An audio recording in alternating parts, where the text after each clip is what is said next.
debate, uncut and after show. I'm your host Nathan Oakley, and if you are new to this channel, or you've not done so already, then be sure to subscribe, hit the bell notification icon and join button if you'd like to become a Nathan Oakley 1980 channel member and keep up to date with the Flat Earth debate. If you would like to support the channel, there is a super chat that runs alongside each of these shows while they premiere, and there's also a Ko-Fi, Patreon, crypto and thanks button in the info box below the video. Speaking of Patreons, I'm going to do a quick shout out to all of you who do support me on Patreon. So, a massive shout of thanks and appreciation to Thomas van der Zander, Canna Bear, Gary Hughes, Measured Flat, Chris Wouters, Mr. Amish, Sensual Goat, Mitch Kennedy, Rod, The Name's Barely, Twodwazzle, Jason Hornsby, Christoph Fournier, Flat Earth Travolta, JMails24, Unamento, Iron26, Endless, Golden McKinnon, Retro Bill, Level Plain Poem, Michael Kahn, John Kays, Patrick Gunnels, Banter, Mel B. Styles, Hairy Blade, Mobile Max 777, Rob W., Del West Watson, Unbelievable Productions, Blue Ridge Ranger, Abraham Mohammed, Skeptic 936, Life is Short, Texas Mike, Chow Young Cat, David Wayne Foster, and Dank. So another massive thank you to all of you for supporting me on Patreon. Now I will hand over to whoever is in the Politics Discord server and G+, so you can enjoy their dulcet tones while I set up for today's live show. Yeah, I'm just going through everything, and you know what? You guys are 100% right. Doesn't matter what they bring up about their sphere, they require that flat Earth first. Right, because if they're saying, well, we say it's from the center of a globe, well, I'm sorry, you haven't proven your globe yet to take anything from the center of the globe. Yep, no different with terrestrial refraction.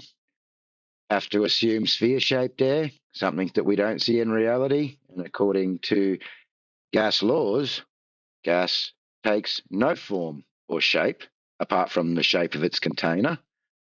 And secondly, it's just they need the radius of the Earth, where they can assume density based on the curvature.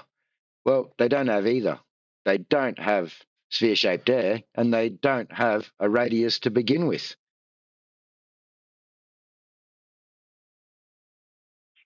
And even when they say that they use a tangent, right, that they don't need a flat Earth to get their tangent, if you say tangent, aren't you assuming?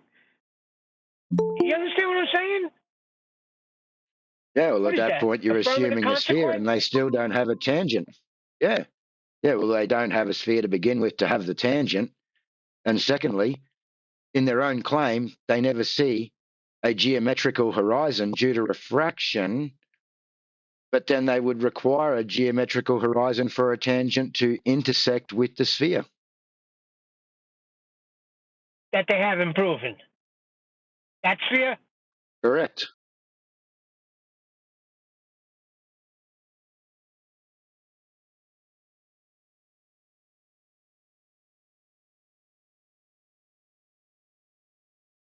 I mean, I know what Brian's saying, but really, I don't feel like you have to know every single detail because they're always going to be assuming a ball. And you could stop them dead in their tracks no matter what they say.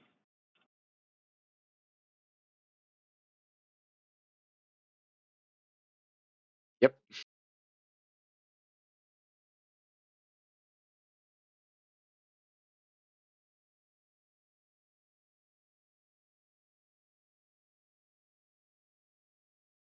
What's up, Goat? Good afternoon. Who's Click OK? Craig. Hello, Craig. Are you talking to me? Are you talking to me? Yeah, you talking to me? I don't see nobody else get here. up out of here. God. I'm just chilling. I'm just spectating, honestly.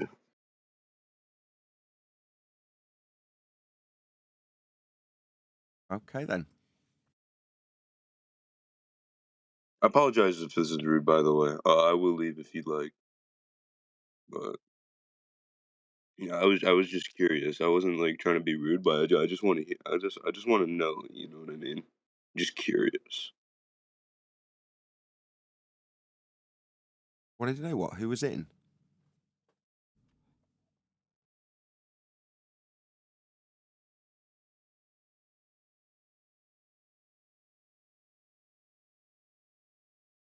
I have no idea who that person is or what they were saying.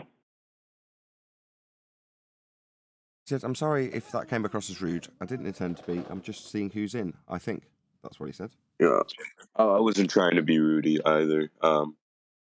I'm sorry. I just want to spectate.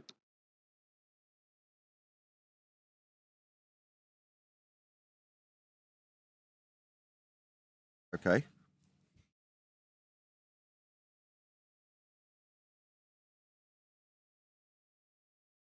He's jumped out, so he's not even spectating.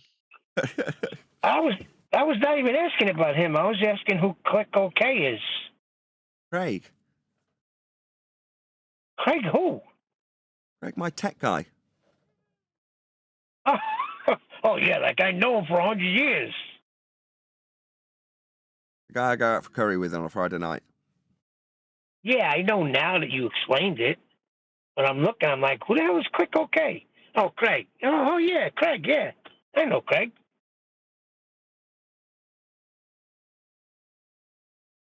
Got a new setup, so I assume he's testing his mic and stuff, which is probably why we haven't heard from him. He's going, why isn't it working? On the other end of a mic that isn't open.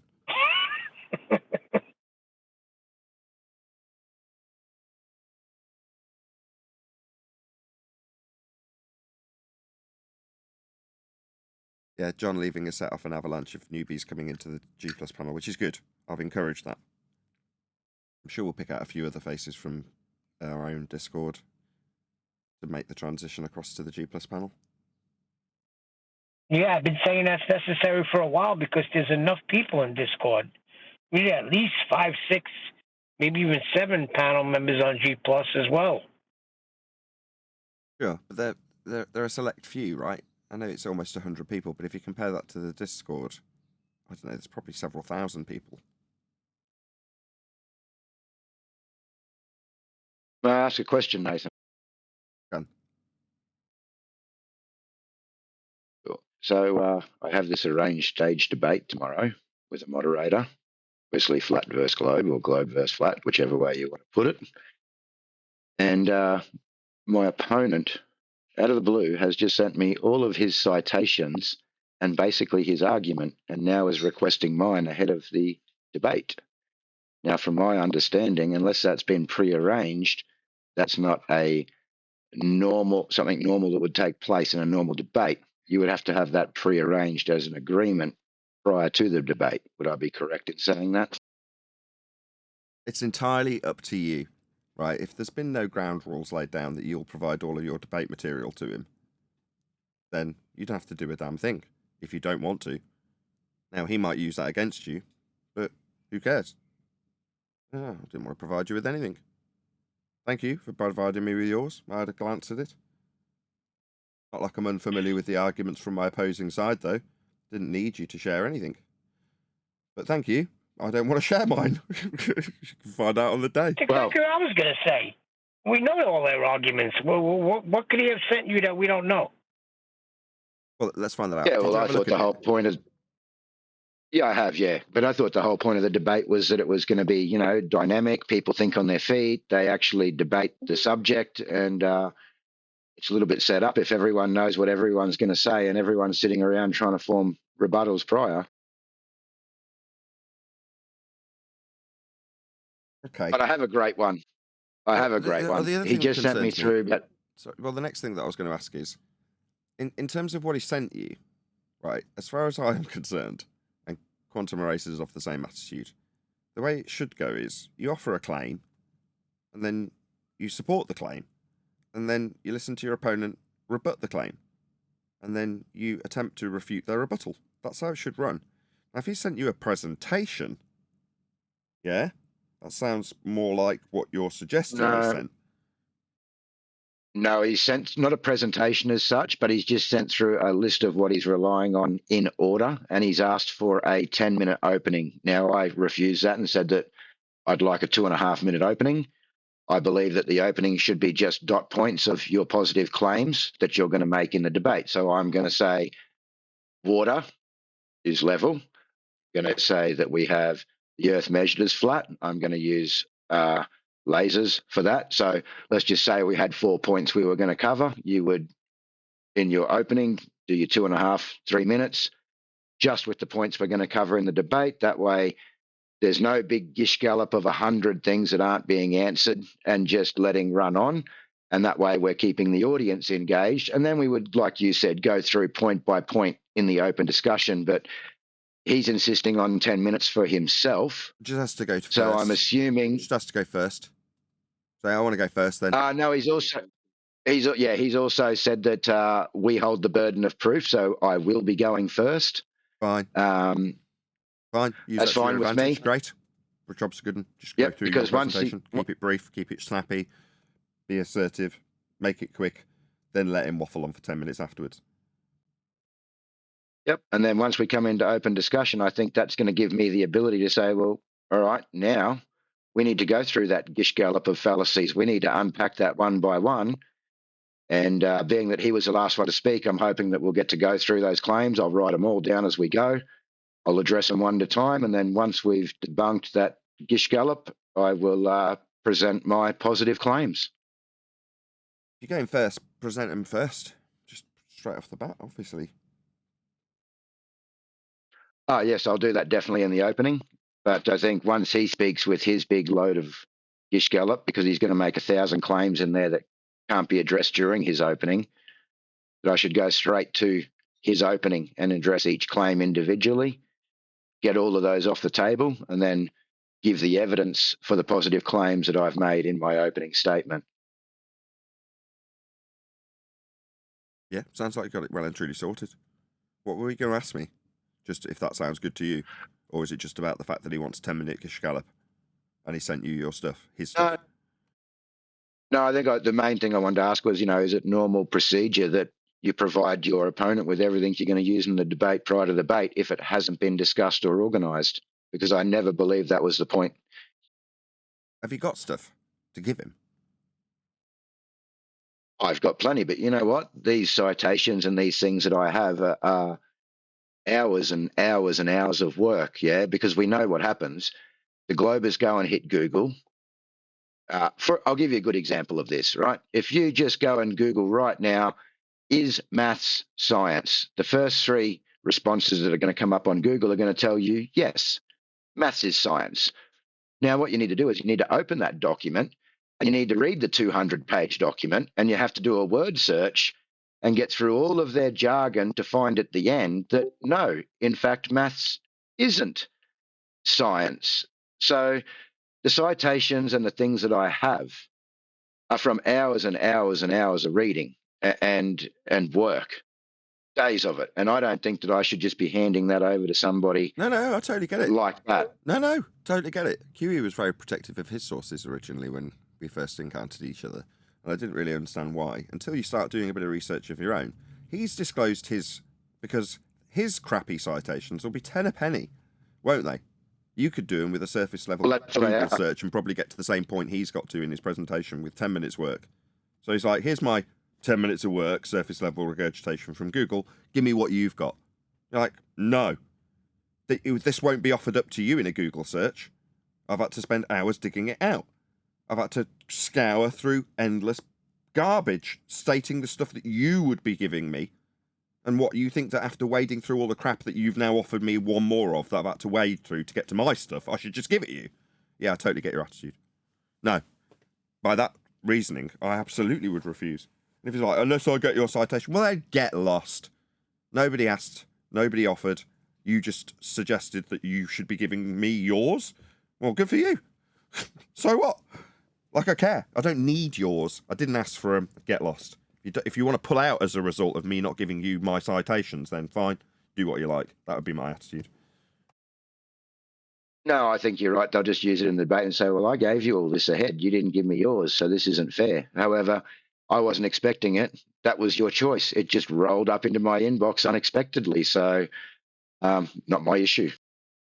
Say, given the amount of material that you feel backs your argument, it should be dead easy to overcome my position. You shouldn't need to scour through it for hours on end, right? You've got the majority in your position. As far as you're concerned, everybody's behind you.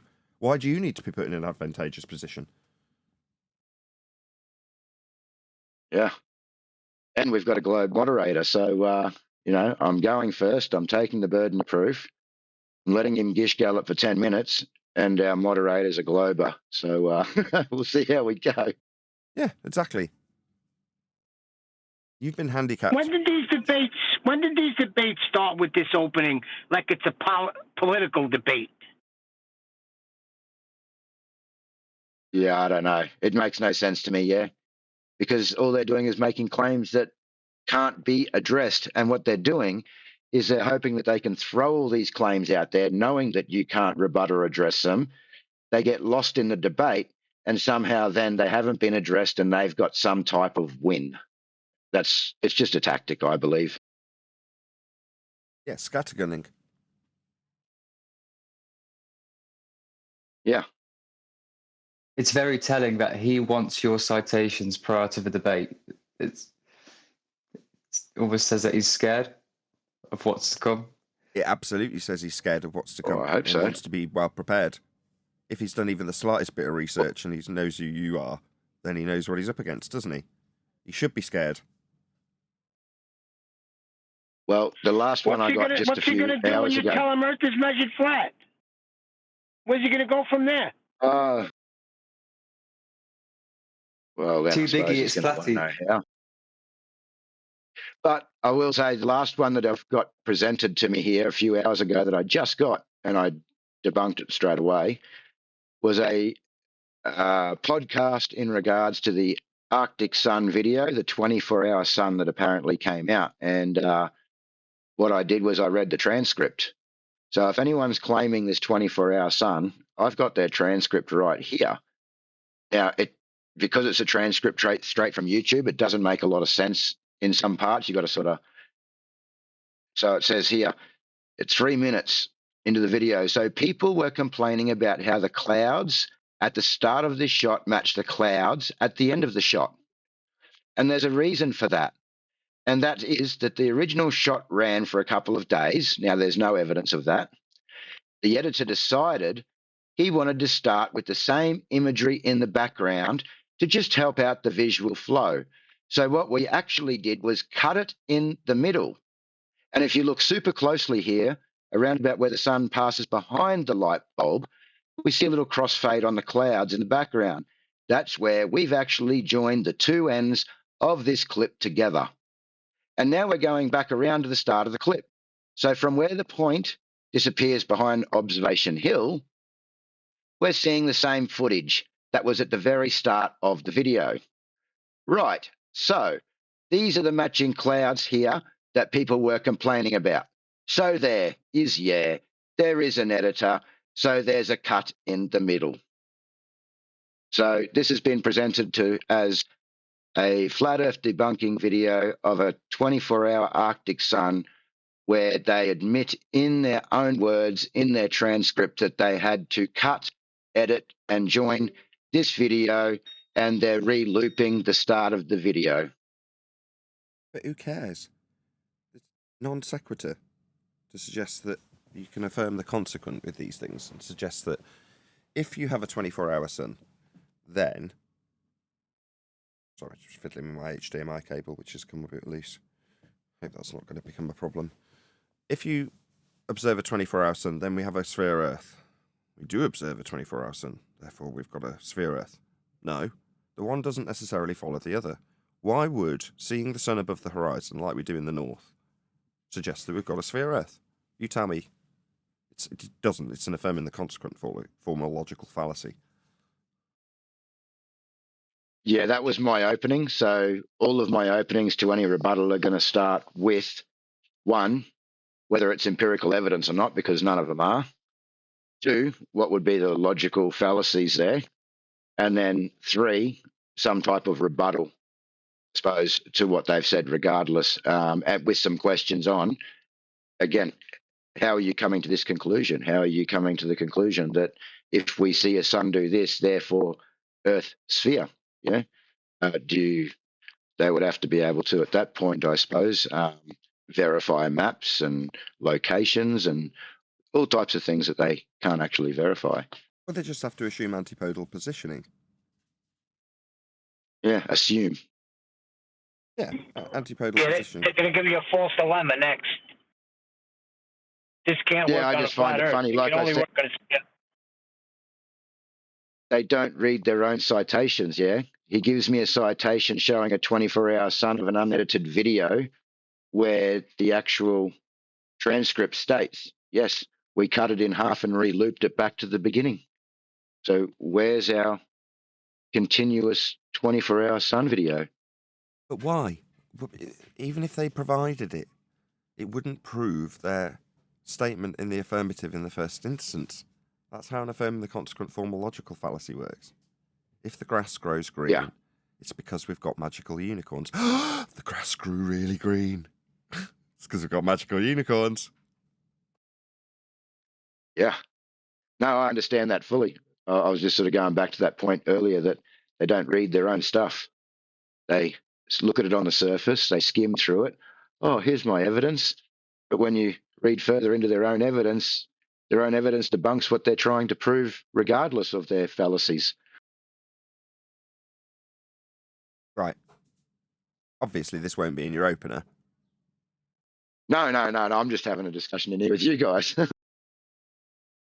Sure. I mean, it's something that I've been reiterating every time I come to the politics server. I know you're not just frequenting the politics server, AJ, but, you know, the old adage, I say old, 2024 is when we started punting this, that moving forward on the front foot, if your forward foot is there because you're in the positive position to defend a claim you're not really making, so be it.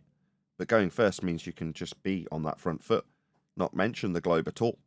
You know, essentially practice what we're preaching here. Earth's measured flat. Oh, yeah.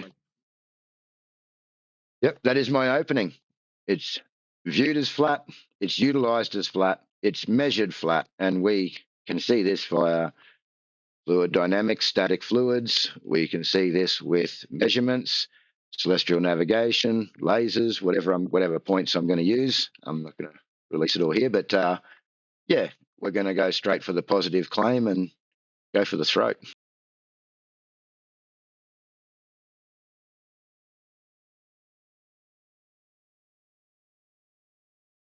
Maybe toss him a bone. Maybe say, I hadn't actually got, I mean, I've got citations, but, you know, nothing specific.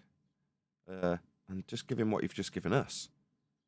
Literally, if you can write that down as a half a paragraph and then send him that, you've already released it here. So, there you go. I did give you something. I told you the general outline. I wasn't going to, prepare my presentation in advance of giving it for you. So you've got an unfair advantage because you've simply decided you're going to give me yours. But here's what I've got a vague outline of. I also disclosed this on a show that I did. So, fine, you can have that. So just scribble down what you've just said to me. Give him that. And then if he's unhappy with it, just go, tough luck. I'm not going to do loads of work just at your behest. That's what I've got now. That's what you can have.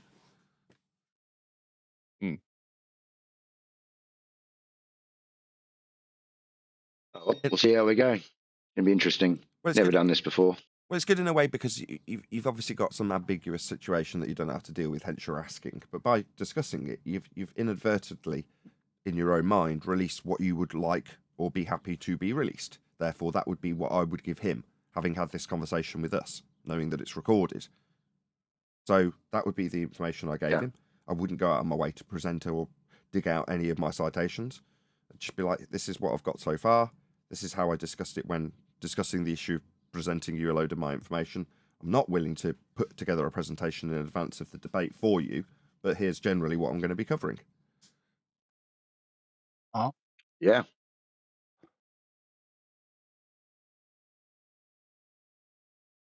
I'd be a lot more lazy. Because I don't have any citations, really. I mean, other than an elevation angle, I've got 20 of them. But for that's like, I count that as one. But other than that, I don't really cite anything. So if someone asks me, what's your argument going to be? Can you give me an outline? I'd be like, 4 words. Earth Hey, is Nathan. measured flat. Kind regards, Yeah. Hey, Nathan Oakley. what? I had a question for you, Nathan. If that's okay. Yeah, feel free. You seem like a pretty articulate person. Have you ever considered like debating some of these, fucking, I guess, flat busters would be the way I'd put it, like Professor Dave, or Okay, start there. um, Okay, I asked Dave to debate. He said no. I contacted him and said, I'd like to debate you. I run a debate show. Debate me. oh, you actually reached out to him. He said Yes, no. I proactively contacted Dave and he said no. Next. Why They're did he say welcome no? anytime. Hold on, I've been doing this 10 'Cause of- years. This guy might be unaware that I may have debated the list of people that he's got. Yeah, but did he say no? Because like, what's your opinion on Who's that? the next Like, person? it's Who's not next? Who's it's not next? going to give him enough clout, I guess. Who's next? Who else? What's the other guy that I just watched recently that talks a lot of shit about flat Earth? Please don't swear. Please stop swearing. Like the flat Okay. Earth, Craig? No, there's one guy in particular that loves to make videos about flat Earth. I can't remember who he is Creaky though. Blinder? I literally watched him just recently. Oh, Professor Dave. No, yeah, Professor Dave's the most obvious, but there's another guy that I just watched. Like he Simon sits on Dan? he sits on his chair and he pets his cocker spaniel. Oh, Dave McKeegan. No, Dave Is it- McKeegan. is it? I've is- never debated is Dave it? McKeegan. No. I don't think he actually debates anybody though. Like I don't actually think I've seen him do that. Is it Dave McKeegan though? My question would be, he's a videographer and he makes videos. Yeah, fine. Yeah. I run a Right. debate show that anybody can join, so you can join and ask me these questions. Why aren't you asking Dave? Why don't you go on a flat Earth debate show and smash him around? Do you know what I mean? I mean, so, to me, like honestly, I think that Professor Dave is interested in clout.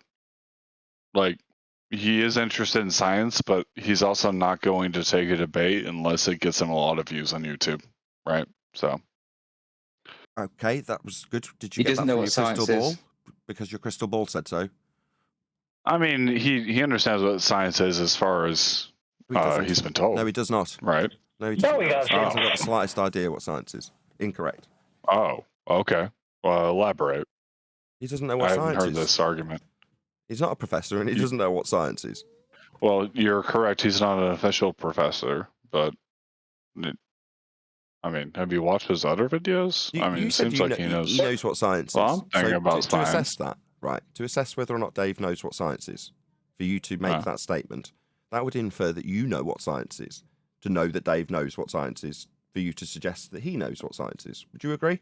I mean, I understand roughly what the scientific theory or the scientific method is. Okay, go on then. What is it? I would not claim to know what science is as a whole, I guess. That is science. You like me to tell you what the scientific theory is? Okay, I can already tell you don't know what science is from that one statement. Oh, okay. Why? Because theory comes after the scientific method. So to ask me to tell me what the scientific theory is, well, that's nonsensical. It doesn't make sense because theory comes after experimentation in the method.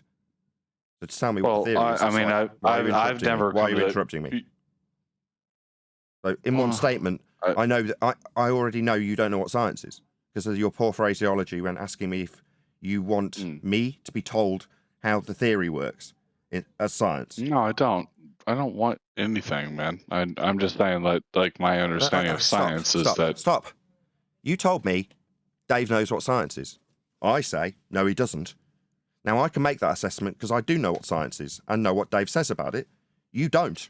So you're not in any position to assess. Stop talking through me. Stop it. Stop. You are in no position to tell me that Dave knows what science is because you don't know what science is. I didn't say that. You did. You said Dave knows what science is. No, I didn't. I asked you, like, what your opinion of what science is. That's literally what I said. No, you didn't. You were assessing Dave Farina and saying he knows what science is. And I said he didn't. So did Neil. Neil also piped up. Man. Neil's now going to pipe up as well. He's talking over the top of me from my panel because he also said it. You're now lying about what you claimed about Dave Farina with your lack of knowledge of science to make that assessment. You can't. Wait. Dude, slow down. I literally didn't say he knows what science is. Yes, you did. You did actually. I was listening to it myself. Maybe you misspoke and you didn't realise you did. But yes, we were talking about Dave. Good. And you're asking about science, and you did make the statement that he did know. Thank you, AJ. So, yes, 3 people have now assessed what you have stated. Not fair enough. You've interrupted me 3 times. Very irritating, given how wrong you are about the things you've said and now denied. Yeah, I'll just make my statement to close again that you interrupted 3 times. You are in absolutely no position whatsoever to assess Dave's acumen when it comes to science because you don't know what it is. Okay? Okay. Good. We do. We're flat earthers here. I don't know if you are, but we, the flat earthers, are in the, what's the word? Superior position of understanding this stuff, unlike Dave Farina and yourself. No, I've actually been spending a lot of time looking into it, and I would like to know more. I mean, that's actually not a however. I just kind of wanted to hear more about like what you think. No, you didn't. You wanted to tell us how good Dave was and assess whether or not I was debating these people. That was your motivation. No. Yes. That wasn't my motivation, yes, dude. Your initial question to me was about who I had it, debated in the, how did you call them, anti-flat arena or something along those lines. That was very specifically your line of questioning. Very specifically. Then, based on the ability to debate me, you assessed Dave Farina's ability to understand science. Unlike you, mate, not only can I keep track of what you've said, yeah, I can keep a track of what I'm going to refute it with. When I get interrupted incessantly, like now, yeah, I can just about keep a hold of my temper to reiterate the point that you're interrupting. So, the assessment is, Dave Farina doesn't know his arse from his elbow when it comes to science, and I can assess that knowing what science is. You cannot. Yeah? So you and your desire to have me in front of a man who's declined to debate me is now irrelevant. Okay? So carrying on to muttering through me, why are you doing that? Why have you got your mic open? Why have you got your mic open while I'm talking? Why have you got your mic open? Yeah? This isn't your turn to talk. Talking. You don't ever let me finish a sentence. Nobody wants to hear what you've got to say. I'm addressing what you've put to me. So you can I'm addressing what you've put to me, you stupid man. You put a few things to me. You asked my permission. Do you remember? Yeah, I'm addressing those things that you put to me. But upon addressing them, you interrupt the response that you're getting. This is my response to a question you've asked me when addressing me by name with questions about Dave Farina and him debating me, along with others who you can't even bloody remember the names of. So stop interrupting me, telling me that you're not getting your chance to speak. You were asking me a question, you stupid, ignorant man. Let me shut the hell up. You are in no position to assess whether or not Dave can do science. He can't. You understand that? Just need a yes. That's it. Then we can move on with other questions that you might have for me to later deny even asking.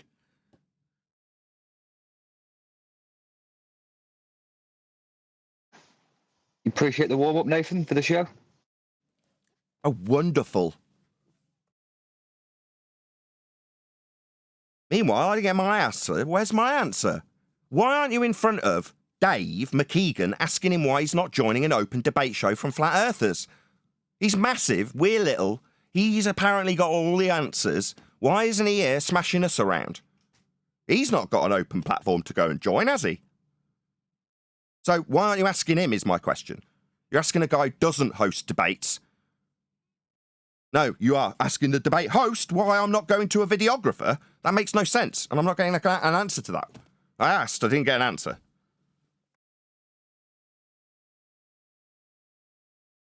Sorry, are you asking me a question? Wow, you are slow. Slow it down for you. Oh. Why aren't you asking the videographer why he isn't joining the public debate?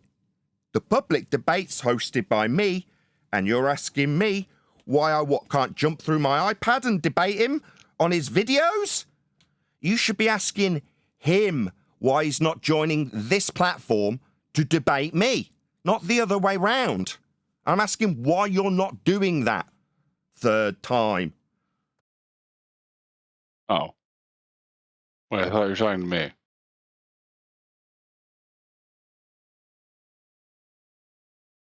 No? Oh. My bad.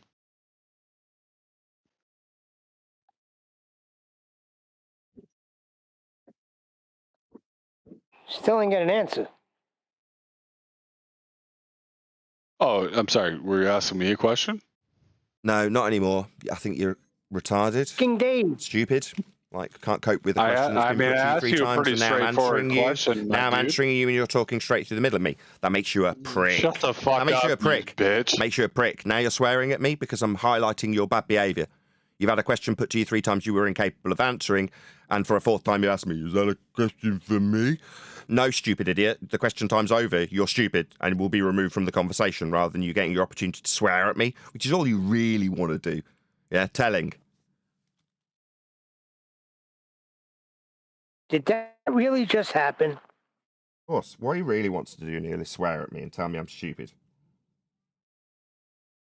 No, you asked a question, and Nathan put a question back to you.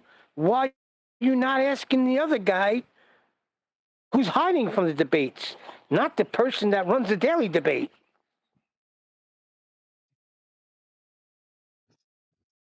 He's not here to answer questions. He's here to ask them and then moan about him not getting his time to talk. Unbelievable.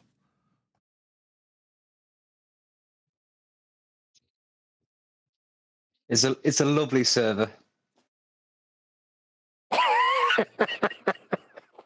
And he did say Dave knows what science is. Yeah, then they lie about what they've said.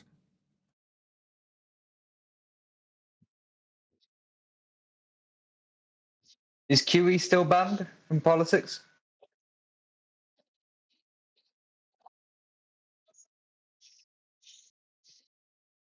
Say that again. Is QE still banned from politics? Possibly. I need to get something to drink. I've run out of soft drinks. Can't drink any more coffee. Well, you gotta go to I've been the drinking store. the new Coca-Cola with lemon. I don't know if you tried that, Nathan. I know you like cherry Coke, but it's worth getting. Hey, Central, I'm gonna tell you the best soda to get right now. It's Dr. Pepper, strawberries, and cream. Okay, I'll have a look on Amazon. I haven't seen it in any supermarkets.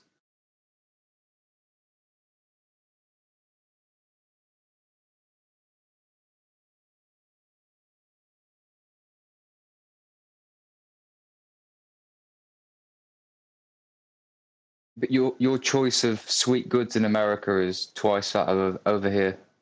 We're more pastries and savoury.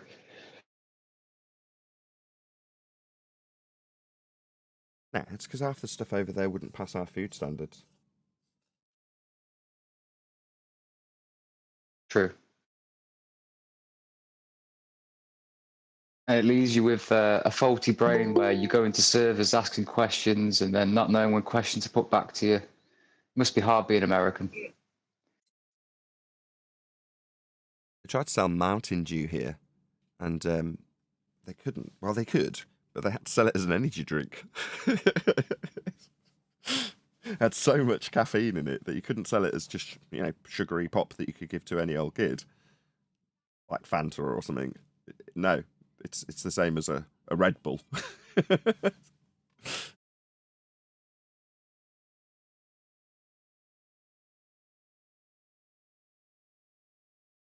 What, like a mellow yellow or Mountain Dew? Yeah, Mountain Dew specifically. I think because it's such a well-known brand name here in Britain, even we don't have it. I mean, we might have it on shelves specifically branded as an energy drink, but not that I've noticed. Certainly, at one stage they tried to sell it here, but like I say, our food regs were such that no, this has got to be sold alongside Red Bull as an energy drink.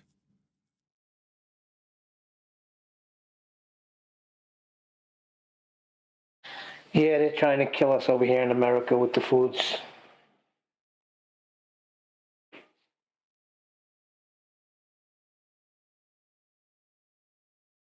Dr. Pepper, strawberry and cream does worth sound dying for, though.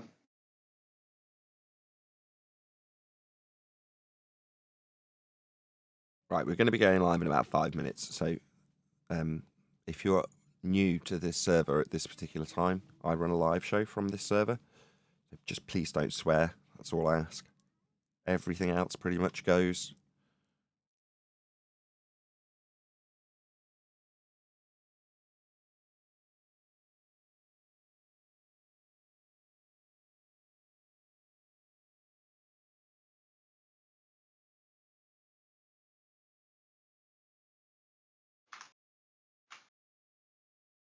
Nathan, will you be joining them in Antarctica here in December? No. Hell no. Why not?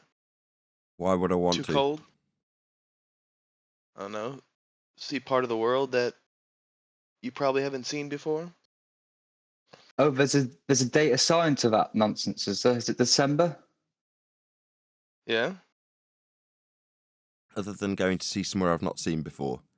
Well, which is actually true, although I've been all over the world as a rep for an electronics manufacturer. So, yes, Antarctica is one of those places I've not actually been, but I have no desire to go there. Other than that, would there be any other reason? Gives you a more complete view of what the world is. Why? Why? Why? Well, you I've got seen- one of two options. Either there's a 24-hour sun or there's not a 24-hour sun, which would help you come up with a way to explain how the world works. You as a truther. But I guess that's not the case now, is Well, it? explain how that explains how the world works to me.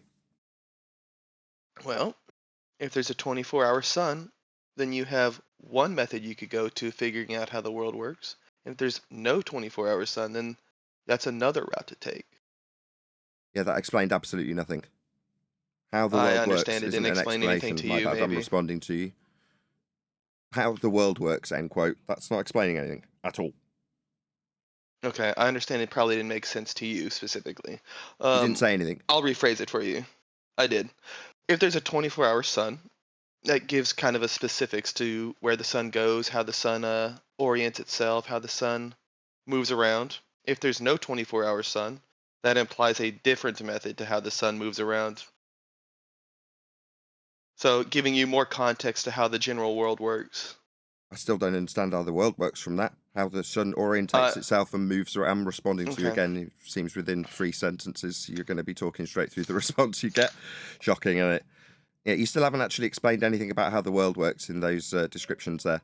How the sun orientates itself. Okay. I understand that you might not understand it, so I'll Second explain ad it hoc. even in a dumber method. Second ad So, hoc.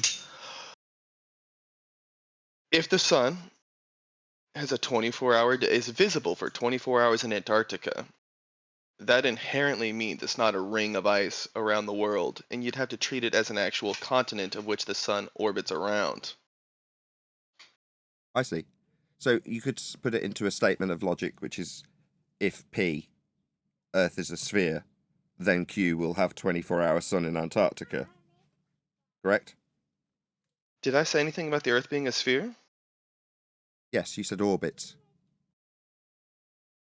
I'll rephrase. How about it just hovers and moves around? Sorry, you said, did I say anything about Earth being in a spherical shape? I responded, yes, you definitely did.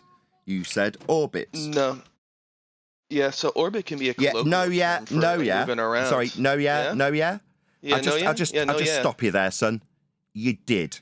Okay. You seem to question your own claim. Does orbit about inherently orbits, mean globe which is Earth? my bad. It seems that now he's been caught out in his nonsense that he challenged me on whether or not he'd claimed. Does globe? He's going to talk does the straight word through the orbit middle of everything I respond to him with. inherently From mean this point globe forward, it seems that there is no challenging his nonsense of orbital motion that he denied using when he asked me, did I say Earth was a sphere? Yeah, you did, you stupid man. You said it was in an orbit. That makes it a sphere and makes this an affirming the consequent formal logical fallacy. If P, Earth a sphere, then 24-hour sun above the horizon in Antarctica. Let's check it out. We found in December there is a 24-hour sun in Antarctica. Therefore, the Earth is a sphere? No, that's a formal logical fallacy called affirming the consequent. The one does not necessarily follow the other. There's no connection to a 24-hour sun being above the horizon and the Earth being a sphere. Those two things are not connected. It's a fallacy. Perhaps you were more willing to just have you chant through the top of me taking apart your garbage claim that absolutely leaves me with no requirement to go to Antarctica to affirm the consequent and commit a fallacy because you feel that fallacious reasoning proves Earth's a sphere. It doesn't. Yammering through the top of the conclusion that undoes your claim won't stop me undoing your claim, which affirms the consequent. This chanting garbage that you're doing through the top of me right now is just telling of the pain that you're in when your stupid claim gets undone by me, a flat earther. You think that by talking through me undoing your stupid claim that somehow it won't be undone. You think this is you winning, don't you? You think your incessant yammering and chanting through me is you winning. It's absolutely pathetic. You've affirmed the consequent, you fail. Your argument is void. There's no need to go to Antarctica to affirm the consequent. That's a fallacious set of reasonings you've got there, Sunshine. I won't be going to Antarctica for that fallacious garbage that you put to me. You understand? Are you done ranting now? I'm done taking apart your fallacy. There's no fallacy because it's an affirming the consequent, formal logical fallacy. If P, then Q, Q, therefore P. If Earth is a sphere, then we will have 24-hour sun in Antarctica. It's claimed we have 24-hour sun in Antarctica, therefore Earth is a sphere in orbital motion, as claimed by you with an affirming the consequent formal logical fallacy. Saying nuh-uh won't undo your use of fallacy. Nuh-uh isn't going to cut it.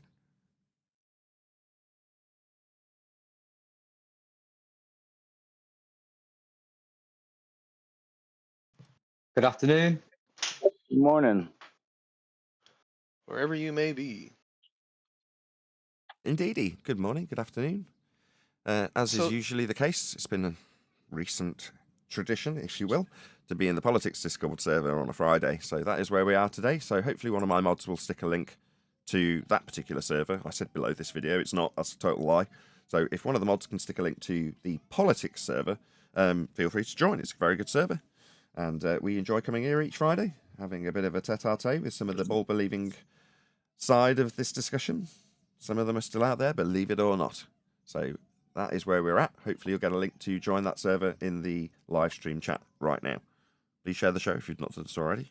Should we do a bit of housekeeping? Yes. Any evidence of Earth curve, physical geometric sphere edge horizon? Well, I'd like to get back to the sun, Nathan, because I can probably go back and find these videos where you're quoted saying that there is no 24-hour sun in Antarctica.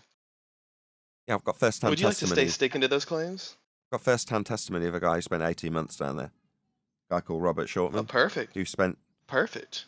It is perfect if I could say it without you interrupting it. It'd be ideal if I could say the whole statement once without you yammering through the top of it. Yeah, a guy spent 18 months down there, and I asked him over and over and over again on about a 2-hour live stream, does the sun take 24 hours above the horizon?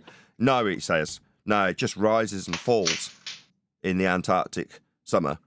It stays bright. You don't need a torch in summer. You can still see it's still light.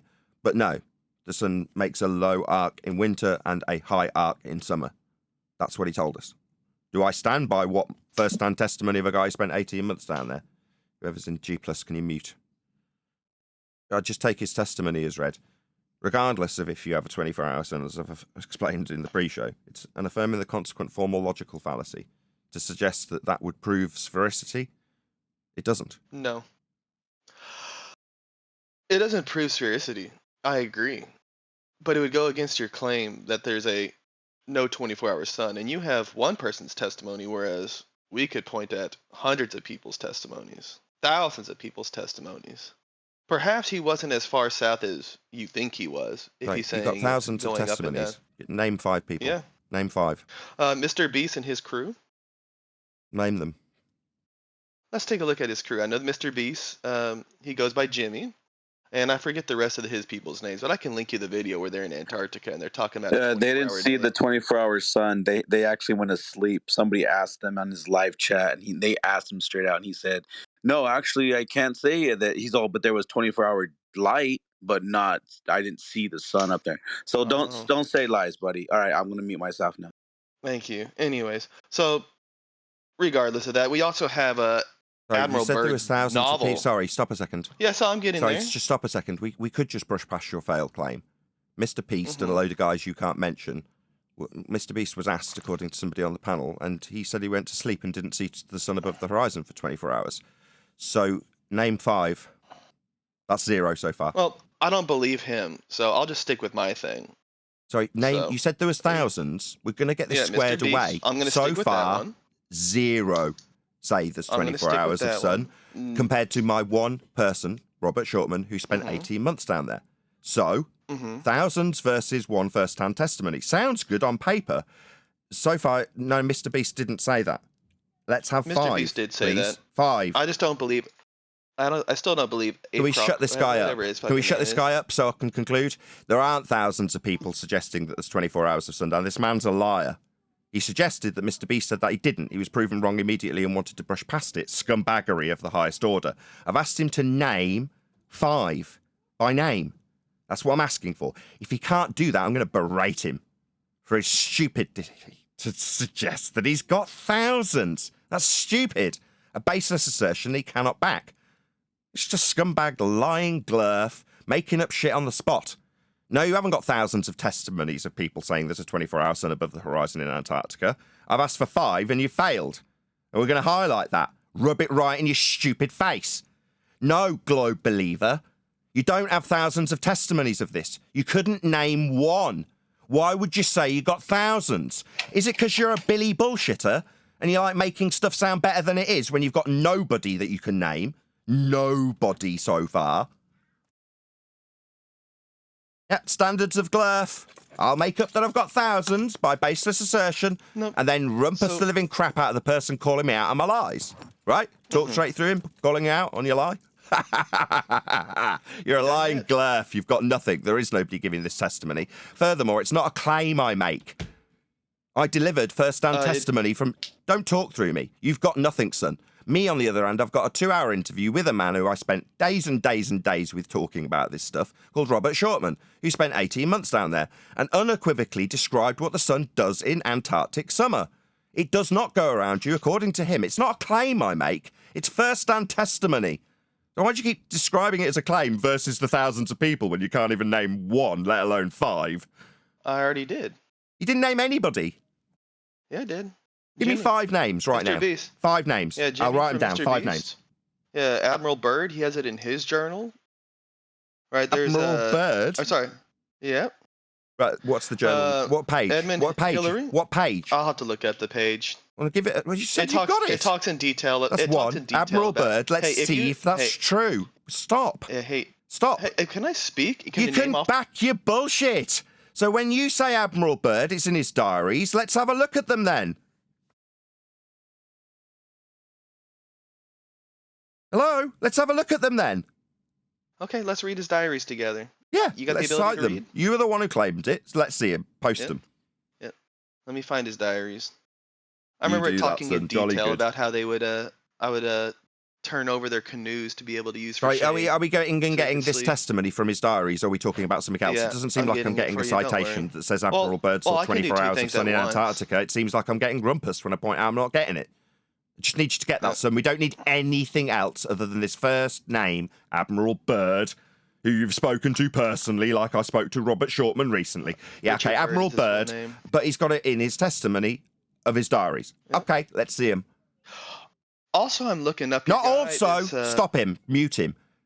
You can ask for your appearance to be forthcoming again from the text chat when you've got citations that say Admiral Byrd suggests that there's a 24-hour sun, specifically above the horizon in a 360-degree motion. Once you've got that citation, we'll have a little look at it. We can't cross-examine him. He's dead.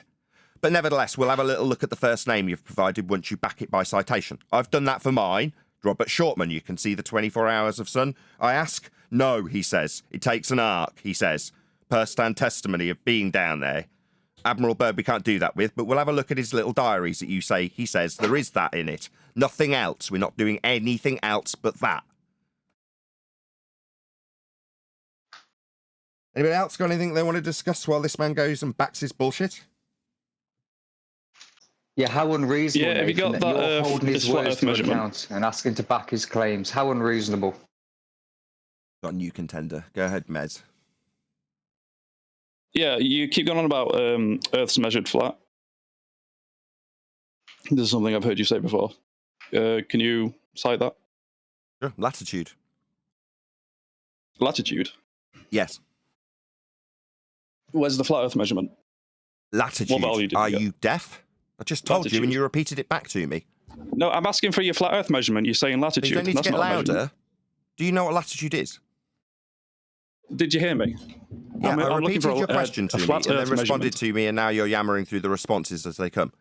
Yes, I heard you. No, you're asked not giving me a response. I'm You asking for a asked flat me, Earth and now measurement. he's You're saying yammering to me latitude. again. That's It's not the a same measurement. routine as the last guy. Well, give me He the asks answer. me I'll stop something, I yammering start through you. answering. You're clearly He not. thinks incessant talking through the top of me is going to win him a point. What's your flat Earth measurement? I clarify that's your question, say I have got an answer to it, and give you latitude as the measurement. You say, what's your flat Earth measurement? Latitude, you say, repeating back my answer, and then repeat the question again. I ask you if you understand my answer. That is, do you understand what latitude is? Your response, do you understand my question? Yeah, that's the summary of the back and forth until someone put you on server mute because you became unreasonable and started chanting through me. Yeah, I can summarise the entirety of our discussion thus far. You want to chant through the top of me. Yeah. Do you understand my answer to your question? Your question being, where's your flat Earth measurement? My answer being, latitude is my flat Earth measurement. Do you understand what latitude, in quotes, is? I understand what latitude is. I don't understand where the flat Earth measurement is. What's latitude? I'm asking for a flat Earth measurement. You understand what latitude is? Excellent. Tell us. I understand what latitude is. Tell us. Latitude is these. It's your. Well, you say it's the angle to Polaris. It's the rings around the Earth, north and south. Yeah, flat. They're flat.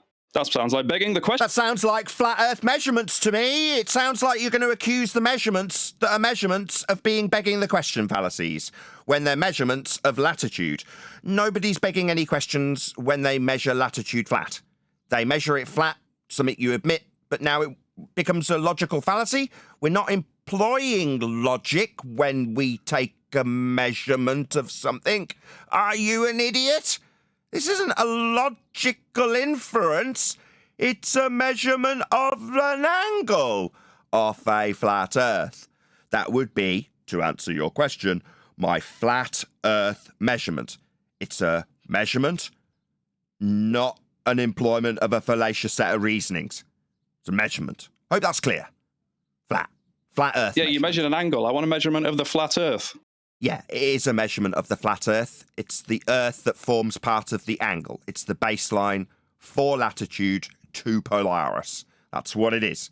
It measures Polaris's ground position. The position on the ground.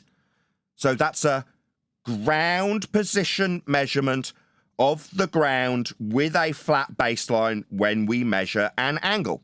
So it couldn't be any more Earth related. It's dealing with Polaris's ground position. So you've got an angle, right? How are you measuring this angle?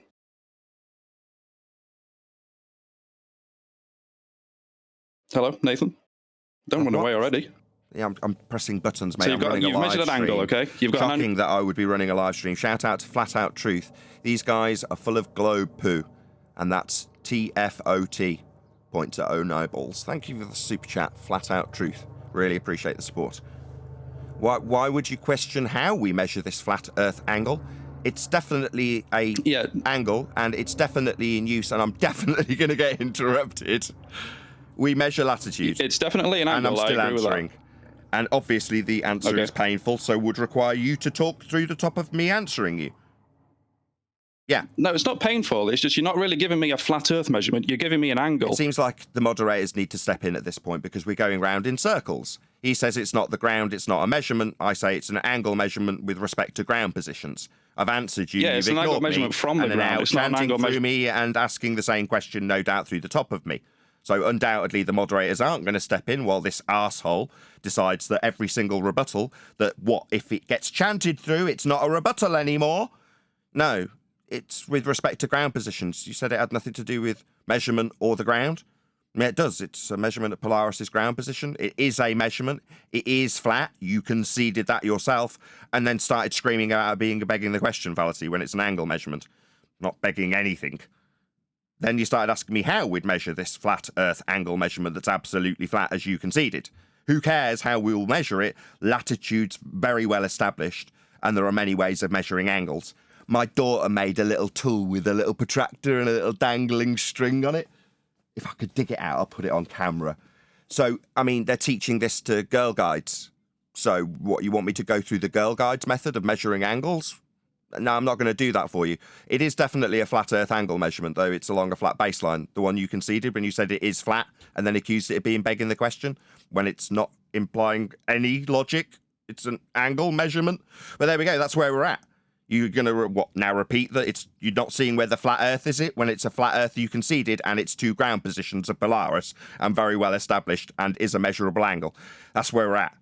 Maybe ask me again that you'd explain your stupidity, I should say, by suggesting that you haven't heard where the flat Earth angle measurement is. Tell me again that you didn't understand the answer, because that's all you're doing right now. Well, clearly, Nathan, you weren't listening, because I never conceded that anything was flat. And you were begging the question. If you assume that these lines of latitude are flat, then that is begging the question. But you're giving me an angle from the ground to a star. I want a measurement of the ground. You keep saying Earth's measured flat. Well, where is it measured flat? I want a measurement of the Earth, not of an angle from the Earth to something in the sky. So an angle from the Earth, but you want an angle that is the Earth, not an angle from the Earth. Well, you seem to be undoing your own argument point, because it is from the Earth. As on screen from my audience right now. Yeah, from the Earth. As an angle from one thing to another is not a measurement of that the thing. top of me, of course. Obviously, it's painful for me to have pictorial examples that I can show an elevation angle being measured with respect to Polaris along the ground. It's an angle. This is it. It's on screen for my audience. He's saying he doesn't understand how something that's in relation to a ground position has anything to do with the ground. When I point out that it's everything to do with the ground, he says we're not measuring the ground. It's just the ground that we're referencing and therefore not the ground. This is stupid. I'm pretty much done here. I don't want to talk to this guy anymore.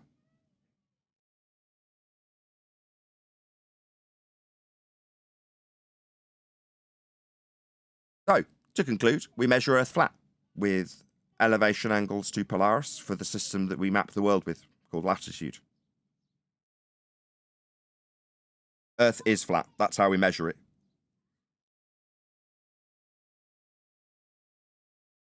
Anybody else? Did anybody get a hold of, who was it that we were supposed to be getting? Cook or somebody saying that 24-hour sun above the horizon in Antarctica? Did we get that? There's a spirit talking to Admiral Byrd as we speak. Give him a chance. Sorry, the seance is ongoing. Yes. Also, Nathan, I bet Mez, if he was to try and provide some evidence of so-called globe measurement, he would be actually explaining an elevation angle measurement from sea level. I bet you bottom dollar that'll happen. They use those measurements. He'll decry them now, but like you say, he'll be using them later to claim a globe. That same exact measurement to Polaris gives him his radial value for a globe. Now, he might not be aware of that. Who cares? It's good enough for them when they use it to claim a globe with it. It's not good enough when it's flat. It's begging the question fallacy when we measure ground positions along the ground that are flat. That's not the ground. Give me ground measurement. That's his argument. Only ground on the globe. If it's not the globe, it's not the ground. It's not the globe. It's on the flat ground. Maybe He's we could- admitting we're using the ground to get the elevation angle. If we're using the ground to get the elevation angle, the ground will be horizontal, mate. Just get that correct. For that measurement. Go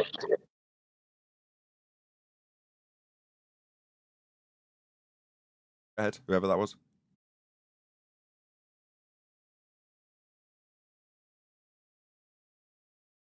Or don't.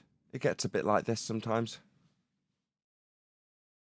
It's either complete audio chaos from a fundy that can't tolerate responses to his questions and undoings of his claims, or complete silence until the next one pipes up and starts chanting through the answer to the question they've just asked me. We'll see. What happened to the guy that was on before the show started? Was that the same guy? Because I got disconnected. I don't know. I don't keep track of who they are. Yeah, I think that's the guy who's gone to find Admiral Byrd's diary.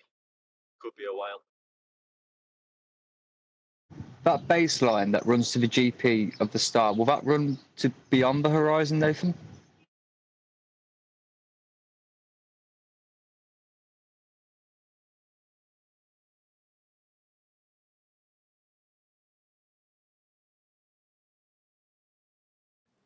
I think there's been a change of plan for Ballbusters, by the way. I think we're going to be covering Dave Weiss and the video that we covered yesterday instead of Witsit. Did you not just hear the question? Sorry, what question? I actually stepped out to look at my kids made a big bang, so I just stepped away for like 25 seconds. Sorry, was there a question put to me? Yeah, so I was just continuing on the conversation to fill the dead air. So I was just asking, does the GP of that star that you measure, will that ground position run beyond the horizon? Yeah, the horizon's only a factor if you're using that to level the tool. So on screen now we've got a Mariner's sextant, which you would need to calibrate to achieve this, which is circles of equal elevation to 3 different stars. One of them might be Polaris, it's not really relevant. But obviously you've got to have this flat. But the horizon's just used to calibrate the tool as level. The area of equal elevation is more likely than not way beyond what you would call the horizon as a physical demarcation point if there was anything there. But no, the area of equal elevation could be thousands of miles, tens of thousands of square miles in all directions from your position to the GP of the star, like is depicted here on screen for this guy doing it on a smaller scale. Obviously, if you're doing this out, leveling your tool with the horizon and then measuring a star that's, I don't know, at 45 degrees, that's not going to be where the horizon is. It's going to be way beyond that. All flat. Completely flat. Can't work unless it's flat. That's the only way this functions. It's also where the globe gets its radial value at the minimum elevation angle inferred to Polaris. That's where their measurement for their radial value comes, so they can back engineer all of these flat Earth angles onto a globe. So that's where they get their globe from. Of course, it's good enough for them to infer a globe from these measurements, but they're not flat Earth measurements when it's a flat Earth that's being measured that will later be used to claim that the sphere is being used from these measurements that aren't really measurements, because obviously the ground's not flat. No, we are actually measuring the ground flat. That's how we deal with the world.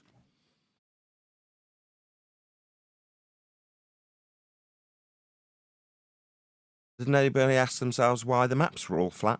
Why are these maps flat? Wouldn't it be better and more accurate if they were ball-shaped, if we're on a ball? Oh, well, it's from a globe. It's projected from a globe. Oh, right, where did the globe come from? Well, from measurements of angles to the stars off a flat plane. Oh, right. So... Do lasers have drop-off, by the way? Sorry? If I shoot a laser up in the sky, right, straight up, like up towards the zenith, right? New claim. If I shoot a laser straight up, right, does it have drop-off? Wait, up? When you say up, you mean like perpendicular to a horizontal plane of reference? Like with respect to a flat Earth? Yeah, yeah, a zenith, right, towards the gotcha. zenith. So straight away, this example I'm being asked about, we need a flat Earth straight off the bat to do anything, to have an up with respect to perpendicular. We need flat plane to have it in reference to be up from. You don't have that on a ball for this example, though. So we're just discussing folly in flat Earth. No, right? you can have a zenith. You can have a zenith. The zenith is what I'm talking about, right? Off a flat Earth, you're talking about perpendicular, straight up, you said. Do you know what a zenith is? Yes. It is straight up from you. Yes. Right? So when I say straight up, above you. So when I say straight up, that's pretty much what a zenith is. You repeating what I've just literally said in the last breath to you, like I don't understand what a zenith is. Yes, I understand. If I was to run a line from my head up, it would be the zenith. Yeah, my zenith. Yeah, I understand what a zenith is. Anyway, we need a flat Earth for a zenith because it's going to be perpendicular to a plane of reference. Sure, go ahead. Yeah, so we need a flat Earth for this. So stop. So just before we do a damn thing, just for you to describe this, we need a flat Earth as a plane of reference. To do this, and I agree with you that we can say that it's a flat plane. Yeah. So, I don't need to really discuss anything further beyond this in this debate, because you and I are both going to be measuring and using a flat plane for up. But Great. I don't Great. really care about I'm still flat talking. planes. And there's me getting yammered through straight away. Isn't that a shock? Yeah. So, welcome to Flat Earth. It's how we measure Earth. This little example that you're about to ask me about is going to start with what I've got on screen now. Perpendicular to a plane of reference straight can't up see at your 90, screen. Wait, and wait. there he is yammering through me, because here we are measuring a flat Earth straight away, aren't we? Yeah, we are. Do you remember the question you were asked? Right, I was pointing out the flat Earth measurement that is required in this example, and then I'm going to duck out because we've measured Earth It's a flat no already. then. It's a no then. You don't remember the question you were asked. Mr. Crap Mike, can you butt out? This wasn't your conversation. I'm pointing out to the guy that his example requires we treat Earth as a horizontal plane of reference to have a line going up perpendicular to it. So we've already measured Earth flat. What example? Is this guy with the crap mic just going to keep interjecting as a white knight? Because it wasn't him I was talking to. I was talking to somebody else, and he's losing badly as I point out that Earth is measured flat with his perpendicular to a plane of reference. He's conceded that and said, yes, obviously, we can treat that as flat. I then point out, I win. Earth measured flat. End of my discussion. I don't need any examples that are going to use a flat Earth as a starting point to then question how they're going to work, because they're already referencing Earth as a flat plane to have a line going up perpendicular to it. Earth measured flat. End of debate. Okay, so you said you were streaming, or you had a screen, right?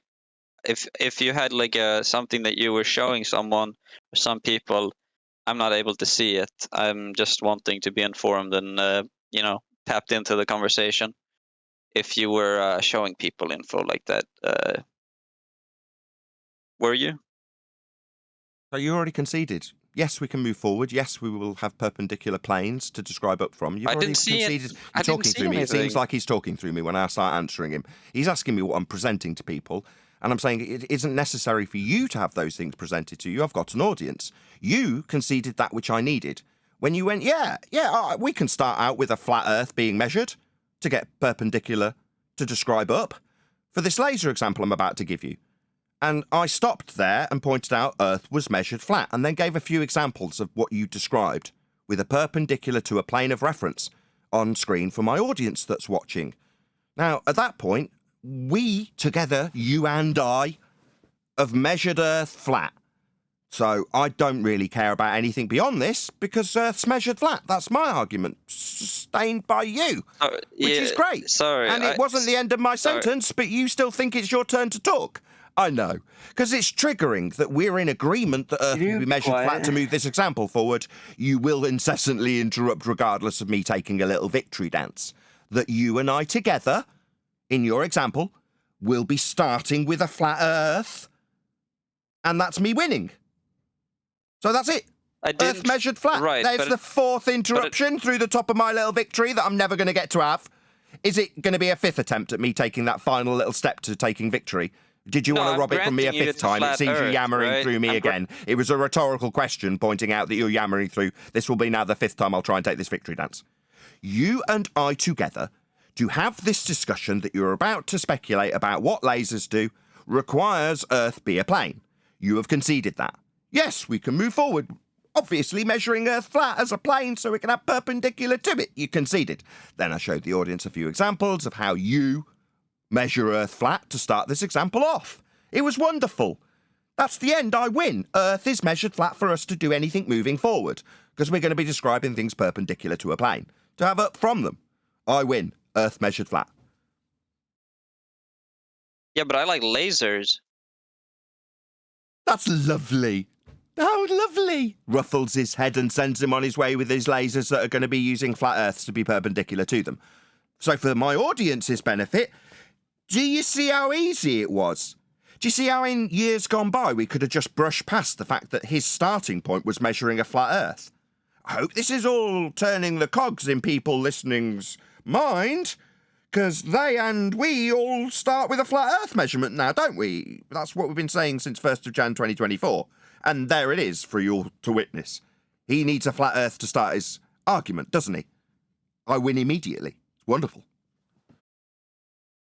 I like crayons. So could I lay forth my lasers directed experiment instead It's of not you number one. It's interrupting no. me? No, because you're abusing science by calling this an experiment when you're describing the mathematical derivation of perpendicular when describing up for a laser. That's not an experiment. It's an outrage to hear it. Definitely not.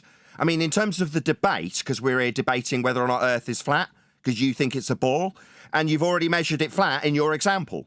So we could move forward with you using a flat Earth measurement in your example, but I'm not going to allow it because unless you concede that you're going to be measuring Earth flat to move your example forward, we don't really need to do anything else. We need you, the fundamentalist religious zealot, who's going to be measuring a flat Earth to move his example forward, to understand that he's already measured Earth flat. Once we do that, there is no further need for any examples. You've already proved our point when you got perpendicular to a horizontal plane of reference, with non-stop mic open interruptions of me pointing that out to you. I haven't even gone ahead and described my experience, yet you overtalk me and say that you had a victory dance and won this argument. Do you want to tell me what I told you? So I can understand that in the 5 attempts of me telling you that you already conceded when you went, yes, we will start off perpendicular to a plane of reference, to be perpendicular, to describe up. You don't remember conceding that for me to then move forward to make examples to a live audience with. No, that definitely happened. That was why I took victory when you measured Earth flat to be perpendicular to it. You started with that example when you described going up with the laser. Up? I mean, on my estimation, that's it. You've measured Earth flat and that's the end. You seem to think that you haven't got to make your example that uses a flat Earth prerequisite. No, you don't need to. It's obviously taking a time for that to sink in, but as soon as you measure Earth flat, that's the end of the argument. It's not that you can measure Earth flat and then use that flat Earth measurement to make your globe argument and protest that you're not getting a chance to do it. It's obvious that you haven't realised that I have won. You don't appreciate that when you said, yeah, we're going to start off perpendicular to a plane of reference because we're describing the laser going up. Once I got that concession, that was it. I won. Earth measured flat by you. You don't seem to understand that and think that you now need to move forward with your flat Earth prerequisite to make your globe argument. You don't. I've already won. You just don't realise it yet. What I wanted to examine wasn't anything like that. I wanted to see if lasers have a drop off, like a bullet have a drop off when it's shot straight up, right? Or not straight up, but at an angle upwards, right? We can say that a bullet will travel upwards until its velocity has decreased so much that it has to return, right? Okay, Its energy gets reversed. Stop. The angle will be described with respect to a horizontal plane of reference also. So you're going to need a flat Earth to describe. Exactly, There's this interruption through the top of me pointing out how flat Earth will be measured for the angle to describe its trajectory with an angle with respect to a plane.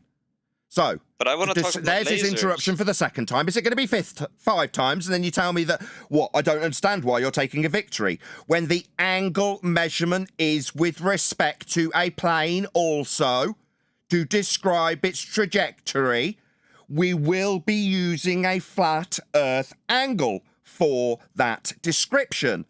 That's not a question.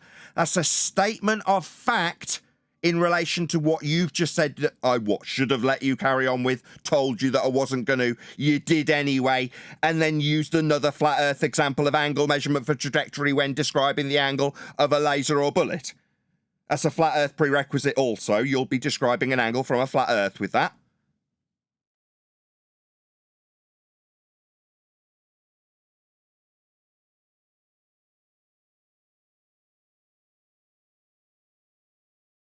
Why are we talking about bullets? What does that have to do with flat Earth? Well, everything. You're talking about. Sorry, did somebody else feel that they needed to take the reins from me after that long, protracted silence? No, the guy who was actually taking the response was going to respond to me until you put that question to him. I was waiting for his response. That's why there was a protracted silence, not so you could butt in with a new question. Thank you, whoever that was. No, thank you. Meanwhile, your angle's described from a flat Earth. Let's pretend we still have the protracted silence, and we'll just get your response straight away, rather than what you decided you would pipe up with was with a response to someone else's question. You'll need a flat Earth to describe that angle for the trajectory of the bullet or laser, won't you?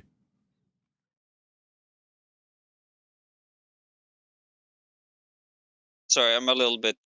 Okay, is it me? Yeah, no, of course. We have to have a plane, of course. See, ladies and gentlemen, how easy it is to get globe-believing zealots to start their claim with a flat Earth measurement? Now, maybe if we describe the trajectory of the angle measured from a flat plane, we can start inferring something other than a flat plane that's been measured for the angle. No, Earth will be measured flat for this angle, like you just conceded.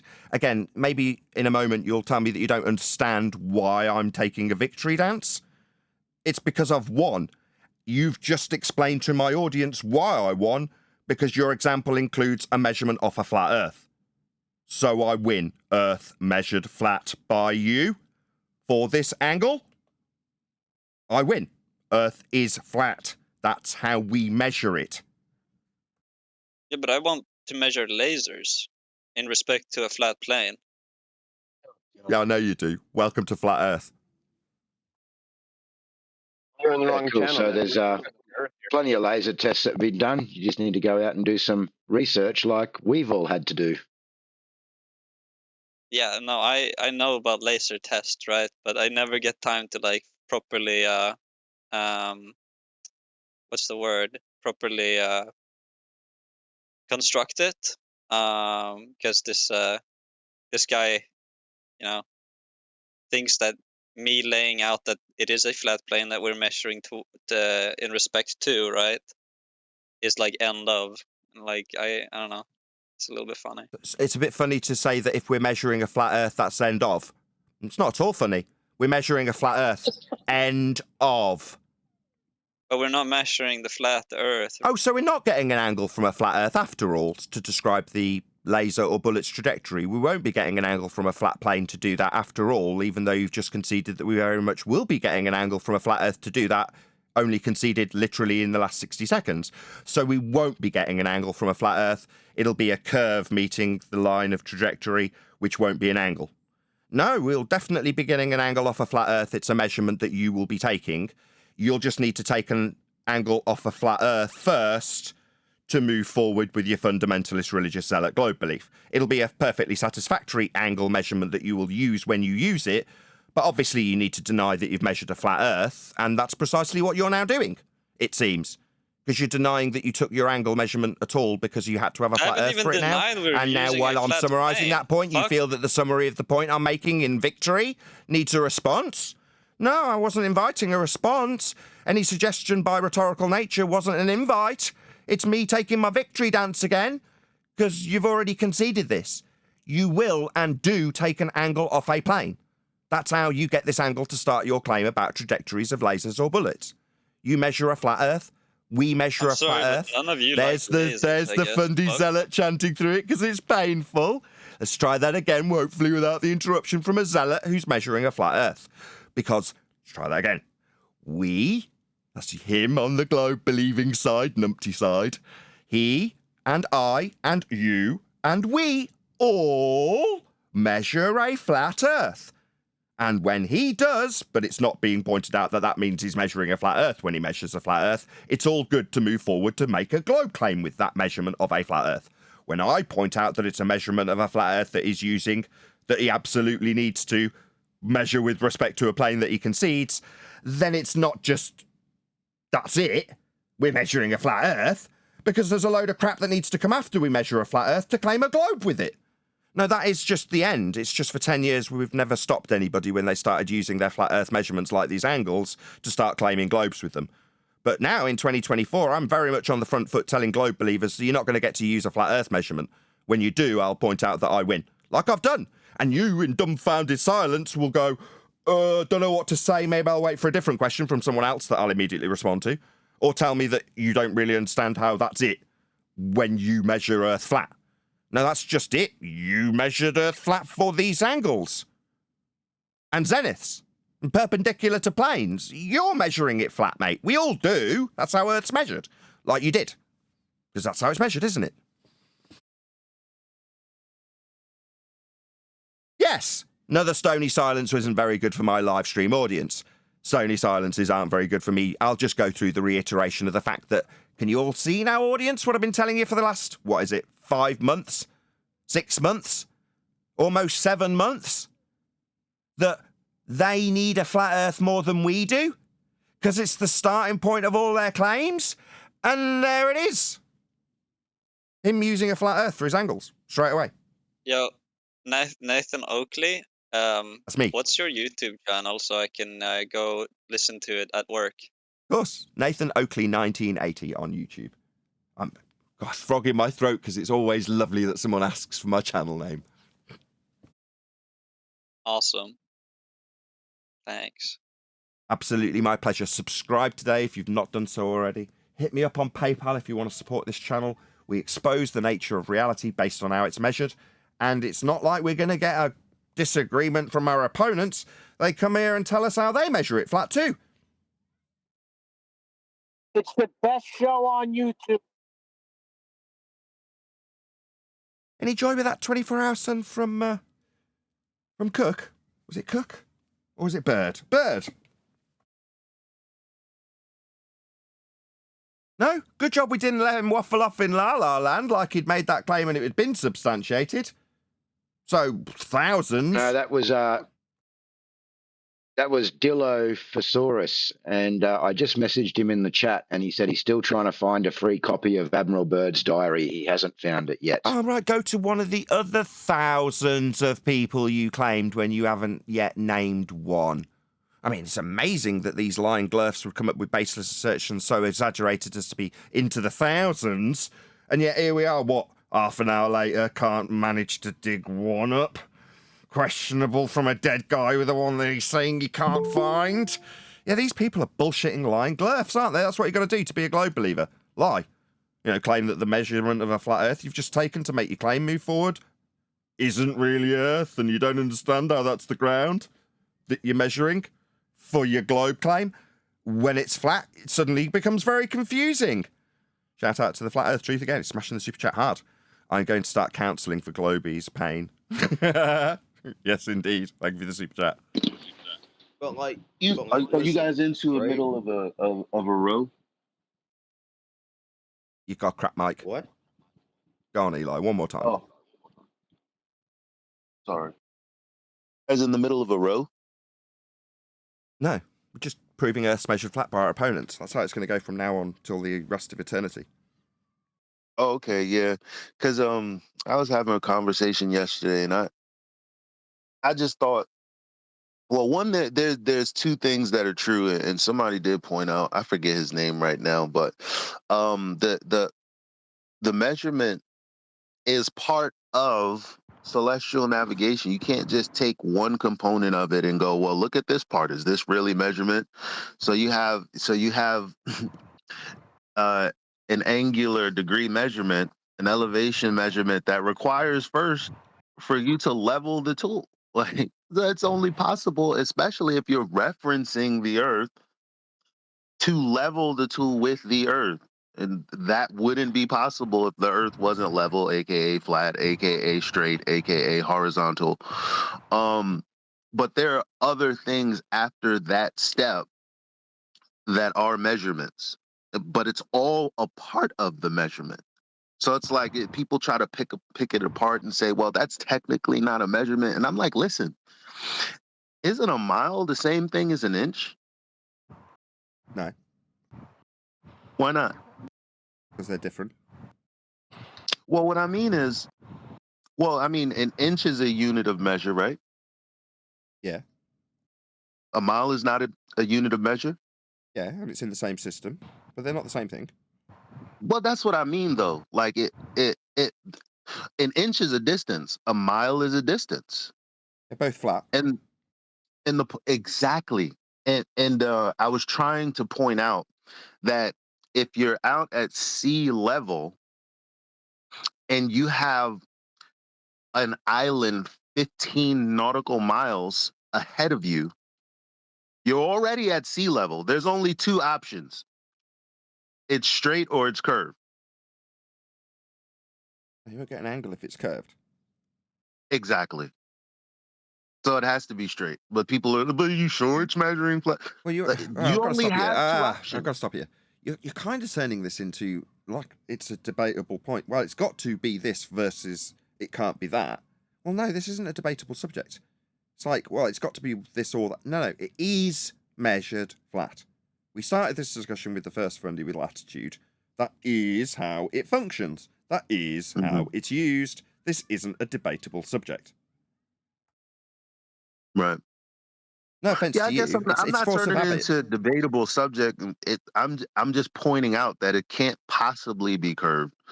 Even though I'm asking it as a question, it's like you're only left with the option that makes sense. It's not really an option. It's just the method and Yeah. what we're telling you is being done from the beginning. That you're That's the just words I'm fighting looking some for. reason. I'm just telling you. Yeah? You can say that as softly as you like, Eli. I'm just telling you how it is.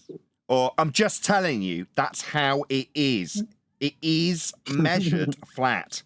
There's no ambiguity. That's how it's done. But you're not even telling them, Nathan. They're telling you. Yeah. In this instance, just before you joined, Eli, they're telling us. I mean, but listen, gravity. What about it? That's why we're like flat and shit. I mean, globe and shit. What's that? What's gravity? Gravity is like keep your foot down. That shit. What's that have to do with the Earth being level? So that's why like it's level because of gravity type shit. Right, up and That's down it. are perpendicular to a plane of reference.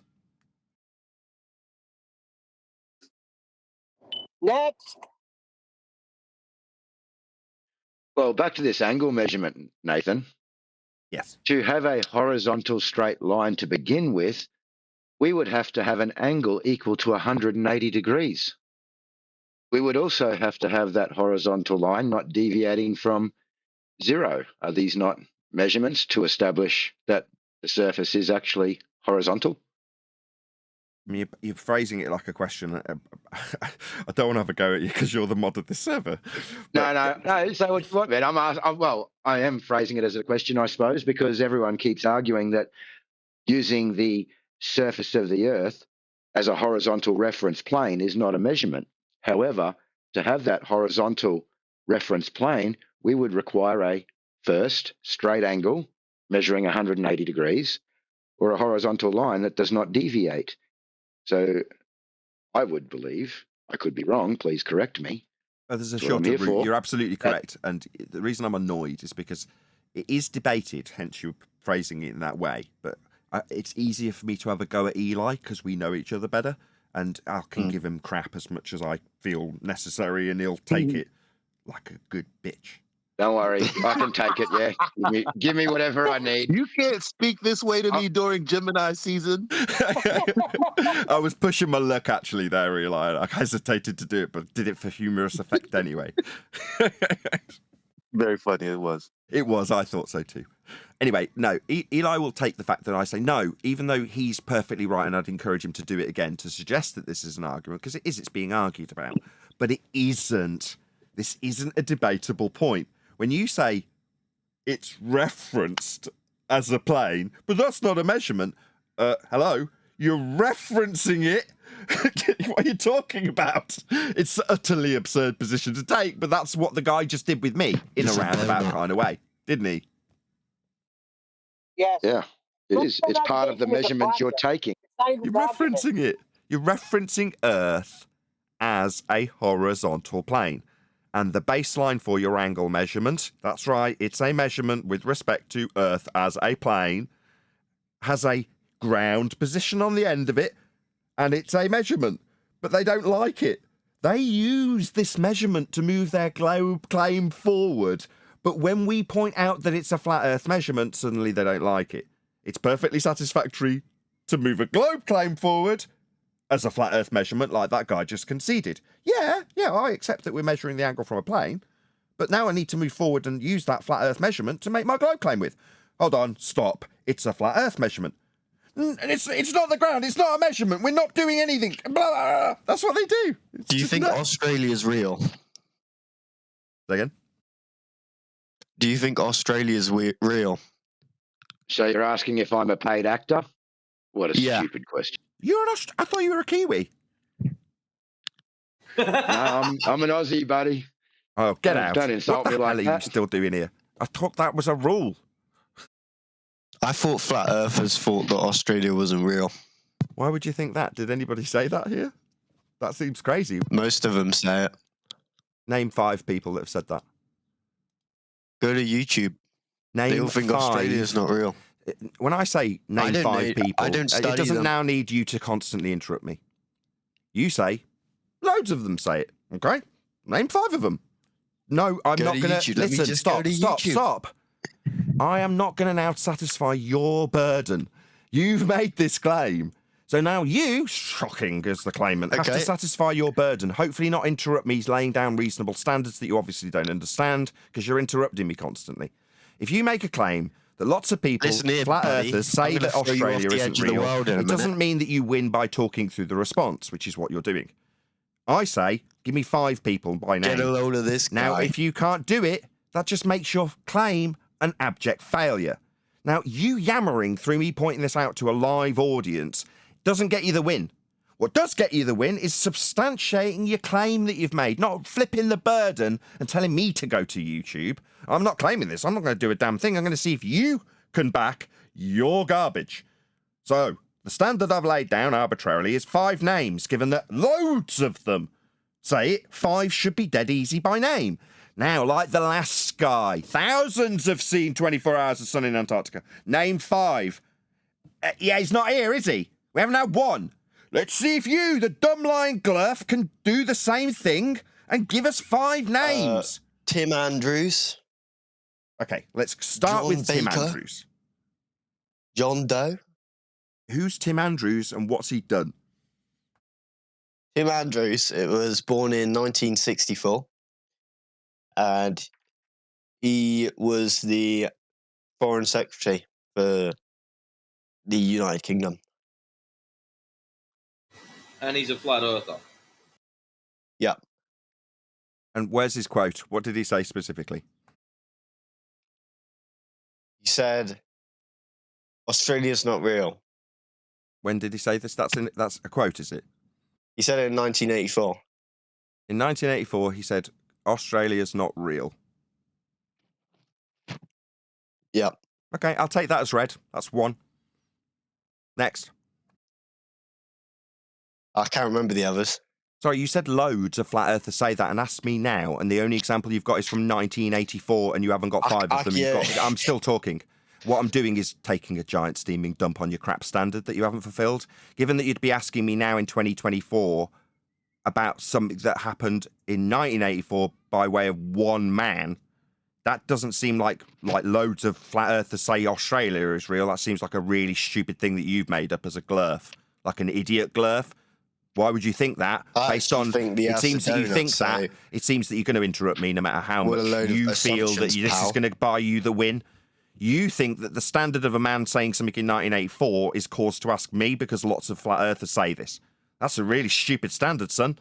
What kind of idiot would come up with that standard? It seems you're the stupid one, not the people you've invented that are on the flat earth that think Australia doesn't exist. You don't have any examples of that. Your example came from 1984.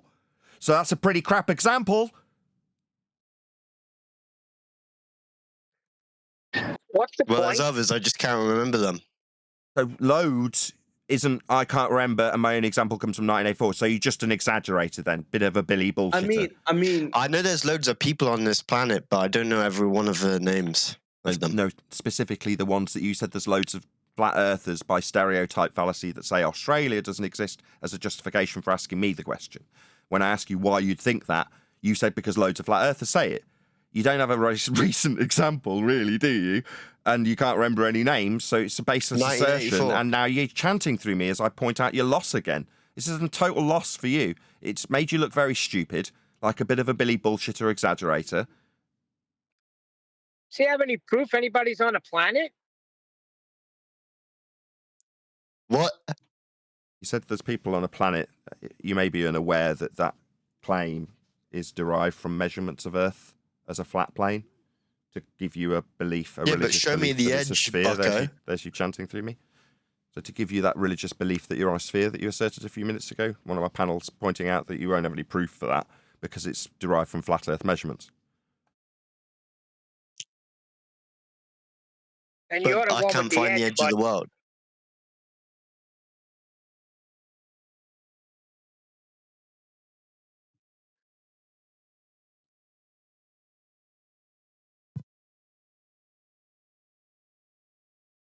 We haven't Where's your claimed an edge? edge. So we haven't claimed an edge, or we haven't claimed that Australia doesn't exist. So do you want to actually make a claim, or just talk about things we haven't said? So if there's no edge, how's it? Is it infinite?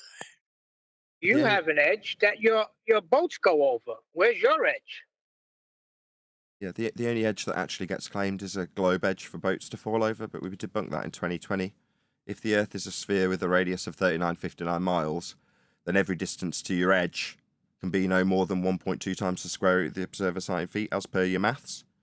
The distance to horizon in an image we call the black swan is beyond the geometric limitations at 1.2 times the square root of the observer site in feet for your edge that we've debunked. Refraction, bucko. So you haven't got any straight lines for geometry then? So your geometry completely fails? Refraction. I'll just try that once more. Hopefully he'll listen to my response and respond to it rather than repeating himself. You say refraction.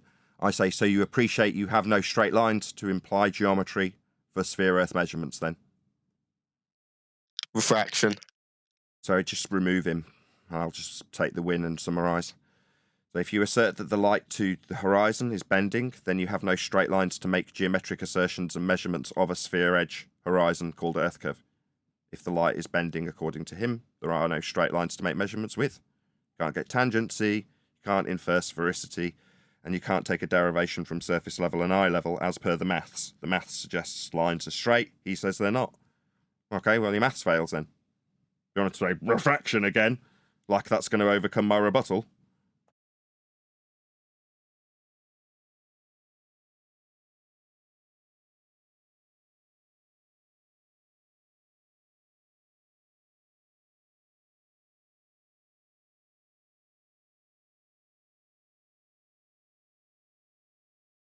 So yeah, we're not claiming an edge. They need to strawman us with an edge because they've got an edge that fails miserably called Earth curve in their Earth curve maths, with an edge called Earth curve marked with an X and labelled horizon below surface level, with straight lines parallel surface level and eye level to derive that point below surface level called Earth curve. What's that? All the lines are bent? Well, then all the bets are off. There's nothing to prove Earth curve anymore then, is there? Because you can't measure it if you haven't got straight lines. Also, he asked us if the Earth will go on to infinity. Well, did we claim infinity? How would one even prove that infinity exists? It doesn't. It's a concept.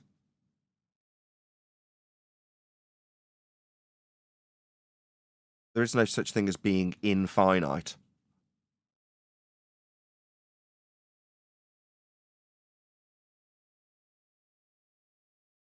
That deals with that. This is all I got? Say again, Neil? Is this all they have? Really? Refraction? No, I mean, left to their own devices, they could talk through the top of every rebuttal that ever came their way. They've got loads more in the tank, Neil.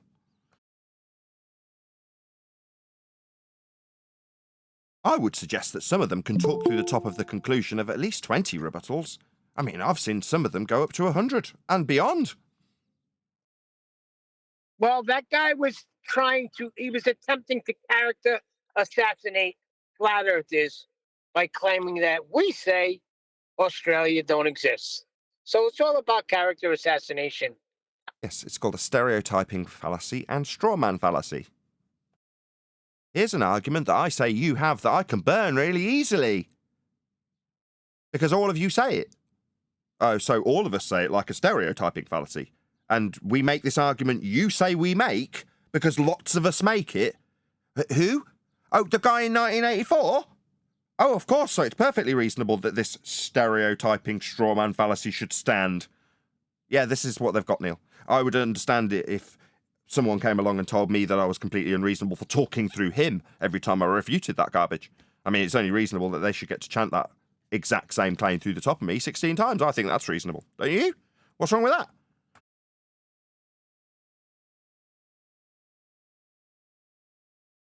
See, they're so used. We allowed them for years to move right past the flat earth they were giving us. And now they have to get adjusted to the fact that we're going to hold them right there. So it's pretty shocking to them. No, what they have to do now is deny the measurement they wanted to use. So they come along and go, I'm a globe believer, I've got great proof. All right, okay, what's your proof? Well, if I measure a flat earth and then I go in to do it. Stop there. Sorry, you say if you measure a flat Earth. Oh, you've just measured a flat Earth. That's not the Earth. It's not a measurement. It's not the ground, and this is rubbish. Well, you were just about to use it to claim a globe with it. Yeah, it's not the ground. It's a conceptual plane that we need. We can accept that we need a plane for this example to move forward, but it's not the ground. So it's not the globe ground that you were going to be proving with it then. Oh, it is the globe ground once I've converted it to being non-flat Earth measurement based as I used. Then it's the ground, because it will be proving a sphere then. The sphere ground. Not the flat ground I'm measuring, because it's definitely not a measurement. What's that? It's not a distance. No, definitely not a distance. It's just a reference to the ground as a plane. The reference plane. Referencing something isn't measuring it. We're just referencing Earth as flat. That's not a measurement. That's what they've got. Stop them as soon as they use a flat Earth. It's really easy. Because then they've either got to deny their own bloody measurements that they're about to use because they've just used a flat Earth, or concede that they've measured a flat Earth. Those are their two choices. So you don't want to use this measurement to prove that the ground is curving because you're measuring the ground flat. I see. Well, let's just stop here then, because you're not taking this as a valid measurement to move your claim forward. Oh, it is a valid measurement of a flat Earth to move your globe claim forward. Oh, well, then we've measured a flat Earth. Let's just stop here. You've measured a flat Earth. Oh, it's not the ground, because now you've measured Earth flat to move your globe claim forward. You don't want it to be a measurement anymore. Well, then it's not valid. We'll just stop right here. And you just go around with them in circles, either saying, oh, we don't accept your claim then, like I just did with the other guy. Your claim's invalid, your measurement's flawed, or it's a flat Earth measurement. That's where they can go. There's only two places to be. One is a rock, the other is a hard place. They don't want to be in either, so they just rump us. 2024 is a wicked year.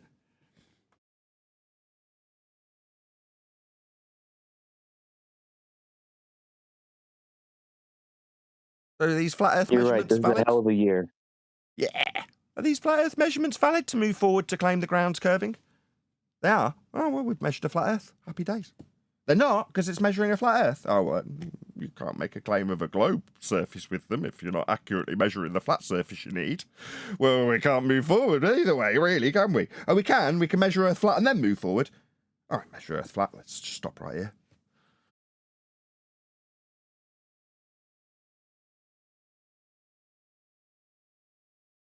It's been about 54 months since the Black Swan, and they're still saying refraction and chanting it. That's very funny.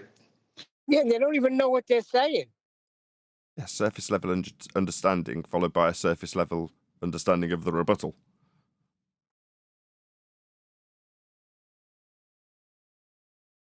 The refraction. Oh, okay. No straight lines or anything, then no geometric capabilities of measurement of an Earth sphere to claim that we've got an edge getting in the way of boats and buildings. What's that? Refraction? Again? Didn't I just overcome that 2 seconds ago? Did you have your fingers in your ears and go la la la la la while I said it? Yeah, bless. Bless, it's only been 4 years. When they say refraction, what they're saying is properly, if you go by proper, like most of them think that it means you have a curved line of sight. They don't know what they're talking about. It means that there's a straight line of sight, so a tangent to a non-geometric point. So it's a tangent to nothing. So it's not even a tangent, because they're claiming the horizon is refracted. That means that it's a tangent to refraction. That's what it means. Can you do geometry on refraction? Is refraction geometry? No. Yeah, I mean, I understand the more in-depth line of what they're doing by inflating the world at 7/6R with a straight line to it in the mathematics, Brian. But when they claim that the line's curving, I'll go with what they claim in rebuttal. If these numpty surface level puke regurgitating glurfs want to say the line of sight is bent because the line of sight is refracted, I'll go, okay, no straight lines then. And if they go, oh no, we have got a straight line, we're just increasing the radial value of the sphere Earth beneath our feet at an arbitrary 7/6 of the radius value I derive from a Polaris minimum. So therefore it works. You're like, well, if you've increased the radial value and you're drawing a straight line to a refracted horizon, you're drawing a straight line to nothing. Yeah, I know that. I know what you do. But it's just that these guys don't know what they're talking about. I have them at the moment arguing with me that latitude on the globe has any relation to Earth curve. They're trying to remove the Earth curve I got from a top their rebuttal, globe though. latitude. I did get a good rebuttal. I'll Well- test your flexion muscles with this. So let's pretend you've just put the black swan to me, and I'm going to give you my glurf rebuttal. This was recent. So refraction, Brian, go ahead. Refraction, so not geometric then. You ready for this? Well, that's what I said. No, I'm asking You if you're said- ready. This is new. Ready? Go on, yeah. Refraction. So not geometric then. Wait, this is the pièce de résistance. Ready? You ready? Yeah. Refraction.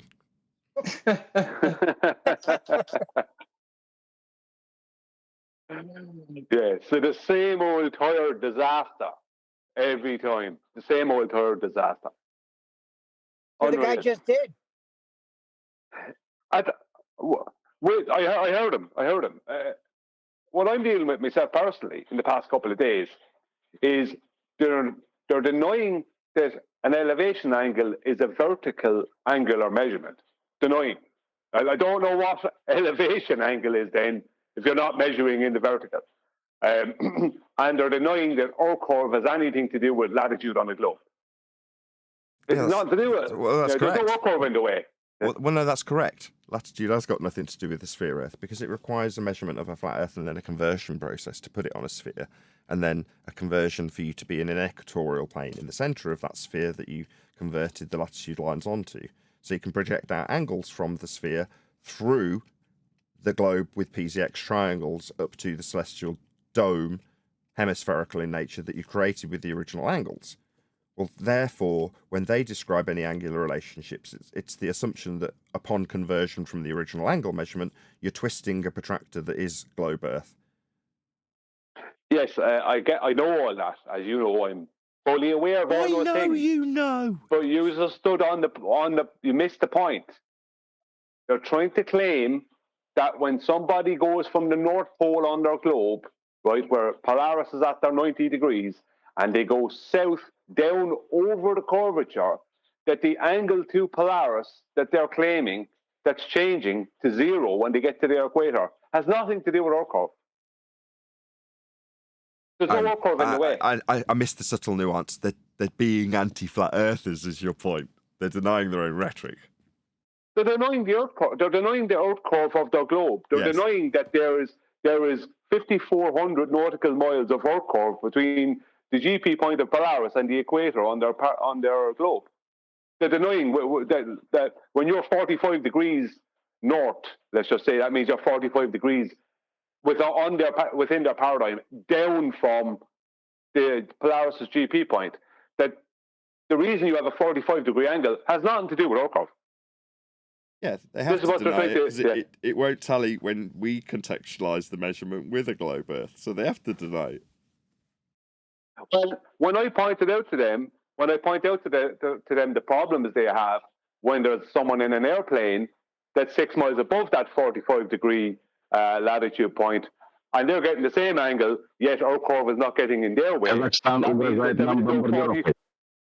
That means that there isn't. That means that the person that's in the boat. Brian, Just one second. I know someone's trying to step in. Yeah. That means that the person that's in the boat, it doesn't have our curve in their way either. So they're going, yeah, there's no our curve in their way of anyone. I don't know what you're talking about. Well, that's their actual claim. Oh, now I've seen enough. We will get to you guy in Discord. I'm really sorry. Just to round this out. What you're now pointing out is that the elevation of 1.2 times the square root of the observer's height in feet has no effect. So they have to deny it. But in reality, as you raise in elevation, there's an Earth curve maths formula that claims there's going to be an increased level of drop as you raise in elevation, as you would expect on a sphere. But they have to fundamentally deny that when it comes to celestial navigation and angle measurement. Sorry, I was missing the subtlety of how they became anti-flat earthers and denied their own globe rhetoric in this regard. But it's subtle, but I'm glad you pointed it out now. Yeah, because for the pilot with the bubble sextant, they get the same exact 45 degrees as the mariner with the marine sextant does 6 miles below them. Right, what happened to 1.2 times the square root of the observer's height in feet when deriving it from surface level and eye level? Suddenly that doesn't affect you anymore when you're up at altitude because you're dealing with stars. It would have the same effect. It doesn't, because it isn't. Earth's being measured flat, and the relation to the plane when you raise in altitude doesn't change, consistent with only a flat Earth with a parallel sky above it. Exactly. It's only consistent with a flat plane. Exactly. So then what happened to climate-tree? Exactly, that's the point. Exactly. Climatry is the extrapolation of suggesting, as it does in Earth curve maths, that you raise in elevation, and the calculable formula for the distance to horizon, that's the obstruction that's falling away from you, is 1.2 times the square root of the observer's height in feet. That's your elevation, like climatry. But it's completely denied, and must be, because of the way the relationship with the plane that you're measuring on the surface has a relationship with the plane of the sky that you're measuring the angle to when you raise in elevation. It does not change. Well, that buggers everything up for them when they're making a very specific claim about what Earth will do when you raise in elevation. And it doesn't do it, right, Brian? Yes, none of that happens. This is the problem they have. When you raise an elevation, the angle doesn't change to the celestial bodies. It also destroys their straw man of if they're using right angle triangles, then you'll be able to give me the height of the celestial body. So which height is correct? The height that the mariner gets or the height that the pilot of the airplane gets? Which one of those heights is the correct height to the celestial body? Both the same, both accurate. But none of them are the height. That's the point. Oh, none of them are the height, but they're both the same angle. Same angle, but none of them are the height. Because you can go higher than the pilot again, you'll get the same exact angle. You keep getting the same angle until you can't see the star. Right. So it can't have anything to do with you height. can't measure a height of the celestial bodies with trigonometry. Right, we've been keeping it right dangling. Yeah. What was it the guy from Discord wanted to add? I just want to say good morning. Hello, Chocolate. Hey, Chocolate. No, what up? Was there not somebody else from Discord that was trying to get a word in?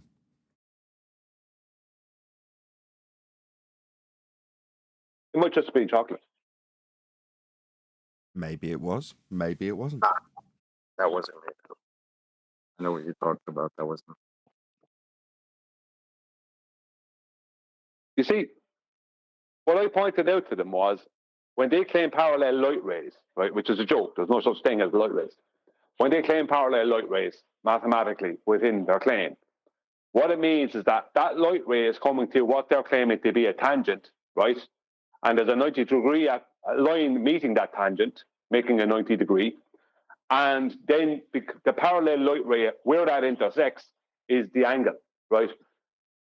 But that means that, see, but for that to happen, they need a tangent at every point from the North Pole of Polaris, from the GP point of Polaris at the North Pole, all the way down along their curve to their equator. And they can't even use, they must use their geometric globe edge. They can't even claim refraction because it's latitude. You can't get your latitude off of refraction. Your latitude must come directly off the surface of Earth via Polaris. So they can't even claim that. So what they've had to do is just completely deny that our curve has nothing to do with it. It's supposedly my claim. Now anyone can Google this and see latitude with Polaris on the globe. All this, there's no end of information and diagrams there, but it's supposedly my claim, a straw man I'm making up, that our curve is involved. They're denying our curve completely. Yep. Complete denial of it. Where you end up as an anti-flatty. Right, is there anybody else in the Discord server that wants to discuss stuff before we toddle along?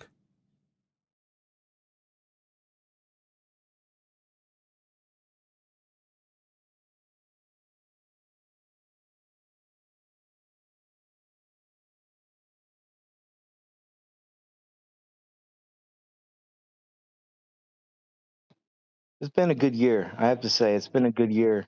It's been a trying year as far as like the motto and the backlash, but it has really like it's always, you know, it could be until they make us check, and then we check, and it definitely is, and it's everything you guys are doing is awesome. Thank you so much. They're doing most of the work for us at the moment, actually, and have been for 10 years. We just never noticed, which is great.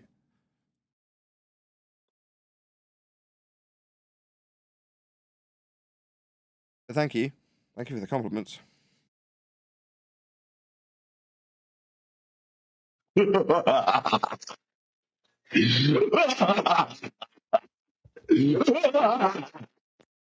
hell is that?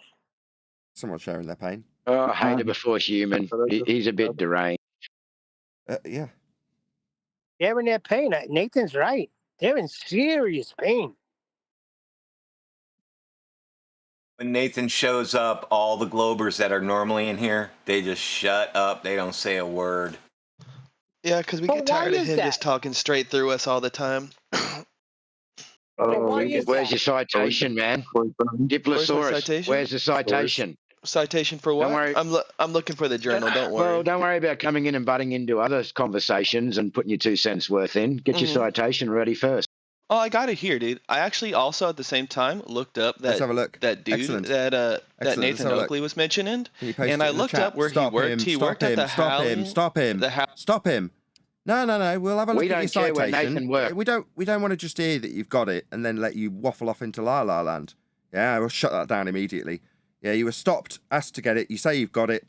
So let's discuss it after seeing it. Let's see what he actually said. This guy that's dead. Yep. So I'm digging through the journal now. I managed to pay for a copy. This guy with this absurd upward inflection, he thinks, for him to think he's being taken seriously? Yeah. So while I'm reading through this, let's discuss this Dinosaur guy. You lover. spent 2 hours interviewing. Imbecile. I see. So what he wanted to do was attack the credibility of Robert Shortman. Because he just said, let's discuss the guy you spent 2 hours interviewing. So he's not going to go through his citation that we haven't seen yet. Character assassination. Say again. Character assassination. Yeah, he said he's got thousands of citations that say they've seen a 24-hour sun above the horizon. I say name 5. He says he's got loads. We haven't had one.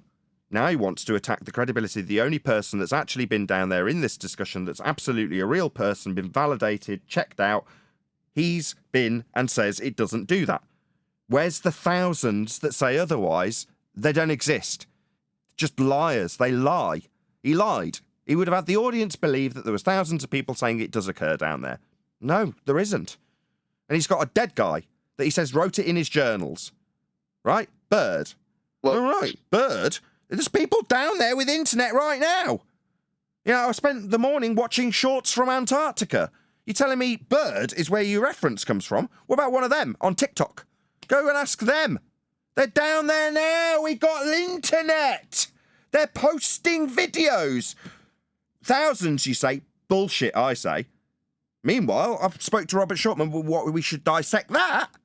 Nah. I want you to back your lie that there's thousands of people saying there's a horizon above the sun, a sun above the horizon in Antarctica. That's what you claimed. But in typical Sir, Line Glurf style, you yo? don't want to back your claim. You want to attack the credibility of the only person who's actually been down there that we can discuss it with. Because you haven't got anything. You said you had thousands. Liar. I'm going to call it like it is now.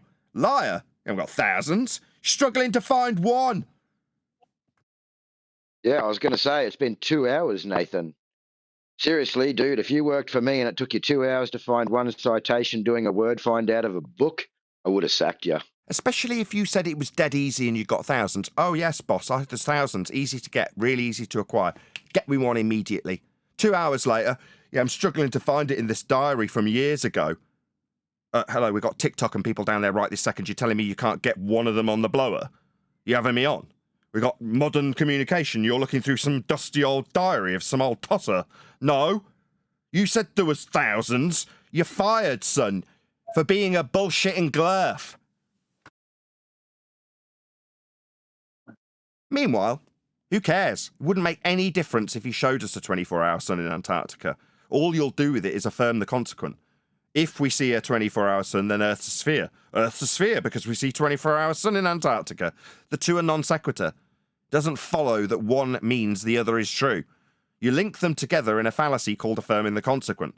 Something I immediately went through, but we're going to, question the validity of someone's word about whether or not it happens as a phenomena.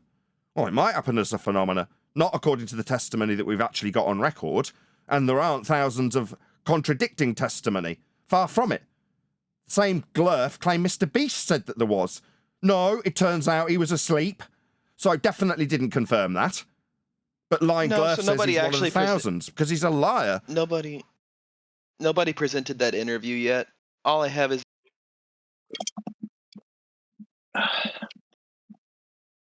Well, you agreed that he fell asleep when it was brought up, yeah?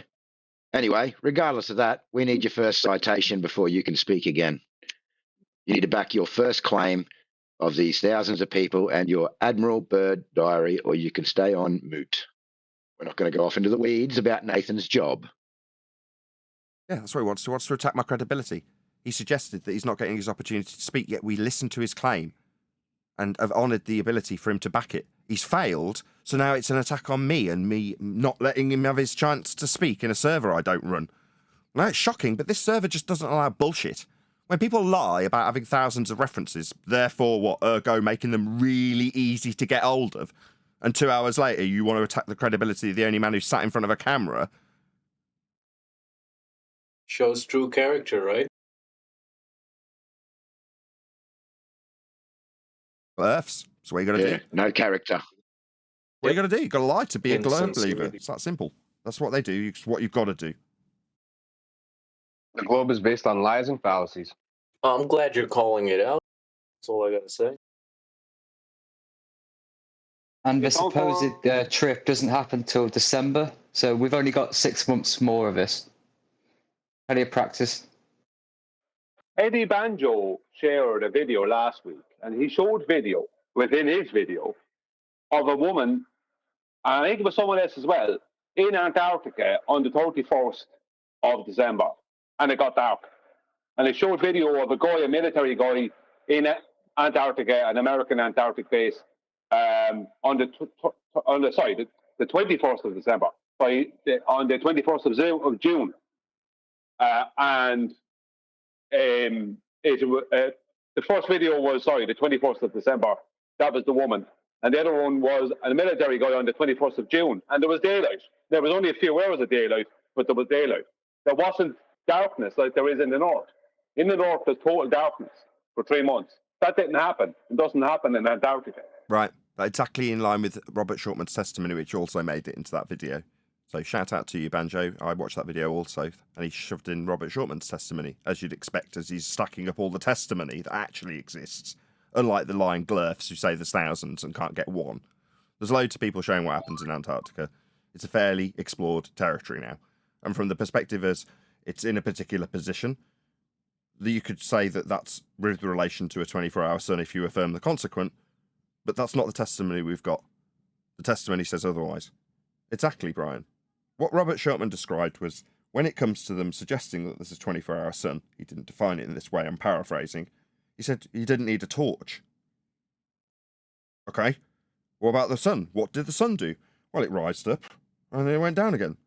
He meant much higher in summer, and much lower in winter.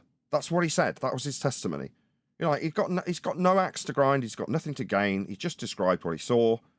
I asked him explicitly, did you see it go up behind your head 24 hours, bearing in mind that he, at the time, knew exactly what that meant because we were doing a project called Tracking the Sun on a Flat Earth Live, where we tracked the northern 24-hour sun, along with lots of other things, solar zeniths and various other sunrises and sunsets. So we had a good idea of what the sun did. We plotted it out, tracked it, and saw the sun doing what it does above the horizon for an entire 24-hour period for the gentleman that tuned in from that particular neck of the woods. Now, in Antarctica, we don't have that. Not that it would matter if we did. We've got testimony to the contrary and lies about there being fraudulent edited videos that show it, and testimony that doesn't exist. So that's where we're really at. Exactly, Nathan. And if anyone wants to watch Eddie's video, what exactly the two videos, the one from the 21st of December that the lady had, and the one from the 21st of June that the military guy had, if you look at the sun, Eddie matches up the sun, shows it in diagram what it is, exactly what the sun is doing for these two people at these two times a year, and then matches it up with exactly what with Robert Shortman's hand movements concerning those two dates of what the sun is doing, and it matches Robert Shortman's hand movements of what he was trying to, as he's trying to depict what the sun is doing on the 21st of December and the 21st of June in Antarctica. Did you like how I dragged that out of him? So in that live stream, I asked him the same question about 5 different ways on about 4 different occasions. And by the end, I've got him to literally draw on camera what he's describing in terms of the sun and what it does. So he says he's on camera, he's like I am now, and he's like, well, in the Antarctic winter, the sun kind of goes like that. And he describes a low arc, like we see here in the UK, when the sun hugs the horizon and doesn't stay up for very long. And then he says in the summer, it takes, and he describes like a vector. And he made it absolutely explicitly clear what he was describing so people could see the visual representation with his hands of what the sun was doing. So there was no ambiguity at all. I attempted to leave no ambiguity because Robert, he's a normal guy, so he's not like PR trained or anything. You kind of got to really lead somebody when he's a plumber. You know, he's out there doing the heating in Antarctica, and he's dead chuffed that he's done something that's exciting. Great. And he's got his stories to tell about all of the tunnels and all of the crazy stuff he saw and the rules that they break and the flights that he took. But really, I'm just interested in this because it was 10 years ago and this was the subject for debate. The 24 hours that's alleged to be in Antarctica if we're on a globe, if we affirm the consequent. So I dragged it out of him 6 ways I could possibly, in every way I could possibly get it out of him. Yeah, and what was good, Nathan, is if you look at exactly what he was pointing out, and if you look at what the sun would do, going from 23.4 degrees south on the 21st of December to 23.4 degrees north on the 21st of June, then from a position of someone in Antarctica, the sun would appear as if it's getting lower in the sky because its angle between it and the flat plane we live upon. 1 sec. It's changing. Oh, hold on. Brian World. I was going to say, we got angles and degrees. Neil. Wonderful. Brian World. Is it World? Word? You're destroying a live show by sitting with your mic wide open. Can you pop yourself on mute, please? Thank you. Sorry, Neil. Go ahead.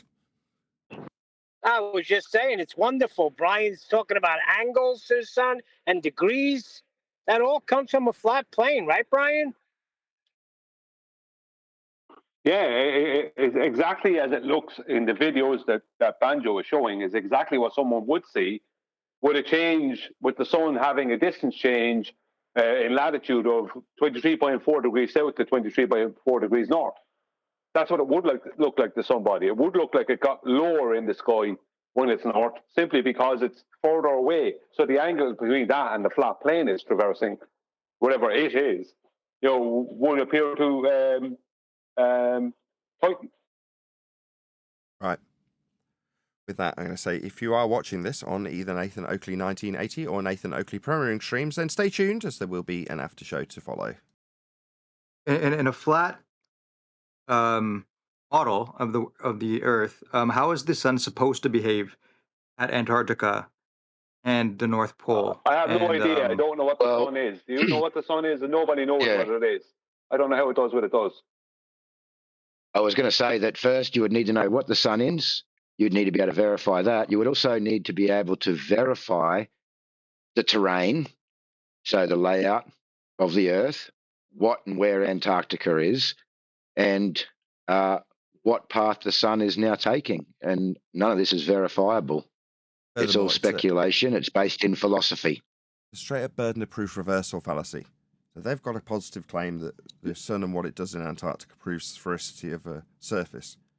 Well, I'm not making that claim. What I've got to explain what it does or how it's supposed to behave. Burden of proof reversal. This is your claim. It fails because it affirms the consequent. That's it. I feel like what does the light in the sky have anything to do with the ground that we're standing on? What's up, Chuck? That you guys will tell us is measured flat now in 2024, which is hilarious. What does the light in the sky have to do with that? The 24-hour sun, is that not, like, if there was, let's say somebody went there, whoever it was, and observed that the sun was up 24 hours, would that be incompatible, or and be compatible with the flat. Just to model. explain that this is a burden of proof reversal fallacy. If you want to assert that it is a proof of sphericity, I'll point out that that's an affirming the consequent fallacy. That's where the argument fails. We're not making a claim about it, but you need to flip the burden and say, well, what do you say about it? We don't. That's just been explained to you twice. Pay attention. Right. No, I was just thinking, you know, if it's allowed, I mean, like in that plane, in that model, is it feasible to have that, like a light, whatever it was? Let me like ask in a the better sky? question to you. How What does model? it prove a globe? Sorry? How does it? Let's just say there was a 24-hour Antarctic sun in the winter, in the Antarctic winter. On the 21st of December, there's a 24-hour Antarctic sun. Summer. How does that prove a globe? Antarctic summer. Oh, summer. It's summer, yeah. Yeah. How does that prove a globe? Sorry, just the accent is a bit hard. You said who? What was that last thing you His said? question is, he's asking you to do what I've just summarised, right? I'm saying that claim for a globe, when the burden is on you because it's your claim, is an affirming the consequent fallacy. What he's now trying to lead you to do with an accent you can't understand is make your claim that it does prove a globe. Once you do that, I'll reiterate the fallacy that's being employed once you've done that. Well, no, but you're assuming that I'm asking him, how does a 24-hour Antarctic sun prove a globe? No, I never said that I believe in a globe. I never said that at all. I'm completely neutral on this issue, by the way, just to let you know. I just want to learn stuff. Okay, because this is my first time my third time in this room, or even seriously thinking about any flat Earth type model. Yeah, no, I mean, I don't like I haven't even been out of my own city hardly. Like I can't prove one way or another. I mean, like in terms of the information that I get, I don't trust the mainstream media at all. Okay, so if I was to tell you how you could prove it, you'd accept it. It's if you could say that how you could prove it, yeah, sure. I mean, if a proof is logical, that's fine. I mean, like I know the mainstream media lies to me like crazy. I know, like maybe 80%. Stop. No, it's not a logical inference. It's a measurement. Yeah, that's fine. I mean, I just want to know if it's compatible with that model. Why? Who's claiming? Who here has said anything about a flat Earth model? Who claimed that? Who are you putting that to? Well, myself, because I'm. Okay, so go out and research it yourself. Because if you don't do that and you put it to me, it becomes a straw man fallacy. Because I'm not claiming that. The best place for you to start is to realise that there is no flat Earth model, but there also is no globe model. What they call the model is not a model. Technically, it's not a model. It's a paradigm of belief. So get the word model away. Because you're trying to model it out in your own head, and that's the problem. The model is in your head. Well, I'll tell you the model I'm referring to. Okay, the one I have in my own head, and it's only one model. I know there's several models, but the one I'm referring to is the one where the middle of the Earth, the middle of the circle is the North Pole, and Antarctica, whatever. I mean, in the globe model, Antarctica is on the perimeter, like a white circle on the perimeter of that circle. What's the difference? What's the difference? Okay, what about that's the one I'm referring to. Haven't you seen something like a Mercator projection, which ultimately is the same thing as a globe? Yeah, to me, it's very similar. That's why I like that model, because I think a lot of people think the flat model there's no difference, is what I'm saying. It's just a map. That's it. These aren't models; they're maps. Okay, yeah, the map. Sorry, that's what I meant. The map. Okay, yeah. Maybe I used the wrong word. Okay. Right, so Mercator so the map projection, I'm referring to. Yeah, is the azimuthal equidistant projection. Yes, we know. Yeah, or the Mercator projection, the square grid system. Yes, they're both flat though. You appreciate that, right? Yeah, that is flat. Sorry, your question was, is that map I'm talking about flat, or? It wasn't a question. It was a statement of fact. Those maps are flat. Yeah, that one. That's the one I'm referring to. Yes, where the North Pole's in the middle of the circle of the No. flat circle. Yeah. All of them. Well, yeah, I guess all of them. That's good. Like maybe I've never seen a flat Earth map that doesn't have the North Pole at the center. So I mean that seems to be. But I think a lot of people think that it's just like flatness, like if they see it on a regular two-dimensional world map, like flat like that. But it's not. It's on top. Is the center, right? I mean, the North Pole is the center, and then it goes outwards, let right? me help you out again. There is no such thing as a correct world map.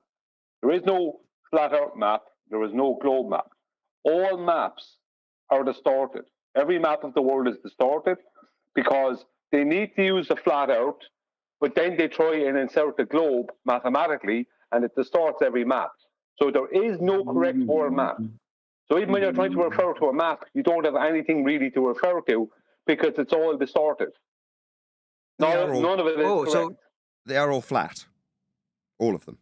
So I just want to like know: is there a name for that? The map I'm referring to? Yes. Where the North Pole's in the center. The azimuthal. What's the name of it? The Gleason's map. No, azimuthal equidistant projection. Azimuthal equidistant projection. Okay. Azimuthal. Equidistant projection. Okay. I guess an abbreviation would be like AAP or AEP or something. AE map, some people call it, or the Gleasons, as just was referred to by Brian. It's the same map. Okay, the Gleason's map. Okay, so I'll just say the Gleason's map because it's easier. Okay, so the Gleason's map, I'm assuming that's like the most popular map in people in the flat Earth kind of model, whatever. It's a map. It's a map that's used worldwide before anyone thought about flat Earth. So it has a use case, just like all other maps. There's a certain purpose for the map and the way that you're going to use it. So I understand that you have this. It's YouTube's fault, honestly. It's YouTube's fault, and all of the resources that you had before you came here didn't explain to you that it's not a valid argument that, okay, what model or what flat Earth map do you guys use because the globe is accurate? No. Right, no. There's no globe. There's no globe map. They're all flat. Fair enough. The point is, any map you can come up with, think of, pull from history up until this day, is all coming from the same referenceable sources, which is the ground and the sky. Yeah. Even like the Gleason's map, I would assume. So are you saying that the Gleason's map is something that is representation of something that is not definable or false? I think he just joined again. Or he's trying to say there he is. I caused, sorry to interrupt, I caused a slight technical issue. I pressed the mouse button. I shouldn't. Shut up. You talk. Yeah. Hey, shush. I just pressed a button I shouldn't. Go ahead, guy from Discord. Yeah, so no, the Gleason's map is a representation of something that could be false. Like, is that just an approximation of what could be? It's not necessarily what is there, right? Let me help you with that. The Gleason's map is not really a map; it's a calculator. The latitude and longitude grid is on the Gleason's map. That is the correct layout of the latitude and longitude grid, as is proven by UTC time, right? But the projection underneath that grid is distorted, especially south of the equator. So you can't use that because you can't use that map as an actual map of the world because it's distorted. As I said, there is no correct world map. You can use a Gleason's map as some kind of, if you take away the projection underneath the grid is correct, but the projection is distorted. I don't understand why we're doing this. This isn't a cartography debate, right? We're not debating mapping, are we? The way we make the maps but there's a reason for me saying that. No, there's a reason. Brian, Brian, I'm not disagreeing with you. I'm just saying, supplementary to Brian's point, which is valid, right? We shouldn't be having this discussion. The way the maps function and the way they've been made and the way they operate is flat. The measurements that are used with those maps that are all flat is flat. It's reference to the ground. That's why they're flat. So they're all flat. Beyond that, why are we discussing this? There's your proof. Well, that's why I was No, trying to say what I was saying before you terms of- dropped. Hold on, Eli. I I'm was asking the guy in explaining. Discord. Yeah. Well, it seems that the other person, the Irish or Scottish, I think, person said that south of the equator is distorted in the Gleason's map. So that's not an accurate representation. You can't told use you it they're to all measure it. distorted. Yes, they're all distorted. Okay, but why are we discussing this? I just want to say, see, like if that's an accurate map, but I'm just saying it's not, depending on the other things. Yeah. Okay. So we got that. So you got that they're all inaccurate. Okay. So we haven't got an accurate one. Yes. Was there anything else? Yes. No, just wondering because I want to have a good please, picture. you're ruining the audio. Not me. No, it's one of my own panel. Okay, I see. Yeah, so I just want to get an accurate picture as to the most popular map, so I can look at it and. Why? Because I need to know, like, just I'm curious. I just want to look at it. Okay, did you want to join a cartography forum then? Because this is a flat Earth debate forum. Yeah, well, I mean, obviously that map has to do with the flat Earth. They're all because it's. Listen to the words that are coming out my bleeding mouth and acknowledge some of them because this is getting annoying. Right, just repeat them. All maps are flat. Can you say those words? Okay, well, that's fine. That's fine. Okay, so I don't think you don't seem to be. I'm getting interrupted by my own panel. You don't seem to be repeating. I understand. Now you're interrupting me. Completely understand. You seem to be interrupting me rather than doing what I've asked because we've gone through this about 3 or 4 times with 3 or 4 different people and it's getting on my nerves. I'd like you to acknowledge what I've told you. You're inquisitive about maps in a flat Earth debate forum, not a cartography forum. Okay, fine, you're inquisitive. Okay, in relevance to what we debate here, all maps are flat and they all function differently, but function they do to get people around the surface of Earth, which is measured with respect to the ground that is flat. That's why the maps are flat. Now, I have said that to you 4 times and not once have you acknowledged it. You still want to babble about whether or not it's a valid map when Brian, the Welsh guy on the panel, has told you 6 times. There are no valid maps of the world. Okay, well, those maps, you're right. Okay, they're in reference to the ground. Okay. No, not those maps. Why don't you go ahead and get the most accurate, most usable map that you think is out there that represents the antithesis of what you think we represent? Bring it here now in less than 60 seconds, and then Nathan is going to tell you the same exact thing he just told you. But it's just the regular Google Maps map that you just go on Google Maps. That map. Okay, that's flat also. That's one. Okay, so that's right, flat. That's flat. Okay, so when you get down to the nitty-gritty of how that map functions, you can draw out elevation profiles. It's used professionally, Google Earth Pro, to erect things on the surface of the ground that we are standing on. And it is flat. You can see their measurements with respect to elevation. It's called an elevation profile in Google Earth. That's the measurement. It's flat. Okay, yeah. But I was in terms of the Gleason map. That's like so. Ignore me. Ignore me. So just talk about a different map, mate. We've done this about 18 times now. You're not acknowledging anything I say. You say you're here to learn, but you don't seem to acknowledge anything that anybody says to you. You just keep barking through the same exact crap over and over again, like a stuck record. So ideally, yeah, Mr. Agnostic is showing his true colors. What's there a white knight? Why is there a white knight? What's going on? I'm just talking to Stewie. What do you? But what is the agnostic? No, don't respond to the white knight, dude. Acknowledge what I've said to you and every one of my panelists said to you. We've answered your questions that you keep repeating. It's becoming tiresome, and we'd like some acknowledgements to the things that we've put to you after you've put this thing about maps and their accuracy to us, and now you're chanting through the end of the conclusion rather than listening to it and acknowledging it, of course. So I've got to do that again, have I? Because you couldn't keep your bleeding mouth shut. Just remove this asshole. I'm talking, asshole. That means shut your mouth. We've responded to you at nausea, And you're not acknowledging us, so now I'm telling you to get lost. Because you've just talked through me, summarising that fact. A dick. Go away. Find yourself on a cartography forum. Maybe you'll find some better answers. Here we prove Earth's flat with how it's functionally measuring and how it utilises those flat maps that they all are. There we go. Earth proven flat. You want more questions answering about maps? Bugger off to a bloody cartography forum. But he came on and he asked for proof. And you gave him proof and it kept asking about maps. He's just here to learn, Neil. He's just here to learn. Lying glurf. On the fence, my ass.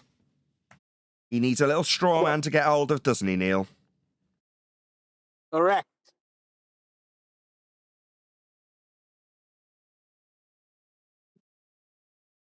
But if I can show the Gleason's doesn't work, I prove Earth isn't flat. Well, what about the Mercator projection? That's flat as well. Should we spend the next 12 hours going through every single flat map and how you say it doesn't work when we acknowledge, or Brian, the Indian guy, acknowledged it already? that Welsh joke. I thought he was Welsh. Up there. That was good. Speaking to that, from the Complete Guide to Land Navigation with the Military Grid Reference System, this is a Navy SEAL site. He states the Military Grid Reference System is a geographic coordinate system that comes from the Universal Transverse Mercator UTM grid system, which is based on a flat world, not a sphere. End of citation. Post that right now. That's a beautiful one. I need that. I steal all your stuff, Gooey. I need that. Thank you. No, because the Universal Transverse Mercator is derived from a globe. Even though it's based off a flat world, it's derived from a globe. All the latitude and longitude, all the longitude positions fit a globe. Welsh Indian guy. Get this, it's just a know-it-all from Wales, yeah. My daughter was learning about this in Brownies. So she came out of Brownies yesterday, and she'd got hold of a protractor with a straw sellotape to it and a bit of string tied to the middle, so she could draw out angles. And she's telling me how to do navigation and telling me about naughty elephant squirt water. I'm like, naughty elephant squirt water? What are you on about? And she's like, the directions. I'm like, oh, never eat shredded wheat.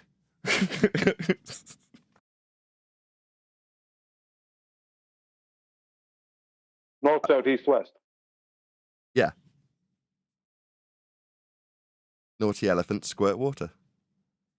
Anyway, this is what they learnt in Brownies, and I just thought it was interesting that she came out with a protractor because they've been teaching her how to do celestial navigation. Yeah, I can't show you, but I'll show my audience so they can see what I'm talking about. So this is what she came out with, along with a couple of other gizmos that were designed to do what we're talking about on the show. So it was just fascinating that she came out and started talking about pretty much what we talk about day in, day out, because that's what they do in Scouts and Girl Guides and Brownies, isn't it?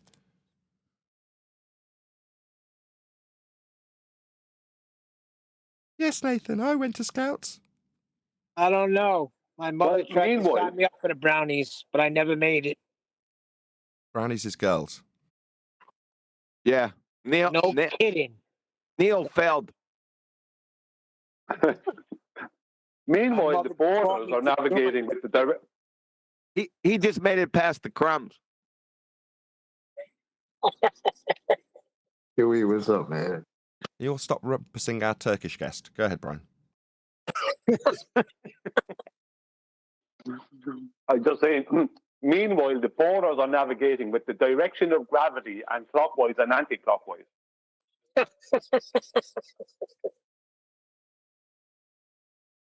The direction of what? Oh, you haven't heard that? The direction of gravity and clockwise and anti-clockwise. According to the borders, these are valid directions. Gravity has a direction. No, gravity is a direction. And Nathan agreed with me the other day. I tried to get in there and stop it. It went too far. Gravity is a direction now? Damn, what have I missed?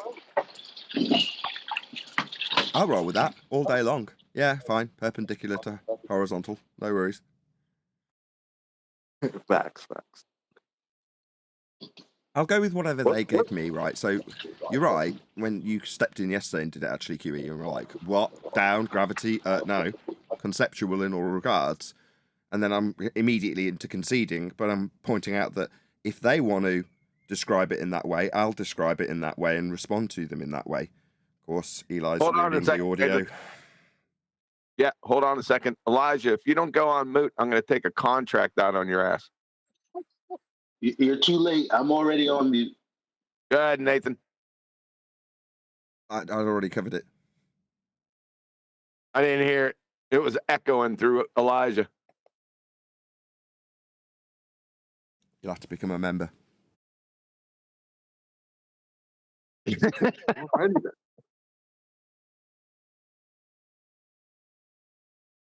Yeah, but that was a definition for level, wasn't it? Perpendicular to gravity. Yeah.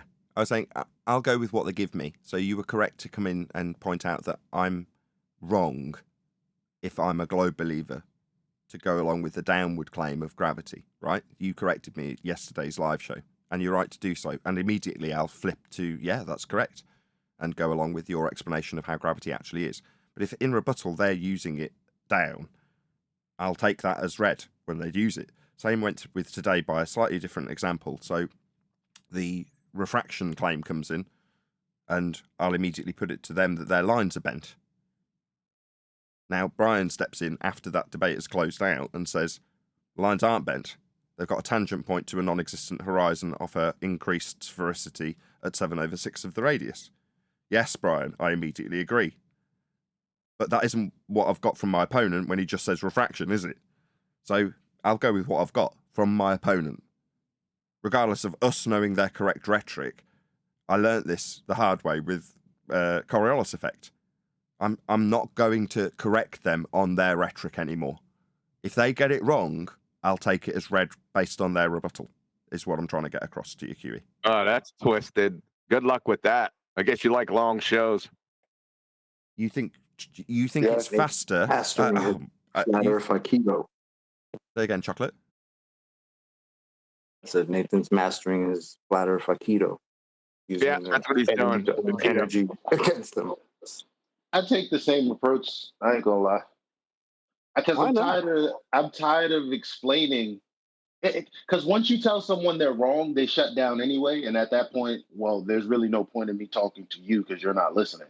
So it's like if I can't connect with them in some kind of way, be it through their ignorance, there's no point anyway. So if I start saying you're wrong and they're not receiving it, then the conversation's over right there. Right, or worse still, you start correcting them on their rhetoric. So they start describing gravity as force towards the centre of Earth in a Newtonian context. And you step in and tell them that gravity hasn't been a force for 109 years. Okay. Then they start arguing with you about your correction in your superior position of knowledge of their heliocentric rhetoric that they don't understand. That becomes the debate, doesn't it? Yeah, and it should do. Great. No. Oh, Brian loves your new philosophy because he's the king at that. You know, Brian from Zimbabwe. Well, if the new philosophy is a kind of a begging the question situation, I don't love it. Yeah, you're a chaff chaser. You're a begging the question fallacy chaser, just like Nathan is now. No. No. Hang on, how am I being put into this? I'm not doing what Nathan does. Oh, yes, you do. Are we doing Dave on Saturday then? Oh, goodness gracious. I listened to the show and I thought I was done because you left and I thought, well, that's it. That's the end of it. And then I suddenly got that video and I wanted to listen to the next part where he was a true earther. So I just went back to where he started. It wasn't all that long. It was like 10, 15 minutes. 20 times he was asked if he knew for sure, without a doubt, that the earth was flat. And he weaseled and squirmed away from it every single time. Got the dude saying, what's his name? Peterson saying, wait a second, aren't you a flat earther? And you don't even know what flat means? You didn't get that far. So who's the scammer? I thought he did exceptionally well. I enjoyed it. Doesn't Jesse, tomorrow. you still have the flat earther on. Yeah. Ooh. Gotcha. So the short answer is yes, we are, Nathan. And wait till you hear this. I can't wait. But it sounds to me, correct me if I'm wrong, that what's occurring is Peterson wants to take him somewhere. That's probably why he's repeated it 8 times, which is to say that flat means having no part higher or lower than the other, right? Level. That's what flat is. Now, he's going to suggest that you've got mountains and hills and valleys potentially. No, that's not what flat is. No. Category error. That's a geometric term. Flat's a description.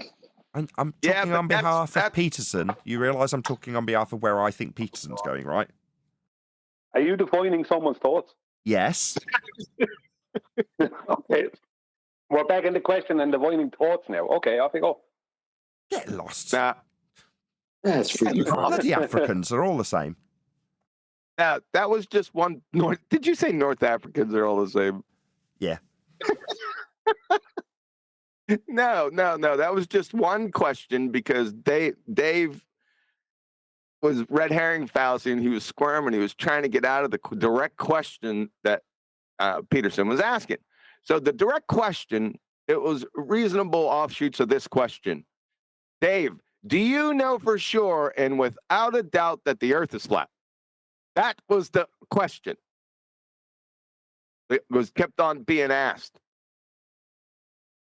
And one of Dave's answers was, well, what's the definition of flat? So that was just one red herring fallacy. Just wait. Oh, so they are advancing then. So now finally Dave Weiss is maybe 3 years ago where we were. Yes. Afraid of going into conversations because we didn't know how to handle them. Well, good on you, man, for progressing. Appreciate it. I love sarcasm.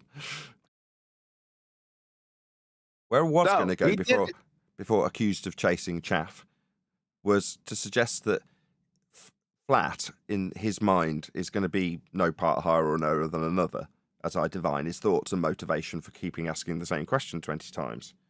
And asking Dave if he truly believes in that, as he has done 20 times, is the motivation, because where's he going to weasel away from it? Now, what I was then going to go on to say, after divining his thoughts, but that's going to get more objection than I expected, was to say that in terms of defining how flat it is when you describe horizontal planes of reference, we would obviously give him an example or describe the world that is measured for latitude, for mapping. No. This was an open-ended question. I'm sorry, a closed-ended question. It was the opposite of that. So Jesse just wanted a yes or a no. In other words, so rather than appealing he was for asked, do you know? Sorry. I was just going to say, rather than appealing for answers, he's actually just saying, do you know it's flat, Dave? And all that requires is him to say, yeah? Yes, exactly. That's all he wanted. Now, he may have went on to the next logical question. How do you know that? But they never got that far. Hold on. I've got my ball. Oh, crystal ball, where was Peterson going? No, he was definitely going where I suggested, so the ball says. Yeah, but the problem, the reason Dave wouldn't say yes to that is because he couldn't know. He actually doesn't know for sure. And if he says yes, he'll have to prove it. And he can't because he's a numpty.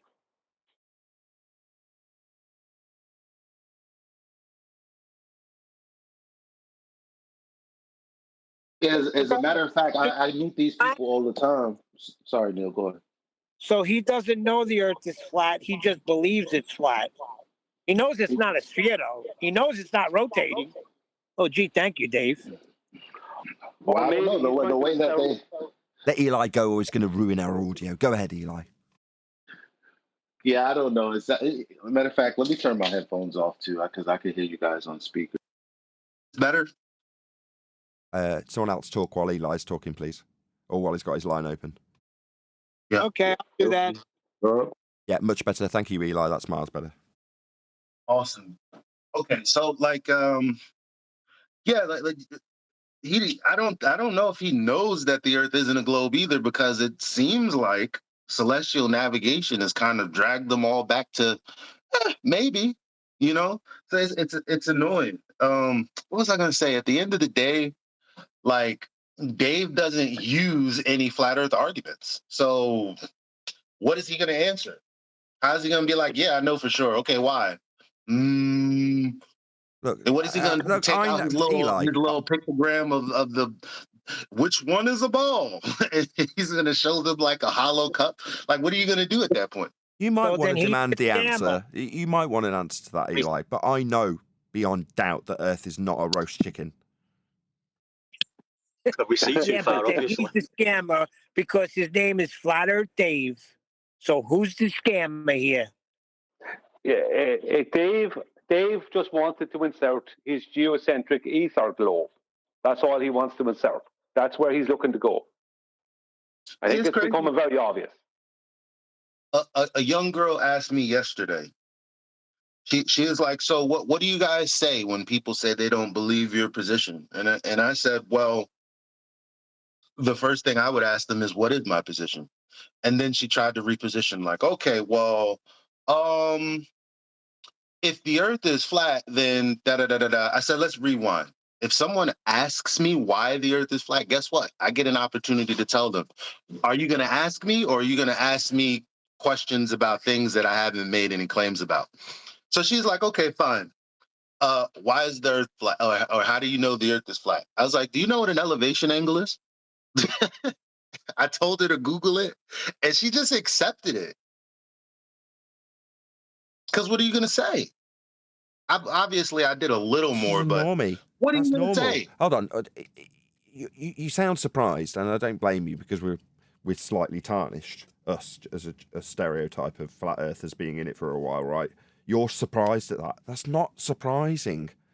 She's a normal No, person. it's not surprising. That's why I do it, because most normal people who aren't like Dave McKeegan or whoever these other guys, if it's just a regular person, they know that what I'm showing them is true, and they're like, that's kind of all the questions I had. Because it's intimidating at that point, because they know that you're giving them information they actually never saw on YouTube or from Flat Earth Dave or anybody else. It got very real at that point, and that happens all the time. Cool. Very cool.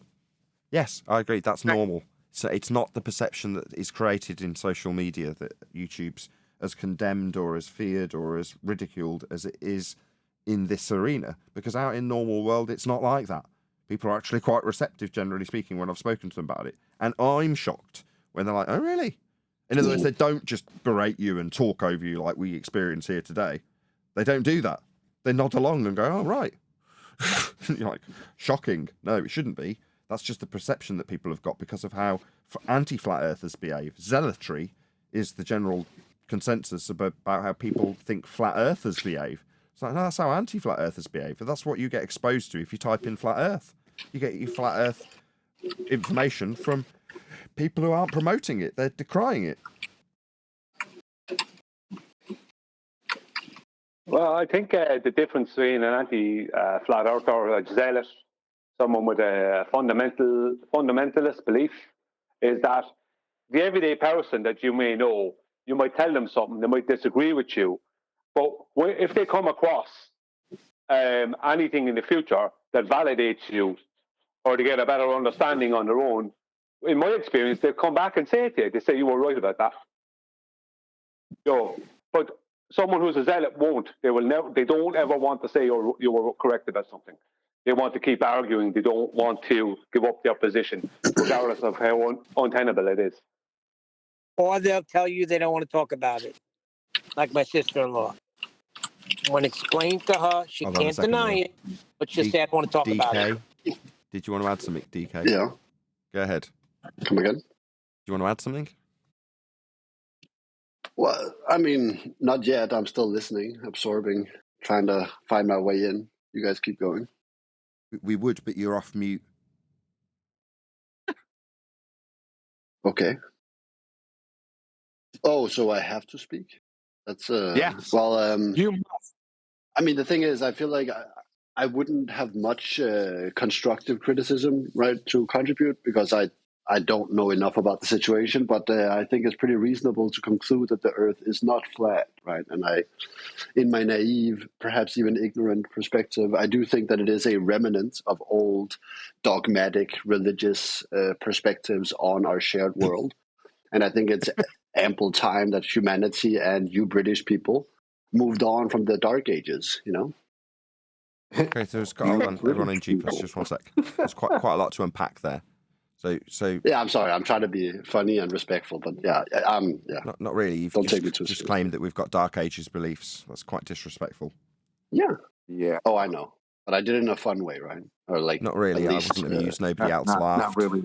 Not really. No. There was a laugh. Okay, we all heard that laugh. That was Yeah, me sorry, laughing. but based. Thank you, bro. But yeah, I didn't mean to offend, though. Sorry. The laugh is because if you're actually genuinely here to understand, you're gonna get wrecked. That's why we're laughing. Yep. Go ahead, Nathan. Take him where he wants to go. Wait, so like, but could I rhetorically explain to you that I saw a waterfall go up a mountain? Would you believe me if I told you like there was water, like that was going like a waterfall, but it was going up the mountain instead of down? Would you believe me? No. And that somehow proves we live on a spinning ball. Does it? Oh my There's no up and down in a spinning water ball. To describe it going up. Well, there is relative to our perspective, right? Yeah, But, play Go the ahead, reference. Nathan. when Take you him where he watch wants to go. a waterfall.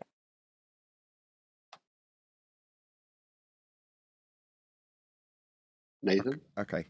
So He might have been stood on his head.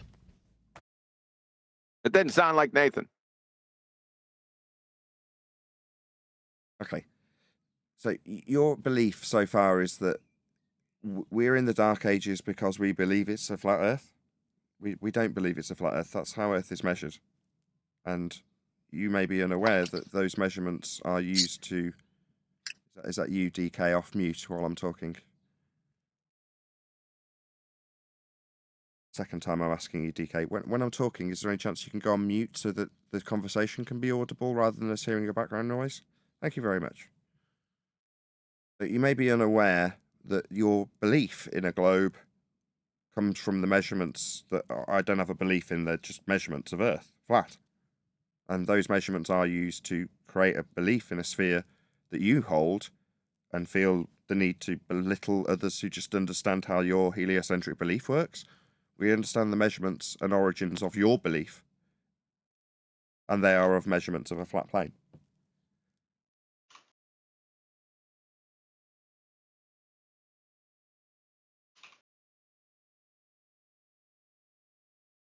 All right, Nathan. Is it in the side chat for you to read. Is it possible? Is it possible that he is in the Dark Ages? He's unaware of reality. He is in the dark or reality. We're trying. Can everyone else just leave a silence? Can everybody else leave a silence so that the guy who's chatting, DK, can respond? I've put something to him. Now there's a silence, but he's just waiting for the guy who's the weakest to blurt through that silence so he can respond to that. So I've now got to reiterate it because everyone else has decided that silence means no, the DK guy's not going to respond to the flat Earth measurements he needs for his globe belief. Go ahead, DK. I assume you've heard of the Cavendish experiment, right? Do you want to respond to what I've just said to you rather than just completely ignoring it and changing the subject to Cavendish? I've just put something to you. There was a protracted silence afterwards. I'd like you to respond to what I just said. Yeah, I didn't actually listen. I was trying to look up some of my own. Okay, then I'll repeat it. In favor of my argument. Then I'll repeat it. And if you don't listen and you just keep yammering through me and then ignore it for a second time because you weren't listening while you were off mute, fine, I'll repeat it. I don't have a belief. It's not a dark age belief for you to be insulting about. Can you mute while I'm talking? Last chance. I'm just going to have you removed, DK, if you can't be tolerant and put yourself on mute. It's not me this time. I swear to God, that wasn't me. You're off. That wasn't me. Mute. I'm going to give up with you shortly, DK, because it's becoming intolerable to deal with you. Your belief in a globe is based on the measurements that I understand Earth is utilizing to make your globe in the first place. That would make your globe a belief, and the belief you hold, not me, is based on measurements of a flat Earth. I haven't got belief in those measurements. It's not a logical consistency. They're measurements of Earth that are utilized for your Dark Ages globe belief? I mean, the thing is, I do agree, right, that we're measuring relative to our perspective flat surfaces. But then again, if you do more science, right, more math than I am capable of, and maybe even most in this room, there are people in this world, however, capable, and they have done the math, right? And if you measure enough flat surface relative to our perspective, but with enough distance, right, and again, relating our perspective to that experience, you will actually measure a curve, right? You will No, find incorrect. that there are forces. Stop. No, When you it's said not right, incorrect. that doesn't mean your rhetorical then turned into claim. It's going to just have you carry on Well, I brushing was going past to it. say as well. Stop. Because there. Stop. Okay. No, you made a claim that Do it you was want to me do to with mute again? perspective. I heard your claim and I'm going to respond to it at the point that you looked for a tentative affirmation by saying right. That's where I stop you because that's where your claim was made. It's in relation to perspective for Earth curve. Wrong. There is no perspective in our Earth. perspective. Intolerant globe-believing zealot can't tolerate his response to the claim he made that he needed an affirmation by making it You're rhetorical, misinterpreting. but by saying yeah. The answer was no.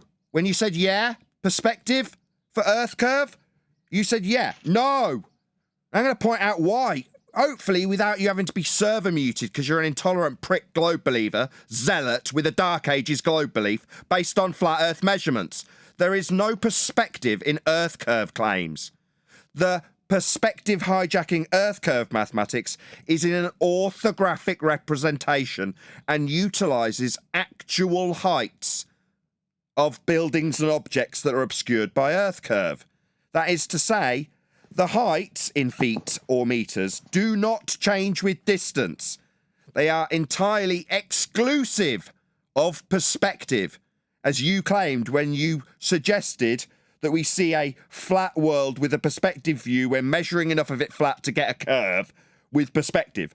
Wrong. Your affirmation you sought, rhetorical or otherwise, was incorrect and stopped righteously by me because there is no perspective in an Earth curve claim. I heard you. So, like, the thing is, science doesn't have a perspective. That's true, right? But I was referring to perspective relative to our, let's say, usage of the tool that science is, right? Like, we don't know all of science, but the tools that we have developed through scientific understanding, we are able to measure and gauge and conceptualize our environment, right? No, you don't know No, what but this science is true, though. Maybe if you keep talking Well, after you've I seeking mean- an affirmation to the server moderators have to mute your dumbass No, again. Shut up! We heard! You don't know what science is, and you're saying that your mathematical perspective claim is now science, and we don't know what all of science is. No, you don't. No. Can the server moderators just mute this asshole?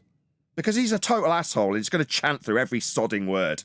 I kept the line close to G+ so that he wasn't interrupted, and we heard what he had to say. Now he's going to yammer through every damn word unless the server moderators stop him. It's outrageous. DK, you're just a dick. You can't keep your mouth shut. I listened to your stupid scientific pseudoscience, nonsensical spew.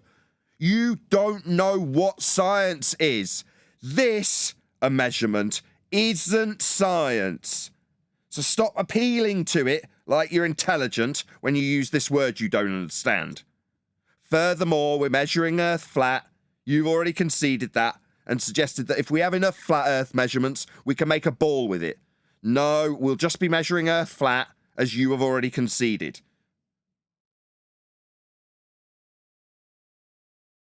Can we focus on that? Because that was hilarious.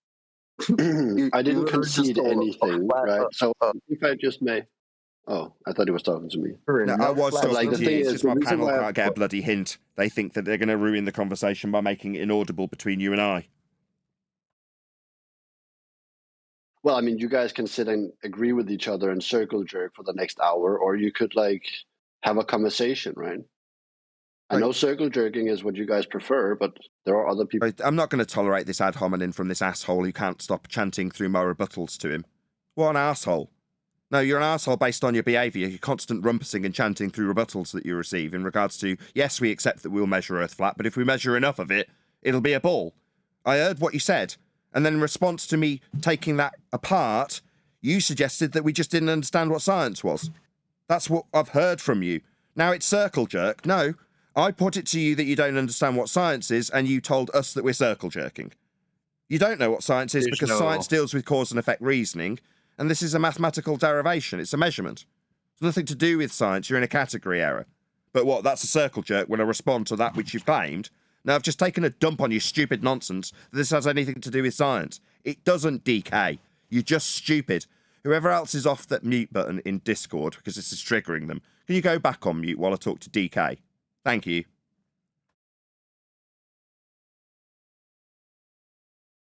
There's no scientific proof of the Earth. Is your name DK? No. Everyone else, just pop yourselves on mute and understand that we're just talking to DK who doesn't know what science is.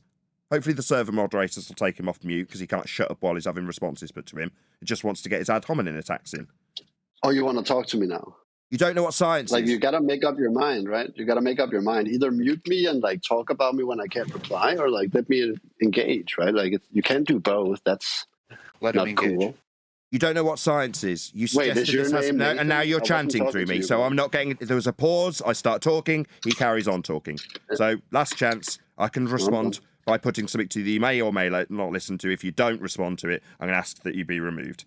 You don't know what science is, and suggested in your last statement, DK, while you are off mute talking through me and ramping with background noise, that you have something to do with science in this suggested category error that you're holding, because it's not cause and effect reasoning. It's a category error when you suggest All these science. words. And there he is chanting through me. Just remove him. Remove him. He's an asshole. No longer. Yeah. Go ahead. Take this keychain, Keyshawn, or whatever he's called, off mute. Keyshawn, yeah, I'm a flat earther. Is there any people who believe in the heliocentric model in here? Like any globies? We can debate. Like 'Cause I'm trying to farm talking? The one that was just there, like that one. Yeah, but he's ad homing the whole time. I don't want to like deal with that. He's ignoring But everything is we there put to debate? him. I put to him that he's in a category error with science. He tells us we're in a circle jerk, Brian. Then I start reiterating it because he reiterates his point that we're not listening and getting a chance to speak and all that crap that they always claim. I put it to him in the gap that he doesn't know what science is, and before I've got to the end of the sentence, he's chanting through the top of me. I've done it 5 or 6 times, and now I'm saying to the mods, we can't continue to do this, Brian. That's why I've had it removed. I'm not critiquing that you. I'm not critiquing that at all. I was just pointing out to the error for that. What that guy is doing, that DK guy, all he's done is ad hoc. He started off by making claims, right, treating us like we're idiots. But what he actually, his first ad hoc was to say, well, nobody in here would probably know the maths. What, the maths of a circle or a sphere? We wouldn't know the math. We wouldn't be able to understand those maths. Here's an ad hoc, straight. And then he started bringing up subjects as if we wouldn't understand them. Like, his whole rhetoric is that we're a load of idiots and he's got some epic information. Or somebody, some epic heliocentric mega scientist out there has some epic information that proves the globe. That's what's going on in Character his head. assassination. Yeah, but it's not even that. It's just ad hoc. Yeah, that was whack. He was like mathematics that probably no one else in here knows. Like, wait, get the come on, bro. But bro, look how we didn't even have to struggle to get him to say, yeah, we measured flat surfaces. Right? And then if you measure enough of those, it becomes a curve. It's a ball. You got a ball after measuring enough flat surfaces. Really? Disco baller. Cavendish. Yeah, we're still on What he was Cavendish. trying to, what he was trying to add in, the reason he brought up that is when Nathan stopped them, when he said okay or right or something like that, what he was trying to bring in after that is a force of gravity. So this force of gravity that doesn't exist that he has in his head somehow curves these horizontal measurements. That's where he was going to. That's what this guy had. But we're in the Dark Ages. We are in the Dark Ages. According to some bozo who doesn't know his ass from his elbow. Oh, so that's projection then. Maybe that's why he thinks we're in a big circle jerk, and he decided to join the circle jerk because he wanted to tell us how it's flat surfaces that we're measuring. And if you measure enough of those, it becomes a ball. This is globe logic in 2024. Are you serious? I can't with y'all, man. Y'all are crazy. Then he wasn't listening to Nathan. Oh, I wasn't listening. I was looking something up. We don't need a review of a train wreck. Just go to the next one. How long we got left, AJ, before we outstay our welcome, so to speak? Where is AJ's debate? Nathan, I got you all these quotes for you to read through. Maybe you can read the whole articles. So will AJ get the chance to talk? Is that Yakubianite?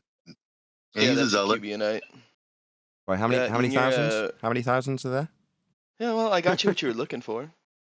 Thousands You of can them, read are there? through them. Are there thousands? Can you read past that of a third grader? Yeah. Seems like I'm not getting an answer immediately. Obfuscation. I'll try that slowly. How many thousands? You asked for 5. Here we go. Oh, Are you going to 5. read them? There's 5. Cool. Yeah, are you going to read them? You can read them. Feel Or are free. you going to stick with your plumber? Feel You free. can't see them in the Discord server. Oh, yeah. Yes, you can. Sorry. You can. Go ahead. They're Feel all free. right there. Let's hear Famous 'em. explorers. Okay, so your claim, read them out, give us a look, and present it to us, yeah? With what it said. The long hours of daylight, which at midsummer were continuous, were very welcome after a dark winter months. And that was by, who did I write down here? Shackleton? Hold on. Sorry. The long hours of daylight. Yeah, that's the same. That tallies with what Robert Shortman said. Don't need a torch. The sun was making a complete circle of the heavens without setting by the same person on October 3rd or 23rd. So right there, Okay. it says the sun was making a complete circle of the heavens without setting. And they traveled even further south than your plumber boy. Who is this and when was this? October 23rd, between 1914 and 1990 or 1917. I forgot which year it came from. I didn't mark that down. This was by Sir Ernest Shackleton. Okay. Next. Then we have an account of the Norwegian Antarctic expedition in the Fram by Roald, I can't pronounce his first name, Amundsen. All right, and he goes on to give this really Can you long spell it? quote, Sorry which you are free to read. I'm not trying to interrupt. Sorry to Amundsen. Anderson. Amundsen. Amundsen. Sorry, one more It's in time. the side chat. All you got to do is click it and read it. Amundsen. Thank you. Go ahead. What's the quote? But we did not let our talk make us forget other things. As we had gone no noon altitude, we should have to try and take on at midnight. The weather had brightened again, and it looked as if midnight would be a good time for the observation. This is in reference to the sun, so they can get their position. Oh, did it say We that? therefore crept. They're talking about using celestial navigation using. So you're the saying sun. they're talking about it. What does it actually say? You seem to be adding things to these citations. Oh my fuck. Okay, Please you are don't free swear. to read this. There's no need to swear. Yeah, just don't add stuff The to the weather. citation. Stop. You want me to get it from the side chat? Just need you to Just need you to quote it without adding things. Time for the observation. We therefore crept into the bag into our bags to get a little nap in the intervening hours. In good time, soon after 11 p.m., we were out again and ready to catch the sun. So there, we can continue now. 11 p.m. and they're catching the sun for celestial navigation. Weird. We were out again and ready to catch the sun. The weather was of the best and the opportunity excellent. We 4 navigators all had a share in it, as usual, and stood watching the course of the sun. Speaking of a third grade reading level, dude. Yeah, I'm pretty can everyone slow shut at up? reading. My bad. Shut I'm an up. accountant, not an English major. My Sorry. fault, dude. Whoever's interrupting you, can you stop? This was a labor of patience, as the difference of altitude was not very slight. The result of which we finally arrived was of great interest, as it clearly showed how unreliable and valueless a single observation like this is in these regions. At 12:30 a.m., we put our instruments away, well satisfied with our work, and quite convinced that this was the midnight altitude that we had observed. The calculations, which were carried out immediately afterward, gave us 89 degrees, 57 or 56 minutes south. We were all well pleased with this result. 89 degrees what? 56 minutes We'll south. come to this South. at the end. Take a note, Brian. I have taken a note also. Next. Thank you. That was good. It wasn't This actually- one is now by wasn't The Home of the Blizzard by Sir Douglas Mawson. For 14 miles, the way led up rising snow, sloped to the northwest until the elevation of 2,500 feet had been reached. After that, variable grades and flat country were met. Though the sledge was light, the dogs required helping and progress was slow. The midnight sun shone low in the south, and we trampled on through the morning hours, anxious to reduce the miles which lay ahead. Yeah, the last two didn't specifically describe it being above the horizon for a 24-hour period. They said there's a midnight sun. It's the midnight sun. Yeah, midnight sun. That implies a 24-hour day. It implies it, does it? Okay, next. Yep. That's all I'm going to read for right now. Let's address these. So that's 3. Was there any more? Yeah. You said there was Yeah, 5. I can get them right here. Yeah, I can get these. Obviously, they didn't paste through. My fault. Let me go back in there and re-grab these.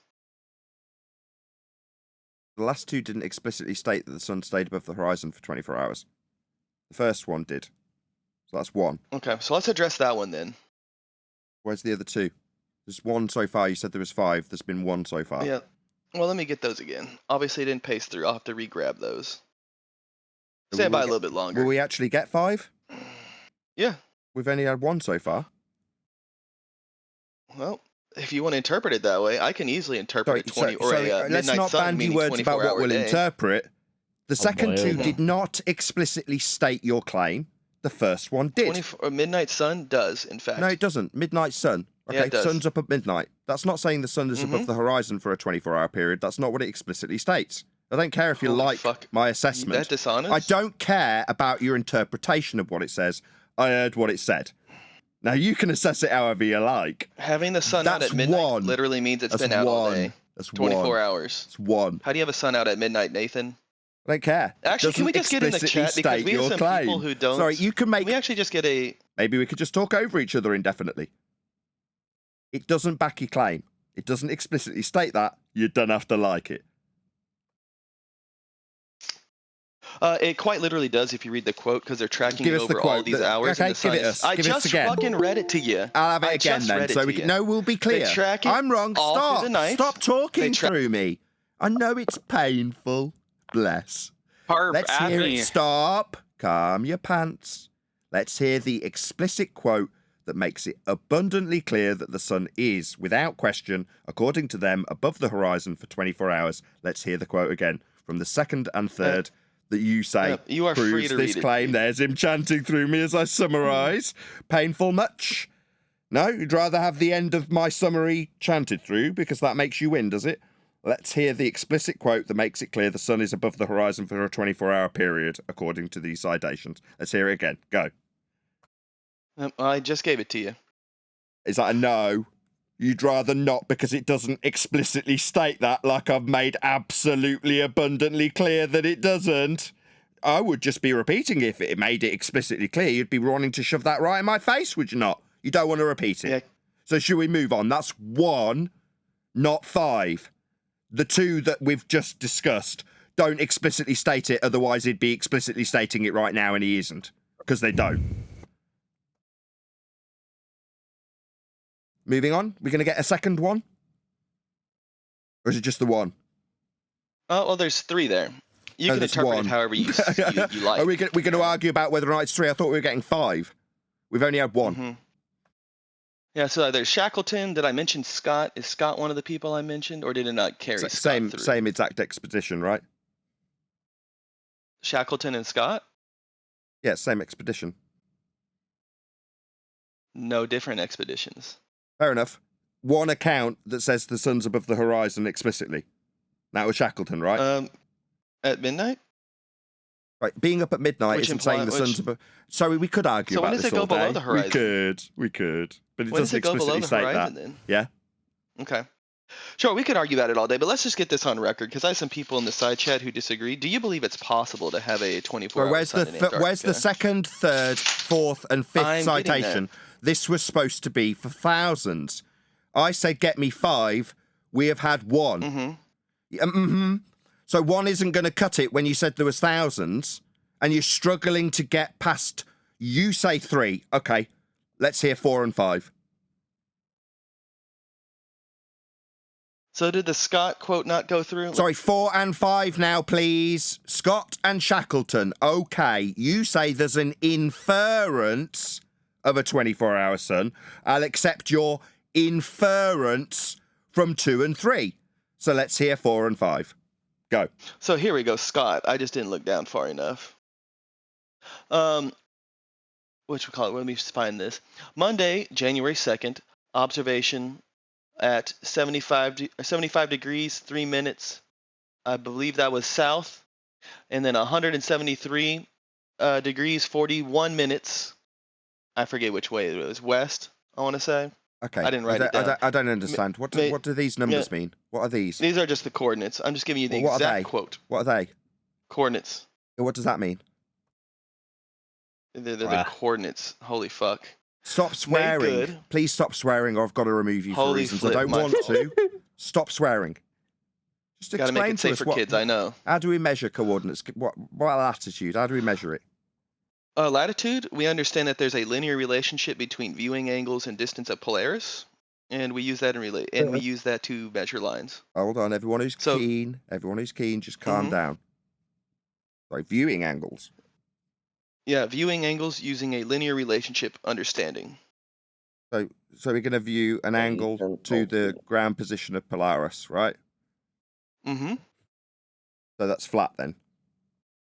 Is it flat? So you can demonstrate to me a Yes. linear relationship between changing ground position and viewing angle? Can you do that for me? Yeah, On a you flat back away plane? from Polaris, and it drops towards No, the I'm not horizon. backing away from Polaris. It's him chanting That's through me. quite literally the Seems like he's opposite of what chanting I'm through doing. me. It seems like he doesn't like the answer. You responded by rebuttal to say, can you demonstrate a linear relationship? What, as we back away and measure the angle along a flat baseline, that's a flat Earth angle measurement to Polaris dropping to the horizon. What is as a you back flat away, baseline? there's the second time he's chanting through it. Painful, this flat Earth proof that you're using there, isn't it? Seems like these guys are describing angle measurements off a flat Earth there, my friend. Negatory Ghost Rider. You understand you can still get like a degree or an angle off of a tangent, right? Sorry, what? And you don't know that. I think you've passed the 9th grade, which makes me understand that you know what a tangent line is. Right, tangent would only... Whoever it is from G+. The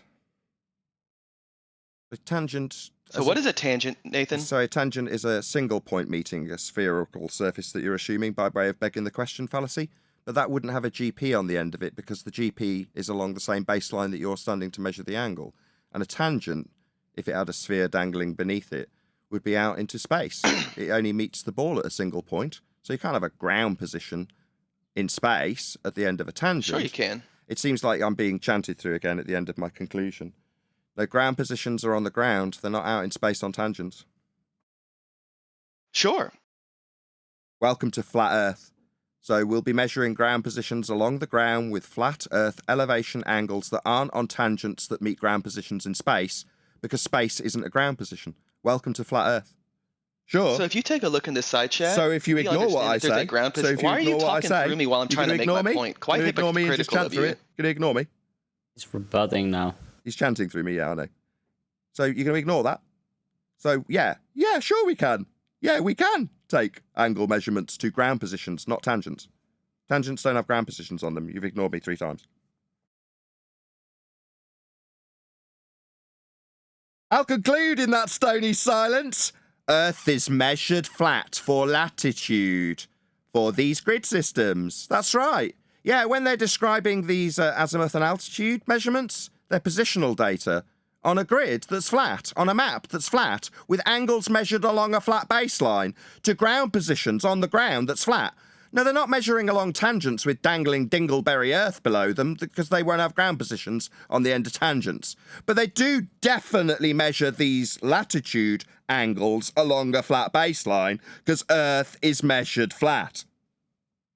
All I got to do is look in the direction of the ground position, Don't I seem don't have to look directly at the ground position, right? The ground He could position's not on a work on tangent. You're chanting through him now. His Yeah, now ground you're position's chanting. on a Again, I tangent. agree. The ground position isn't on the tangent. However, You said it was on a tangent. Well, that seems to be shitting all over your bonfire now, doesn't it? Because we're not measuring ground positions on tangents as you suggested. So that's a failed rebuttal then. Why are you chanting through him?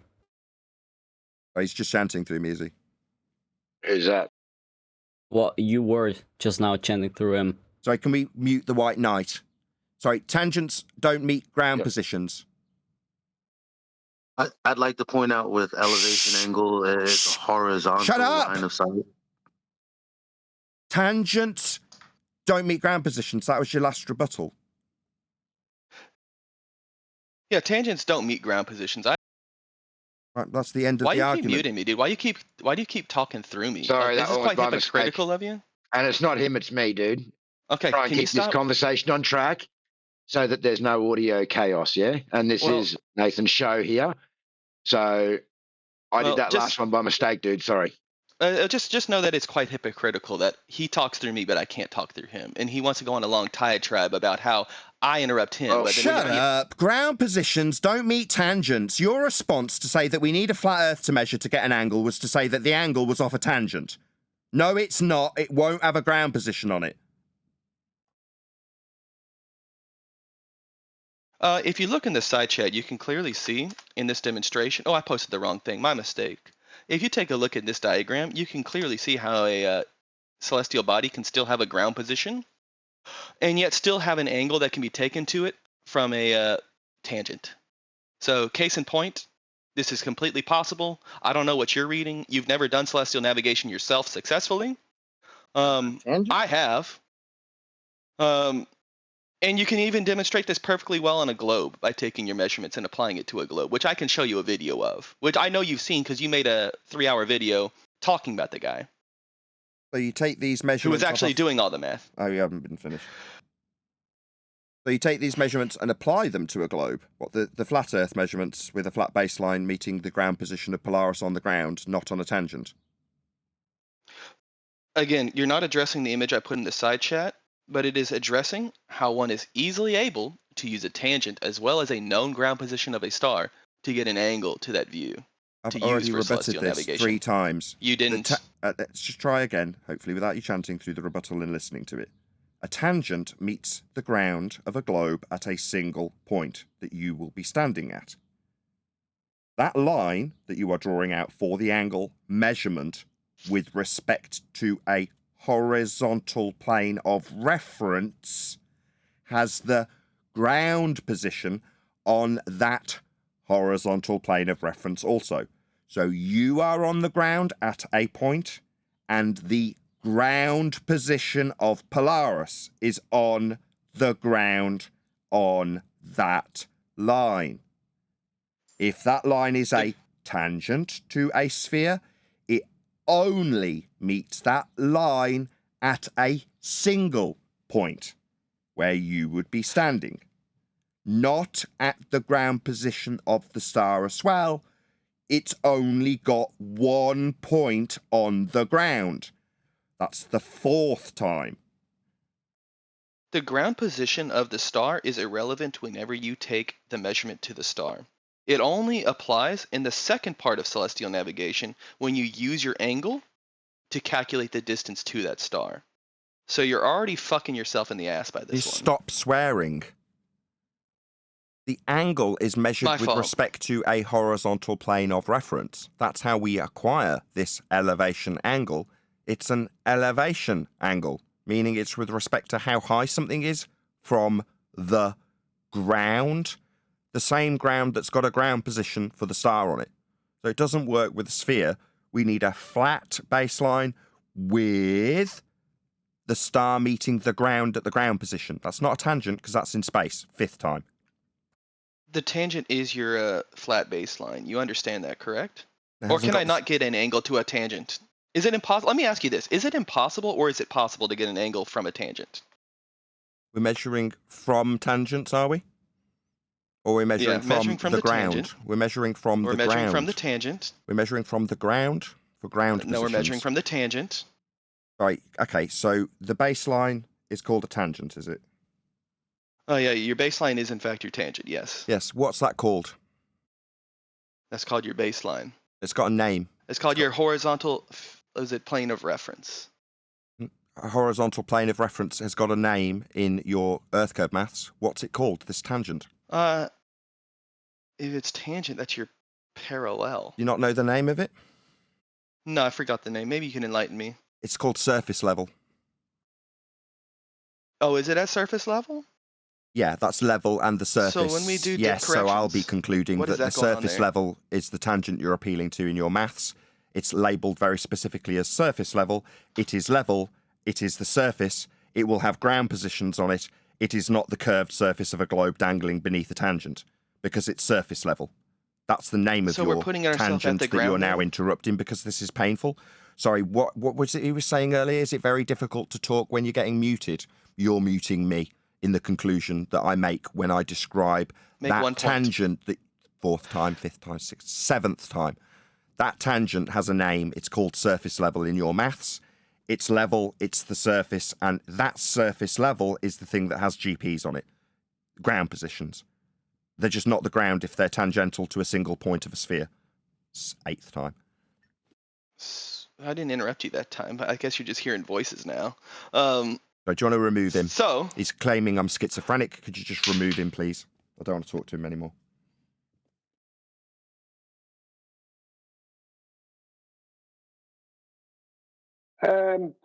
Has he not claimed that he did celestial navigation? Yes, Don't he care. did.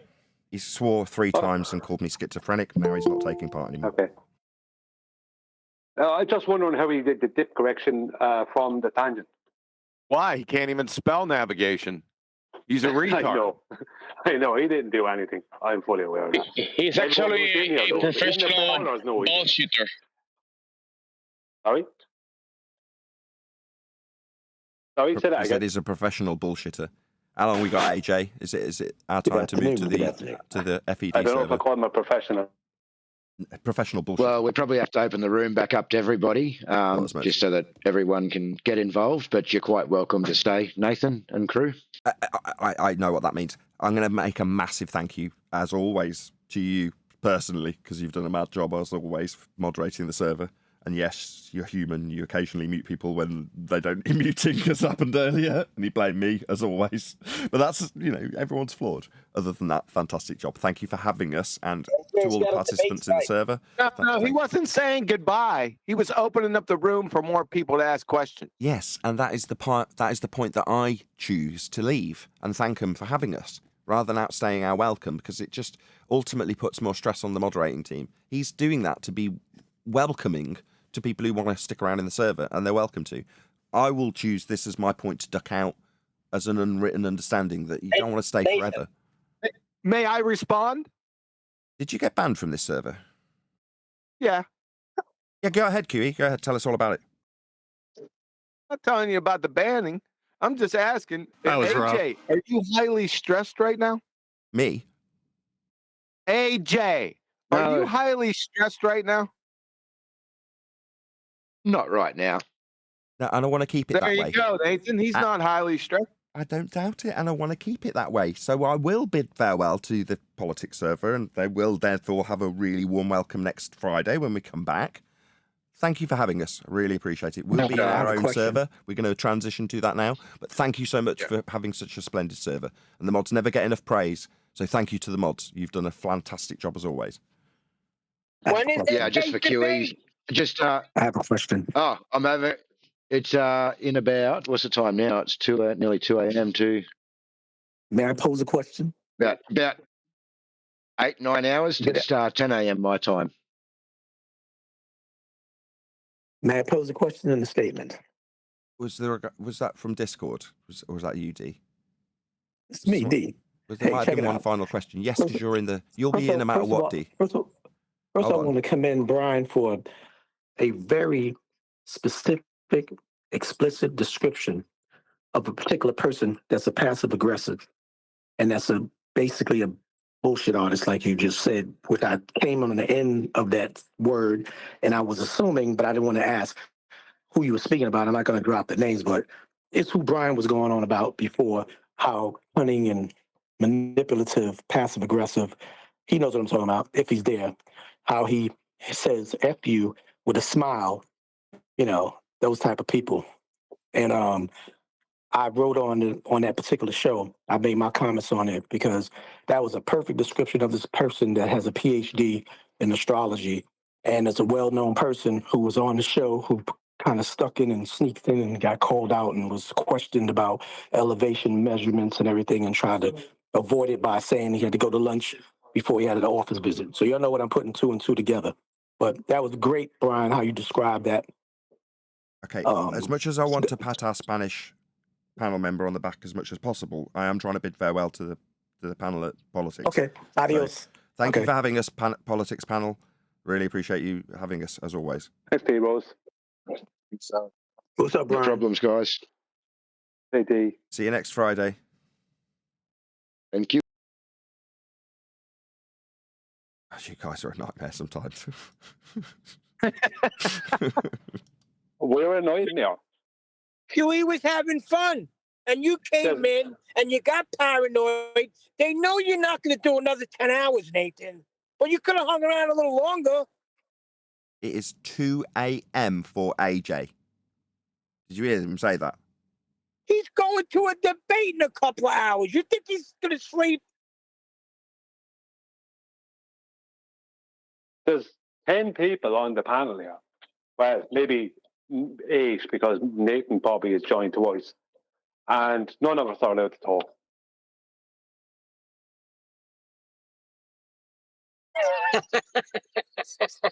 That's against you, Nathan. Keep going, get it all out. Come on.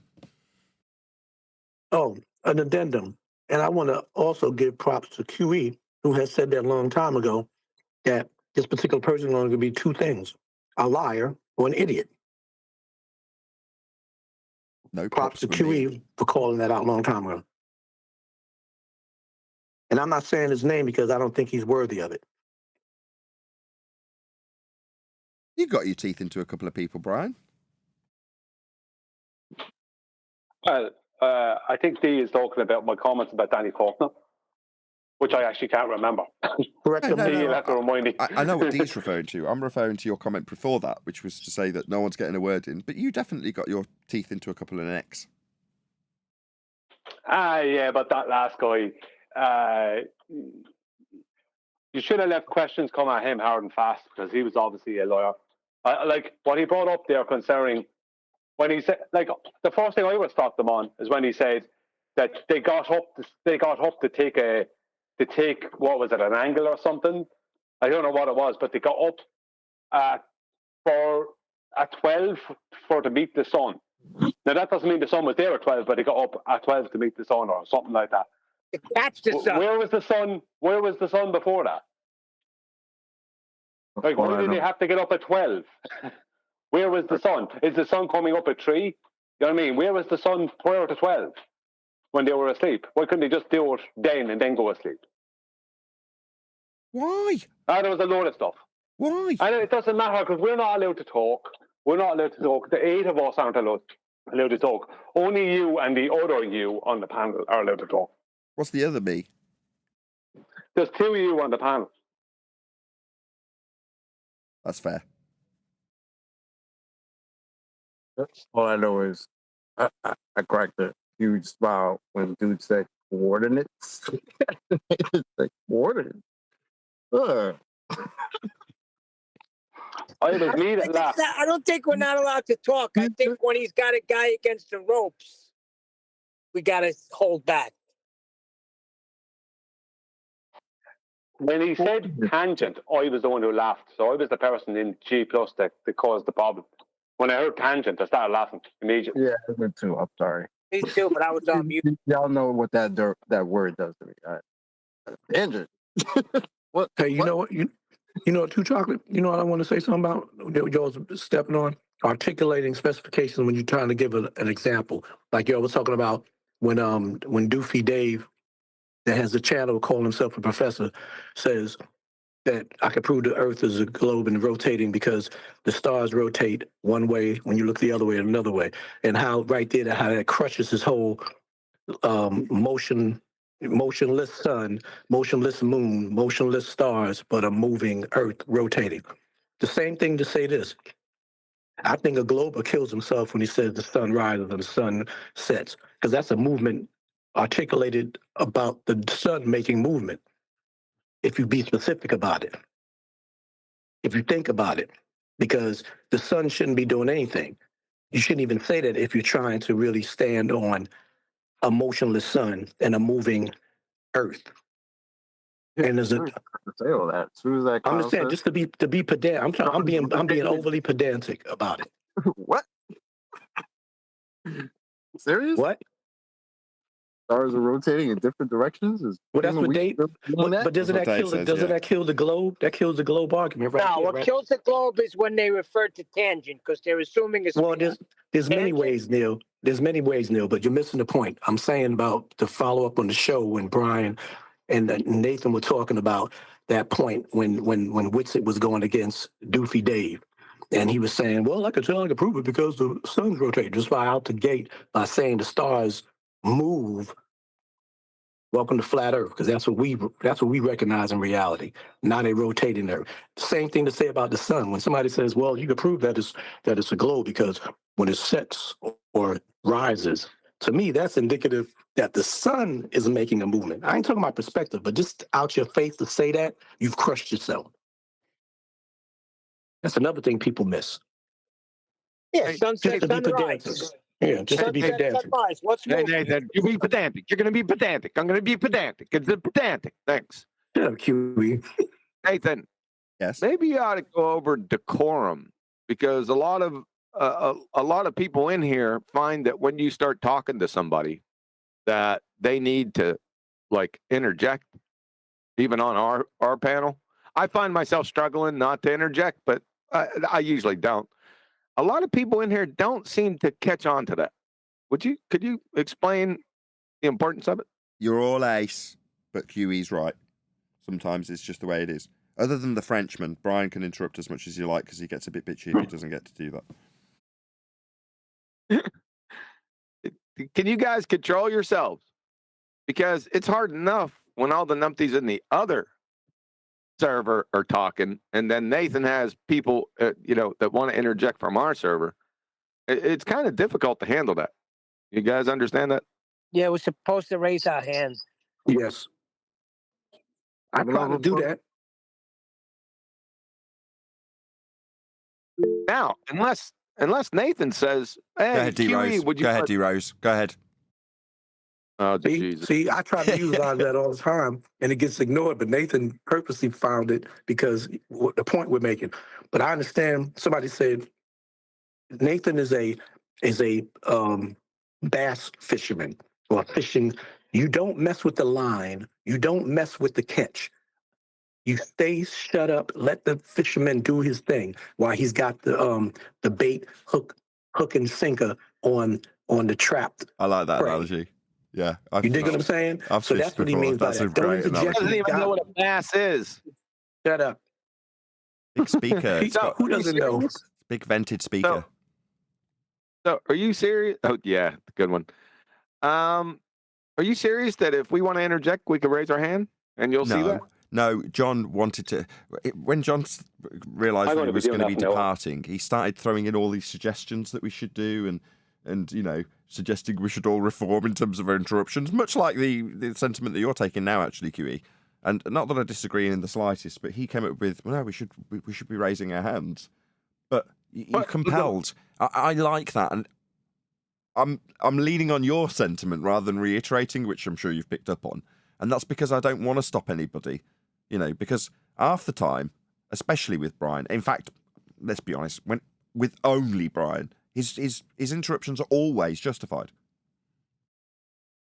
Yeah, that's funny that John did that. It's funny that John did that because the last 10 shows before he left, he kept on over talking you. Thank you. Have you listened to those shows? Yeah, of course. Sometimes. They're a train wreck from John. And poor Neil got blamed all the time. Yes, that's why it was very important. He solved that problem. It was very important. Hold on. It's not that Neil got blamed.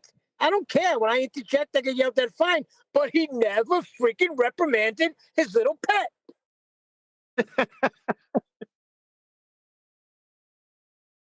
We all miss John. Let's be honest. Neil, Can I interject what is with the that? point, Neil, in having a favourite if you treat them the same as everybody else?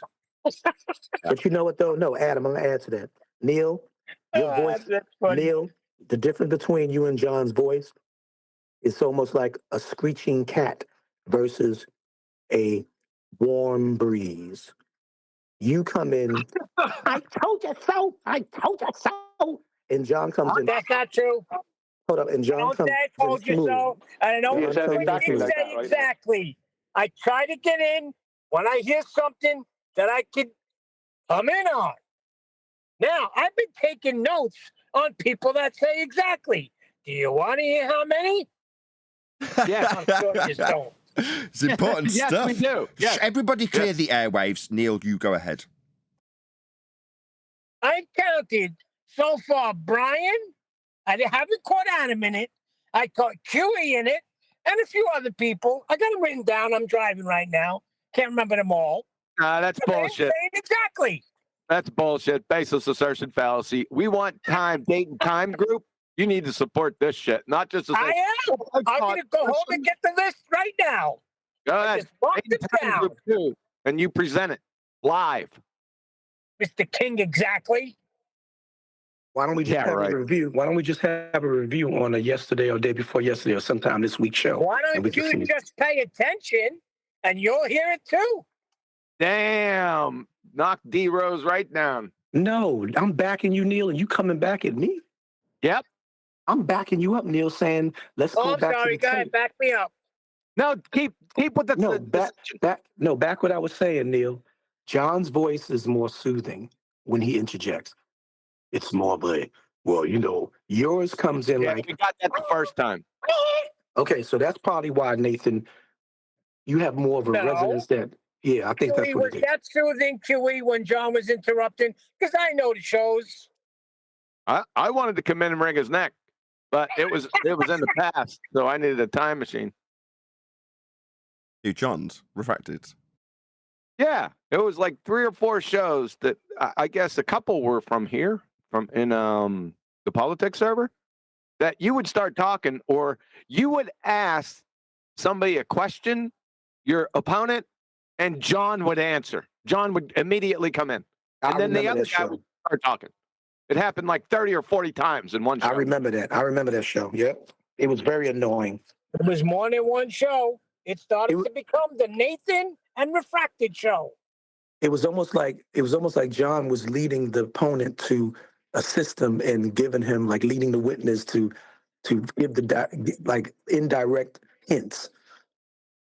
A lot of important stuff to say, and he just every time there was an opportunity to get a word in, he took it because he knew he was going to be disappearing off the show shortly after. So, I can't blame him. Fair enough. It was a train wreck, though. Those shows were train wrecks. Hey, Neil, do you notice how he gave John the Refractive a good excuse and explanation? Had it been me or you, he would have said, I know, and that's what the fuck I'm talking about. Stop swearing. I'm sorry. That's Still what recording, no swearing. I didn't know you were sorry. You can edit that.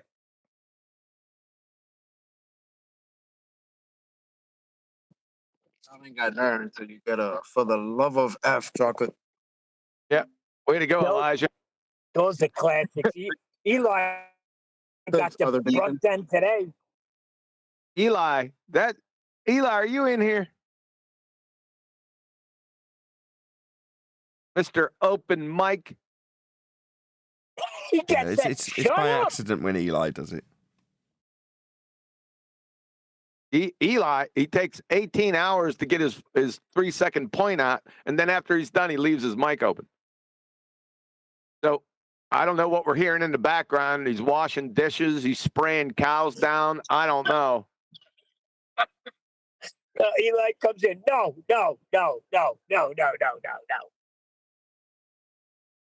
Then if it's a long no, he forgets what his point is.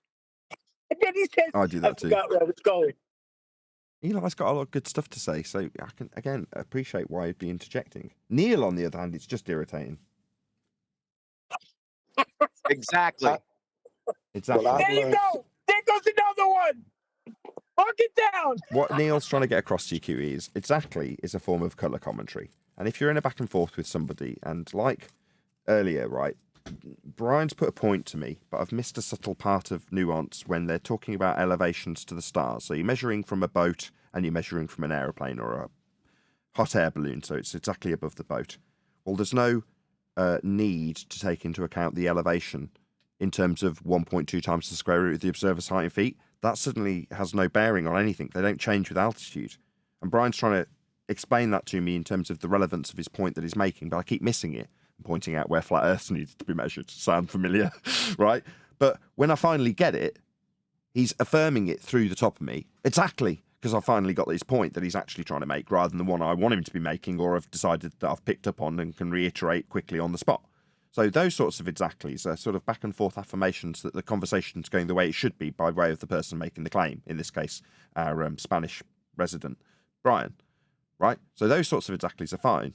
But a Neil exactly will be an exactly when there's a point being put to an opponent that you need them to respond to. So then you'll get a bit of colour commentary. You know, where's your geometric sphere edge horizon? Exactly! No, it's you know not only why exactly. I say exactly? Because it's about time you got there. It's not exactly. Your most famous one, you'll recognize it. You ready? Correct. I'm not familiar with that terminology. Yeah. That's your Neil. Yeah, and then the aggravating and then the aggravating and the irritating. Did you not hear Brian? He never gets a chance to talk. Can you not interrupt? All right, go ahead, Brian. No, I go after QE. I won't step in the way of QE. No. The aggravating and irritating. Well, isn't that so, Nathan? Or isn't that so, Brian? Or, you know, how would we phrase this? Like trying to get the other person to agree with you. Neil does that all the time too. Isn't that right, John? Isn't that right, Brian? And Brian, he's in the back. And Brian, he's in the If I want to hear from Brian, if I want to hear from them, and I feel like Nathan's hogging the show, yeah, I will say something like that. Correct, Brian? Because I learned it from Brian, just like I learned stuff from you. Correct. Well, it's a sign of weakness. You didn't learn that stupid shit from me.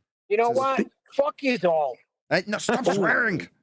Well, speaking of open mic, I had to learn since I got this new place where I'm working at. When I do get the opportunity to slide in the panel, I'm at the break room where it's pretty chaotic. You know, people using microwaves, yada yada. And I've learned that I can't enjoy the show because I have to be berated by you guys, especially you, QE, talking about what the fuck was wrong with your mic? And it's not my fault. It's where I am. But now where I am now is inside my exam room, my own room. So I had to learn that because back where I worked there before, it wasn't as noisy, and I was able to, open my mic and everything. So I like to explain that's why. It wasn't me being rude or anything like that. Sure. What color was the microwave? How hot was the room? They're all white. They're all white, and they're white and black. Well, Where'd Neil go? That was a lovely story. Thank you, D. Yeah, lovely. Thank you. Where'd Neil? He leave? Yeah, he swore at us and left. He's sensitive. He doesn't, he's real sensitive. Sensitive? He's Italian.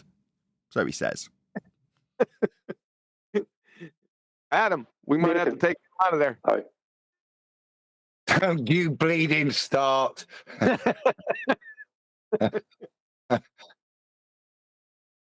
Everyone know there's a new Ballbusters intro that Adam made? No. Oh, is that the one that the QE? Is that the one with the AI sound? Is QE. No. No, then. I had forgotten about that, D. Thanks a lot. I really like that. I thought it was hilarious. I had too. I forgot. I forgot where I put it.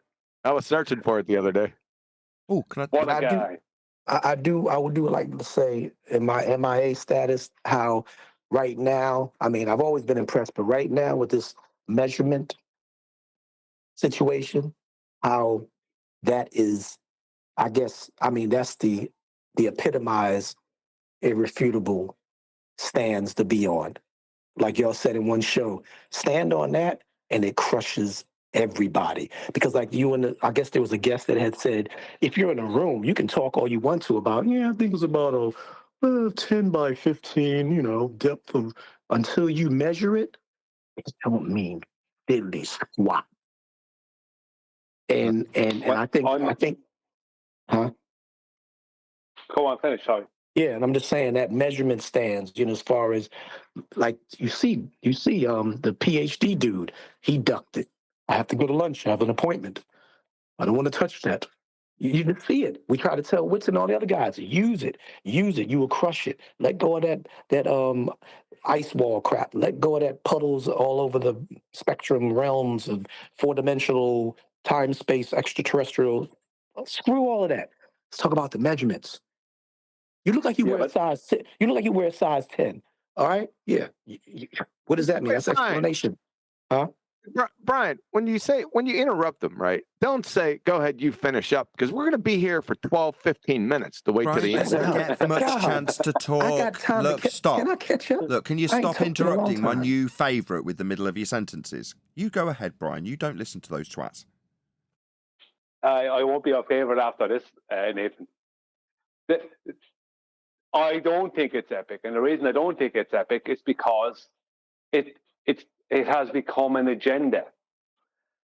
I've listened to you and Refracted, Nathan, with ballers when I was just listening, either whether I was there just listening or was just listening on the live show on the politics server, and once they came into the FED, and you're so busy looking for them to say the word down or up or gradient or something where you can shout flat in, that you're missing things they're saying. That they're begging the question fallacies past you, and you're missing it because you're focused on the agenda of measured flat as opposed to just using it as it needs to be used. Fair enough. I do this. This happened last time with whatever the argument was last year. I forgot what it was now. But I do remember having this exact conversation about this time of year last year with you, going, you're overusing this argument. I can't remember what it was. Elevation angle, probably. Yeah, it's just because that's what happens. I love it. It's a good argument. I like it. I want to use it. I know you like it. But if I go in, it's like this. One thing you know for certain about a debate, it doesn't matter who you're debating, is that you have no control over the direction it's going to go. So when you're trying to make something happen within that, there's other stuff happening. And if you're ignoring those other things, then you might put yourself in a position where people are listening in going, what is this guy doing? He's ignoring what's being said and he's going straight to this other thing. It becomes an agenda then. Fair enough. And people don't, when people think something is an agenda, they don't want to give it, it doesn't have any positive sheen to it. Okay, I'll take it on board. Yeah. It is an agenda. It's an agenda to punt this to our own side. So I'm keen to make examples of the globers that come by taking their example and as quickly as possible getting them to the flat earth measurement they've used.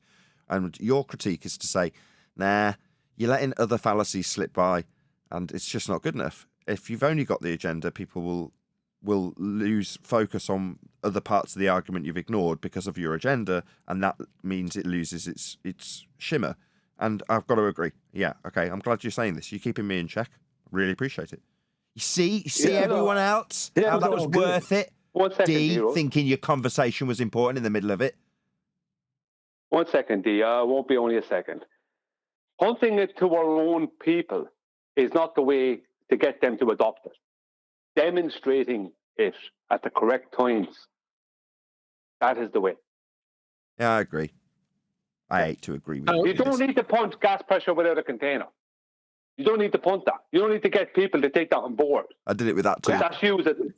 Sorry?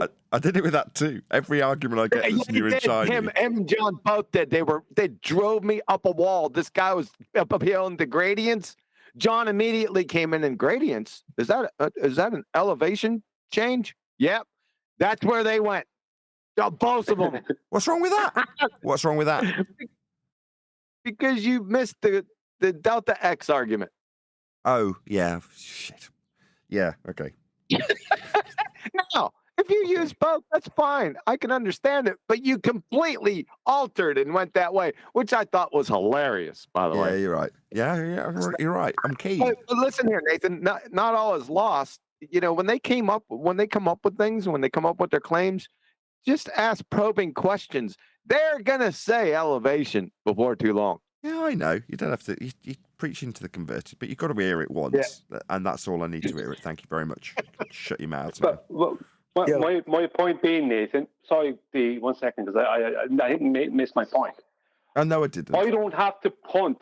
I don't have to sell gas pressure without a container to the flat Earth community. I just have to show it, demonstrate its devastation, and they'll all want it. You don't have to sell it's measured flat. You just demonstrate it, and everyone will want to buy it. Yeah, I should learn better than to try and sell it, right? I'm throwing pearls to swine because you try and sell science, for an example, and you get called a scammer for it. So it's not even worth trying to sell it. You know, if you've got a sword that's good, you don't need to be out in the street saying, look how great and sharp my sword is. You just go and chop people's heads off with it, and they go, wow, what kind of sword's that? Exactly. This is all constructive, good criteria. Just like when QE and I think Brian, or you too, Nate, were talking about really when it comes to debating the natural order, the natural nature of reality, how really idiotic it is because you don't have to prove, is that a tree? You know what I'm saying? I think QE used an example of a tree or whatever, things like that, and the whole thing about I don't know. It was something about how QE said you could be more concise. And I guess it kind of parallels with what y'all are talking about right now and how we've been in the last 10 years.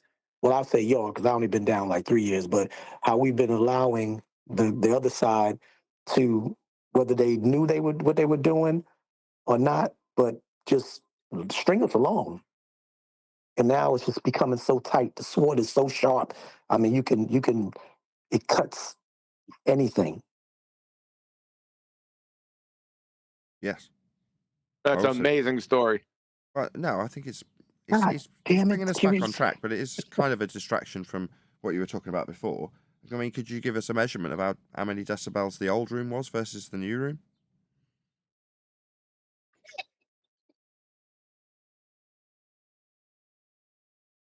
I mean, if you haven't got a measurement to hand, you know, that's fine too.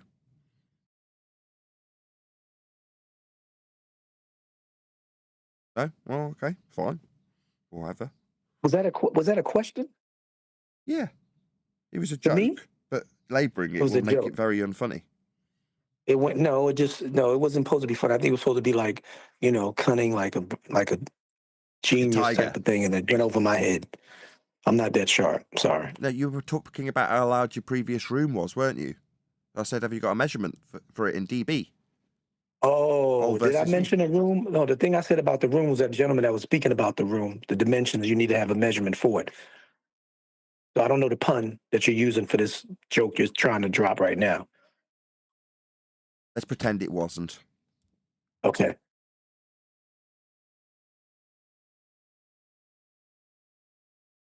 With the interactions you've had Oh, sorry. There, guys. With the interactions you've had today, Nathan, how many videos do you reckon you'll be able to make? 3. Yeah, that's good. Yeah, not for bad. one day. Are we still on Discord? Yes. Oh, sorry. I was going to put up a video. They ain't going to be able to see it. All right. So my question was there like you're there, QE? Sorry, Nathan. While you're there, QE, can I steal your other citation that you had on Google Maps? Is that possible? Oh, you're talking about the flat Earth maps? Yeah. You brought up a citation earlier about Google Maps being based off a certain projection. I can't remember exactly what you said. I was trying to. No, I didn't. I put up a land navigation website from a SEAL that stated that the universal transverse Mercator was a flat map, not a sphere. Oh, cool. You wouldn't be able to pass it on, would you? Do you want that Yeah, one? that'd be I put great. it in Master B, but you're probably not in Master B, right? No, You're not not in yet. Master I got B. an invite tonight. Somebody needs to get AJ in Master B. There you go. There's somebody that's definitely should be capable at least of joining the G Plus panel when he's not moderating a different server. Although that does tend to infer there's a bias, doesn't there? Doesn't that? Well, I did get an invite. I've just got to set up a user. I haven't got G Plus or whatever it's called. Skype. You just need Skype. Skype? Skype. Sorry. Yeah, I don't know, man. I'm not up with this stuff. I'm only new to Discord. Yeah, my kids had to teach me. I'm too old. I got you. I totally get it. I'm totally unfamiliar also. So you want me to send it to you in Discord? I got you. Yeah, that'd be awesome. Thanks, The other Kiwi. thing that you might have been referencing was the elevation profile from Google, but you can only get that if you're a subscriber to the more advanced professional version of Google Earth Pro.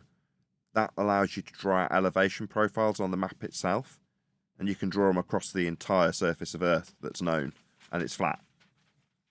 Exactly. I remember you using that as an example. You might not be able to find that. That is to say, unless you've got a subscription to Google Earth Pro, you won't be able to draw out an elevation profile. Nah, I don't like to pay Google anything more than what I'd have to. But now you know about it, which is to say that I don't either. Yep. Anthony showed me when he was subscribed to it, and now I know it's there. I can describe it, which is to say that the elevation profile function, the tool, allows you to draw a line across the surface of Earth and show how high or low everything is with respect to each other, and the baseline is flat. AJ, have you got a desktop computer? Yeah, I'm on a desktop, yes. Yeah, download Google Earth Pro, and when you go into that, press on the ruler up at the top, on the function bar at the top, and you'll get a little box open, and in not line, but the second option within this little box that you'll have open is for you'll have the option there, a little box you can tick, and it'll turn on the elevation profile for what you're measuring. So if you measure, let's say, from one side of Australia to the other, and you click that little box at the bottom of your screen, you'll be able to make it taller or shorter. You'll be able to see the elevation profile between, let's say, where your house is and where someone else's house is in some other different part of Australia. But it's not free, is it? Yes. It is. Google Earth Pro is free. Oh, is it free now? Yeah, I have it free. I just got it free. Yeah, on a desktop, yeah. Is it not because you're on a Mac? Because I've got it on my iPad because I thought that was because it was because. Okay, I'm just not going to say anything. I was assuming. Well, I don't know. On Mac, it's free anyway. I get free. I've never paid for it. That's what I mean. I've got it. I've got Google Earth Pro on my Mac, whatever the thin thing is, the tablet. What do they call that? iPad.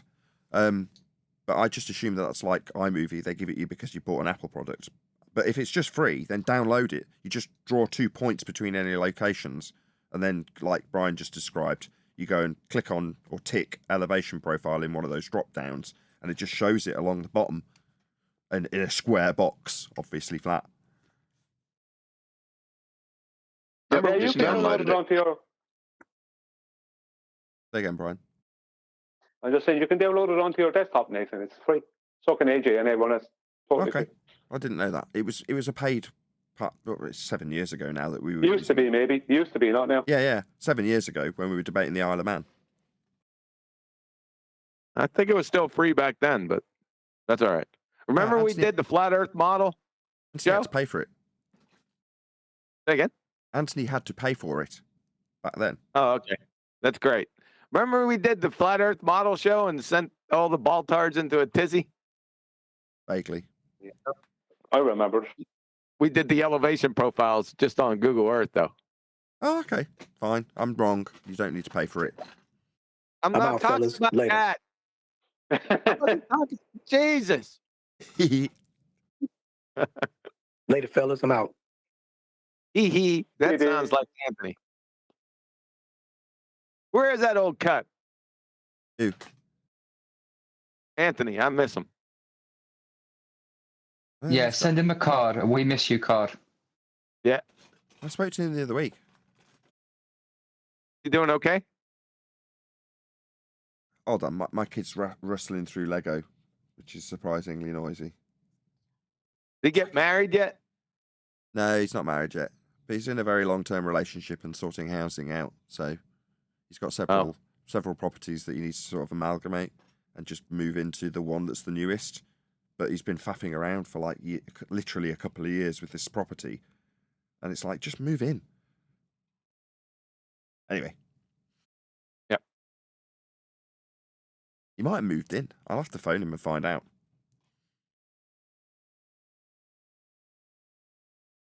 Ask him when he's coming on the show next time.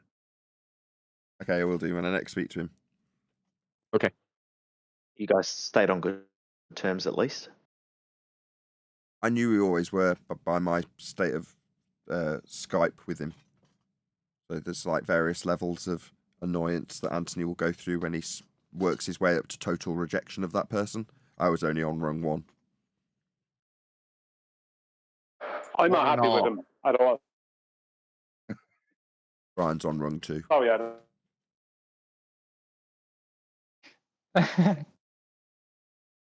I waved a foot over run 1, but he's fine. It's just busy.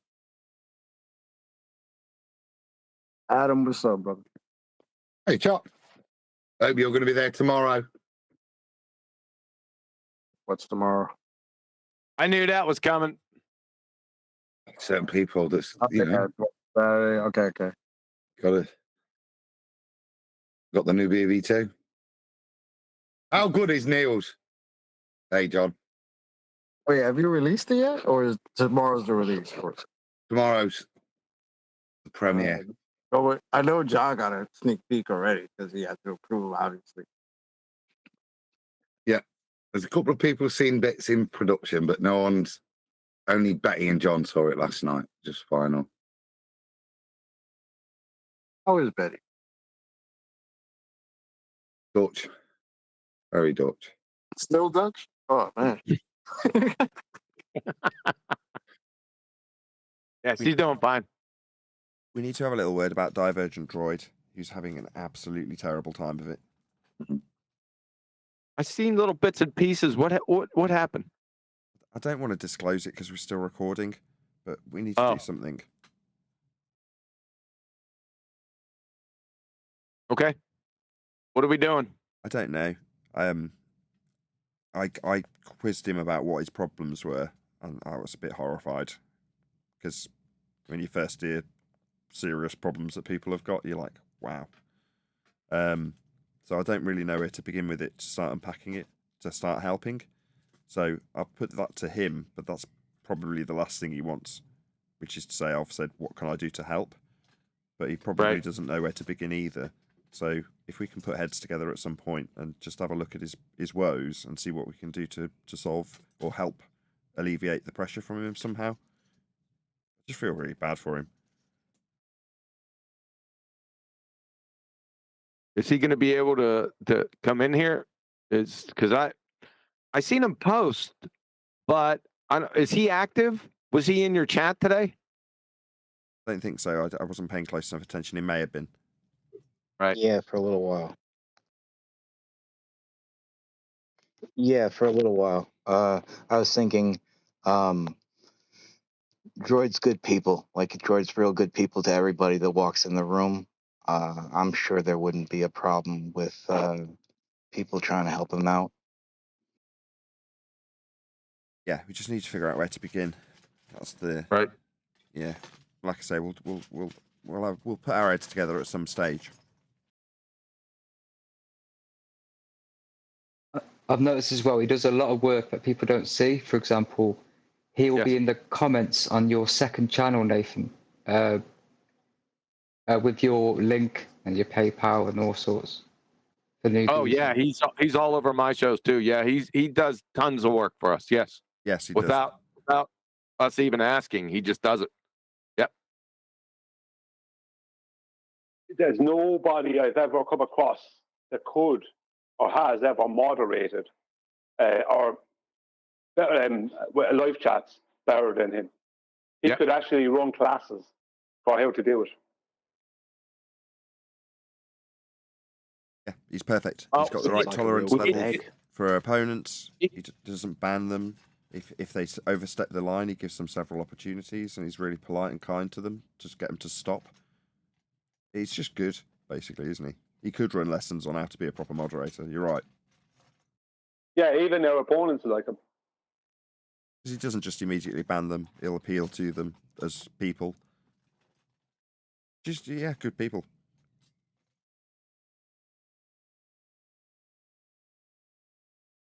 Mind if I say, was it Central Go?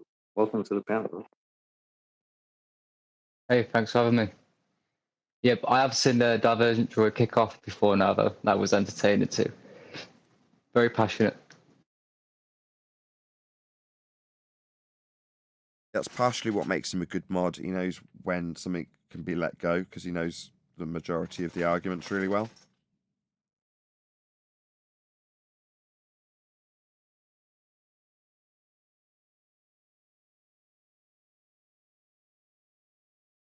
Yeah, he's basically a friend in Yeah, I need at the learned a moment. lot from Droid. Say again, Adam. I was just saying I learned a lot from Droid over the last couple of years.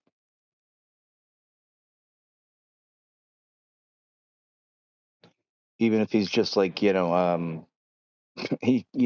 just kind of spams it, but he knows the argument and he'll put it down and he'll write it over and over and over because he has to. We have to.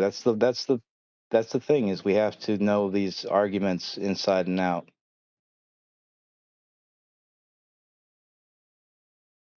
And he does, and I'm done.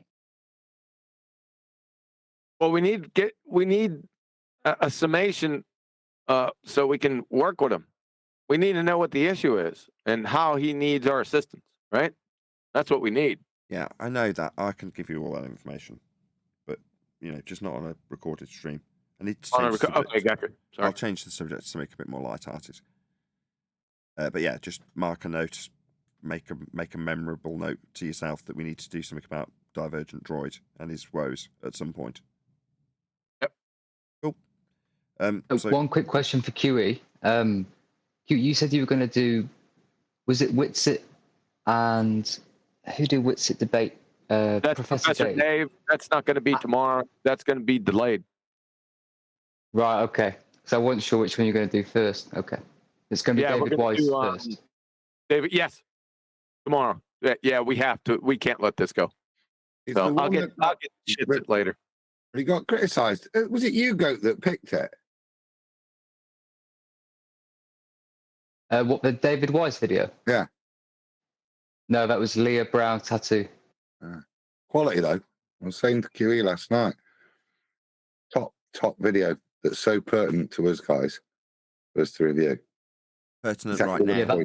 Pertinent in it's the point that we're making about front foot forward. It's the point that Brian's making about know your shit if you're going to say this stuff. And he demonstrates everything that's bad about being a flat earther, down to the point, the most fundamental point that he won't say he knows it's flat. Yes, it couldn't be more on point for what we're discussing currently in terms of how to own this argument, know it's flat by way of measurement, and declare that on the front foot. It is quite literally the antithesis of what we are promoting currently. So from that perspective, it couldn't be better. What's the denial count on QA? 20, he said. Sorry. It said 20. I had to go to bed last night. I was listening to a bit early, and I had to go because it was too late. But I don't know what number you were at then, so it carried on. Hilarious. Can I ask a quick question about it? Having not seen all 20, can I ask a question? Yeah. So was the phraseology or point of asking correct each time by Jesse? That is to say, it wasn't just inserted like a regurgitation, rinse and repeat. Was it pertinent each and every time he asked, like it was the first 7 times? Yes. Because Dave wouldn't answer the question. I cannot wait. Oh, it's hilarious, dude. You'll be kicking yourself. Yeah, but we got to it anyway. You provided the vehicle for me to get there, so that's okay. Someone trimmed it out and published it on TikTok. So I'm starting to get notifications from TikTok where people will do duets and trimming outs and various other features that I had no idea it did. But now people have started doing that. One of the first was with Robert Shortman, that clip, as a duet, and then the other was what we were just talking about. What were we just talking about? David voice. Oh yes, someone trimmed out us laughing at the fact that he was being, at that point, having the same question put to him 8 times and basically couldn't answer. And there's me going, I love this Jesse guy, he's amazing, or something like that. Someone trimmed that out and stuck it on TikTok. Oh, really? Yeah, I was doing that same thing last night over and over again. There you go. You see, freaking hilarious. I love this guy. Yeah, Jesse's freaking hilarious. Like, so he had Dave Weiss on? Yeah. Oh, man, Yeah. I gotta watch that shit. No, just watch the show tomorrow. Or the one my you're favourite bit, on. Chocolate, right? Don't watch, be there. My favourite. Let me just summarise a bit for should be Chocolate. So, Chocolate, there's various bits, you're obviously familiar with him, right? Where David Weiss dodges the question on whatever count it is. Let's say it's count 4. And Dave's squirming, like visually squirming, and putting the question back to him and various other tactics that he's using. And whenever the question gets put back to Peterson, this Peterson guy, he just looks back at the camera with this stony stare of total, what's the word? Indignance at having the question put back to him. And he says it all with just a look down the camera. Just brilliant. Yeah, he's good for that. He's good at making. He lives in the real world, that fella. I'll give you a little piece of it. So on the 9th one, Jesse says, so before we move on, do you know for sure and without a doubt that the earth is flat? And Dave Shyster, he started fumbling, stumbling with words, and then he says, I'll answer that question after you answer this question. So Dave goes ahead and asks this stupid question, right?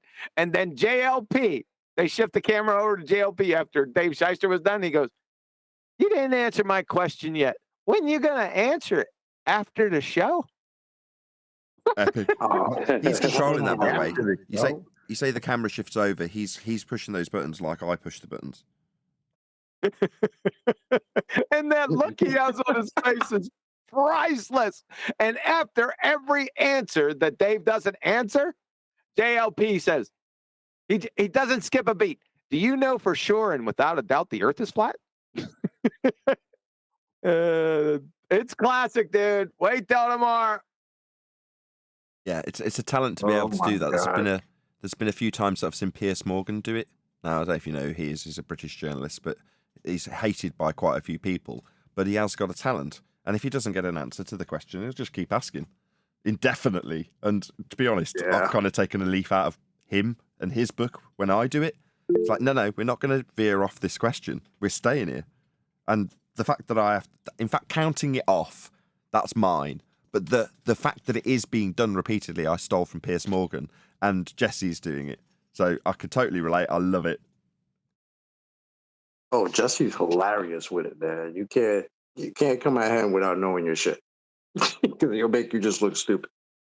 Or he's very good at making what you just said, sound stupid. Without even saying it, just that look he's got sometimes. He's got a nose for bullshit. He's sniffing it out when there's people who are bullshitting him. He sniffs it out and goes, don't like the smell of this.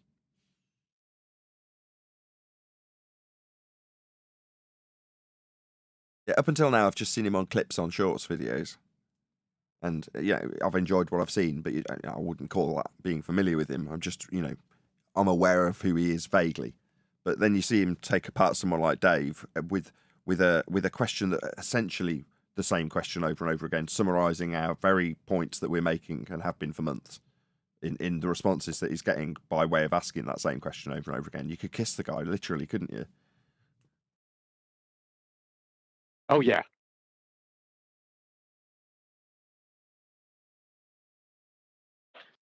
Did any of you see the video I posted last night in Master B? No, I didn't. It's a video from Taboo Conspiracy. Oh, I did Sorry, see Taboo. Nathan? I did see Taboo's video though. Yes, I know what you're talking about. You're talking about the trajectory of the eclipse, right? Yeah, this guy is proving what I was saying correct. A guy called McGinn, and I think he's a flat earther. He's in the US, and he spent time videoing the trajectories of both the sun and the moon, and he showed exactly where the moon would have to intersect the sun on that day. Yep, and it was wrong. It doesn't. Coming upwards. Not so much he's wrong, but a different thing happens. Right. There can't be the moon. I observed the exact same thing again about 7 years ago, but with the lunar eclipse.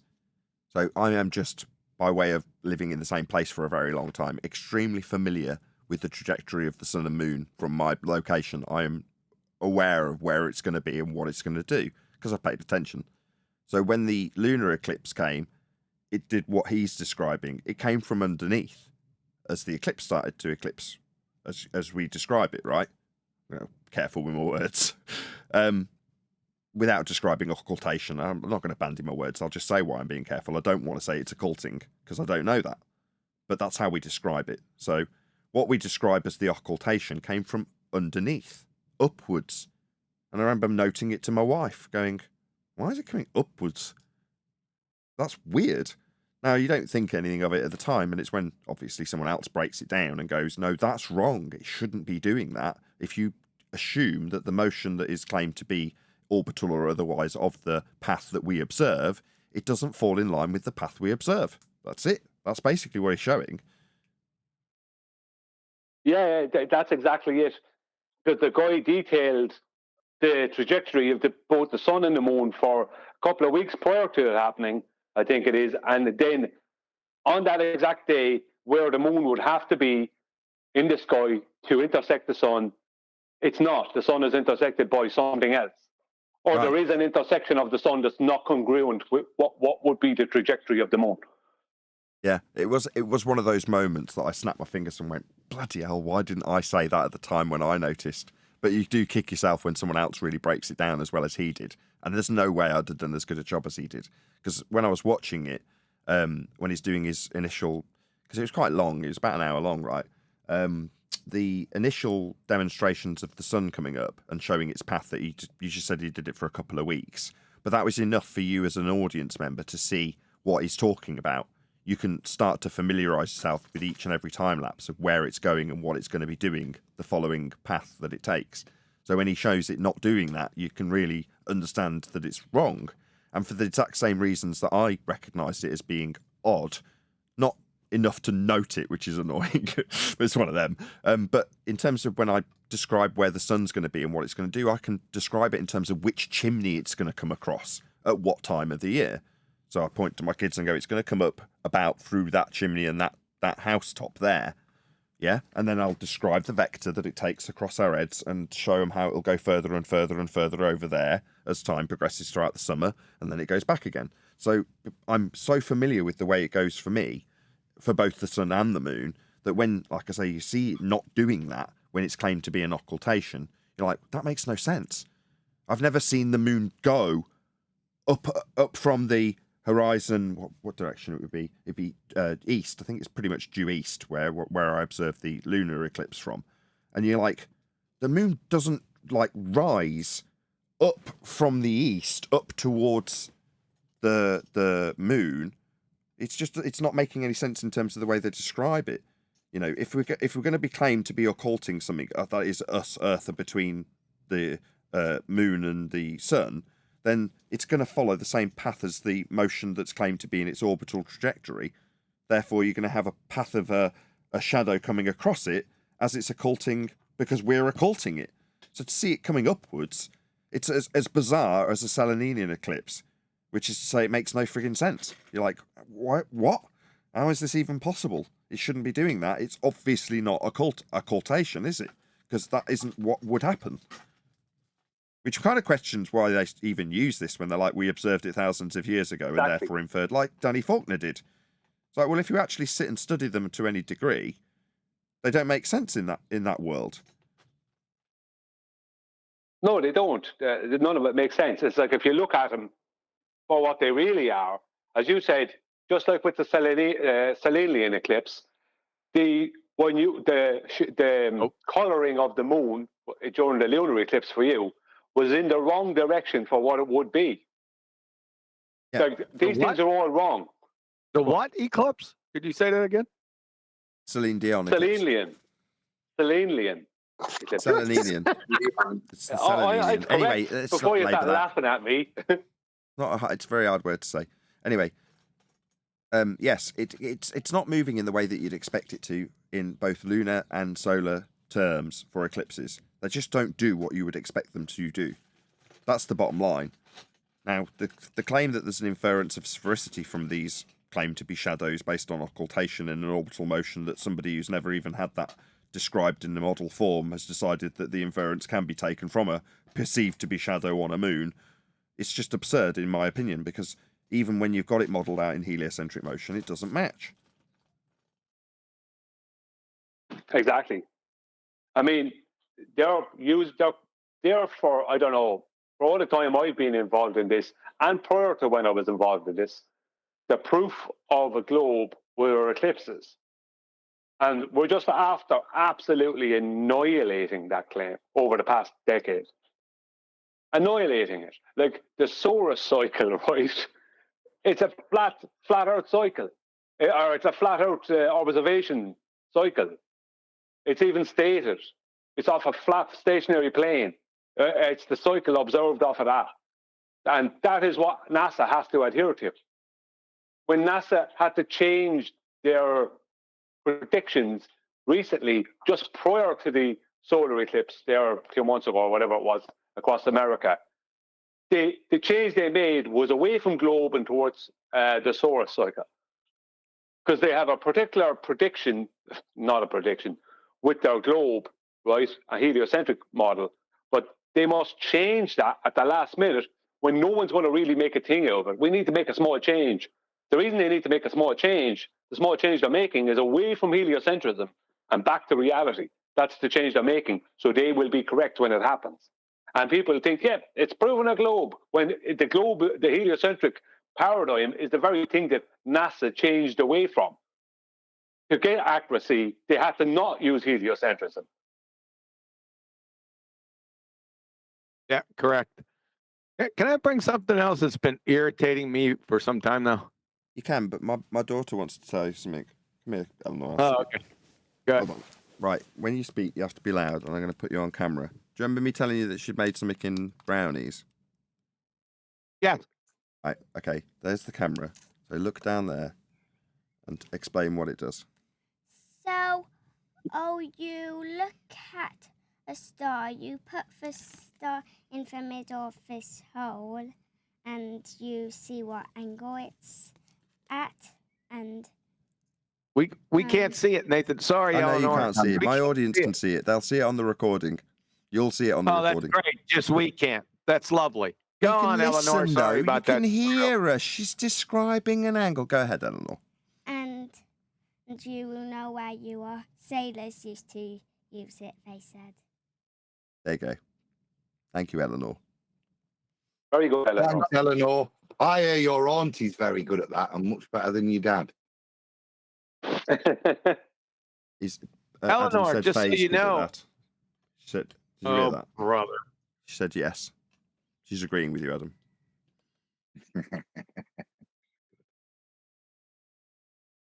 As I say, I just thought it was cute that she's coming out learning how to navigate with the stars by touching a straw that she can look through and having a little dangling weight on a protractor.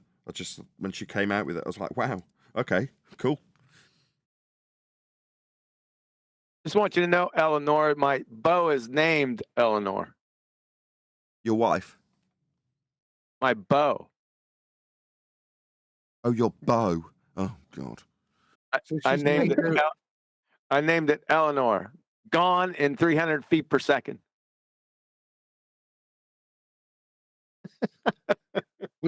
we couldn't see what she'd made, but are you just saying that she's made her own cross-staff sextant?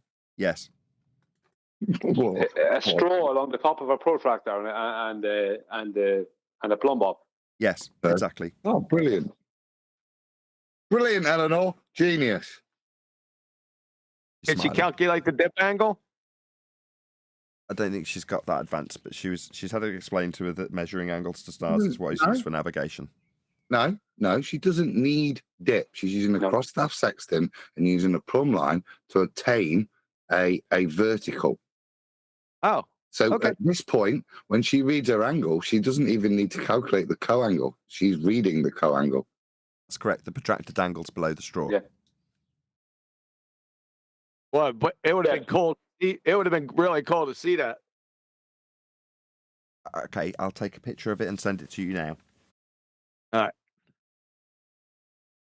Yeah, because Being once you get non-members, we'd have to wait 3 or 4 days, wouldn't we? Otherwise. Yeah, because we're not members. Shut up, Brian.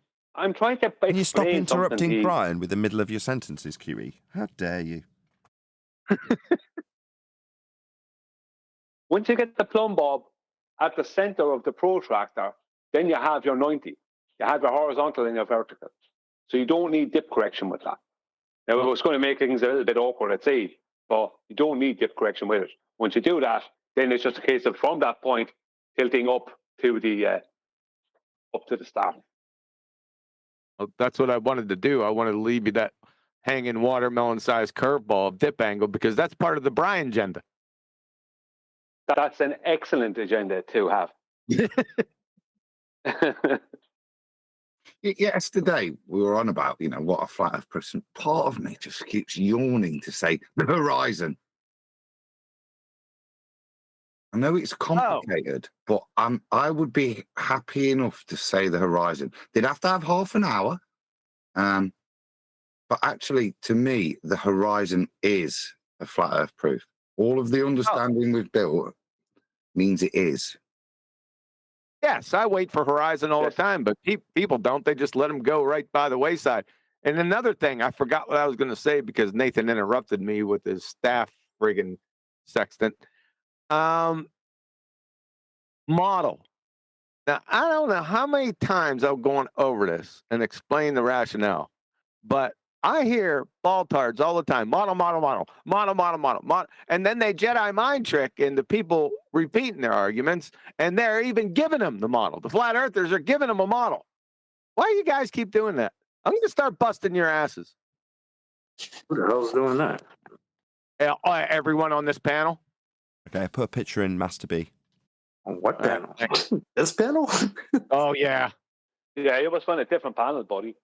I don't know about everyone. I've never given any Glober a model. I don't know what that's about. So can't be talking about this panel. Okay. We're going to see going forward because I'm going to stop the conversation. I'm going to interrupt it. I don't care if you're even in the other server, Nathan. I'm stopping it. We do. We say they use the heliocentric model, which I suppose is. Yeah, we would say that. I'm supporting you. Really? Can we see that model? I say the word paradigm. Yeah, Brian changes it to save his bacon, but he doesn't all the time, though. I like that. I quite like that. No, I don't. It's not a model. He's right. It is a paradigm. The way that Brian described it, I thought was exceptional earlier. And he's my favourite, so it goes either way. Until John comes back. I've called it paradigm a lot more than model. It's like paradigm is a much better word for it, or narrative. Yeah, I agree. Definitely not a model. Because, or they say it, the anti-flat earthers or the globetards say it, but you guys are on, Nathan agenda, Brian agenda, chocolate agenda, Adam agenda. You just let them go by. Yeah, you guys got an agenda. There's only 2 genders. That's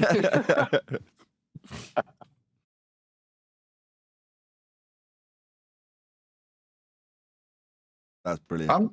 I'm very focused on trying to make my agenda this front foot forward. As I say, as much as I'd like to go, let's talk horizons. No, it needs to be simple, concise, and devastating, which is what we've got. Yes, sir. It's just a correct. Yeah, that's correct. I agree. Did any see the? Sorry. No, we You weren't didn't. actually interrupting anybody that time, Brian, surprisingly. Yeah, it's unreal, huh? Did any see just because Adam's bringing up the horizon, did you see the Antarctica ice horizon I put up in Master B last night? I looked at it and didn't understand it. I took that because I did the same thing with Lake Pontchartrain before. I took that photo into GeoGebra, and in GeoGebra, what you can do is you can bring the resolution of the photo down, so it dims it. And I placed a line, a horizontal line, right? I made sure that the photo was totally aligned because GeoGebra kind of does that for you anyway. And I placed a horizontal line along the horizon in the background on the ice. Now I don't know how wide it is, but what distance it is, but it seems to be pretty big. And I made it red, and that means that the horizon, the ice horizon, is an absolute horizontal. Took it away when you said horizon. Yeah, I've got it up on screen now with the contrast adjusted.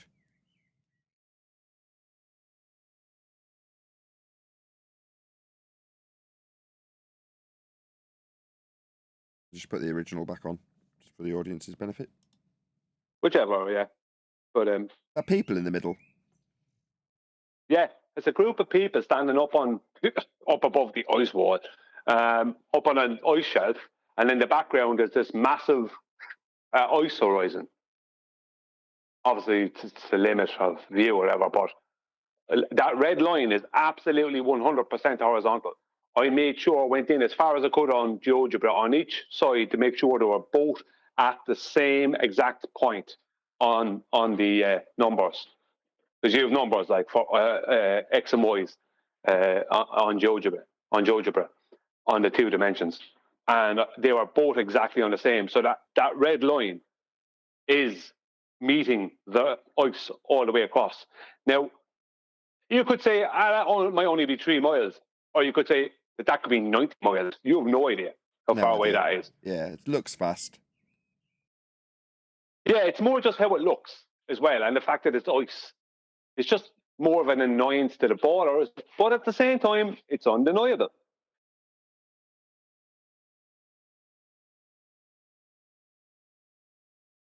All right, now back to the John agenda. Hey, Jesse, Mr. Scientist, are you still out there? Yeah, he's there.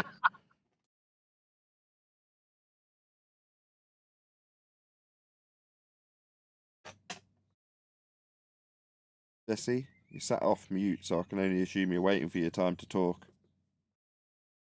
You talking to me? Yeah, I'm not. QE is. I'll try and keep everyone off your back, though. Go ahead, Jesse, or QE, or whoever's...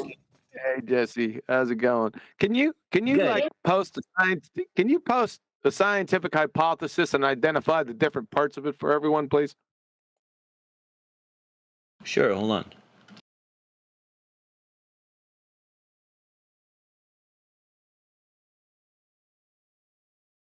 You want the different parts of a scientific hypothesis? Is that what you asked for? Yeah. So post a viable scientific hypothesis, then identify the different parts. Simple? Of the scientific hypothesis? Of the scientific hypothesis that you provided. So provide a viable scientific hypothesis and then identify the parts of it. So you're asking for an example of an actual scientific hypothesis, but not the definition. Yes, that's exactly what he's asking for. Because I feel like what you're asking for keeps changing slightly every time you ask for it. You're such a retard. No need. Stop. You got it right the first time when you identified what he's asking for. A viable hypothesis, so that you can identify what the constituent parts are from within that which you have posted. Make sense? Yeah, let me find one. Let me find a nice one. Yeah, I wouldn't have expected you to have it to hand. Need to find one? I mean, if you can't find an example, you could just name the constituent parts of a scientific hypothesis. You just do that without a specific example of one. Or you could make one up. Yeah, that's what I was just going to say. You know. Sorry, Adam. Go ahead. Say it again. Or you could just make one up through your knowledge that you've accrued in life.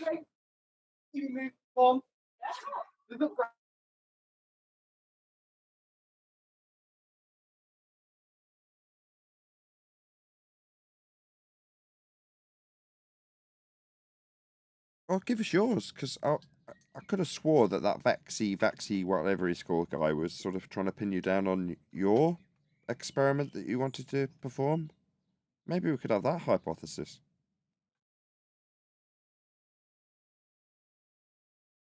Oh, you want my experiment? Why didn't you say so? Yeah, I mean, any valid is QE's question, hypothesis, so we can identify the constituent parts from within the valid hypothesis. If yours is valid, then absolutely, yeah, use yours. Well, I don't know what you consider valid. I think you would only consider one valid if it didn't debunk flat Earth, right? You can't. No, valid one would be valid. Hold on, QE, do you want to go with that, or do you want me to answer him? Go ahead, David. It's a category error. You don't debunk or validate flat Earth with science.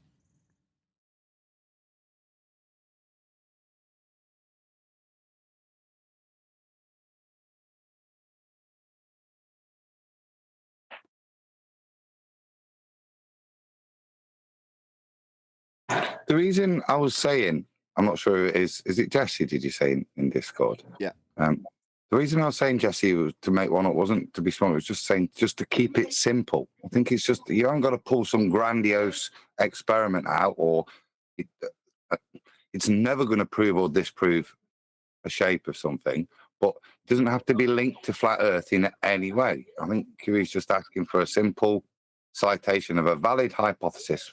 Yeah. And then okay, describe it. like the boiling water one that Elijah proposed yesterday. Perfect. Yeah, perfect. Okay, so what would you like to know about the boiling water experiment? Not the experiment, Jesse. Try to keep up. We want to know. We want a viable scientific hypothesis, and then for you to identify the different parts. Got it? Okay, so let's say that what's that? Just go ahead.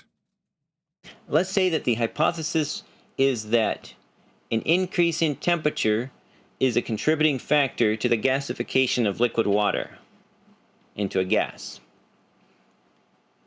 Okay, there's our hypothesis. Are we good so far? That's a little bit overly complex. But a bit fancy. Yeah. It's not viable scientific hypothesis. Can you try again? What's not viable about it? Identify the different parts of your train wreck hypothesis. In fact, can you write it out?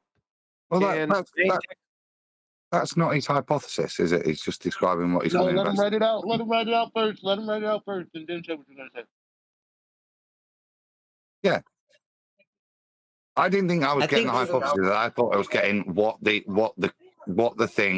phenomena was going to be. That's what I've just kind of on your behalf heard, baby Jesse.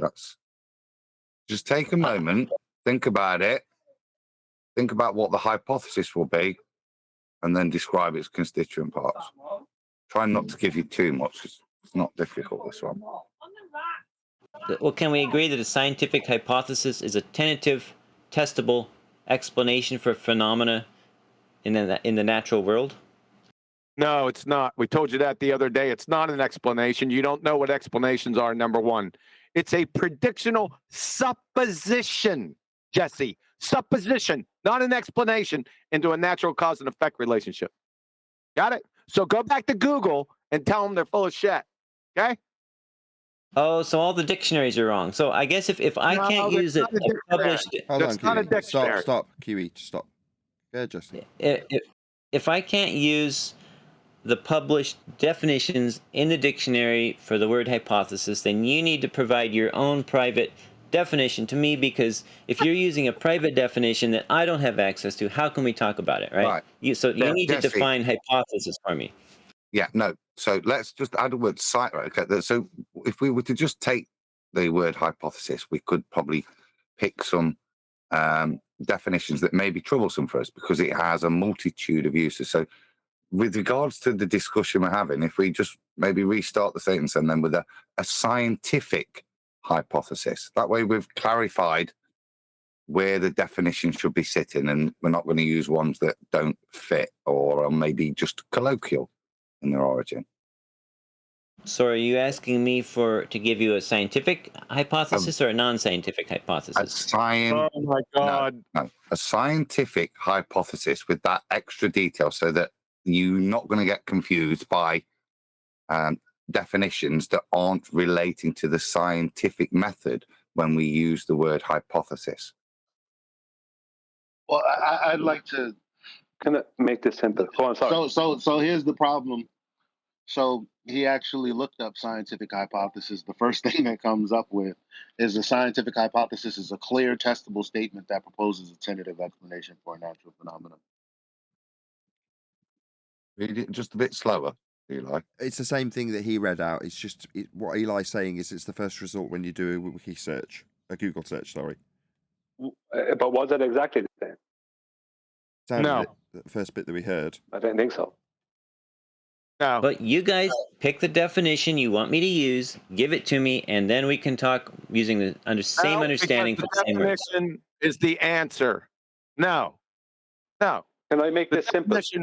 The definition of a scientific hypothesis has the answers to my questions, which you didn't read out. So it's not. That's not a scientific hypothesis. Well, if I don't know what your point is. Look, everyone else, just let Jesse reply. Look, I looked up the standard definition for scientific hypothesis. You don't like it. You say it's the standard wrong. definition. It's not that I don't like it. Where does standard definition come from? Post the citation in Discord. Or just tell us. All right. Just tell us. At livescience.com. But there's others too. What makes that the standard definition? Well, it's very similar to all the others. But look, if you have a different definition that you want us to use for this discussion, then post it.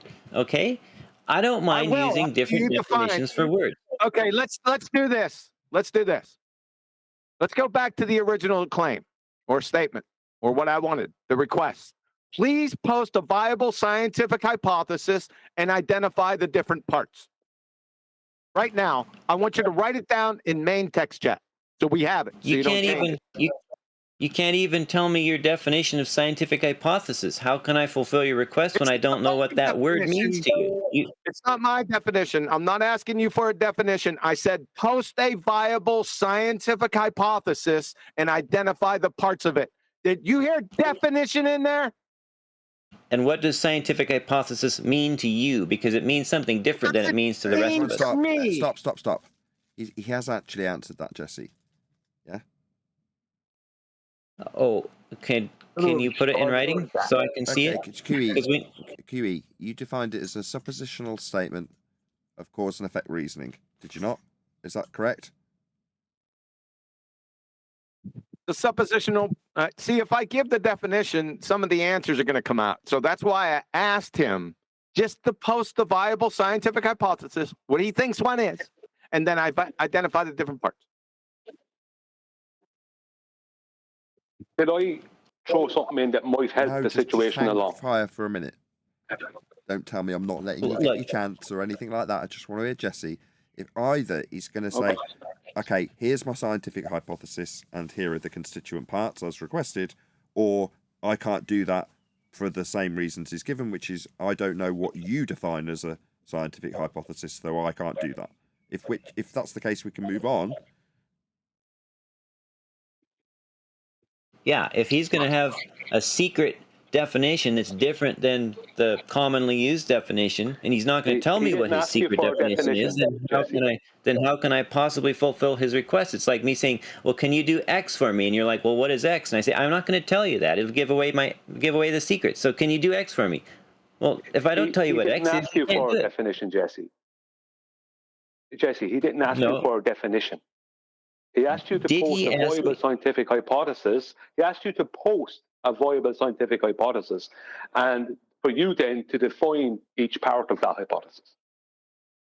Well, he won't tell me what scientific hypothesis means to him. Okay, let's just try this once more for Jesse, then we'll move on if not. Jesse, if I say, post a schematic of a gearbox, you call a transmission, and identify all of the parts inside the transmission, you would understand that nobody's asking you to define what the definition of a transmission is.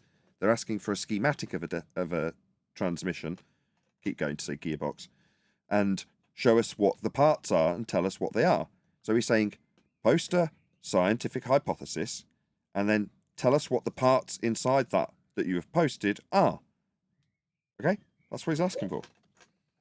But what if I said, well, is a gearbox is a box with gears, and and he says, no, it's something else, but I'm not going to tell you what I mean by gearbox. That's fine. Yes, hold on. Let me just respond to him.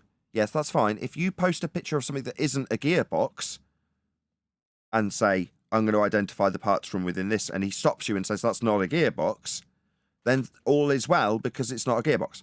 So long as we get a scientific prediction, that's a hypothesis. You can't help yourselves, can you? I'm already squeezing the arms of my chair. I'm sorry. Let me ask him a question. Yes, this will make it a whole lot easier, right? Because this question will make it easier. What would lead somebody to creating a viable scientific hypothesis? What would lead to the creation of one?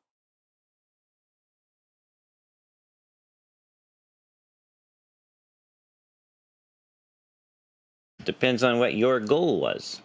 Yeah, good answer. That's not correct, though. There's a specific answer to that question. Yeah, what's the goal? No, he's right. If you understand, just give me a second, Nathan. Now, let Brian go. He's on it. Go ahead, Brian. Ask him again. Yeah. What would lead to the creation of a viable scientific hypothesis? What do you mean by scientific hypothesis? Are you okay with the life sciences definition? A scientific hypothesis. That you're asking me that tells me that you don't understand it. That if you understood what a viable scientific hypothesis was, that the question that I just asked you, you would be able to answer. Now, I'm not trying to embarrass you. I'm just pointing out that tells me that you don't understand what a viable scientific hypothesis is. But he has rinsed and repeated it, so we will respond to it again just for the sake of consistency. So in your definition from Livewire or Live Science or wherever it is, it's got the word explanation contained within the definition of a hypothesis, but it doesn't have that.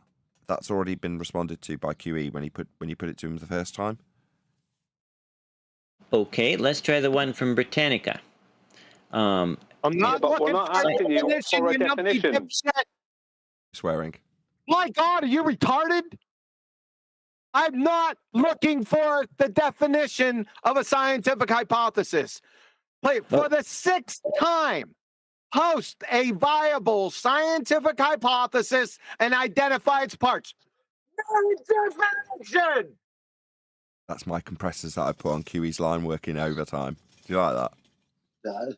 These Globers want us to have aneurysms, I swear, because that's where they're taking me.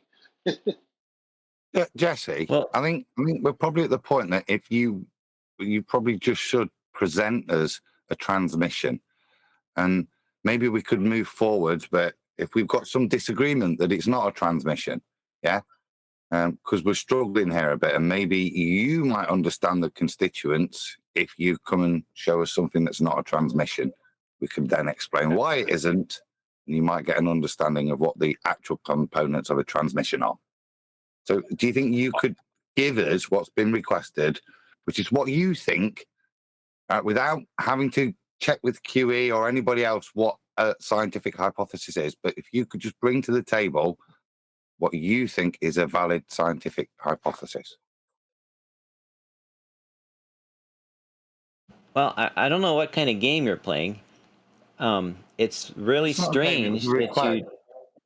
that you are asking me to bring a scientific hypothesis. You refuse to acknowledge any published definition for the meaning of the didn't ask you word, for a and you definition, won't Jesse. and you won't tell Hang me on, your own Jesse. because Jesse, one moment. Nobody asked you for a definition or any definition from anywhere of what a supposed hypothesis is. You were asked to post a viable scientific hypothesis, and then for you personally to define the constituent parts of it. Now, I asked you, right? I asked you what would lead to the creation of a viable scientific hypothesis, and you didn't know. You started asking me questions about it. So what really you should do is say, just admit, I don't know. Just admit it. Because if you don't know something, you just don't know it. What's the point in trying to pretend you do? I know what it means to me. I know what a scientific hypothesis would mean to me. Okay, then. You guys, Okay, let me ask you the question again then. Because you just told me you do know what it means to you. So, according to you, what would lead to the creation of a viable scientific hypothesis? Now, don't ask me a question, just answer that question. A desire to create a tentative, testable explanation for a phenomena. So, that's how I look at it. Is your answer. So your answer is desire. Would you accept that? That I say that your answer is a desire? Is a what? Your answer to my question was, what would lead to the creation of a viable scientific hypothesis, according to you? And you said your answer was that a desire for something. Oh, yes. Yes. A desire to have a tentative, testable explanation for a phenomena is what would lead me to form a scientific hypothesis. Yeah, but you're getting weaselly now. You're saying a desire. I mean, it's very simple. There's a very simple answer to this. You're kind of half answering it and half not. Like, desire is not the answer. Like, well, I have that's desire. what would lead. Did they lead to viable scientific hypothesis? If I desire a woman I see, if I desire a car, do those desires lead to a viable scientific hypothesis? Why would desiring a cow lead you to come up with a hypothesis? Desiring a hypothesis is what would lead you to come up with a hypothesis. But desire is not, doesn't lead to the creation of a viable scientific hypothesis. Well, look at it this way. I desire a panini. I desire a burger. I desire pizza. That does not lead to the creation of a viable scientific hypothesis. Well, if nobody wants to come up with a given scientific hypothesis, then no one's going to come up with it, and it isn't going to happen. Someone wants it to have to happen, right?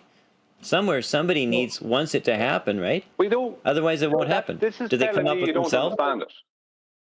This is telling me, and anyone listening who understands it, that you don't know what it is at all. Exactly. I'm getting frustrated. Sorry, 1 second here. It has nothing to do with desire, Jesse. Desire doesn't lead to the creation of a viable scientific hypothesis. Well, what does then? If nobody wants one to be created, then what creates it? Do they create themselves? But do you wake up wanting to create scientific hypothesis in the morning? Do you wake up going, I desire to create a valid scientific hypothesis? You don't wake up desiring to do that. I was just going to ask him that. Yeah, bro. I mean, come on. That's a valid question, man. You just wake up and say, I just feel like making a scientific hypothesis. Or I'm going to burn it out in a minute. Are you asking what would lead to the desire to create? Yes, we want to know what leads to your desires. Not asking you about what leads to your desires, Jesse. The answer you gave is incorrect. You want to know the correct answer? Please tell him. Hang on, Neil. Do you want to know the correct answer? Yes. What's the correct answer? the observation of a naturally occurring phenomenon. That doesn't always lead to. Goodness. Sorry, Jesse? Well, no, that's what would lead to the desire, and the desire would lead to the formation of the hypothesis. You didn't ask me what would cause me with desire. to have the desire. You asked me what would lead to the forming of the I didn't ask you what would lead to your desire. I asked you what would lead to the creation of a viable scientific hypothesis, and you started out with desire. So you were wrong. Well, no, it's part of it. How did we get here, though? No, the desire is not what leads to it. Yeah, desire is not a constituent part of a valid hypothesis. But give us an example of a valid hypothesis and its constituent parts. Well, so far, nobody will define what they mean by scientific hypothesis. Just say you don't know what science is. You don't know what science is. Say that. Just say it. You don't know what science is, Jesse. Just like yesterday, you don't know what it is. I know what it is to me, and I know what it is in all the published dictionaries. But you guys won't agree. So then, that being said, then give us a hypothesis with its constituent parts, please.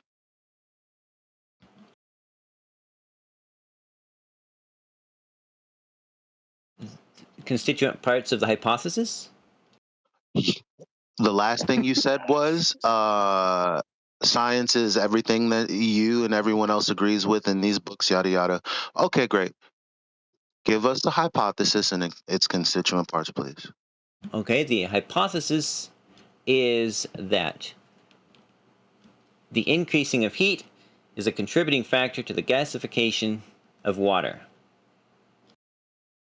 And the contributing factor. That means you're saying there's more than one. It took this long, John. Wrong. Come on, bro. We got this far. Please, bro. And okay, but I'm just pointing out. And as a hypothesis, it has a tentative aspect, a testable explanation, or a testable aspect, and an explanatory aspect.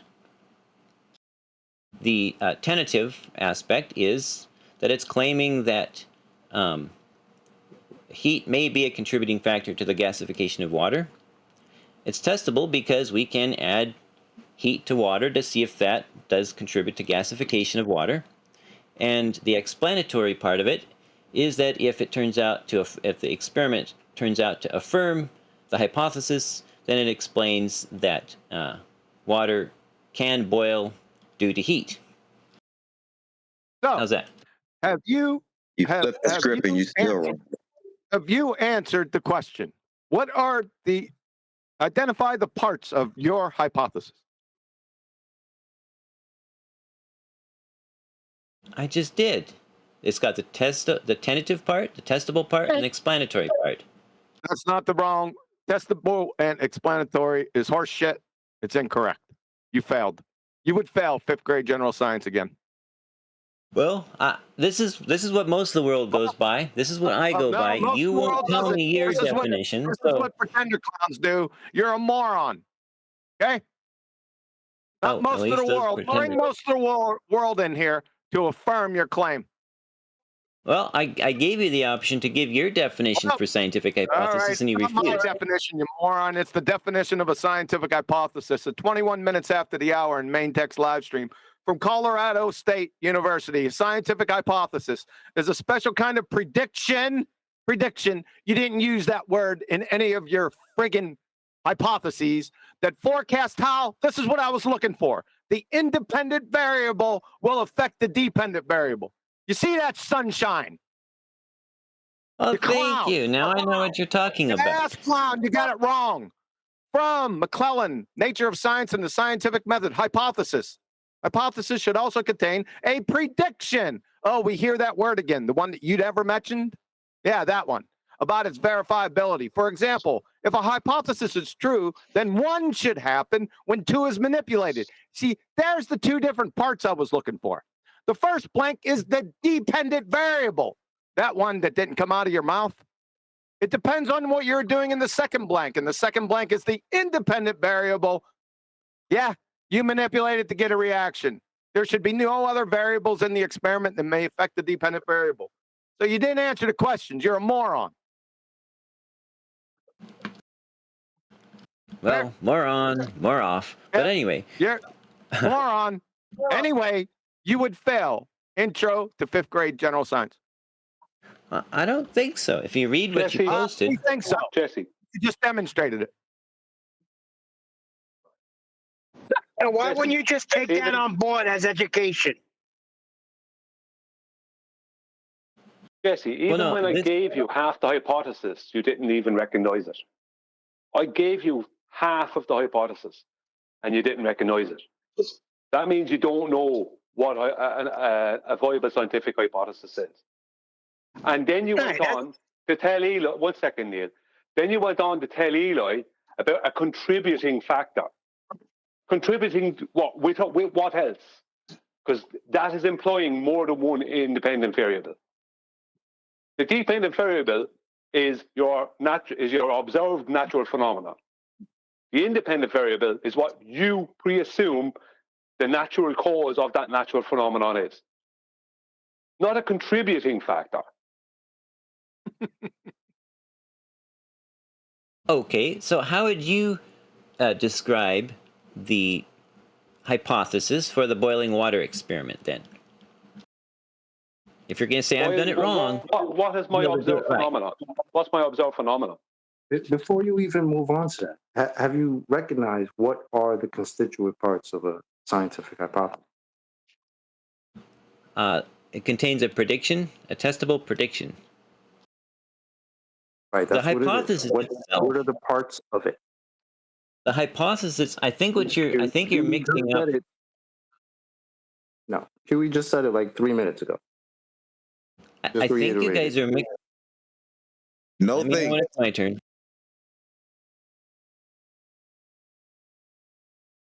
Yeah, QE did say it a couple of minutes ago, and you also said, "Oh, so now I understand what you mean." So why don't you go ahead and answer Chocolate's question? Is it my turn now? It's very simple. Okay, so I think you guys are mixing up hypothesis and experiment. The hypothesis itself does not. You're the one mixing it up. No, don't run, son. How before dare you? Can walk. We're nowhere near the experiment stage yet. How can you set up an experiment if you haven't got a hypothesis? And how can you set up a hypothesis without the constituent parts of it? So, exactly. What are the parts of a hypothesis? That. Do I need to fully form my experiment before I can form the hypothesis that heat may be causing light to blow? Dude. Right. There's an order to things, and the order is that you don't just start doing things in a lab before you even realize what you're going to investigate. So answer my question. We've got to the point, I think, that we're investigating the fact that water boils. And we've come to this radical conclusion that if we add heat to it, that might be something that we could look at. Now, with that information in mind, do you think, Jesse, you could formulate a hypothesis that we then maybe could take to experiment? But before we could set the experiment up, that experimental setup's going to be based on that hypothesis, isn't it? Because that's the thing it's going to want to prove or disprove. So let's pare back a bit. We know we're investigating water and its boilingness. So that's one thing that should probably be in the hypothesis.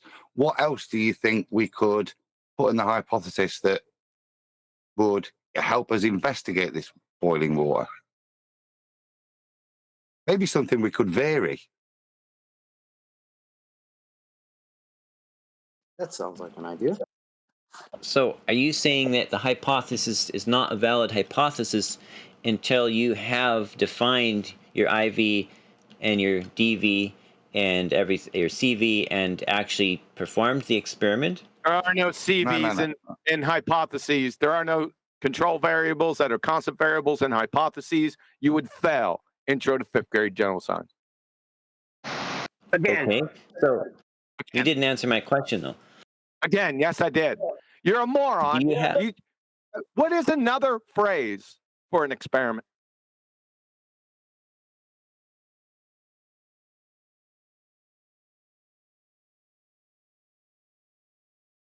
But you didn't answer my question. Do What you have to is have another fully defined? phrase for?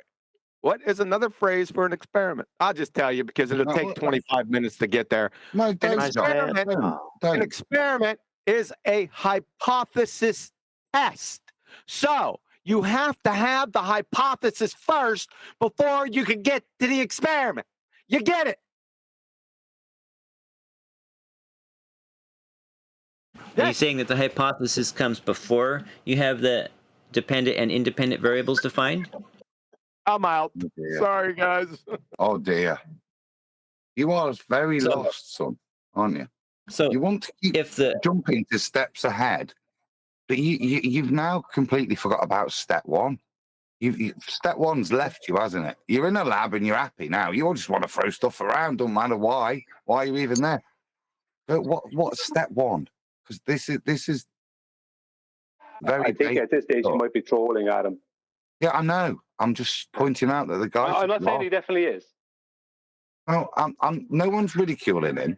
QE wasn't ridiculing him there. When he asked him that question, it wasn't to trick him, it was to help him. The answer, yeah? Another name for an experiment. Yeah? Wasn't to trick him, it was to help him. It's a hypothesis test. Hence my explanation before, you don't go into the lab till you know what you're going to be doing in the lab. But that's why I asked him, why didn't he take that on board? When QE laid it down, why did you not just take that on board?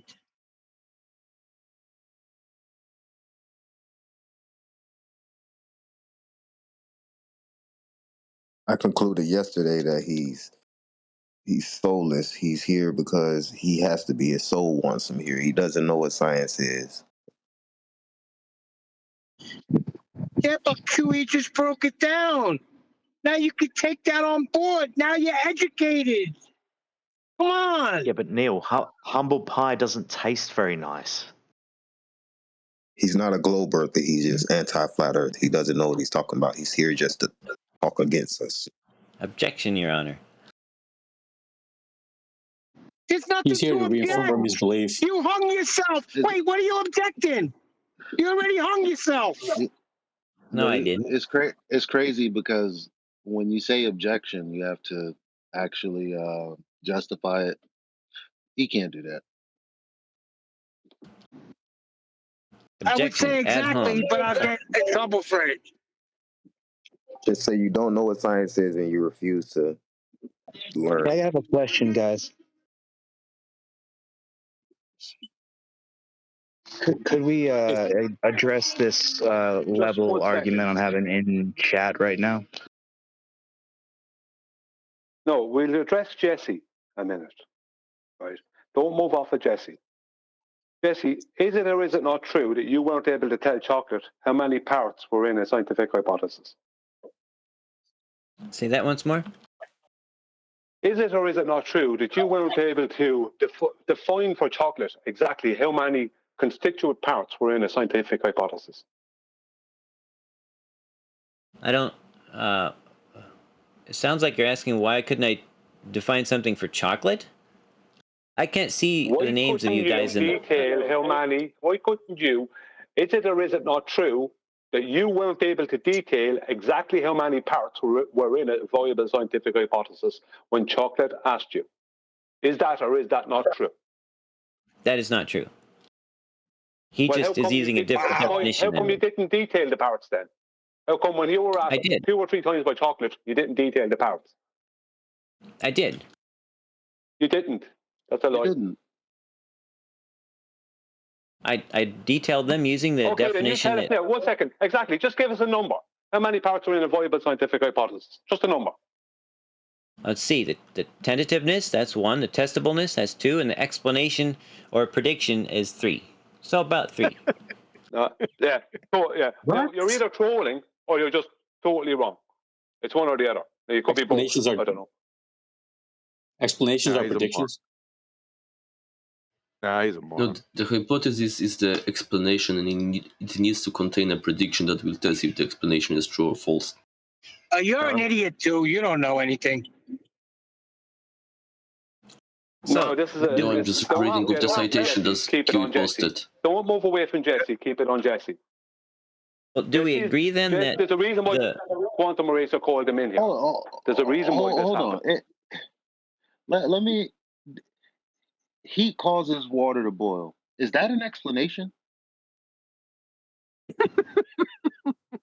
Nope. Yes, that's an explanation why the water boils. Oh. Really? I didn't hear that in the statement. Heat causes water to boil. That's proven. That's a proof. It's a confirmation. You've proven it. You're formulating the question, what causes water to boil? So this is an explanation for why this phenomenon is happening. No. So I now know why it phase transitions, do I? Yes, exactly. You tested I know why. Your explanation for this phenomenon. I know why or how. Or just that there's a cause and effect. Do I understand the full mechanism just by that? You know how. I know how. So I now know how water boils instead of the fact that it does if I add heat. Yes. So we hypothesized that water boils because of heat, and you tested your explanation for Water, exactly. Water boils because of heat, but that doesn't describe what's going off and why it is happening. It's just describing the relationship that will elucidate the cause. Yeah, but it doesn't explain anything to me, does it? The hypothesis doesn't explain anything. We're getting off the beaten path here. The hypothesis doesn't explain shit because you haven't tested it yet. Our point, or my point, was just what the scientific hypothesis was, not the experiment. I didn't even bring up experiment, right? But you did post something that talks about the variables, which are part of the experiment, which come after the hypothesis. Part of what? The variables are part of what? The experiment, not the hypothesis. Are you sure about that? What's in your hypothesis then? Well, why don't? So, are you claiming that the hypothesis must wait. Hold on. You got variables in your experiment. Where did you get them from? Are you claiming that the hypothesis must include the variables? Are you saying they first of all, is this comedy hour? This is, I mean, because he's dead the variables serious. are not part of the hypothesis?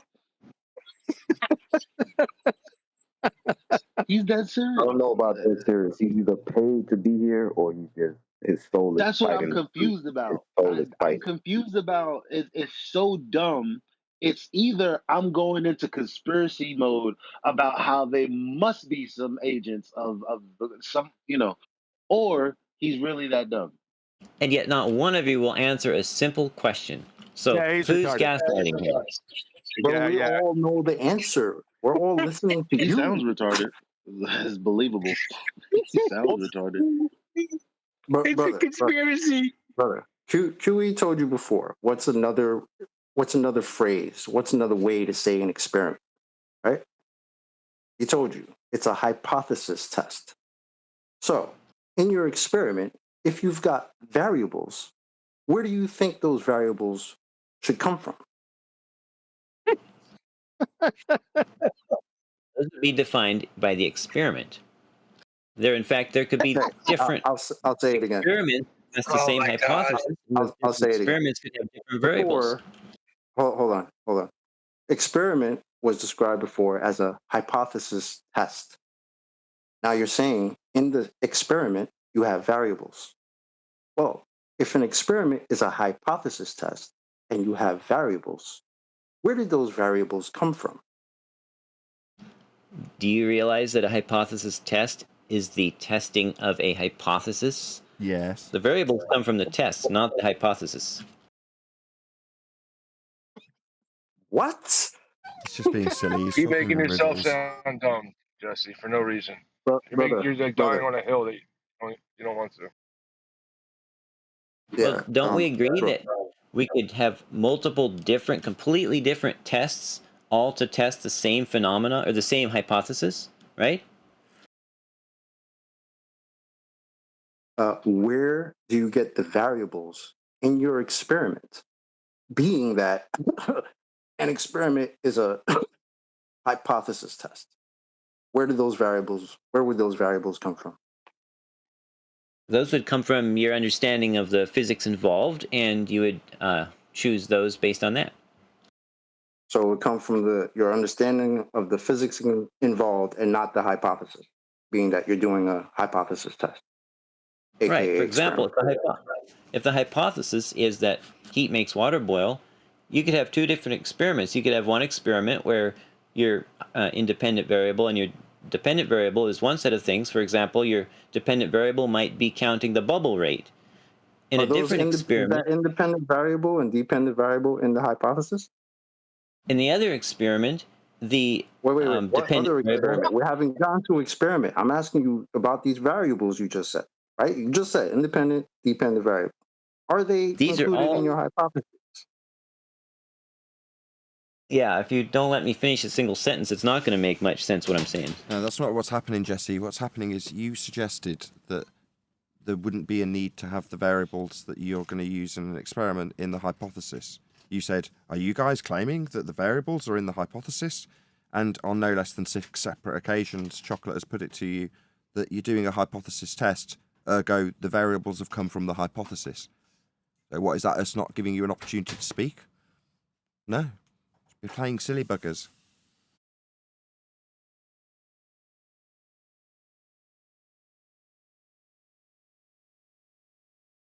Yes, this is really not that hard, brother.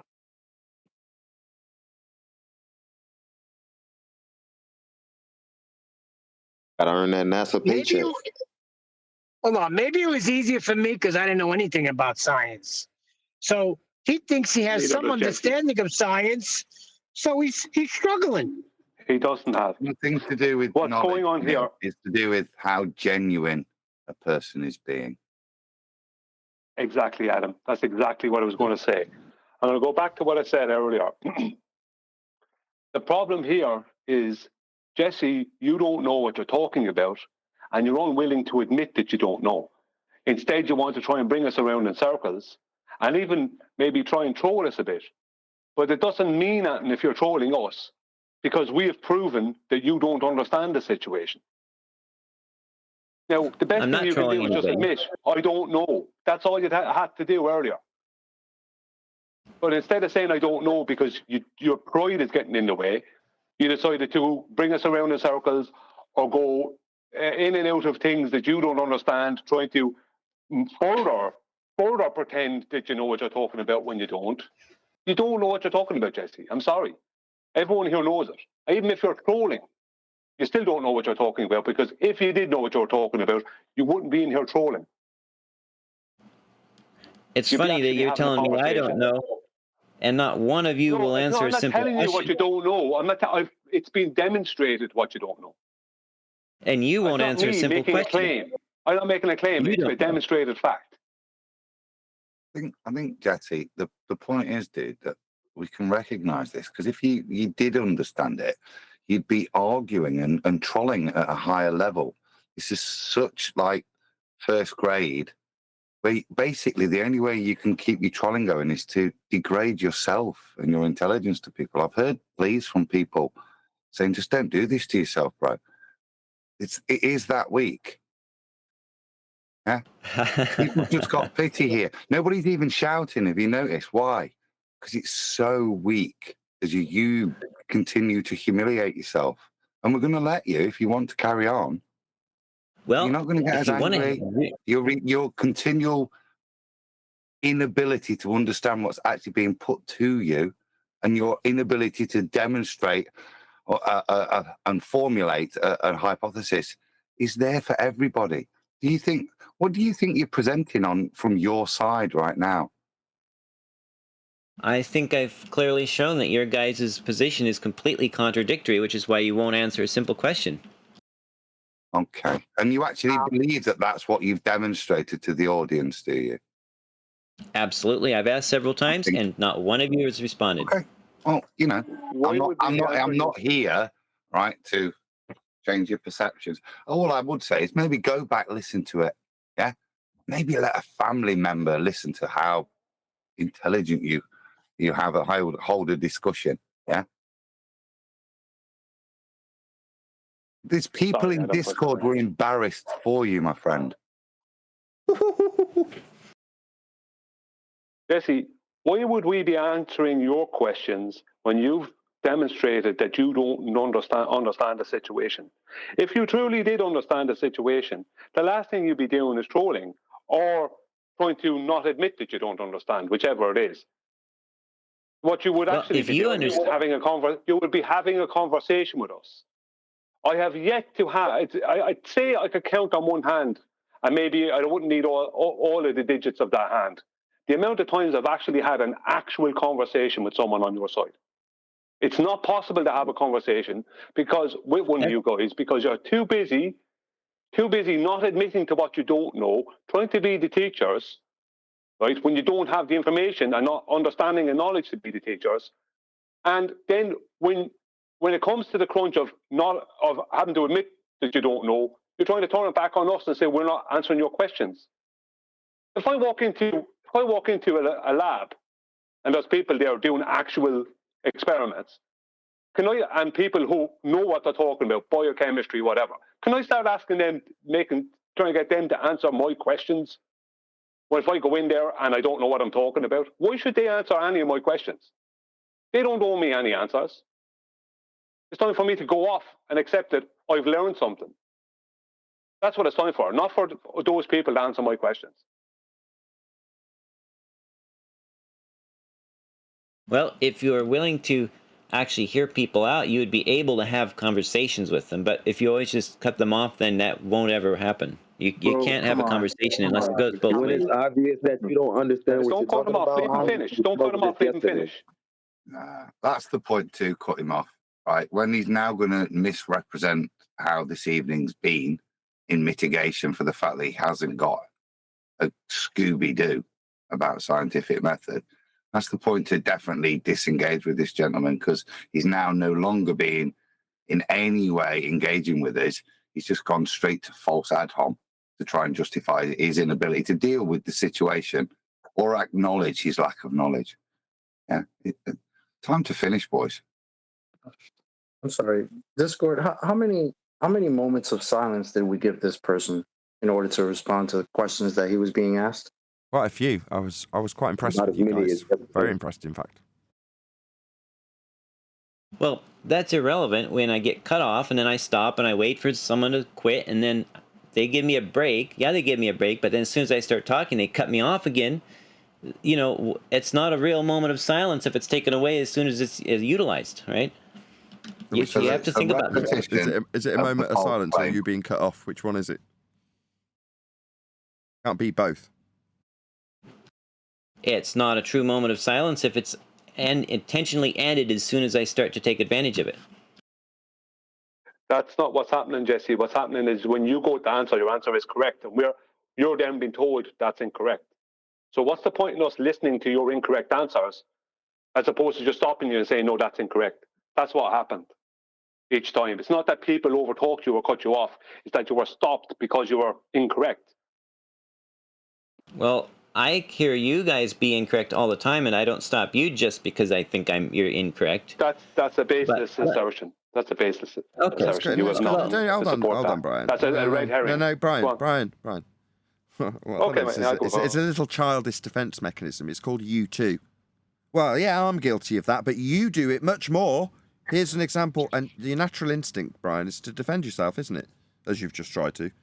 No.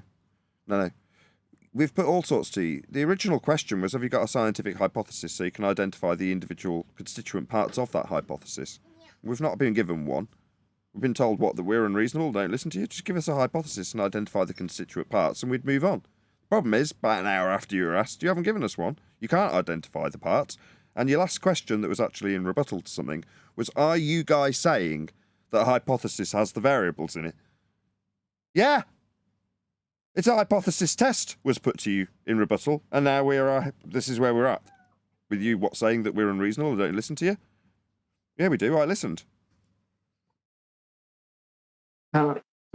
Just to reiterate on that, Jesse, if you're given a moment to speak and then you start responding, but then you go off of what the question that you're supposed to be responding to is, I'm going to cut you off because now you're doing some type of look over there, right? Yeah, but let's say I think you're halfway through something and I think you're wrong. So I just cut you off? Of course Hold on, not. brother. Yeah. Hold on. I'm not trying to be a dick. Hold on. Right? So when I ask you, if you've got an experiment and you got variables in your experiment, right? If those variables coming from your hypothesis, right? And then your response to me is, well, if you're doing another experiment, but bro, that's not what I asked you. I asked you, are the variables in your experiment coming from your hypothesis? I didn't ask about any other experiments that you're doing, right? It's a specific question. We try to be very specific when we speak about this subject. Do you understand that? The reason So Chocolate's it's put not that... like I'm trying to cut you off Hold on, Chocolate. on purpose. The reason Chocolate's put that to you is because you insinuated that it would be incorrect for us to suggest that the variables would be contained within the hypothesis. That's what you put to us. So you're not getting cut off. Everybody's listened. You've had a response to that. And where are we? Have you conceded that you don't understand what a bleeding hypothesis is because you've asked if it would contain variables? That makes you fundamentally retarded, idiotic, and ignorant. What is it that we're not listening to you? No, we heard you ask if variables would be in a hypothesis. We heard you ask that. Do you understand that makes you stupid? Sorry, is this you cutting me off? It sounds like it. I'm summarising how stupid you are, and you're doing that which you've projected onto me. Am I not getting my chance to talk? Am I not getting my chance to talk with Jesse the wanker talking over me? Seems so. What a wanker. Projection is what that's called, Jesse. Because you've had ample time to talk. You change the subject, dodge the question. That's what you do. No, I thought you were done talking. Otherwise, I wouldn't have started. There's always a little bit of a delay. But, so, to me, the hypothesis does not have the variables in it. It's simply, it's testable, it makes a prediction, and it has an explanation to it. Do we at least agree on that much? I think, gentlemen, no, dude, that's brilliant. So to you, that's it. Thanks. Yeah, there really isn't any. There's nothing to retort to you about. You may think you're poking the bear with that retardation of a statement, yeah, but you're not. Yeah, if you think that, because you just said it live on air, yeah, for posterity, happy. Let the annals of history show that that's what you think, even though people have calmly and patiently explained to you how retarded a statement that must be. But if that, at this point, then I just say to you, congratulations on your knowledge base. Move forwards, knowing that you don't need variables in your hypothesis. Off you go. Yeah, that's my line. Off you go. Have fun. Thanks, by the way. Appreciate it. I'm glad we did that. Absolutely. It only took an Thank hour. you.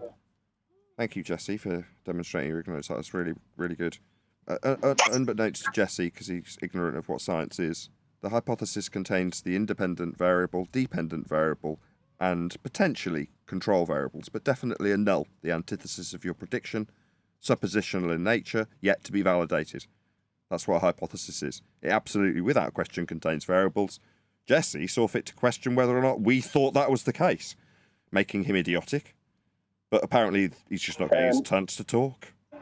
Apparently. No, Nathan, you're detailing the hypothesis test. The hypothesis is just an independent and dependent variable. What I said. The hypothesis test. That's what I said. That's what he said. I thought you said hypothesis.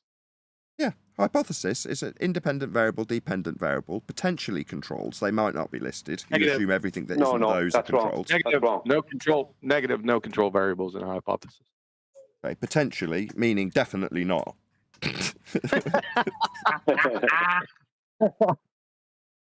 And a null. I'm sorry, I have to stop you there because that wasn't correct. Even though I didn't want to do it, I have to be honest.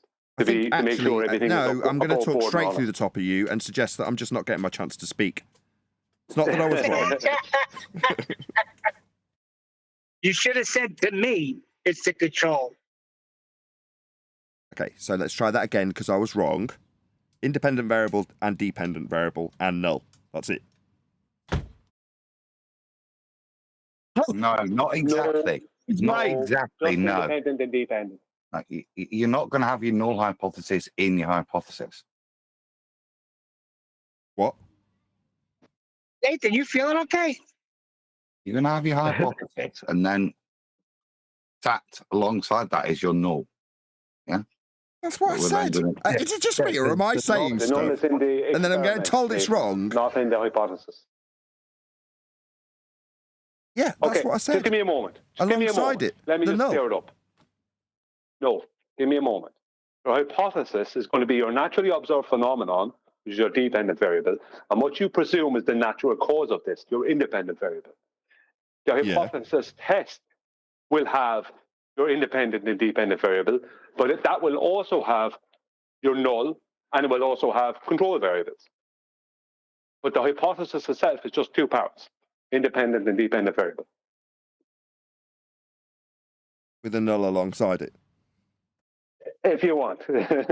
No, it does. That's what offers the There's no null empiricism. in it. Now, I'm going to No correct null you. in it. Let's just clear this up for Brian. If the hypothesis Okay, go on then. See what Kiwi says. We will, after I've said it. If the hypothesis didn't have a null, there would be no empiricism to offer based on the scientific prediction. Because of the null, one or other of those two outcomes that a hypothesis, if complete, contains, will be validated. So either A will cause B, that's your hypothesis as you're describing it now. I'm saying that's incomplete because without stating that A will not cause B, you don't have both sides of the prediction to validate one or other when you get to the experimental stage. Upon experimenting, you're either going to validate the null or validate the alternative. Both are needed in a hypothesis. That's a scientific prediction. No. But does the null have to be stated as such? Because isn't the creation of the alternative hypothesis, doesn't that automatically create the null? If you understand that, if you understand the method, and you understand that there is the null zero difference result that is automatic if you don't get a result, ergo you understand implicitly that if you don't get the result you were looking for by varying your independent variable, that automatically is a zero difference, aka null validation, then there is no need to explicitly state it if you understand that. If you don't understand it and you don't explicitly state it, then you haven't got an empirical method. You don't need... Right. Huey, will you just read the definition, please, of a hypothesis?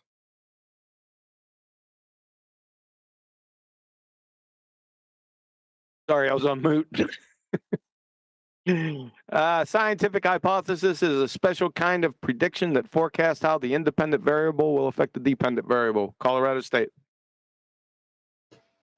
Why do you think this one specific link that it's the only one that gives you this type of definition doesn't work anymore? Again. Hold on, I've got to eat. Hold on, he's saving me, and I'm gonna eat humble pie, grit my teeth, and just not allow him to save me from this. That didn't contain any reference to a null, did it?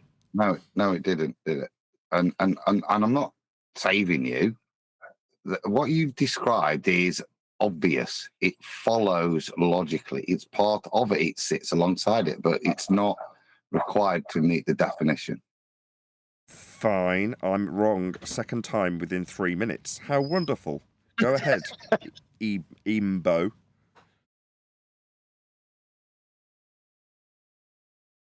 I thought I saved it. I already said everything I wanted to. I just wanted to point out that all of the other definitions of hypothesis define it as an explanation, not a prediction. There's only one that does that, and that one specific definition leads to a link that doesn't work anymore. The page is deleted. Oh, really? Hold on. Really? Let me just field this. Okay. Really, dumbass? Or you could just insult him. Yes, really. Yes. Isn't the citation that Q equals... Can I lay out the problem for him? Or you could just keep calling him a dumbass? Which one? Can I lay out the problem? Yeah, go ahead.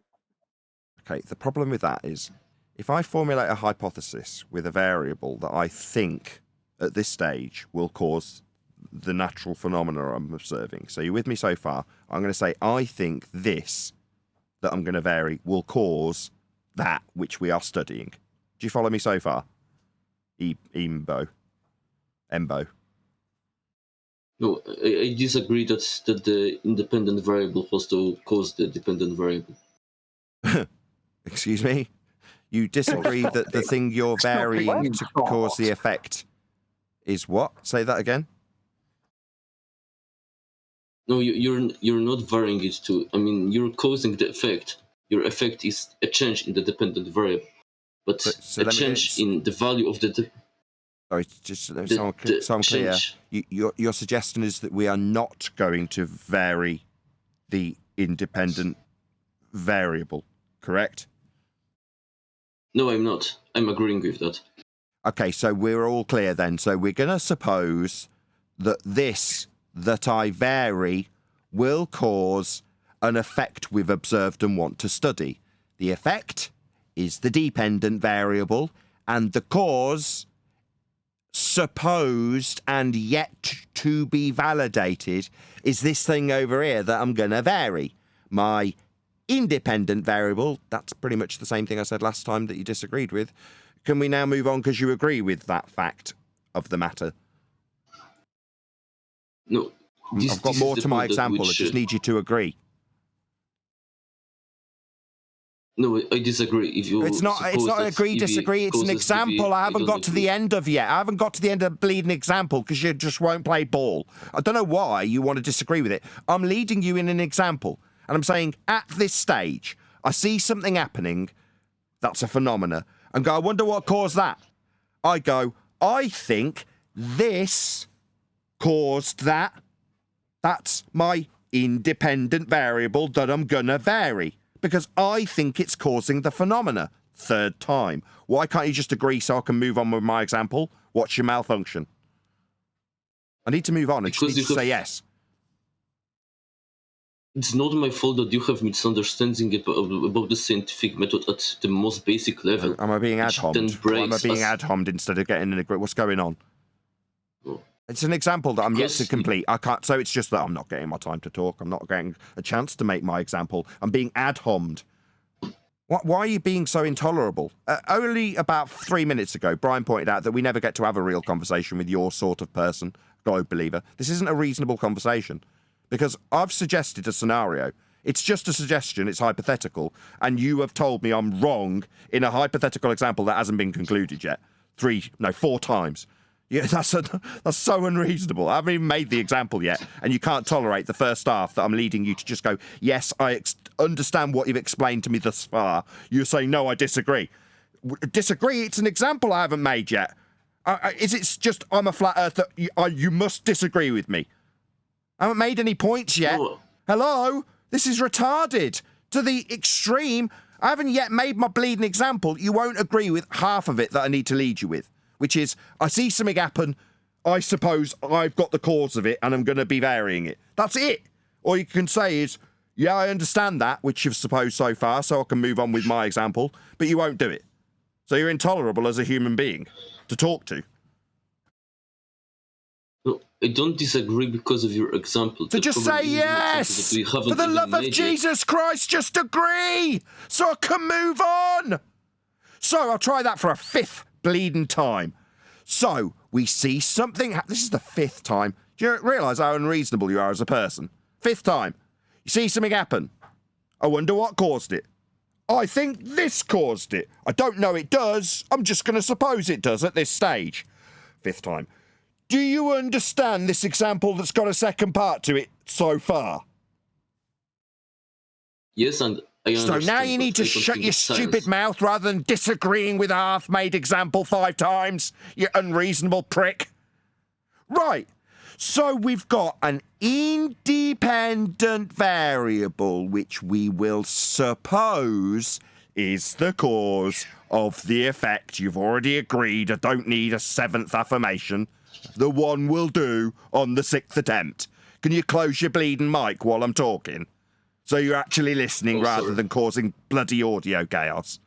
It's only the 7th attempt and all, but maybe your audio chaos is more preferable while you keep your mic wide open. So, we've got a suppositional statement of cause that I think causes the phenomena, aka independent and dependent variable. Now, if my supposed cause of the effect is wrong, how can it be an explanation? Finally got there after 7 attempts.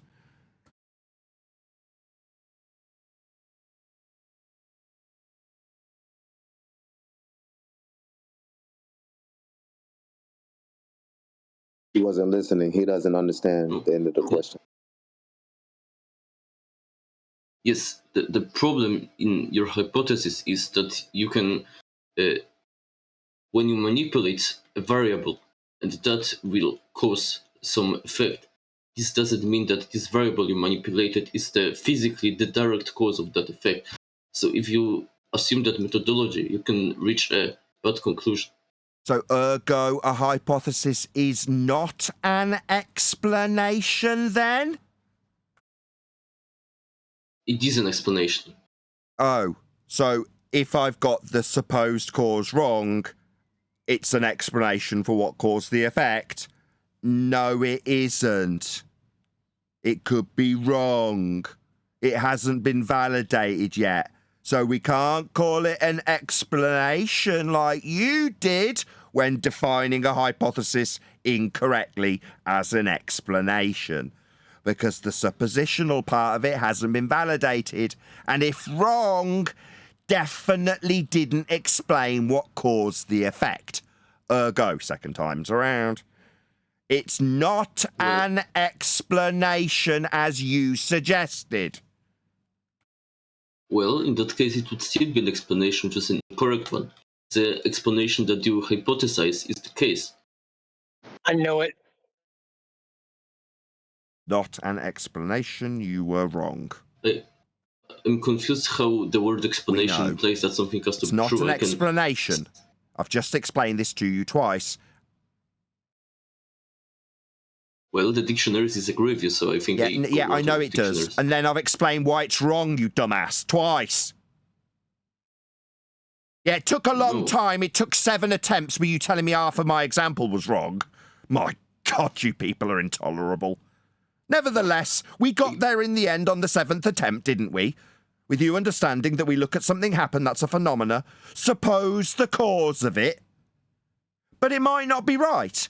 So when you do that, that's a hypothesis.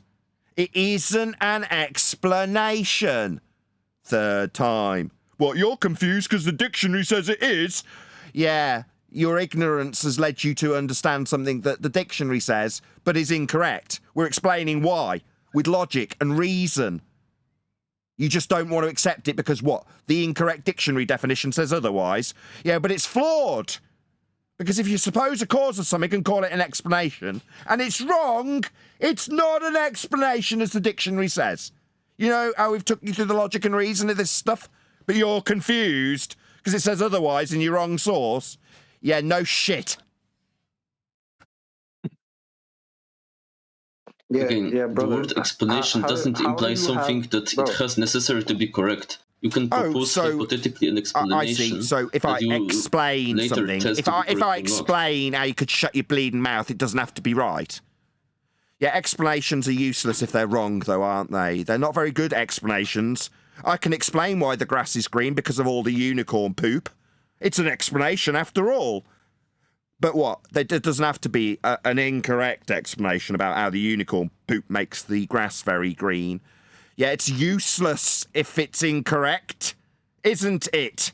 It's not an explanation if it's wrong. If I explain why the grass is green with unicorn poop, it's not an explanation. It's just wrong.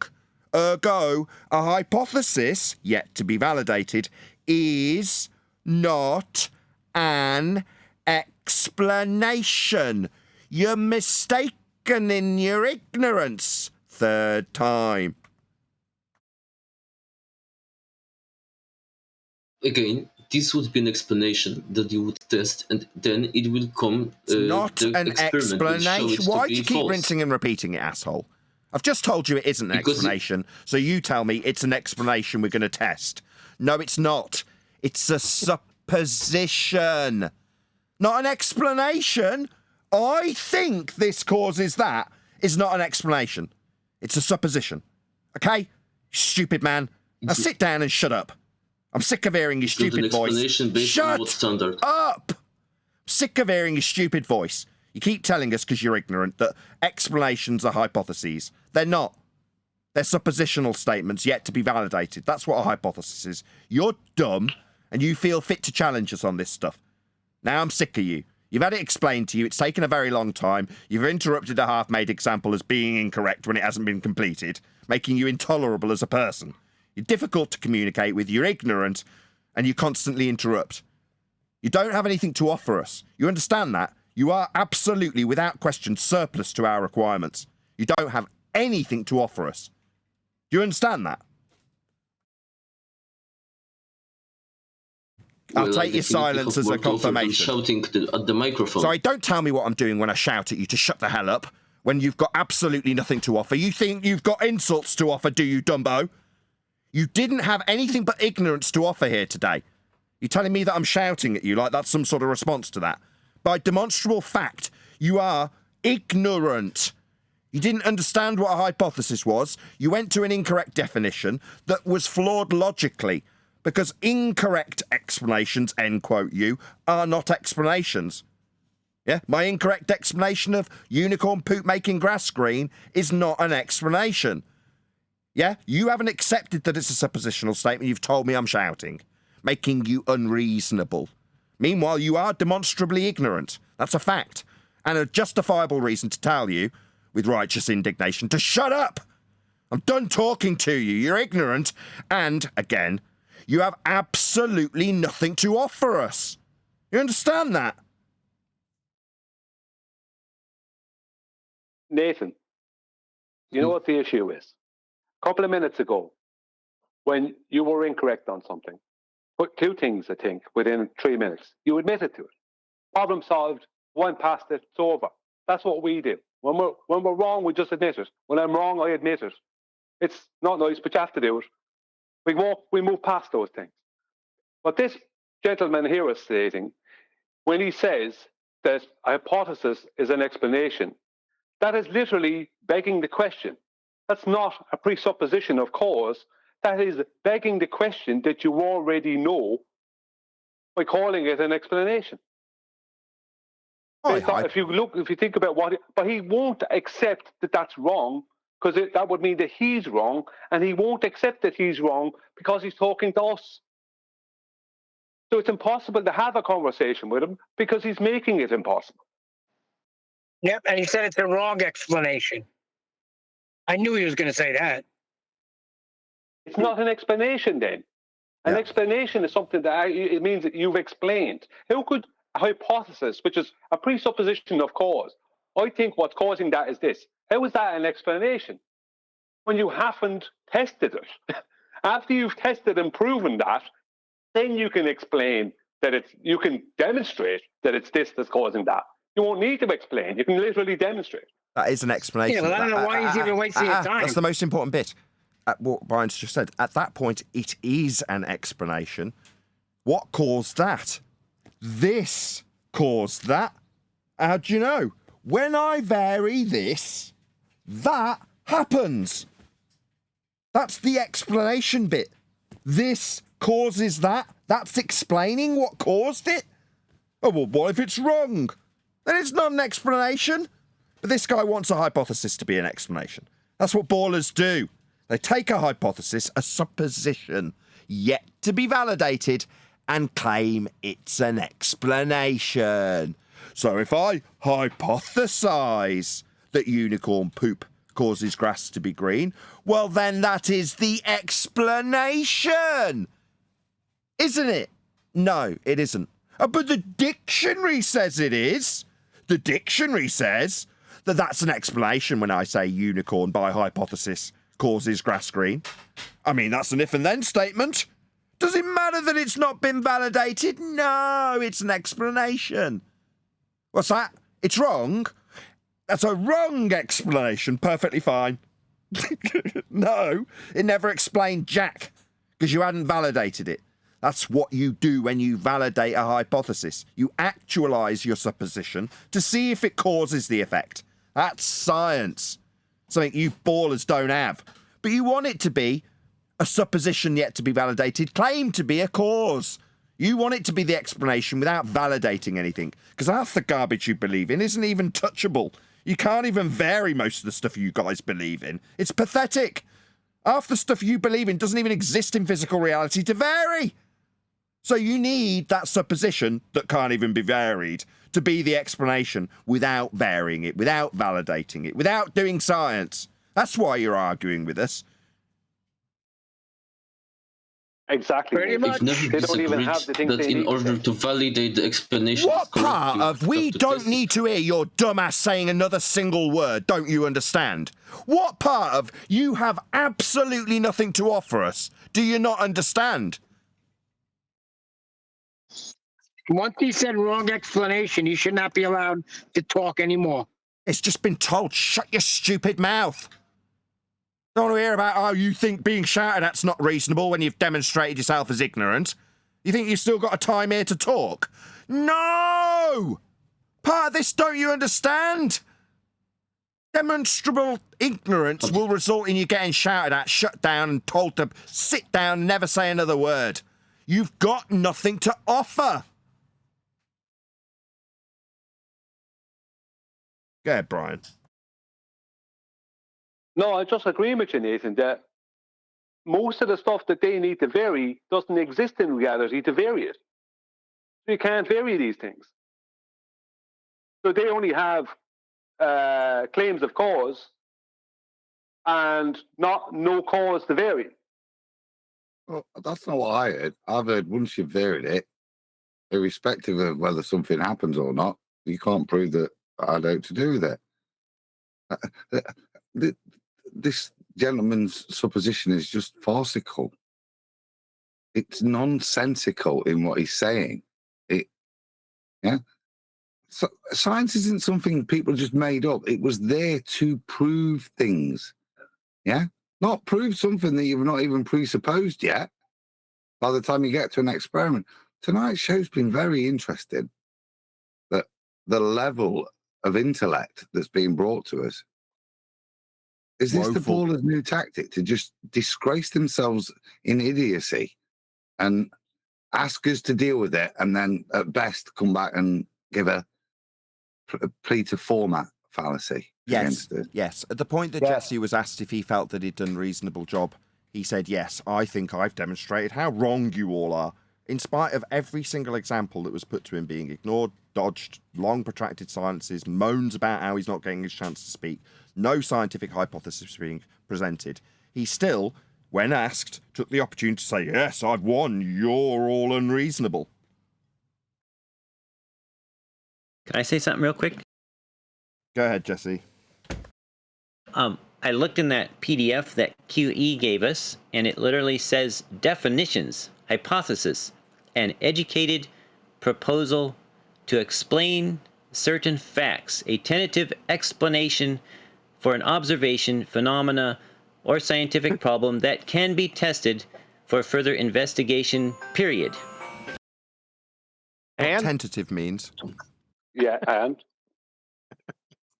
Could we use... He doesn't know what tentative means. He doesn't know what tentative means. No, he doesn't, does he? No, he doesn't. He thinks because that was in the Google search, right? He thought that was actually a thing. I'm going to have to get tentative with that as part of this scientific method. And you weren't asked for a definition, Jesse. You were asked to post a viable scientific hypothesis and then detail the constituent parts of that hypothesis. You couldn't do any of that. So I don't see how this is. This is just a further loss for you because you just read out something you obviously don't understand. You just snatched your own wig off again. Thanks. Jesse, genuine question, and just in terms of what can heat be tentative?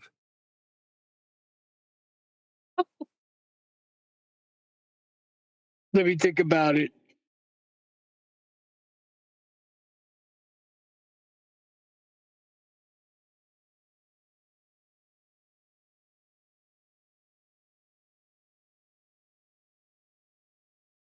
Has he run away?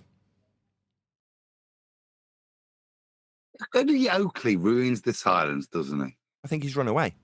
Can't see him. Every single time he does it. He's run away. He's not there. I can't see him.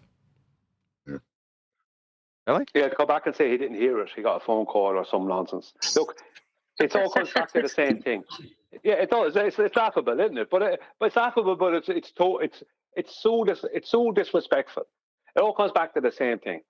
They won't admit they're wrong to us. They just will not. Maybe they won't admit they're wrong to anyone, but they will not admit they're wrong to us or in front of us. Because they can't. Well, they can if they can do it, but they won't do it. They won't. Yeah, but like Nathan said, half the stuff they have can't be put through the scientific method. Oh, he's back. Shocking. So you don't know what tentative means then, Jesse? I had a phone call I had to take. Bush did. So you don't know what tentative means? You just read out a definition that backed everything we said? A tentative explanation. Clear you don't know what that word means then? I think I do. What does tentative mean? Come on, Jesse. Somebody on a phone call's just You can told do it. You can snatch your own wig off again. You can do it. Tentative. Of a plan or idea, not certain or agreed, or of a suggestion or action, said to or done in a careful but uncertain way, because you do not know if you are right. As in, I have tentative plans to take a trip to Seattle in July. So a tentative explanation. If you put that word together, how do you perceive that then playing out as being integral within the scientific method? Because you've cited it a number of times as a key component, that tentativity. Well, that's the whole point of a hypothesis.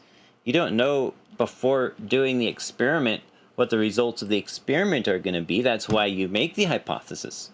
So you have to make sure your hypothesis is tentative.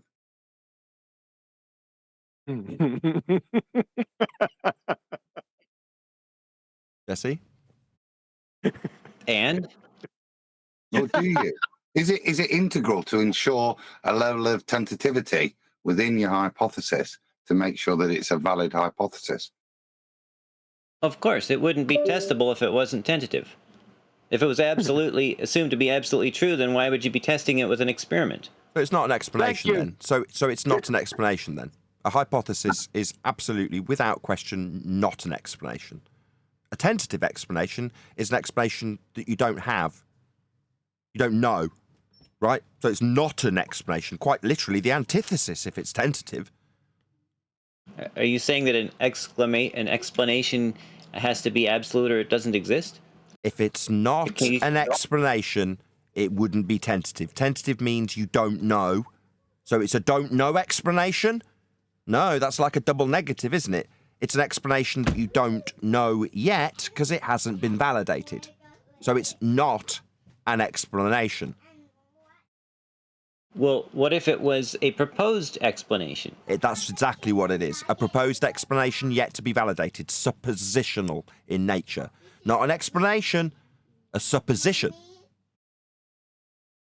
So we agree then that it's an educated proposal to explain certain facts, a tentative explanation for an observation, a phenomenon, or scientific problem that can be tested by further... No. So do we agree on this definition? We don't know. Maybe you can keep going indefinitely. No. Well, it's a tentative... you better. Maybe if you keep yammering through my no, I'll never get to object. No. No, it's not.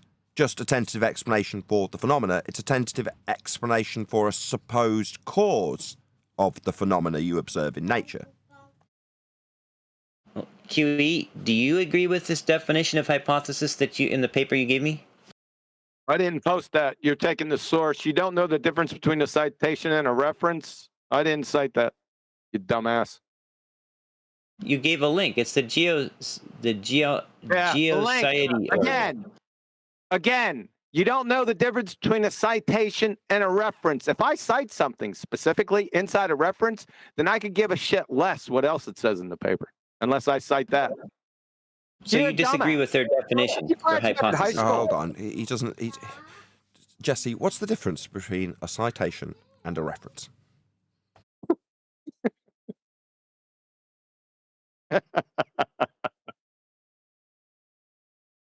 Go and snatch your own wig off again. You just did it. You're just unaware of it. Unwittingly, you just snatched your own wig off because you're a moron. Did you graduate high school by chance? Nope. You clown.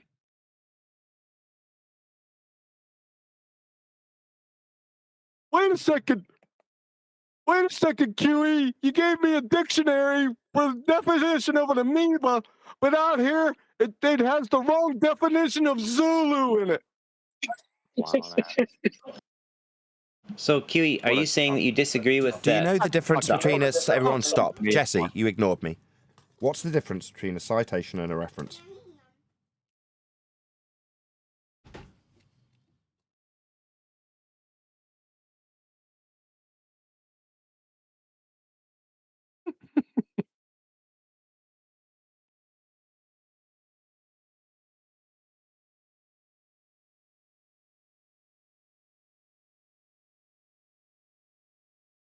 White people doesn't want to say I don't. John Genda achieved. Thank you, Fuzzy, for noticing. I did. Everybody loves exposing pretender clown nutties, don't they? Yes, they do. In fact, I just gave him a field. He put his own mines out and then forgot his map of where the mines were and then walked through the minefield and everything. Every time he steps, he blows himself up. Okay, I'm meanwhile, a bit disappointed there because I was hoping to get to the point of whether or not it was within a hypothesis, you would want it to be more or less tentative. Do you want a high level of tentativity? Right, more or less, I don't know. Oh, it's been described as something that's really useful. It's impressive. They give us the difference between citation and reference. No, but with about 4 years of doing this, we might get to the point where we point out that Jesse's claim to be experiment that he's been punting is total garbage and doesn't adhere to the scientific method. It doesn't meet the definitions. It doesn't adhere to reasonable logic and won't be empirical by nature. It will probably have an explanation claimed to be a hypothesis. By the way, crayon munchers, from the University of Rochester Physics Labs, listen closely. The most fundamental error is to mistake the hypothesis for an explanation of a phenomena without performing experimental tests. Sometimes common sense and logic tempt us into believing that no test is needed. There are numerous examples of this dating from the Greek philosophers to the present day. Game, set, match. So, was that Berkeley? Can you post that as well? University of Rochester Physics Rochester. Labs. So, University of Rochester say that the most egregious thing you can do is mistake a hypothesis for an explanation. Yep. Bloody academics. What do they know? Meanwhile, we're being told that we're wrong and having examples that we lead our opponents with told they're wrong before they get fully made. Amazing. You know, Chocolate, right, was talking about the where he's bringing his independent and dependent variables to with regards to experiment and hypothesis. How do you transfer your tentativity into experiment, QE?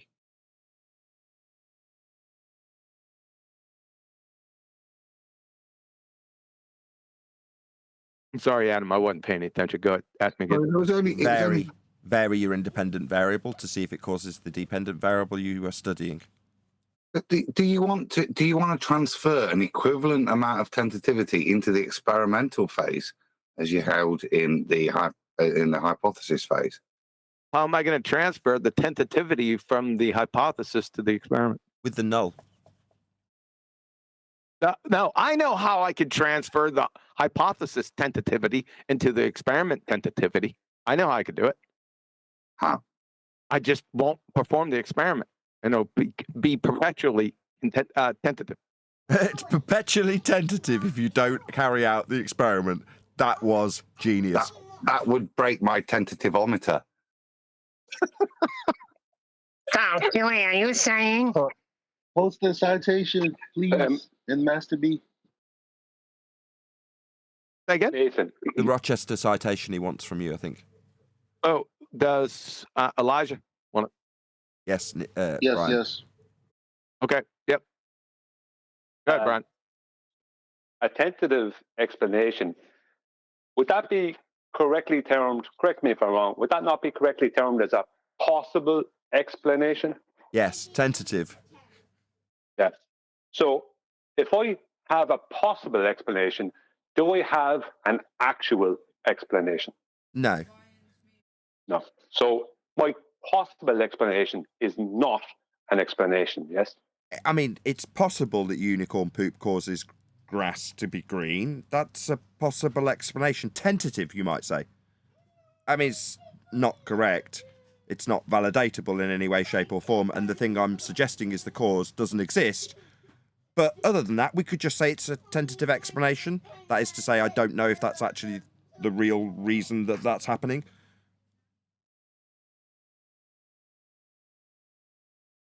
Okay. I find it strange that somebody who earlier obviously was shown to be the most ignorant in the room speaking on the subject has come back to try and argue their position. Why? What would drive you to do that? Delusional Dunning-Kruger? Or it must be. Can you imagine you're talking somebody can you imagine some Egypt moron trying to get a gotcha on me with science? Can you imagine that? I don't understand it. We just witnessed it. We just saw it. Don't have to imagine it. I recorded it. Yeah, but we don't understand it. What are you, stupid? Poor dumb bastards. It's like Well, trying to it just so debate with you. Some poor idiot saying, I'm going to go debate Nathan Oakley. Hold on. Go ahead, Jesse. Well, it just so happens, QE, that you cited an authority that disagrees with your claim on the definition of Here we go hypothesis. again. What's the difference between a citation and a reference, Jesse? He didn't do that, Jesse. Yeah? That's the problem. You don't know the difference between a citation and a reference. Yeah? What did I just say? I said that QE had argued from the authority. You said cited. Presented an authority. Cited. Jesse, you are such Okay, a he cited. scumbag. Stop talking. He cited for a in sec. a, Jesse, do you hear that little stuttery, lying scumbag move that you just played, where you changed the word you used from cited to claimed? Do you notice that you did that? That's called wanker. That's what it makes you. It makes you a wanker. Yeah, you're lying. Shit. You said cited. No, he cited. Stop talking through me, you belligerent little prick. Yeah, what you just did was a little Weasley move where you clearly, now it's really obvious, don't know the difference between citation and reference. Now, what you have accused QE of doing, he hasn't done. Now, you then reiterate the claim that he had cited something, and then when we pointed it out, what is it, just the non-stop belligerence, Jesse? You wanker. Wanker. That's what you are, a wanker. Yeah? An intolerable prick that doesn't deserve to have conversation with us. Because when we catch you out in a scumbag lie, a move like you've just made, where you turn one word that you don't understand, that citation, when you said cited, and then realised your error after doing it twice, and decided to change that word to claim, that makes you the biggest scumbag, lying, deceitful prick that we have to deal with. You're like all of them, by the way. This isn't exceptional. You're all like this. It's just now we've got you in a nice overt example of it, haven't we? Overt. When you change that word from cited. He didn't cite Jack that you're claiming he cited. You're wrong. But because you don't know what the word means, you feel the need to what, change it to claim? No, he didn't. You lie. That makes me furious with you, Jesse. You're a prick. Worse still is that what Jesse is referencing didn't disagree at all with what QB was saying. It disagreed with him and his friend.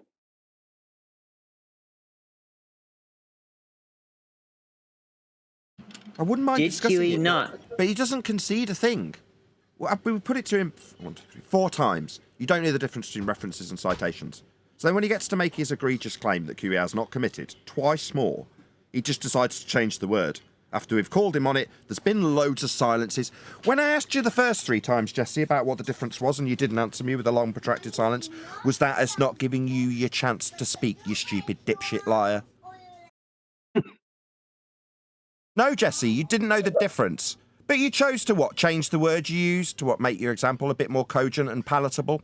No, mate. No, you don't know the difference between citation and reference. Obviously. That's why Q asked you if you succeeded in high school. Yeah, you didn't pick up on that one either, did you? There's a reason he asked you that.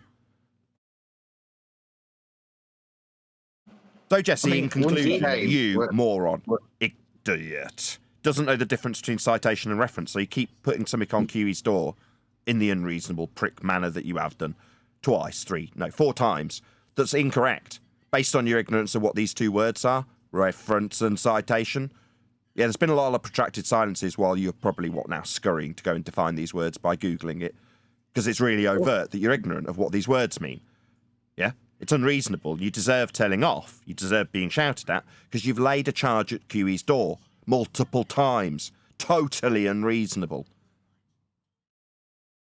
Jesse, do you understand now why it's incumbent upon you for you to be able to continue, for you to come back with those definitions, for you to state them, yeah, for us to agree or disagree with, so that we can move forwards, yeah? Now, by your actions, there would be no point, your actions this afternoon and your behaviour, there'd be no point in us defining them for you, because there wouldn't be an agreement. So we need you to define them. We will hopefully agree, because these aren't as tough, this one's simple definitions, these, yeah? So you should be able to manage this with a simple Google search, yeah? And then we can move forwards, can't we? And you understand what fantastic human beings we must be to put up with somebody who's basically demonstrating they're lying and deceiving to our face for a good couple of hours now. So do you think it's reasonable for you to continue, that you come back, you state the definitions so that we can move forward? Is that okay?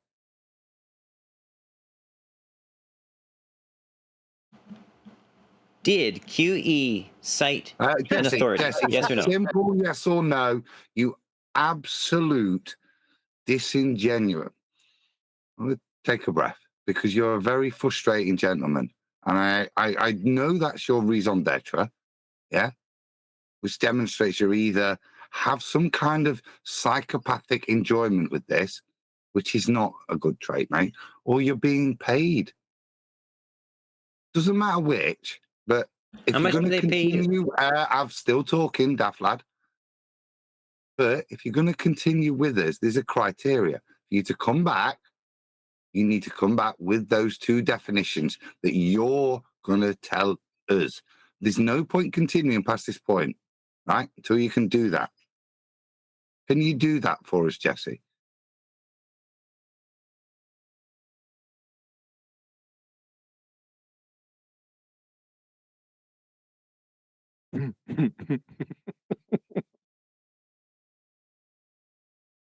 Hey guys, chew on this for a minute, or for however long. I don't care.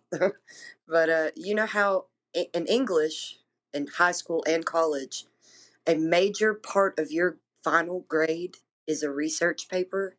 So that also, this situation and these scenarios that we're always in, gives you a little bit more insight, if they even went to school, of how well they did in English.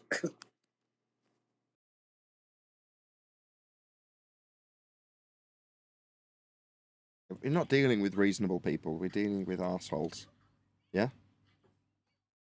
Yeah, and I'm not being reasonable in terms of how I would deal with anybody else. But this gentleman's shown that he's wholly unreasonable. And for us to be able to hold a conversation with him, there's got to be certain axioms that we hold him to. That's what I said. There's no point in me defining those words and filling in your ignorance again. Go away, come back with what you say they are, and then we might be able to work the conversation from there. But he's demonstrated for us to say those words, he's just going to go round in circles, circle jerk, lie, deceive. You don't remember? I think. Sorry, Adam. Hold on. You don't remember yesterday? They came in saying that he was saying hot pockets could be put through the scientific method. Come on, guys. Did he say that tentatively?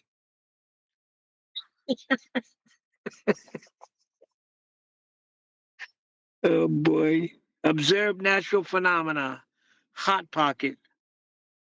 So for the audience, You guys must be talking about What's Jesse's important? experiment. No, he hasn't told us. He important? hasn't given us that. What Jesse is trying to do is. Hold on 1 second, Brian. Go ahead. Oh, no, I just asked if Jesse was being shy. That Vexy? No, Jesse, Path of Light. No, if he was being shy, he doesn't want to talk about his experiment. Nathan's asking who you are. Oh, Vaxwax. I just had to change my name because it kept tripping. Yeah, that's who I thought you were. Yes, you were grilling him on it the other day as well. Well, we've got him to a reasonable, concise rendition of what the scientific method is and isn't after 2 hours. But no, we're yet to hear his experiment. I did encourage him to give it us as a valid hypothesis or a viable hypothesis. He didn't do that. You're not talking to me, Jesse? Just a second. I'm going to have to leave. What Jesse has tried to do, 2, if not 3 times now, is switch from QE presenting a citation, right, that supports, right, what he's saying, as opposed to him just having a claim. He's saying QE claimed 2 or 3 times. He didn't claim, he supported what he's saying. That's not a claim. That is, he supported with citation. So that's not a claim. So don't stop trying to switch it into something else. Because Jesse thinks that if he stays in here long enough, somehow he'll redeem himself. He won't. This will only get worse and worse for him. But if he thinks if he can stay here long enough and frustrate people enough, that eventually someone will get frustrated, maybe Nathan, Adam even, which would be rare. You know, and he thinks that'll be a win. And for him, that will be a win. And in a way, it'll be a silly win for him. But he's lost outright because he's not able to admit to what he doesn't know and to being wrong. He can't do that because we can't be right because of who we are in his eyes. Thank you. I'll talk to you later. I gotta go. Yeah, Brian. Big difference. Big difference in this guy and the guy from a few weeks ago that we had. He was searching through Einstein's paper. Remember that guy? At least he humbled himself.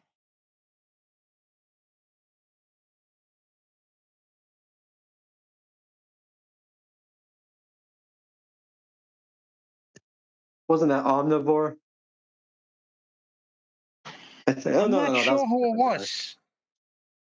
It was like 2 months ago. Or a month ago, maybe. I think that was in politics. Yeah, it was in politics, but he was humble enough to come on. And Eli was right. We all thought he would never do that. But he did. He humbled himself and At least he moved forward. This guy's just an idiot.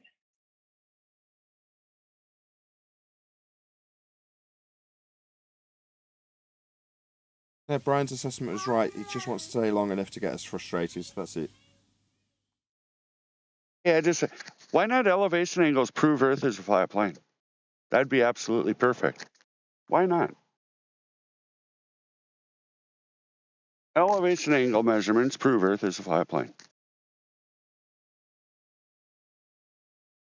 Being a troublemaker. I'm not. I just know that the reference can't be the measurement because it's a reference. That's all. I'm sorry. I'll be quiet. Are you going to start again? Really? No. I'm saying elevation angle measurements prove Earth is a flat plane. I think that's great. You can't measure elevation angles without Earth being a flat plane.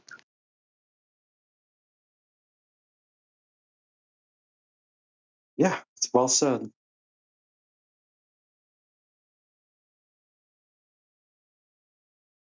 It includes proof, and it's accurate. Nothing wrong with it at all. Radar. Measure enough flat planes? Does it become a ball Radar? then? Huh? That sounds non sequitur. But anyway, I'll be quiet again. No.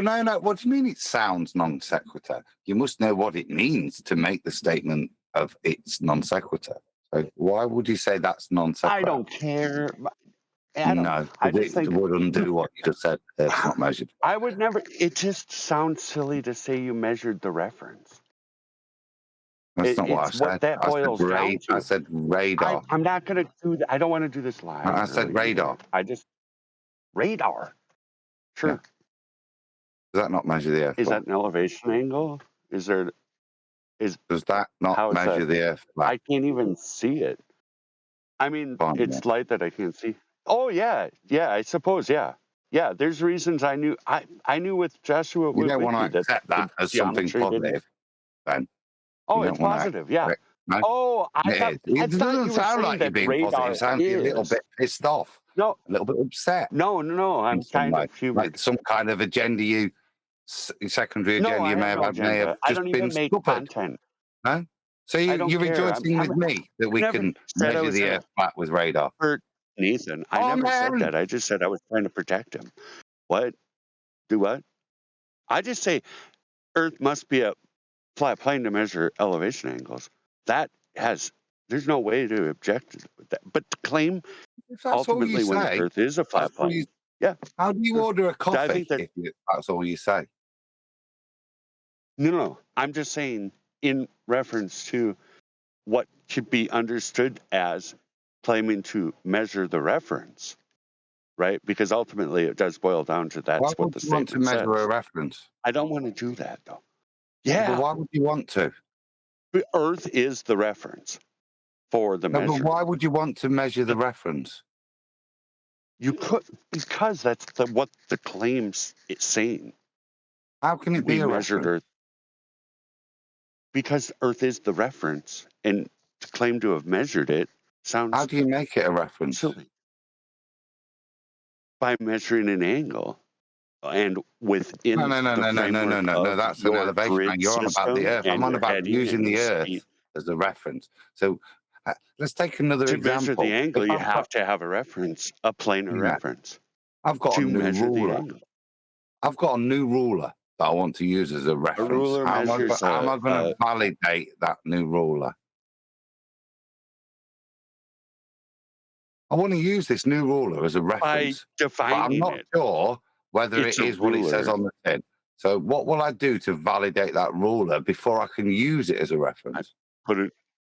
Use another ruler, I guess. Measure it. I measure things within a certain amount of precision before I use it as a reference. Being specific enough, I guess. I mean, you could use a more precise ruler if you can find one, maybe a better brand than the other. Well, I don't know how precise my new. Why are we defining a ruler right now? I'm just saying. Okay. I'll pull you back. To claim to have measured the reference. Okay. Yeah, you just look at the ruler. It's its own reference. You just look. That's how you make something as a reference. You just look at it. That's what saying you measured the reference sounds like. That's how you know something is referenceable because you just look at it. What the hell? What you're saying? Yeah, no, because measured means you are actively measuring, right? To make it a reference. Well, I mean, what is the ruler? I mean, it is what it is. You know, it's I defined want to as make it such. the reference for future measurements. Oh, sure. But to make Yeah, sure that I'm going to reference those measurements to that, aren't I? But how do I make sure that that's actually referenceable to first? So I'm going to have to measure that. So I've got my new ruler.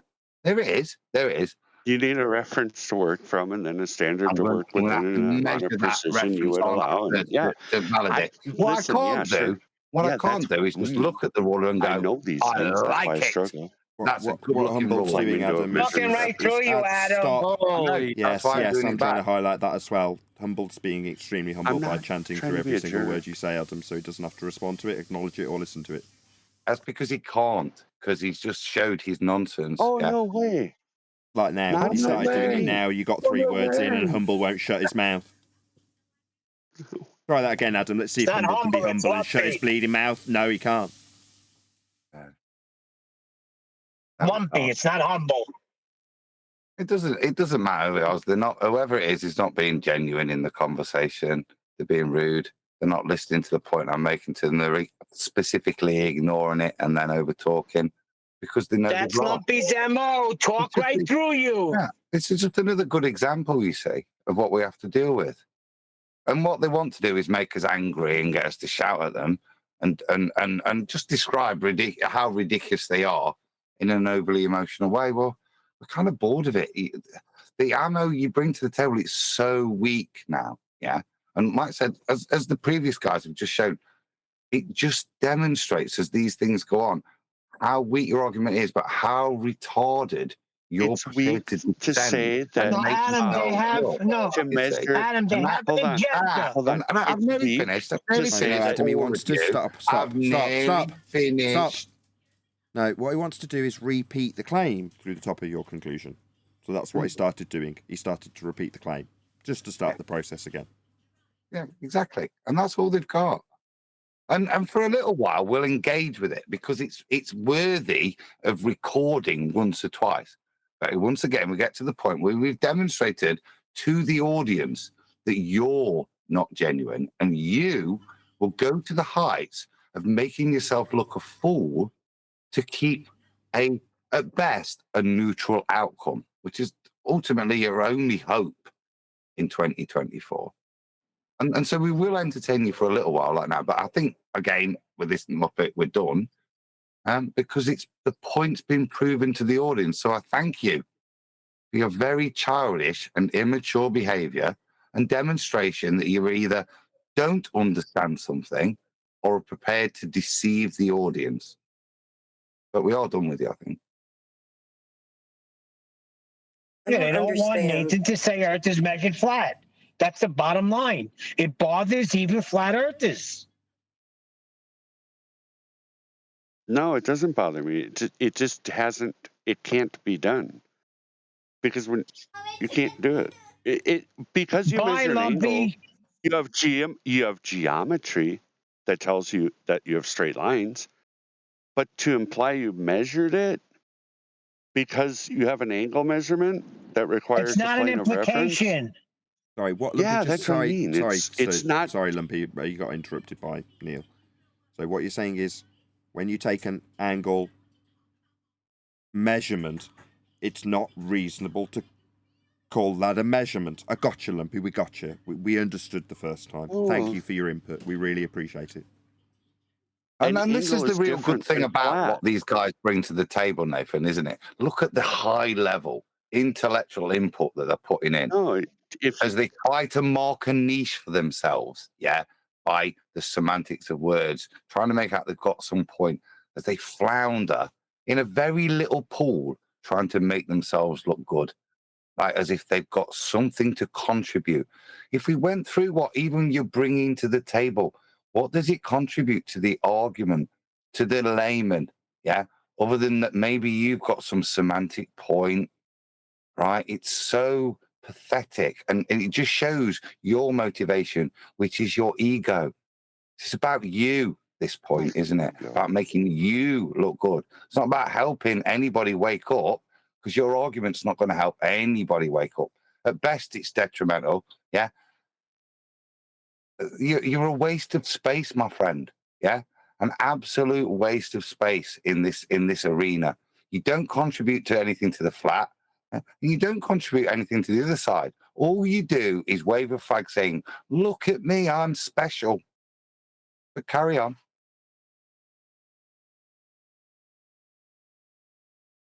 You can only arrive at claiming a straight line is a measured value It'd be difficult if for you're you to claiming respond to a to anything measured else, flat. wouldn't it? Yeah. I No, did I'm tell you, Mark, today. describing how you would go through the activity of measuring, which is what measure means. The result of the measuring is the measured value. It's not measuring.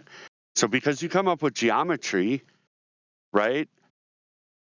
But when you say you're measuring flat, you have one thing, right? To measure the angle, my God, that's an angle. That's not measuring measurement? one thing. It's When you measure two the angle, lines. when we measure Two the lines are angle, not one line. lumpy. That's the measurement. Yeah, the angle that proves you have a that one we flat measure. plane. Yeah, lumpy. Yeah, that's it. That's But the end. the Earth Lumpy, is the reference. lumpy. Yeah, that's the measurement. How can you say you measured the I'm not going to get to make reference? this interjection. No, you constantly. No, lumpy. That's the measurement. When you said the word measurement a moment ago, that's the measurement. The one you mentioned a moment ago when you said the word measurement. When you measure the angle, you said, yeah, that's the measurement, lumpy. It's a measurement. Well, part of the measurement. Measure is a And I'm not verb. going to get to make my point. It's you being that wanker you want us to. What is it that you're after here, lumpy? It's not a discussion, is it? It's being a wanker, isn't it? You just want to be a wanker.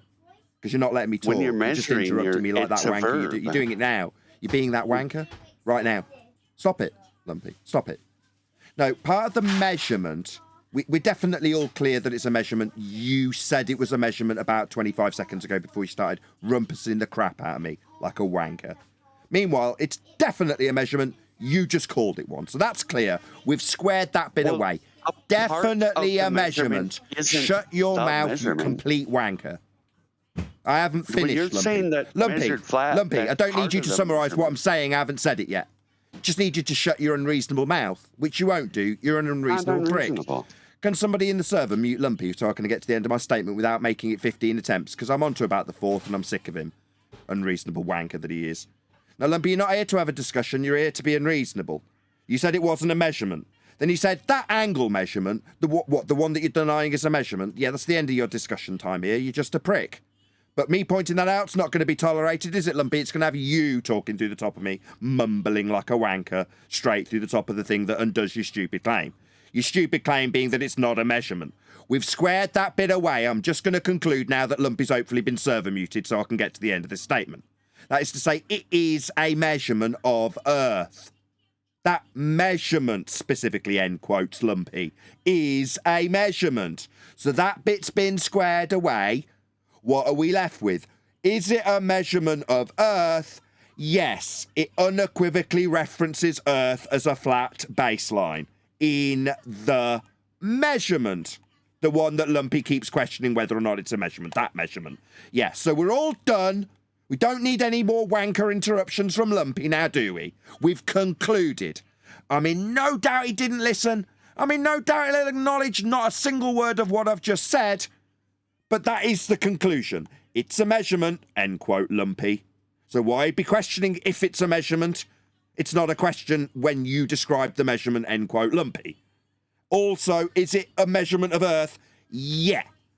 It's a measurement of Earth. We're referencing Earth in the measurement. We're all clear. On screen right now is a 25-degree angle. Is that 25-degree angle got anything to do, or that angle there, theta, got anything to do with the triangle? This is the supposition that's being put to us. That if I take an equilateral triangle, yeah, and I measure the angle of the two sides, then the two sides of that give me that that angle measurement have got nothing to do with the triangle. This is what's being purported. It's nonsensical. There we go. Yeah. But just take a basic triangle and say that the side from one point to the other where you're using to define the angle has got nothing to do with the triangle. This is his claim. It's retarded, and we've humoured it very, I think, gentlemanly. Yeah. But ultimately, if you understand what this gentleman is proposing, you can understand why there becomes a level of frustration. And also, like you say, as anyone of decent level of intellect and has been in this place for a while, you question their motivation, the way they behave, the way they engage with others in this disingenuous If I manner. measure an angle of something and told my boss that And there you because go. that I assume he's angle just been is doing there, that I'm all the way through Discord yeah, whilst I but was talking. measuring flat He's is not different than interested measuring in angle. anything. He's just It is interested in different. putting his voice there, isn't he? I'm interested in saying that an angle is You're not a straight interested line. in Yeah. hearing your own voice, son. You've got no interest in learning anything, as you've demonstrated. Did you hear No, what I know Adam what just said? saying flat means. It's one He'd have been surface. talking It all the is. way Sure. through it, Neil, in Discord. You're telling me guarantee flat's it. something other than one surface. I mean, he actually thinks that we've got some interest in what he's saying. That's the ironic, yeah. I know Americans struggle with irony. You can't but agree that flat that's is the one irony. surface. He's probably So still when you going say now, measure ticking flat, you start away with one like a surface. little beaver, Really, isn't he? to be honest. Beavering Sorry. away, trying to make a point, Feeble? as if he thinks that we're of any interest in what he's going to say. You can't. Yeah, somebody had him on server mute and he didn't stop the entire time, so he hasn't listened to you. Therefore, in his mind, he hasn't got to respond to you. Correct, Adam. He probably He's didn't still even talking notice now. it. Nathan, sorry. He probably didn't even notice he was on server mute. He probably just kept continuous monologue all the way through. That's what they trained for. Yeah, they're either trained because they get an income, or they're trained because they've trained themselves because they're religious zealots. All earth zealots. They can't see the truth anymore. They've just got to go out there and preach and shout over you. Hold on, Adam. I did tell you mark the day, didn't I? Well, for The me, thing is, it it's just there sounds. for the audience, Neil. Yeah, this is why we do this. Yeah, because it's there for the audience. Those newbies that wonder whether it's flat or a ball. Yeah, well, listen to your exponents, and then look at what then comes in after we've dealt with the ballers. Look at what comes in. Somebody pretending to be a flat earther, and look at what he's trying to add to the conversation, and then look at what we're up against. We're over the target. That's why this is around us. No other walk of life is this considered reasonable, yeah? But we're subjected to it all the time. And we'll tolerate it because we know why we're subjected to it. But look at the demonstration. This afternoon has been fantastic. Yeah. When we're done with the ballers, then the flatties come in, right? The fake flatties, mate. Yeah? Yeah, that's true. That's true. Fake flatties. The people that are interested in their own ego or to disrupt. Yeah? And that's what this guy's doing. Well, to me, it sounds like he unmutes his mic just to have inner dialogue in front of everyone. It's like, yeah. I think I accurately said it in the chat. I said, Lumpy, why do you have a conversation with yourself in the middle of a conversation with someone else? That's good. That's exactly what he does. And that's what frustrates me with him. Yeah, they've got an MO. Their gain isn't to argue a point that's valid, reiterate the same crap point over and over again, and frustrate you as you try and overcome their argument that you will have completely ignored when put to them. They're just going to ignore you, repeat their same claim, and attempt to frustrate you the entire time you attempt to rebut them. That's it. That's their MO. They've all got the same MO. And it's measured. Well, he's a little Proving you shifty. don't know He's a what little measuring is. shifty. Shut up, Lumpy. Because you came in and you said 180 to 180, right? You had the revelation. Yeah. And Adam No, that's praised just you angle. on it. And then you Listen, came in angles like an aren't. idiot. Angles are You're an separate idiot, than. Lumpy. When I just said that he would reiterate the same claim after causing confusion, having discussion, ignoring everything everybody's just said, right on cue, he's now repeating the exact same claim, right, through Neil. Right. Flat is 1, line. An angle is 2, median or vertice. Yeah, one of them's Measure You know Earth. in what I mean? 1. That's Yeah, one brilliant. of them's I Earth. mean, Yeah. look Yeah, at the one of learning. them's Look at Earth. look at what he's Yeah. bringing to We the don't table. disagree. But You are a an angle teacher, a measurement sage, involves. sir. The knowledge you're bringing to the table is outstanding. Just repeat Well, I'm that again bringing the because literal meaning of you just having no, measured something as flat. dude. Credit where credit is due. You just blown my mind. Just tell me again about lines and indices. You're a genius. Tell me again. Well, I'm just saying, I want to hear it. flat is, well, when you claim to have measured the one thing, it isn't so ipso facto because I measured an angle, I measured the one That thing. really profound bit of truth. No, you just spoke it's about true. indices It's and if you were to lines. go about measuring this thing, the one thing, a line, that's what you're saying you did when you say that's what you did. I'm just disappointed. Ask him to define a latitude. I was really on Well, board sure, there. yeah, that's I an was angle so on measurement. board I for a don't want to minute. get I past thought this guy's going to the teach claim me of having stuff. measured that one thing, the line. I'll do it again because honestly, Or it was because you measured an inspiring. It angle was with so the inspiring reference what that's I heard. planar, I don't want to hear the other ipso stuff. facto measured the reference. That Both little bit ways is good. are not. I don't care. I don't even make content. I don't care at all. I just know that There's absolutely no content flat to is. anything you've said today. I agree with that. That's correct. No. I did. I made one You solid just come thing in showing here you and can't measure an angle. spread bullshit. You I are don't correct. care. No, it's not bullshit. When No, you come say on, you let's all measured get something together as because this flat, is that's one line, not an angle. We've heard it, dude. Lumpy. It's This just is a not. point Lumpy, of we've heard agreement it. we can all Lumpy. share on. We've heard Yeah, it. Neil's in it. Nathan's on it. Yeah, everybody in Discord will agree that you do not make content. There's no content from you. Well, I mean, I don't have an agenda. I'm not trying to confuse anything. Yeah. I am respectful. I apologize No, about you're the not. swearing You're one so time. disrespectful, mate. And Why if you not? don't understand No, why that's you're baseless. disrespectful, I'm not going to waste my time. Yeah. But genuinely, How? think I about don't the way you understand it, behave. for sure. Think about the way you behave, and think about how Yeah, I did. you I would swore one be time. treated I One at a if you're time. actually One at a dealing with time. people in the real world. Stop. He won't adhere to the one at a time rule. Yeah, you're I know. talking, so he's talking straight through the top. That's what he's doing. Yeah, he's while feigning that he's being respectful, as he talks straight through the top of you, being as disrespectful as he can possibly be. Yeah, one at a time we need. We're not going to get that from him though. He wants to reassert the same shit that we've covered about 15 times today. He wants to go through it again, having ignored us every single word that we have said thus far. You will never get that from Lumpy, the one at a time. You will never get it from him. No, because he's not here. He's not here to learn or share anything with anyone, like a lot of us are. He's here to come and disrupt. He's got a nonsense point, yeah, and he just wants to keep reiterating it to make him look special, yeah. Yeah, look around the room, dude. There's so many in here and in Discord. That's not the motivation of the people around you, and it's obvious. Your behavior has got nothing to do with the betterment of the argument. It's about you and your ego. And you continue to demonstrate that. I'm happy for you to do so because I don't expect any sign of humility from you.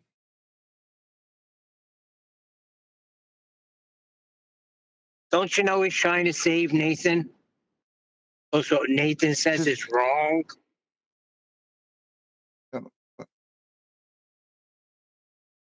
It is. It is. See? That Little wasn't incel Lumpy. chirping up. That was someone else.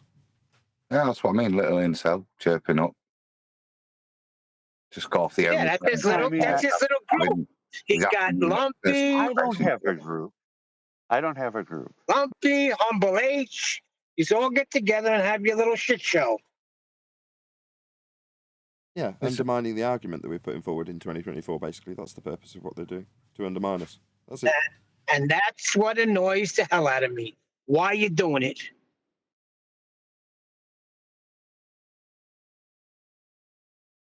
That is why they're doing it, to undermine us.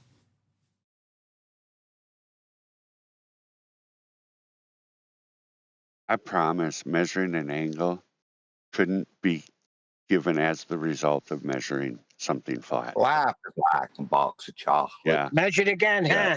It couldn't possibly, yep. When you measure an angle, that's different than measuring something flat. It's just different. An angle? You mean an elevation angle, right? A very specific type Yeah, of and angle.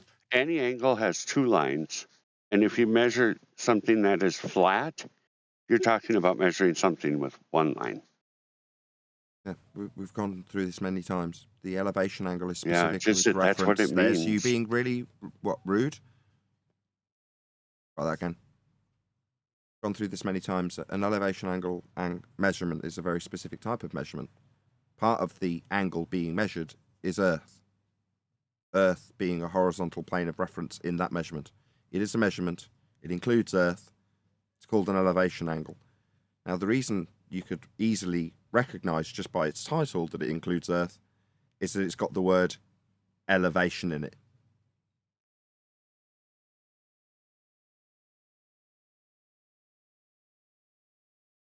Do you appreciate that elevation can only be tied to the surface of Earth? Yeah. So you understand that this measurement is tied specifically to the surface of Earth? Yeah, the Earth is the reference, so you can measure it. Right, the and it's angle flat. You're measuring. And it's Yes. flat when we make this measurement. Yes.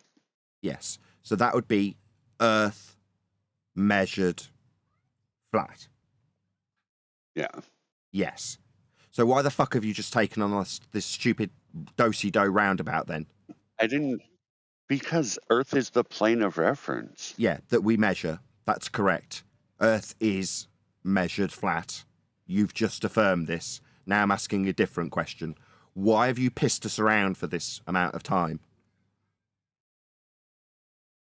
I'm not. Yeah, you are. You're very specifically pissing us around by saying that the reference we measure isn't a measurement, that it isn't Earth and it isn't flat, and you can't call it a flat Earth measurement. That's pissing us around because it is Earth, it's an elevation, it is measured, we friggin' measure it. Mm. Yeah.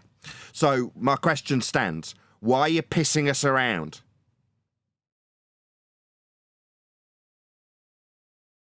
I'll tell you why. Because you want to undermine us. Yeah? Arsehole behaviour that I'm sick of. Yeah? Arseholes without a point that like the sound of their own voice, waffling on in la la land about nonsense, saying that this measurement of Earth isn't a measurement of Earth. Yeah, it is. It absolutely is. It's describing elevation. Can only be with reference to Earth. That's what elevation is. And it's a line with respect to an elevation off the ground of a star. That's one of the lines. The other is the ground that's flat when we make this measurement. So it is a flat Earth measurement, Lumpy.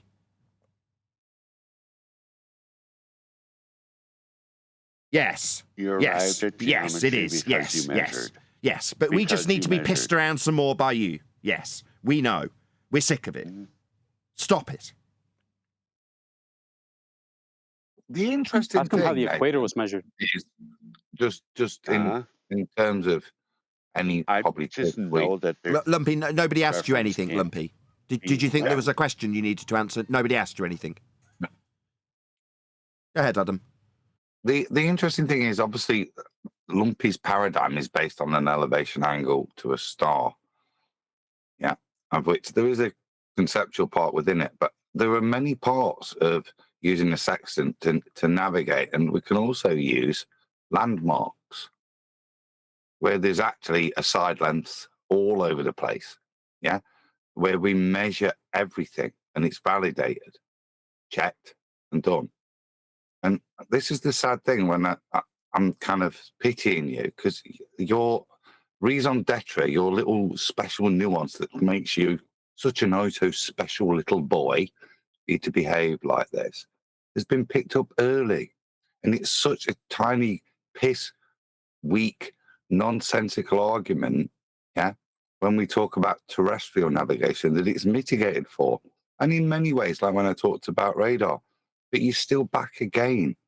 And what What are you going to do next by reiterating your point is demonstrate that you've not heard anything or understood anything I've said. Yeah. But it does undermine your point, son. Now, I'm not really talking to you. I'm talking to the audience. Right. But understand that his whole point is that because it's to a star and that the hypotenuse is conceptualized, the triangle can't be real and therefore not measuring Earth. And you know what? It's not worth arguing because I would just turn him straight, as I've said, to terrestrial navigation. And that actually places angles and physical distances on all of the triangles. And always that baseline is flat and is representative of the surface. And you can measure it in different ways, sometimes with angles. It's a fact that it's flat, but measuring something's different than just stating That's the not fact. what I said. You see, right? there you go. Absolutely fine. I'm just It's outlined measured to you. 6 inches is at that point a fact. But the act of measuring is You're not the listening. definition of measuring. You see? No, measuring is a Past the present point tense of his recognition. activity. Because he's only understanding I recognize that was using within a that reference to one measure an angle paradigm. doesn't What he wants to do is reiterate the point. Like I said earlier, all he's waiting for is his opportunity to start this process again by stating the claim again, having completely ignored you. So now he's going to rumpus the living crap out of you indefinitely, saying the same exact thing. That's his MO. I can't say anything else. Yeah, all you're doing is rinsing and repeating and not acknowledging anything we say, Lumpy, to the point where what? You hope you'll frustrate us? Is that your idea of fun? It's just I know what. Well, maybe you could acknowledge a single smoking thing we say rather than rumpusing the crap out of us by saying no, that's not my position. When Adam details a very specific elevation angle, terrestrial in nature, that measures the ground as a flat reference plane when measuring an angle. That is a measurement. It uses the ground. It is flat. It's part of the measurement. You want to rumpus me like you're rumpusing me now. That's all you want to do, Lumpy, is rumpus through the top of the conclusion each time so you don't have to listen to it and you can repeat the same claim. That's all you're doing. It's pathetic. Sick of it. Yeah, we heard you, Lumpy. I want you to answer what Adam said. That's what I want you to answer. No, he won't. He wants to repeat the same thing. He's done it about 7 or 8 times. This is the 22nd time we've had this discussion about not being reasonable to state that Earth is measured flat. It's Lumpy's turn to talk, clearly. Nobody's asking him a damn thing. But it's his turn to talk straight through the top of me. How would I disagree with Nobody's asking you anything, dumbass. Shut up. You've undermined this enough times. I'm sick of it. It's the 22nd time we've had this discussion. Now I'm really tired of having it. 22nd time. It's not reasonable. We've explained it. It is a measurement. It is of Earth. Earth is measured flat. Now, earlier I took you through this process, Lumpy, with your mic wide open, causing audio chaos in my show that's recorded. Thank you very much for that. And no need. Pan-Usky what is it? Morna? Why are you opening your line in the middle of me talking? What are you doing? It's me, Nathan. I wanted to say something. Sorry. Go ahead. Sorry, Sasha.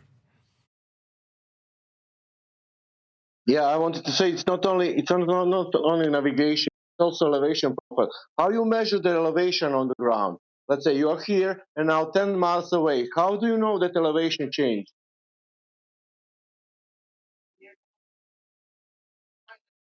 We have that. We measure that. You take a car, you take a bike. We have the bike races. That means they have elevation profile. They have mountains. They will say, look, these guys now will come and go straight. Now these guys go to. They have mountains now. The degrees is 7 degrees. They'll go up and down, and they will pass like a 100 or 200 kilometers. But the base all the time will be 0. That means the Earth is measured flat on elevation profile.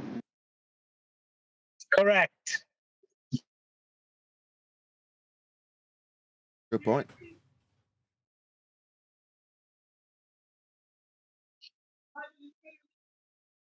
Yes, there's more than one way to measure Earth. Elevation angles is just one. Do you know why they wanted to tell you this? You must to measure 10 miles, and that 10 miles cannot, have elevation Deviations. change 1 millimeter, and then you can say, okay, this is flat, Yes. The reference We're for how not high or low measuring for things are. flatness. Yeah, how high or low things are is with respect to a 0 point. An overall 0, that's flat. Yeah. So we can say how high or low it is with respect to that 0 point. Leamington is like 100 or 200 meters above the sea level, but Nathan, you are 100 miles away from sea level. That means you have elevation change because of curvature on the land. That means there is a drop on 100 miles. You cannot be 100 meters above the sea level in the middle of the England. Right. The elevations themselves are described with respect to a flat surface. Or if they want to know, they can put the line. UK is a good example because it's Ireland, From the top, from the north, all the coastline, that's the level. But you have elevation change, all that coastline from the north to the south. And from north to the south, you have the big curvature. But if you take a ship and go to, into the beach, you will not cross any curvature from north to the south because there is sea level. Yeah. Oh, it's so simple to understand this, but I don't know. No, it's that simple. You're absolutely right, Sasha. It's as simple as how do we reference Earth to start these processes with respect to sea level? Yeah, level. It is that simple. What's the definition of the elevation angle? Do you know it by heart, Nathan? It's a line between the observer and an object in the sky, like the star or the sun. That line is imaginary. And the horizontal plane the observer is standing on. End of story. What is he standing on? A horizontal plane. Of reference. Which is the Earth. Yeah, which we reference as part of the measurement. Yeah, i.e. the bottom side of the triangle is part of the triangle. Yeah.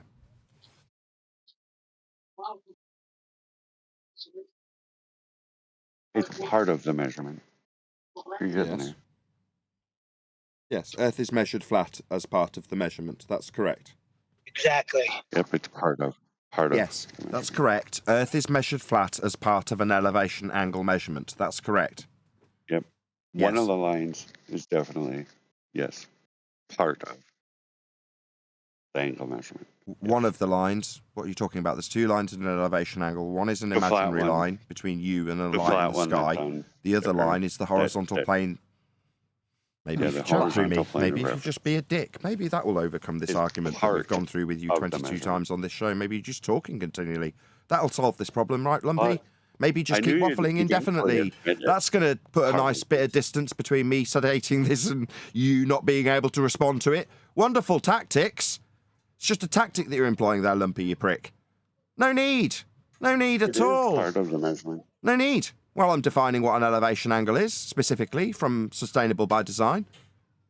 An imaginary line between the observer and the sun, and the horizontal plane the observer is standing on. That's the definition of this measurement. It's a measurement. And part of the measurement is a flat... Maybe if you just non-stop, constantly chant through the conclusion, that won't make it the conclusion, Lumpy. It's a really good tactic. It's really working well. I'll just say it for a third time, and you'll interrupt the conclusion for a third time, no doubt. Because that'll work. That'll make this a win for you, saying it's not a measurement.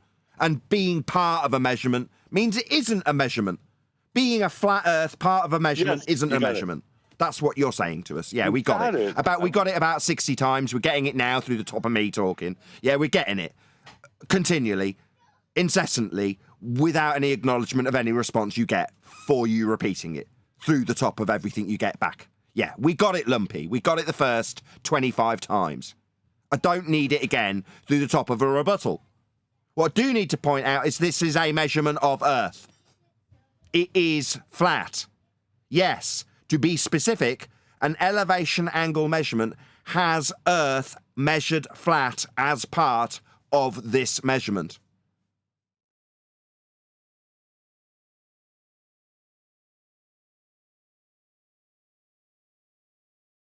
Yeah. The plane of reference to measure the angle, yeah. Earth. Flat. Plane. Earth, heck yeah, it's the plane of, yeah, absolutely. It is Earth. Which we are measuring when we take this angle. Elevation angle specifically. Yes, the angle measurement has Right, part of so it in is conclusion, Earth. yes, we're measuring Earth flat.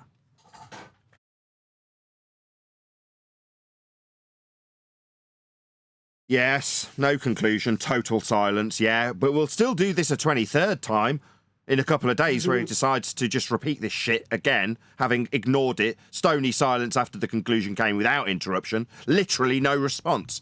So you're happy to chant through the conclusion and then leave a stony silence afterwards. Right. Yeah, it's okay, Lumpy. I can make a conclusion. Now your wanker interruptions have started through the top of me. Yeah, we win. We won every 22 times that we've covered it thus far. It is Earth being measured flat. Earth is the reference, the plane of reference for the measurement. What a doofus. What an absolute No, I'm not a douche. It is what it is. That's what it is. I'm just saying what it is. You're like some idiot savant kid. Yeah, it's 23. Yeah, you're 23. Gotta fly Qantas. Gotta fly Qantas. Yeah, what are you doing? I just watched that last night. It's ridiculous. Your responses are not, it's not an adult conversation. Yeah? 214 toothpicks. Like, 214. is it Tweak on South Park he's like as well? You know what I mean? It's just, you're just weird, dude. You're not having a conversation. It's what the words you're not mean, hearing man. any point put to you.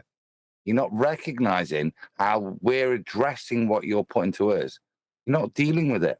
You just rinsing and repeating the same thing as if the next time you say it, it might something be profound.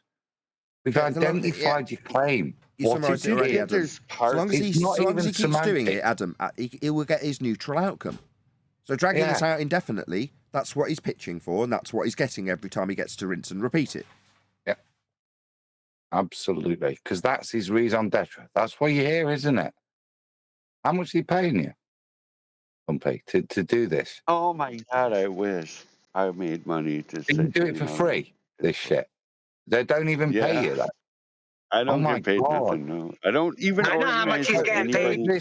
Is this so 214. Neil, just a sec. So you're not getting paid, Lumpy, no? 666, no.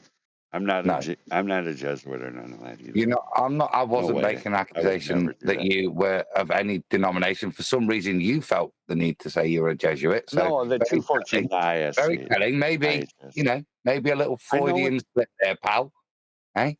No, I'm just pointing out what that numbers would imply. They're not getting paid. So you're not getting paid then? No, really no. And it's I just know that. And we know it's not because you're a Jesuit. Yeah? No, I'm just not, no. No. Are you part of any other secret society? No. No. You sure? Yeah. Think about it. Just give it a minute. Think secret society. Are the people you talk to that motivate the way you're behaving right now that we're not all aware of? No, there's absolutely no. I organize with no other person. No, absolutely not.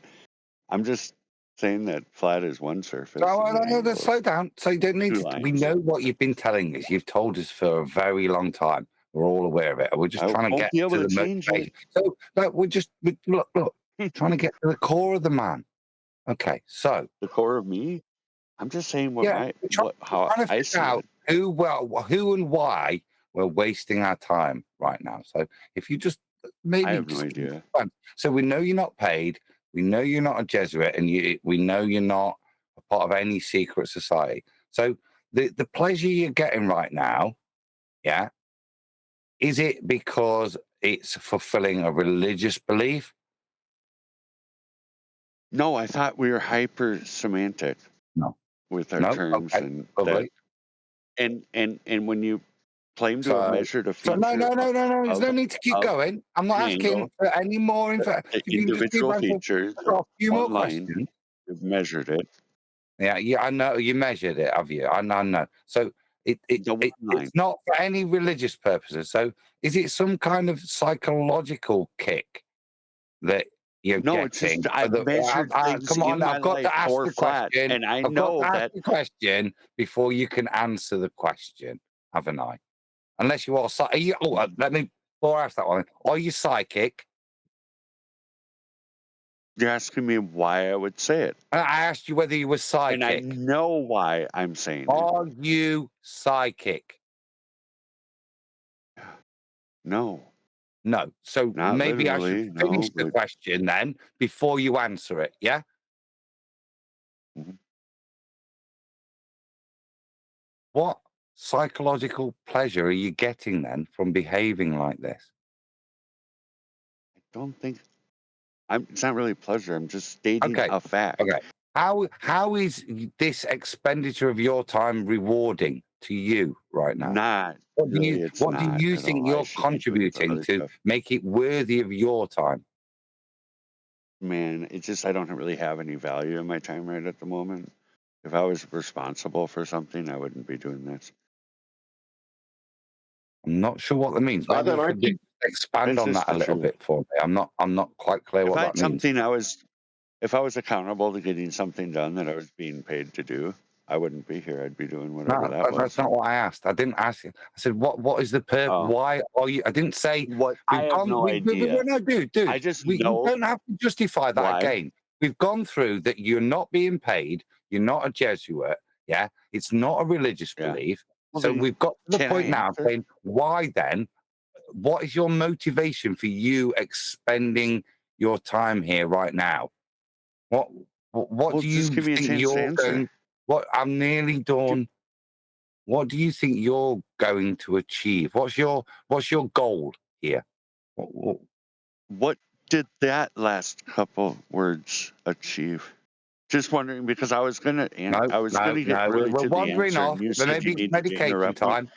No, but I just want to find out Maybe if the there was nurse a might be reason coming to take you for back to that. the day room soon. So let's just Was there some leave this point there alone. that you thought Yeah. was worth getting into? I'll ask That you again. needed to say it. I'm just What's wondering.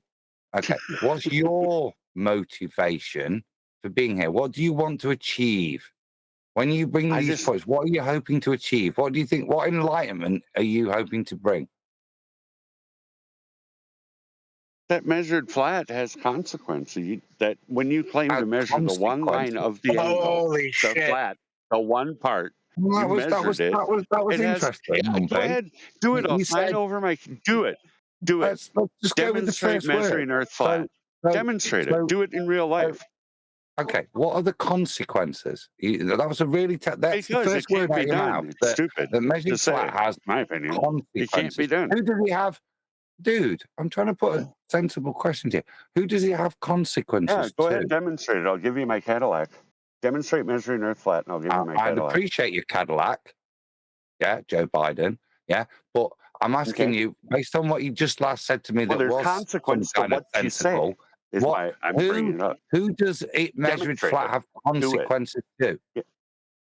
No, Who does it's it just have it means to me that you've measured that one line for flat, because that's what you said when you say you measured flat, right? Right, so- It's one line, so- the baseline. right, so- You've measured it.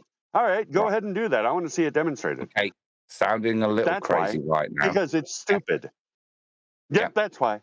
You wanted me to really get down there to we it? go. Go ahead and do it in practical, real terms. Do it for me. Demonstrate doing it. That's We've why, still not because got. it's stupid.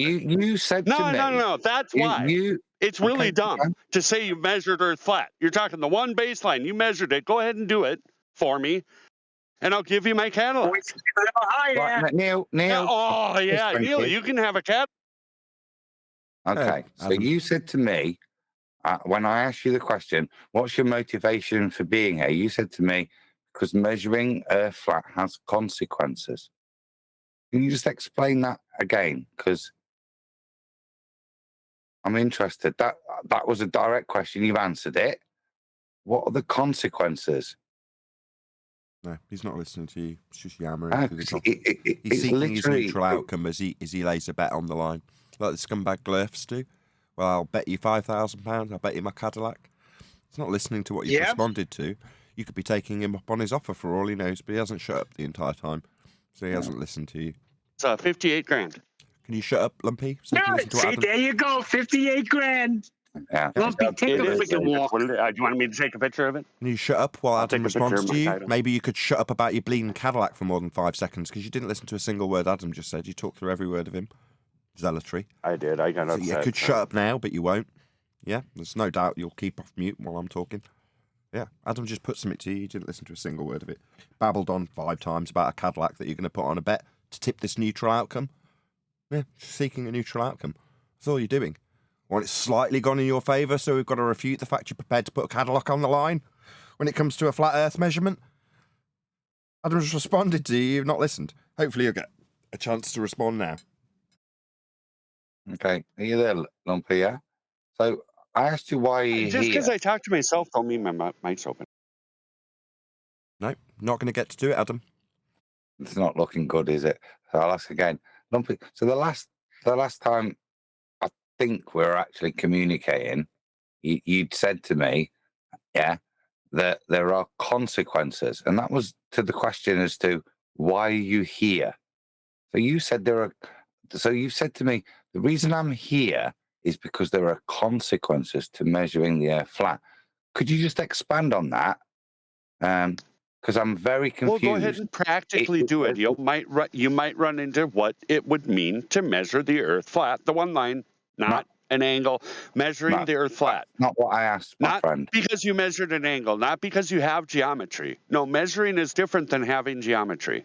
Okay, so you say you measured it flat. I would like it demonstrated. That's why I say it's got problems. Because go ahead and demonstrate doing it, and then you'll understand how problematic it really would be to do. I don't think I'll ever stand under you, my friend. But the question's still on the table. Maybe I should ask the first question again, because obviously your answer was nonsensical, which was what I was trying to point out. Yeah, why are you here? What is your motivation? So I know you said because measuring the Earth flat has consequences, which, like I said, a little bit la-la. Yeah. So I'll ask you again, why are you here? You claim to have measured Earth flat, so no. Why are you here? Why are you investing this time to make this point? What do you think is the outcome? I already told you. What do you think? What do you think you're going to achieve by spreading this nonsensical message? What's your purpose? Your goal? It's not nonsense. It's what you say. You say you measured it flat. I'm just saying, go ahead and try doing that in real terms. The line, the baseline. Start building a reference to measure from, so you can measure it. Right? Okay. Then okay. go ahead so you've made and actually that statement. practically do it. Go ahead. So that's what you said you statement did. is go ahead and do that. Okay. Yeah, do it. Do it. Okay. Well, let's look at the consequences. So if somebody does do it, what does that mean? You have an angle that's geometry. No. That's We're on about. No, we were on about whether we're going to measure that baseline. Maybe we should start, for your ease of cognitive pain, yeah, with what happens if people couldn't. If people, I'm nearly there. I know you're struggling, son. Yeah. Maybe we should start with what if people couldn't verify that baseline? What would be the consequences of that? Is that what you're implying? Verifying is not the act of measuring.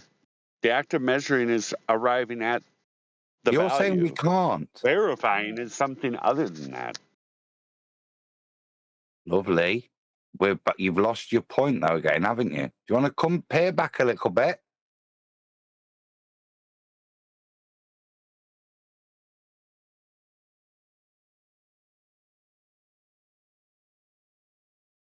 A geometric fact isn't imply that each item has been measured. Measuring is the act of measuring. Whether or not we geometry is not the resulting geometry does not imply that the items have been measured for geometric form, lumpy, which is lumpy. So the question on the table was that you proposed was that this thought that we couldn't measure it flat, that baseline, we couldn't verify and measure it flat, even though we're already referencing it. You're fear seems to be that we couldn't do that. So which way do you want to go? Do you want to work down the route of whether we could measure it flat and the consequences if we did? Maybe we have. Maybe we could discuss them. Or should we start with the consequences, as you're implying, this is your claim, not mine, of it not being able to be measured flat? So should we start there, yeah? Oh, no, Lumpy, we can't measure the baseline that we're referencing to be flat. What does that mean?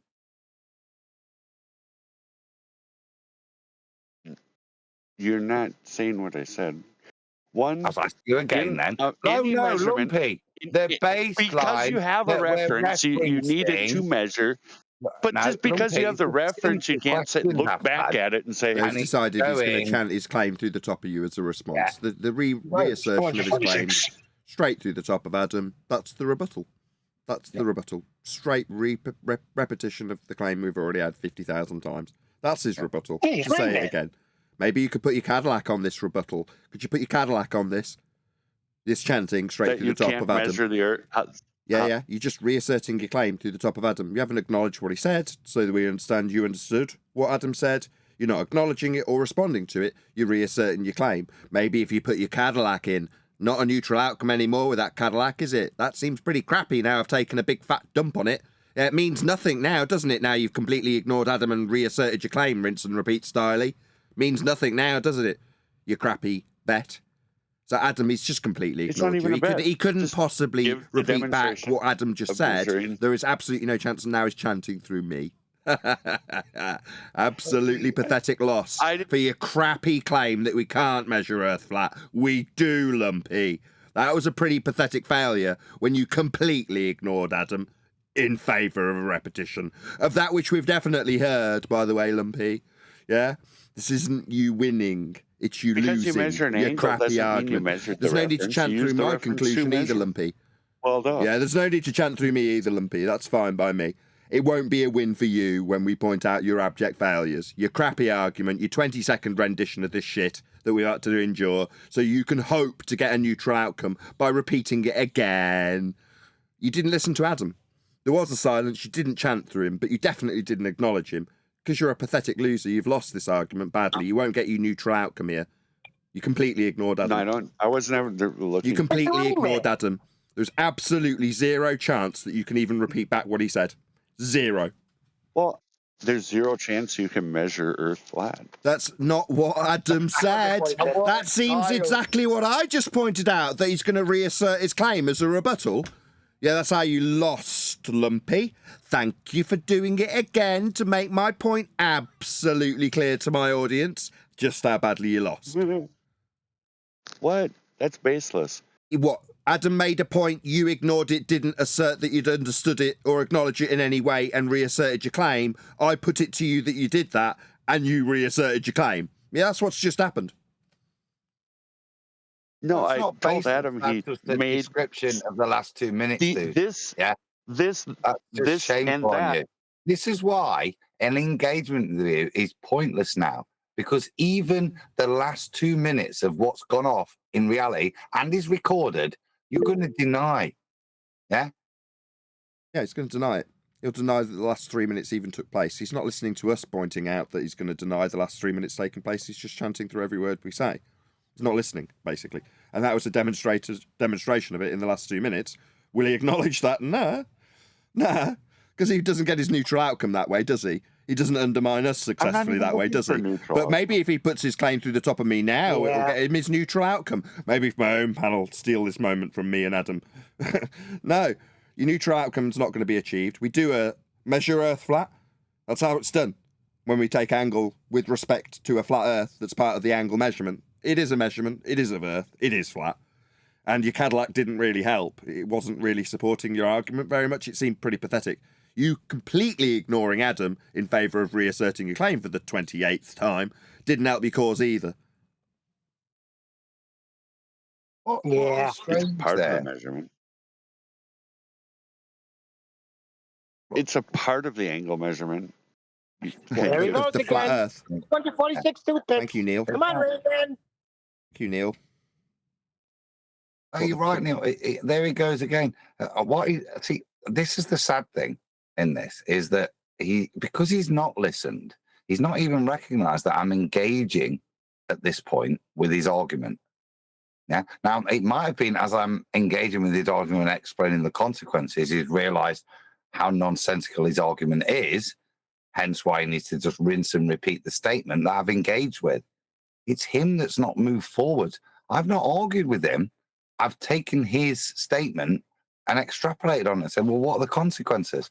He doesn't even want to engage in that. Yeah. That's how this is like dealing with a child, or and not a child, like I said, an idiot savant. It's somebody that just wants to tell you that Qantas is the safest way to fly, and that there are 247 toothpicks there.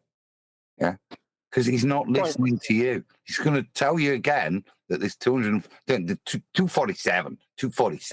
And so, yeah, doesn't matter what you say to him. That that's just part of the measurement. It's not a measurement. It's part of the measurement. It's not a measurement. It's part of the measurement. Part of the measurement. Part of the measurement. I just watched that last night, Rain Man, so it's in my head. Adam, is the wheel for my bike like my bike? It's part of the bike, right? And Adam, he didn't answer the question, what do you want to achieve here? Because, for example, if he asks you that question, you will answer to him what you want to achieve. No, I want to know what the consequences are. He said there's consequences. What are they? What are they? Right. You'd have to be able to demonstrate in practical terms actually achieving that thing, which is you measured it flat. No, that's the concept. Me having to do something isn't a consequence of something else. I'll never have to do anything, Lumpy. That's not a consequence. That's nonsense. Yeah, you're saying you did do that. Sorry, so you saying I have to do something isn't a consequence then? That's you saying I have to do something. No, I don't have to do anything. That's not a consequence. I've just said that twice. You've ignored me, obviously. Now you're chanting through me, pointing out that you've ignored me. It's a better tactic to just chant through me, pointing out that he's ignored me twice. Better to talk through that, right?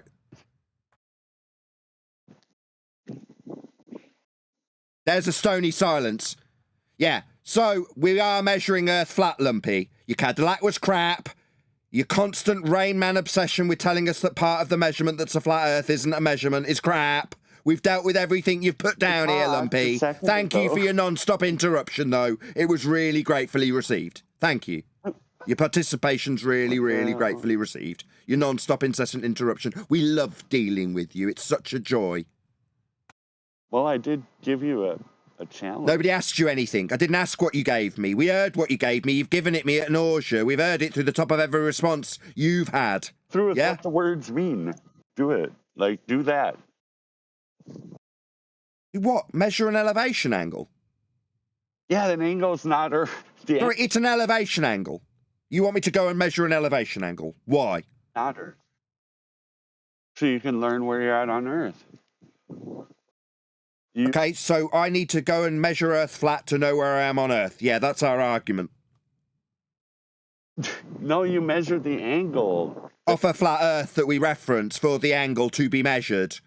Yeah, we did. Yeah, we measured Earth flat with this angle of elevation. That's right, Lumpy. But obviously he's not listening to it because it's the rebuttal. So it's better that Discord doesn't get to hear this and Lumpy gets heard non-stop. I won't be heard pointing out that it's an angle off a flat Earth. Lumpy will be heard, because this is a winning tactic, isn't it, Lumpy? This is you winning. Flat, right? You're a joy to deal with. This is you listening, isn't it, Lumpy? It's you listening to the rebuttal. No, it's not you listening, it's you chanting through every smegging word of it. Hopefully to annoy me. Right, Lumpy? Because you're not acknowledging what I've said. You're chanting straight through the top of it. So Discord can't hear me. That's all you're doing.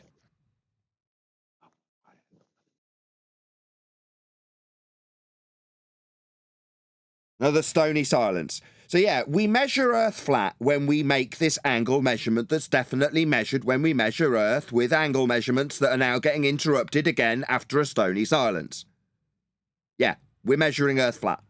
We've done it. We've covered it. We are measuring angles with respect to elevations of things. Elevation is specifically with reference to Earth. The Earth is one of the angles in the measurement. It is flat. We are measuring Earth flat. We have dealt with this. Is this where I'm supposed to say something? You're not supposed to do anything. What makes you assume we want a response? Because we don't want anything from you, you dumb man.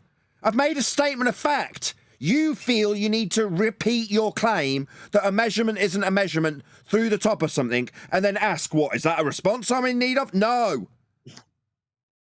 The thing that you're measuring... I don't care what you think anymore. You're a stupid man, yeah? You're behaving like a moron, and I'm sick of you. You're a Burke. So stop talking, Burke. Nobody asked you anything, Burke. Stop talking, Burke. Stop talking, Burke. Yeah, well, you're saying... Burke, nobody's asking you to reiterate what I'm saying. I've said what I need to say. Nobody's asking you to reiterate it. Shut up. Yeah, you're chuckling because this is what you want to achieve. He's laughing because his narcissistic tendencies. I tell. He's enjoying getting me angry. That's his objective. That's what he really wants. He wants me annoyed. This is what he's achieving by chanting through the top of me and ignoring everything I and Adam say. So he's achieving his ends, and that's why he's chuckling, as I tell him to shut up. No, we're done with you, Lumpy. I asked him a lot of questions there, Nathan, and went through a lot of things that he denied he was. And that was the tell. So what he is, ladies and gentlemen, as you can see, you might want to put a narcissistic... That definition is what you can see, he's a pervert. Yeah? It's getting off on this. You're getting off on it, Lumpy. We're calling it for what it is. You're a pervert. You're getting off on this. That little chuckle as you got moist was telling. Yeah? Yeah, but that's... Shut up! That was rhetorical, you stupid man. Nobody's asking you anything. We don't want you to talk. You chuckling as I get irritated as you defy me over and over again is telling. We're defining what you are, pervert. Shut up. Yeah, there's that laugh again. A telling laugh. Oh, shut up. You say so much. Yeah, you pervert. Whatever, dude. Oh, whatever. Don't you call me a pervert? Whatever.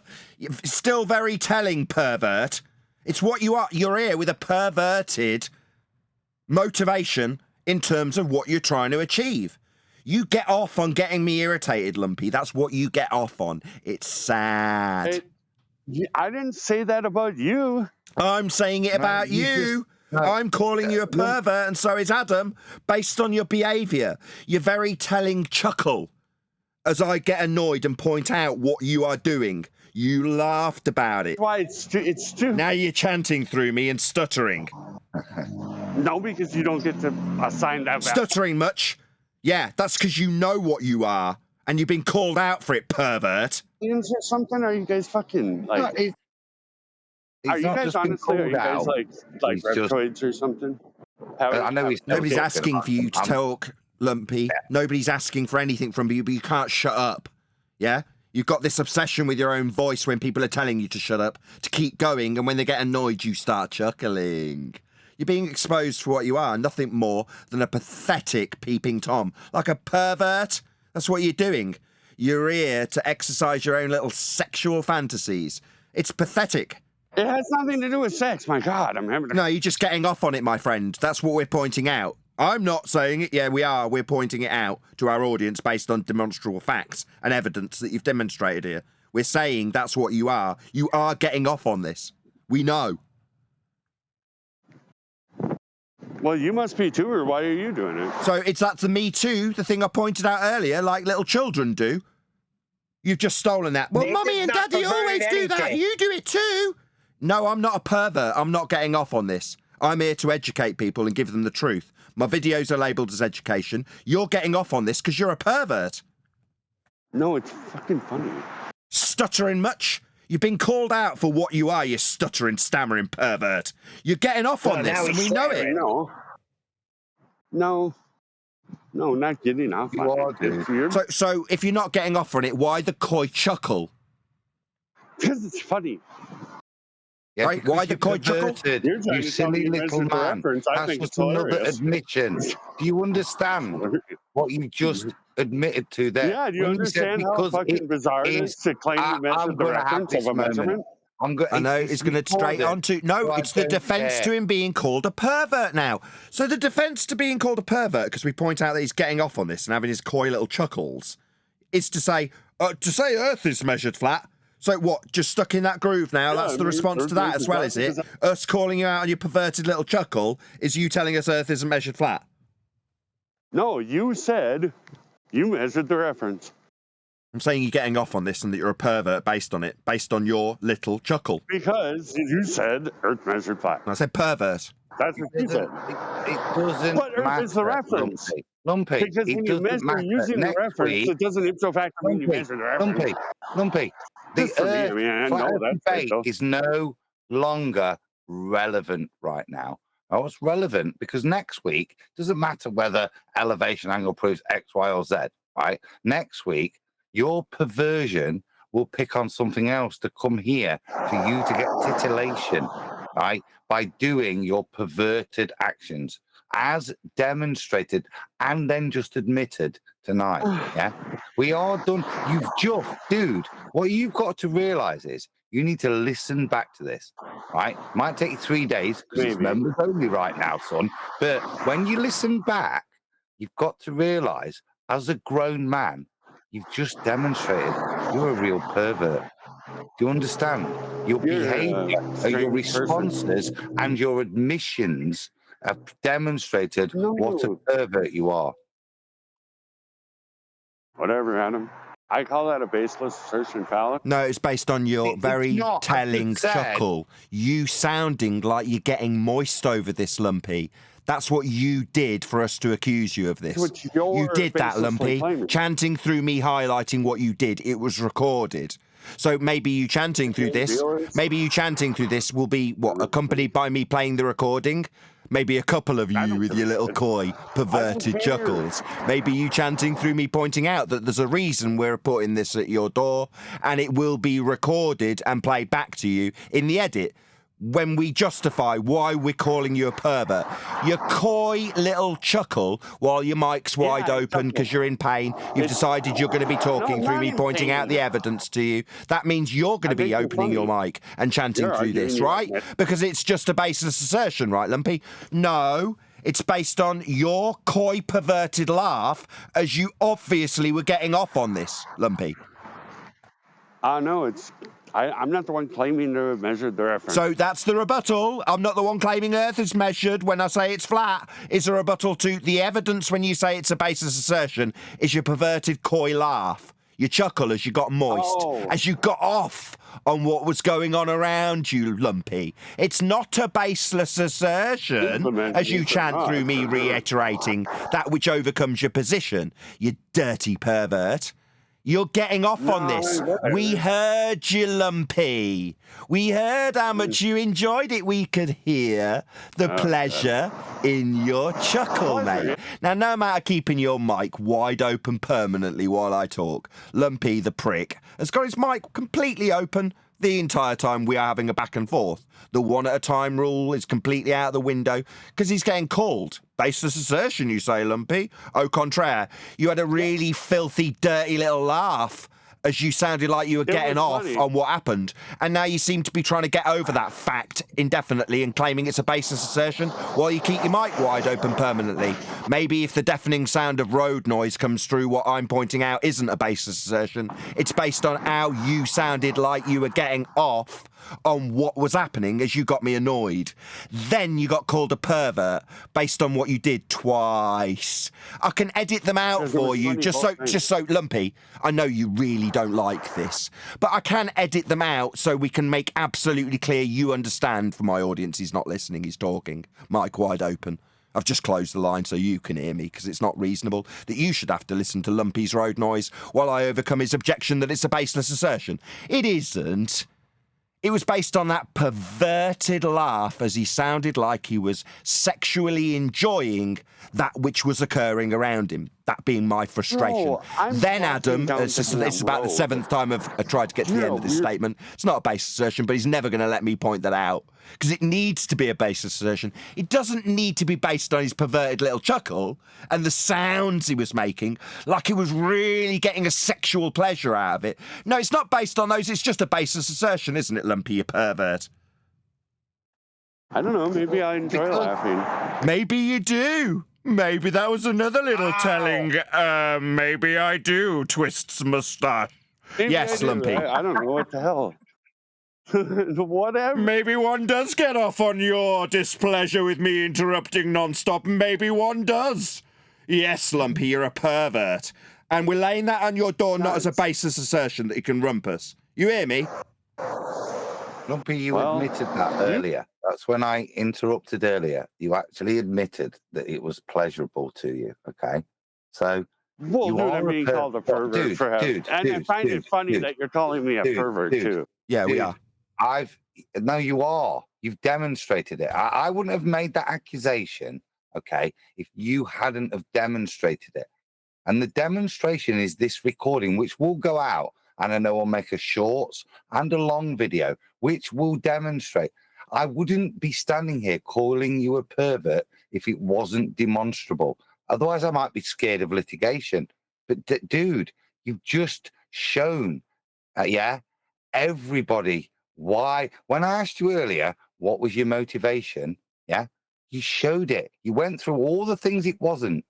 But what you did display to everybody, and it will be repeated, is you are a perverted. This interaction of agitating honest people that are trying to display a deception, you get pleasure, from it. Whether that be sexual or not, I don't know. I don't know how perverted you are. Dude, I'm but certainly you do get pleasure from antagonizing honest people and adding filth and perversion and confusion into what is a good place where people who know they're being lied to, are trying to sort shit out. Yeah, you pervert, want to come in and add smoke to it. And what you do by adding your confusion, that when you see your confusion and your objective of getting neutral outcomes, then that's where you get your pleasure from holding people back because you're a pervert. It's called sadism. Within a measurement that comes from itself. Well, that's not a rebuttal to us pointing out your sadistic perversion that you've exercised here. That's not a rebuttal to that, Lumpy. Your rinse and repeat stuff's really, really failing you. Because telling me that Earth measurements somehow are a response to us pointing out your sadistic perversion, that's not a rebuttal, mate. It never will be. His voice changes. See? It is. And it's stupid to think anything other than that about the reference. It is the reference. Sorry, we're not talking about reference. We're talking about your sadistic perversion. You getting off on causing people displeasure. Yeah, muddying the waters. You get off on that. You admitted to Adam that you took pleasure from that. Yeah, you're stupid. Sorry, I'm stupid. Yeah, you took pleasure from that. Yeah, that's sadistic and perverted. That's why you're being called it. I mean, no amount of constant, incessant rumpusing through the top of us highlighting this is going to change that fact. He thinks, while he's got his mic permanently open, obviously someone else is talking, that's somehow going to overcome it. Little does he now just close the Discord line so my audience can hear us pointing out the obvious. No, we're not discussing that measurement of Earth being flat anymore. We're talking about you and your motivation, perverted that it is, when you take sadistic pleasure out of muddying the waters and trying to irritate people by constantly interrupting. For a second, please, Nathan. Neil, you've just spotted a fantastic tell. Listeners, what did you spot, Neil, about his voice? Yeah. You know, when we say they come here and they appeal to format and they give this voice, this wokey liberal voice, of pathetic non-emotion.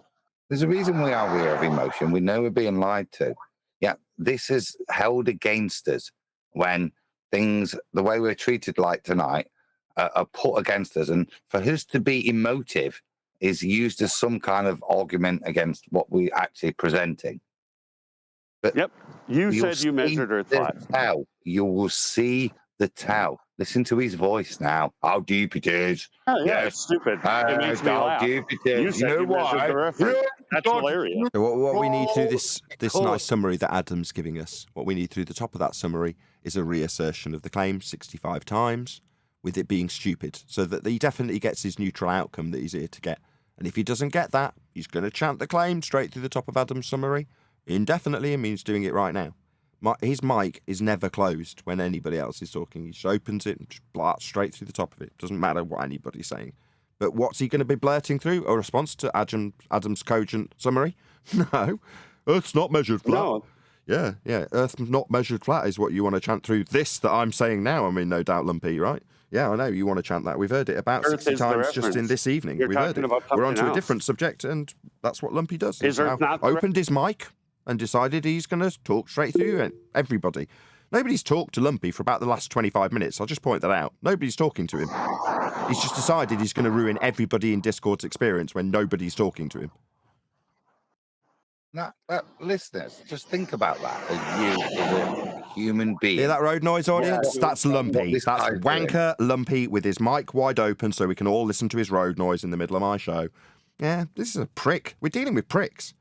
Now, I know that me calling him a prick is Is the getting him a Earth the little bit reference, Nathan, moist. since you He's wanna getting a complain little about bit my moist. voice? There's his mic open again because he's getting off on this. He's enjoying this. Aren't you, Lumpy? Yeah? Your mic wide open with a load of road noise? Yeah, you're enjoying my frustration. Sadistic. Perverted. Now, there's no amount of hinting to Lumpy. He's still got his mic wide open. He's not being addressed. But he is going to be heard. And if he's not being heard, his mic's open with road noise being heard through everybody and their responses. The He likes to geometric irritate form everybody. after you have measured. He's not being addressed. He's still talking. I'm Nobody's right asking there him too. anything.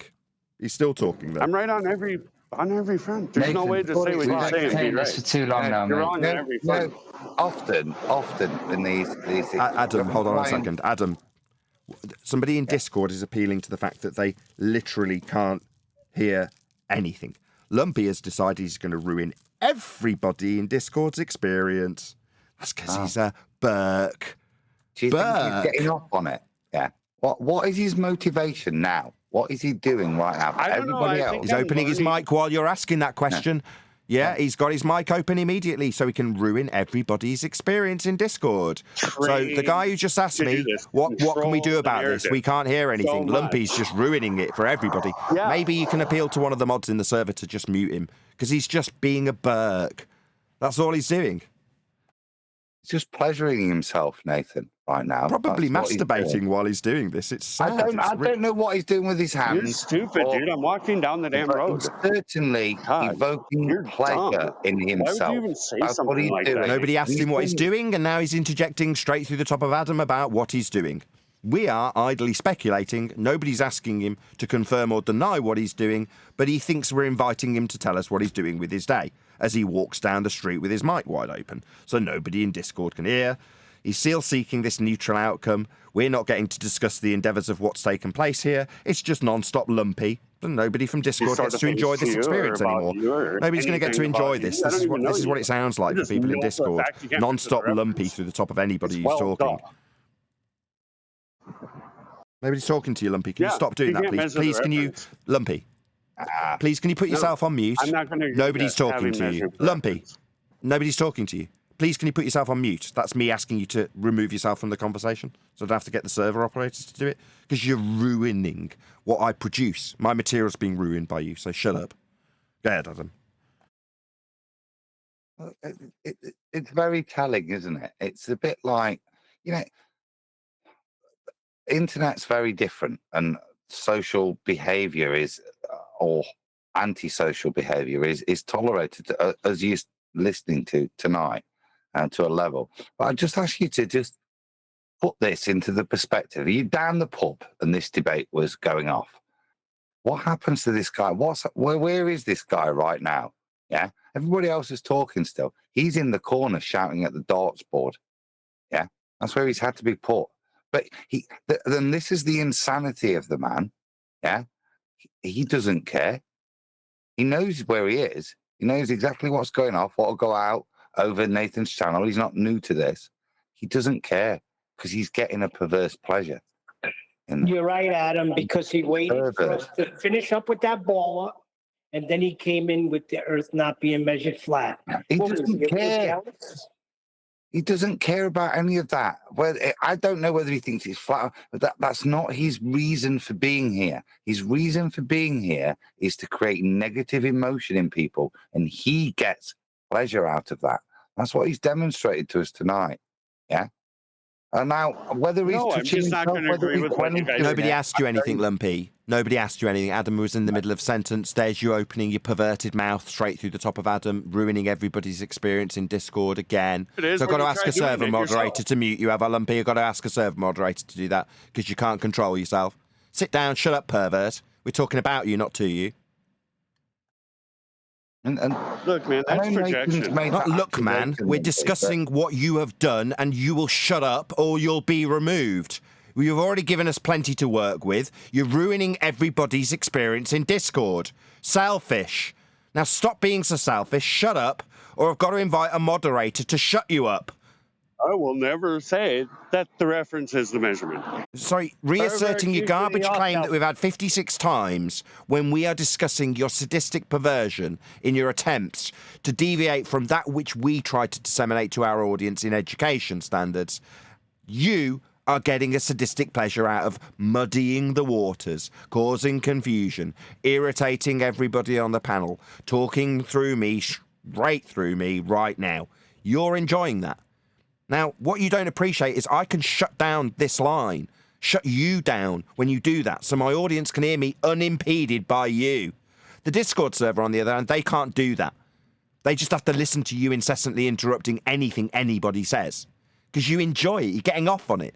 You're getting off on this now. We know. You've already demonstrated that.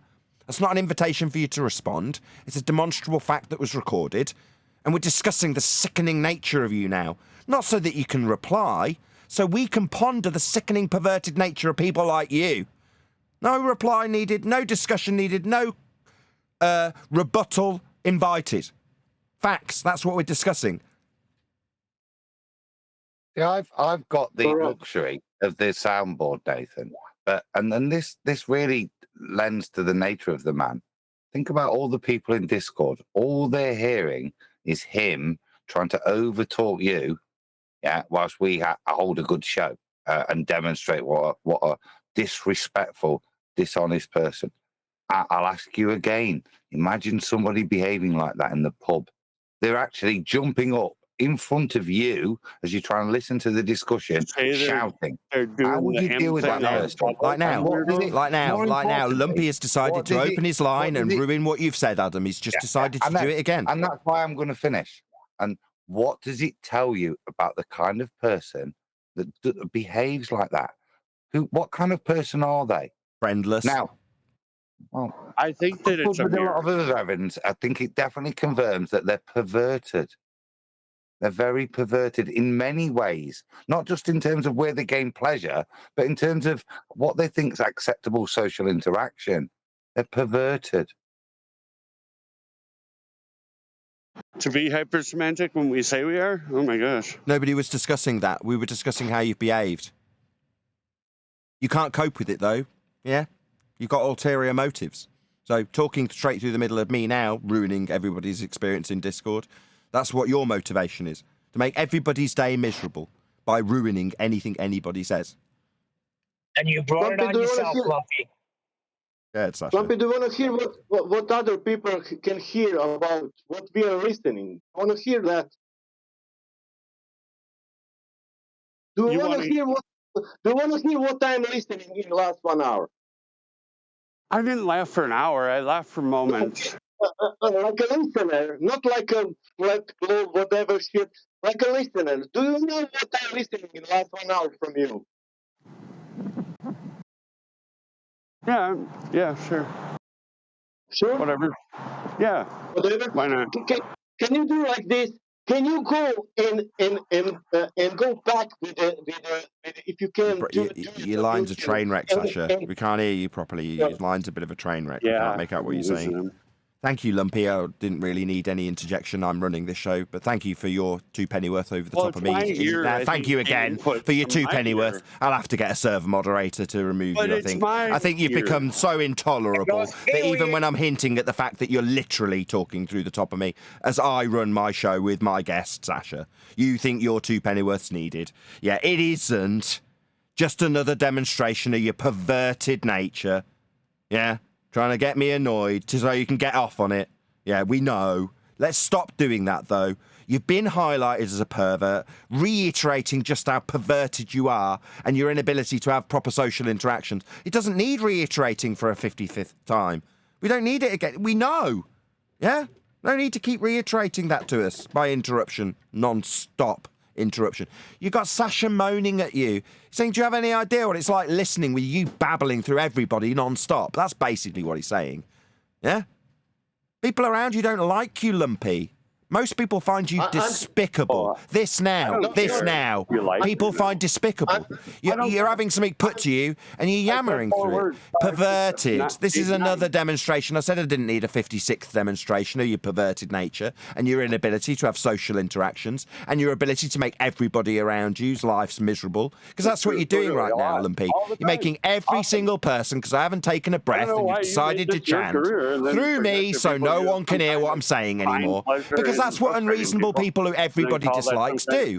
They just decide that they're going to ruin everybody's day. Nobody's going to have a good day. I've decided I'm going to get my perverse pleasure out of this group of people by ruining everybody's day. I don't care about the pleasure of the people. Yeah, you don't. You just want your own perverse pleasure. That's all you're interested in. You're selfish. That's what I'm pointing out. You're selfish. That's exactly what I'm saying, Lumpy. You don't give a toss that nobody can hear anything. Right now, you couldn't give a crap that literally no one can hear what I'm putting to you. You don't care. Selfish. Perverse. Perverted. Yeah, disgusting human being that no one could possibly like. Obviously, that's how you're behaving right now, as you literally yammer and make my point for me through the top of the words I'm saying, making it my point perfect, because you're yammering through it. Rather than acknowledging it, rather than listening to it, you're yammering through it so that you make everybody around your lives miserable. Everybody in Discord can't hear.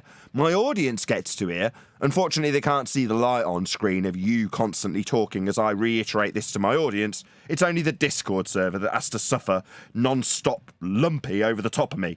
Because my audience hasn't got to suffer this, which is Lumpy non-stop talking through the top of me. My audience hasn't got to put up with that.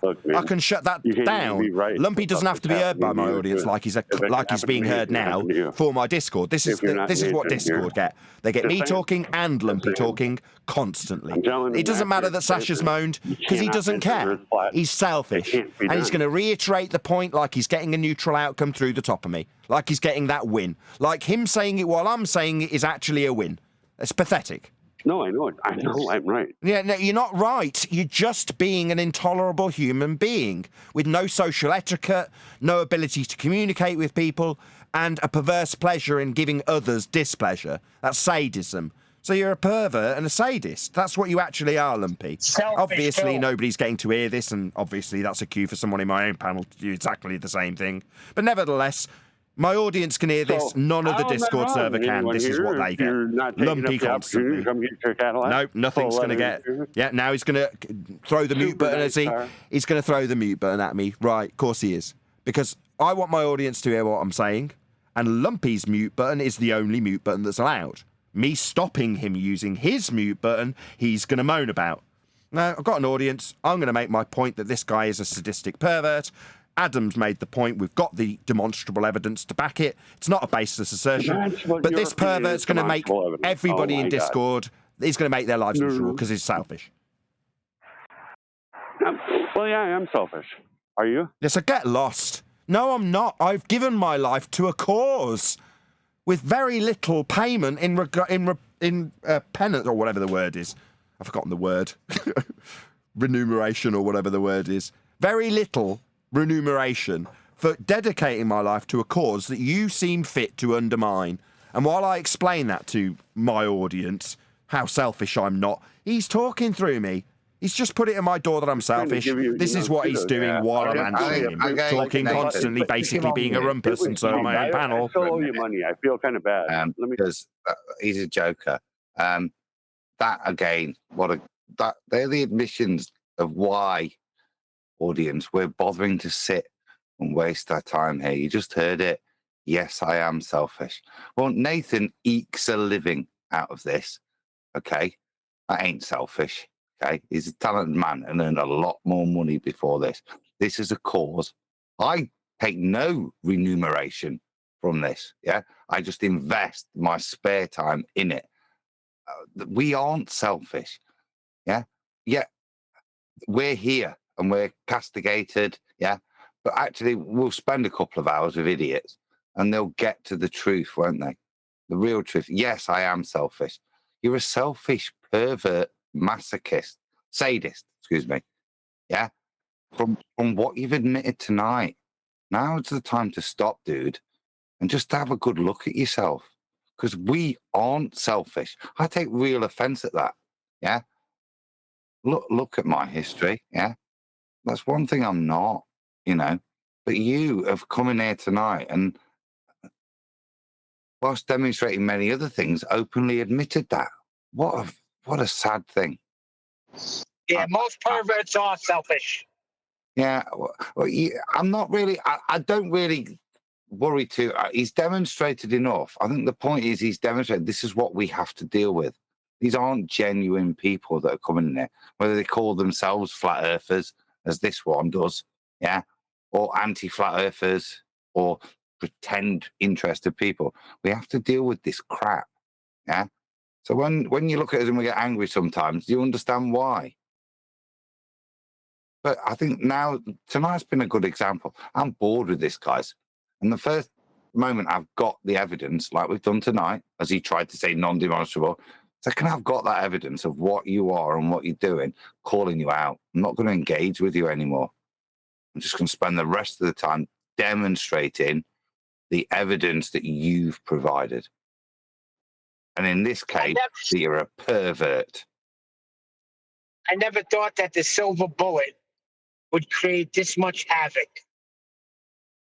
Yeah, Lumpy sees something that's dear to us as a cause. He knows he can attempt to undermine it.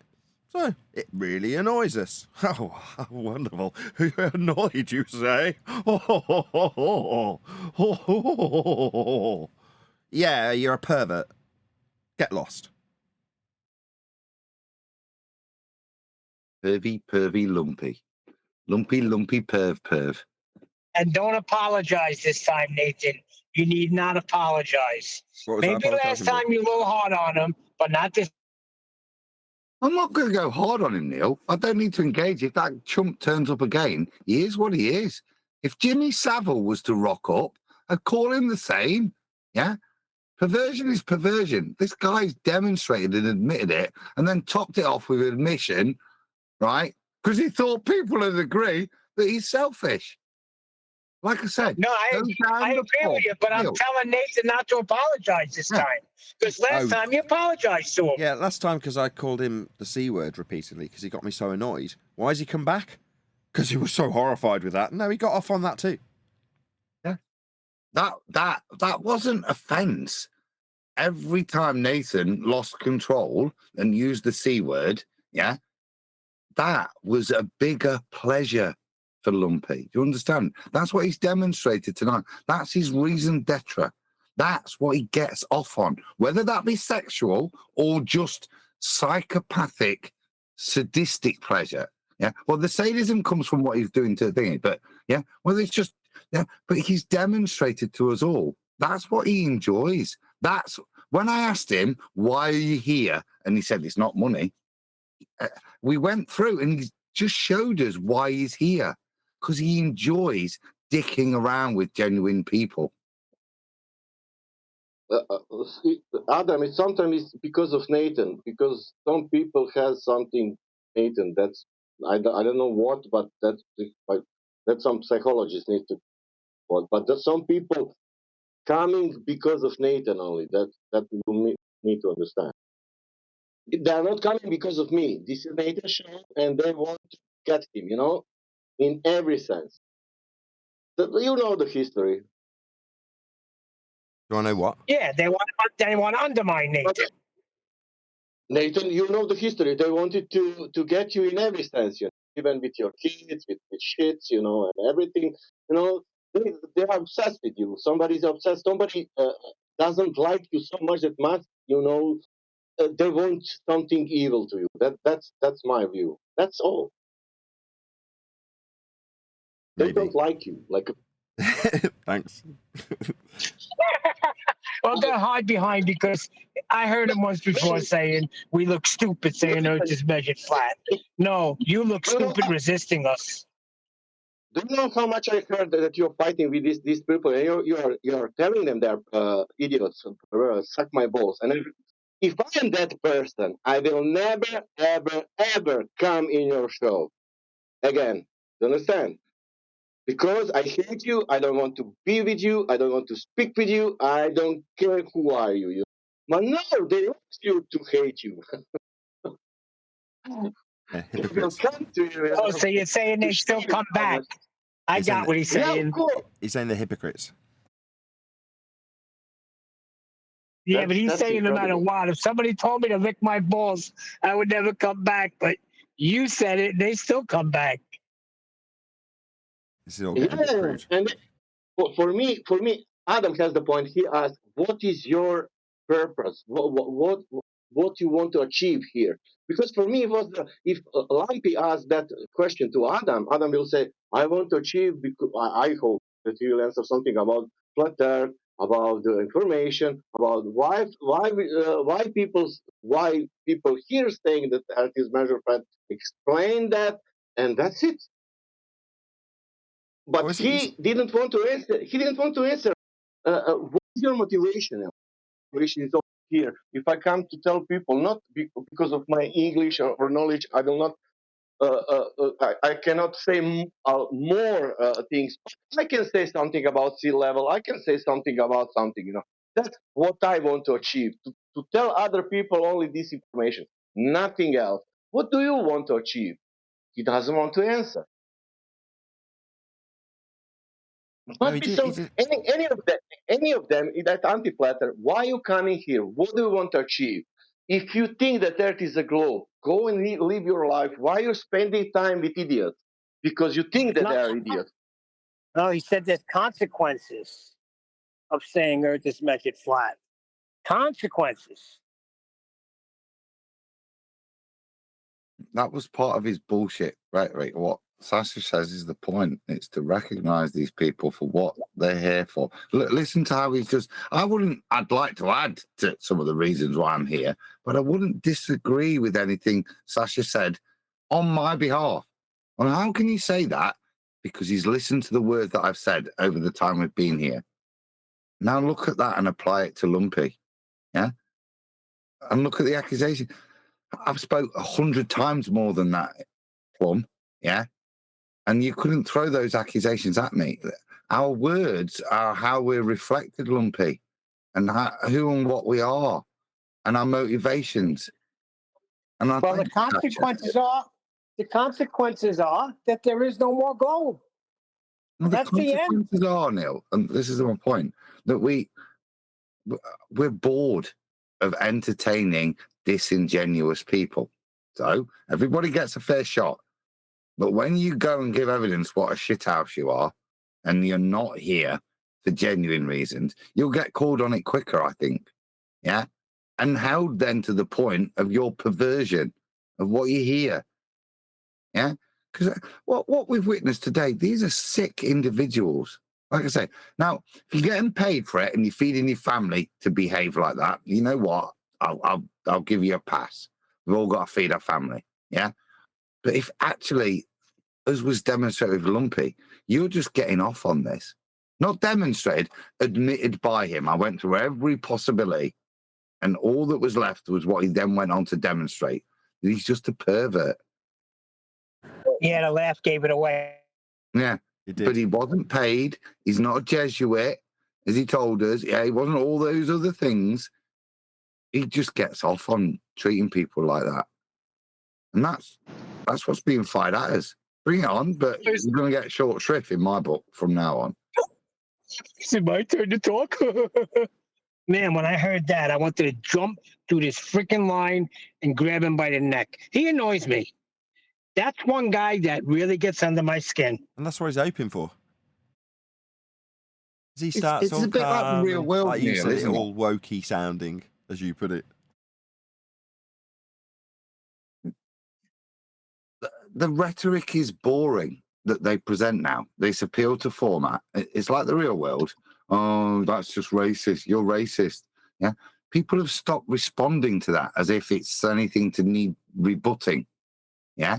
We don't deal with it anymore because it's not racist. Yeah. Just as no, it's not because I'm over talking you.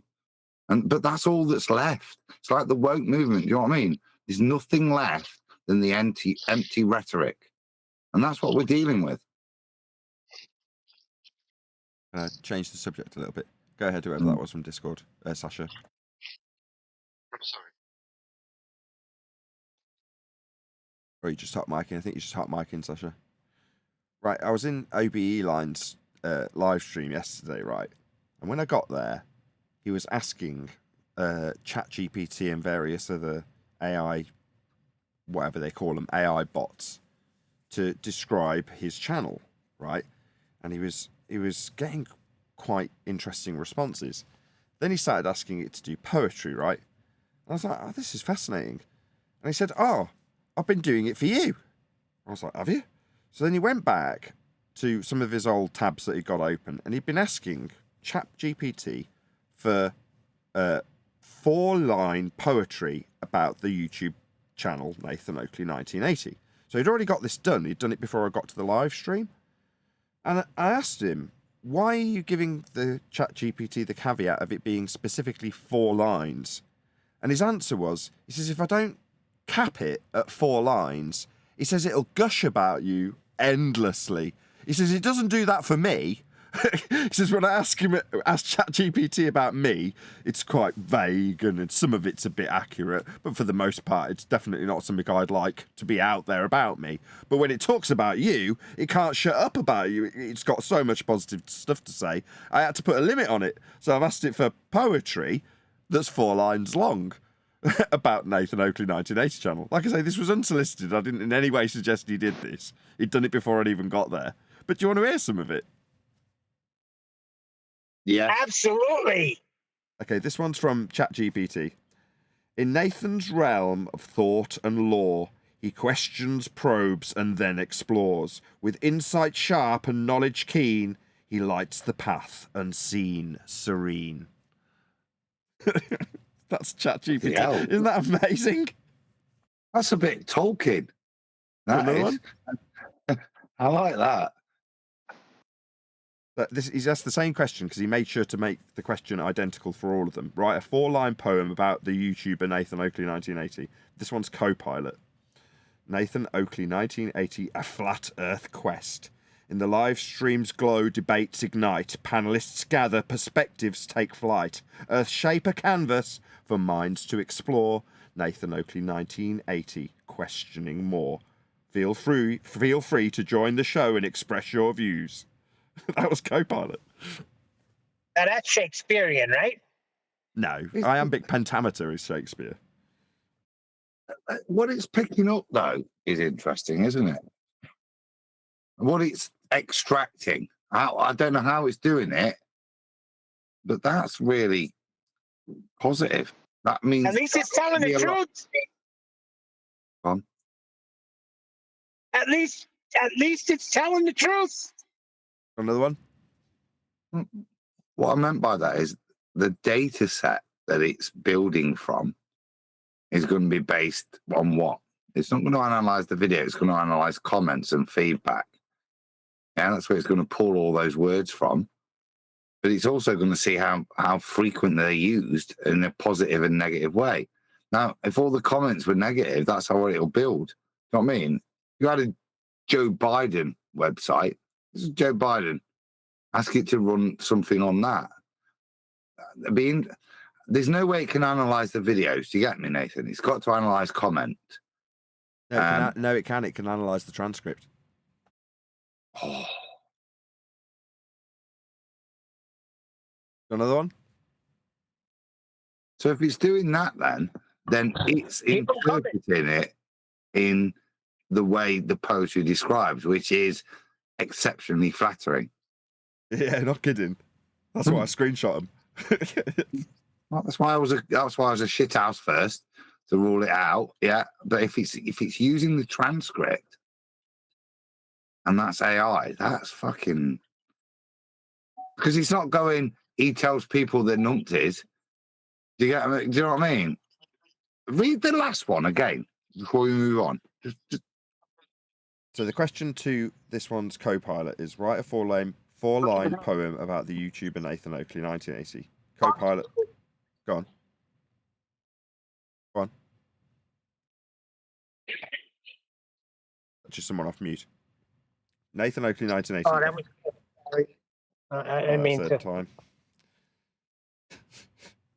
Nathan Oakley, I said 1980. before, at least it's being truthful. Fourth attempt. Co-pilot's response. Nathan Oakley, 1980. A flat Earth quest. In live streams glow, debates ignite. Panelists gather, perspectives take flight. Earth shape a canvas for minds to explore. Nathan Oakley, 1980. Questioning more. Feel free to join the show and express your views.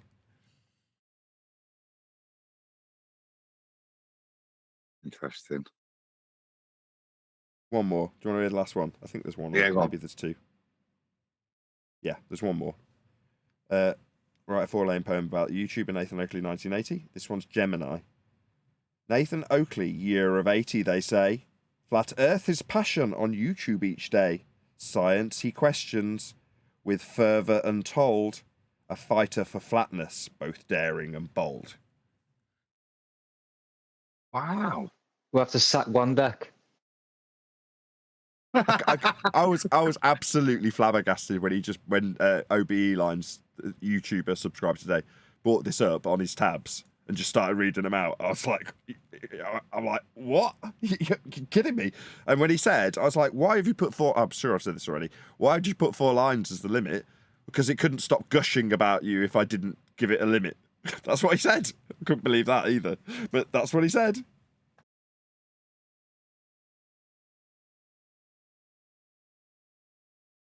I showed my wife. She went, oh, that's nice. That's nice, dear. That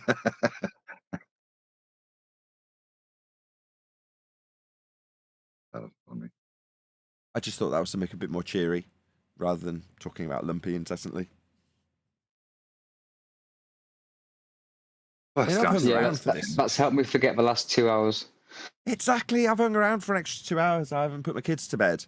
I've had my dinner on my lap whilst having this conversation and listening to Lumpy overtalk everybody for several hours. For him to turn around and go, yeah, I am selfish. It's like, oh, right. Well, I'm literally away from my family. I'm not. They're coming in and out while I'm doing this, and you can probably hear a little bit of background noise as they're eating their food. But my point is, I'm keeping the show going so that we can really do this for a 20-second time. It is literally the 20-second time we've done that. I'm not making that number up.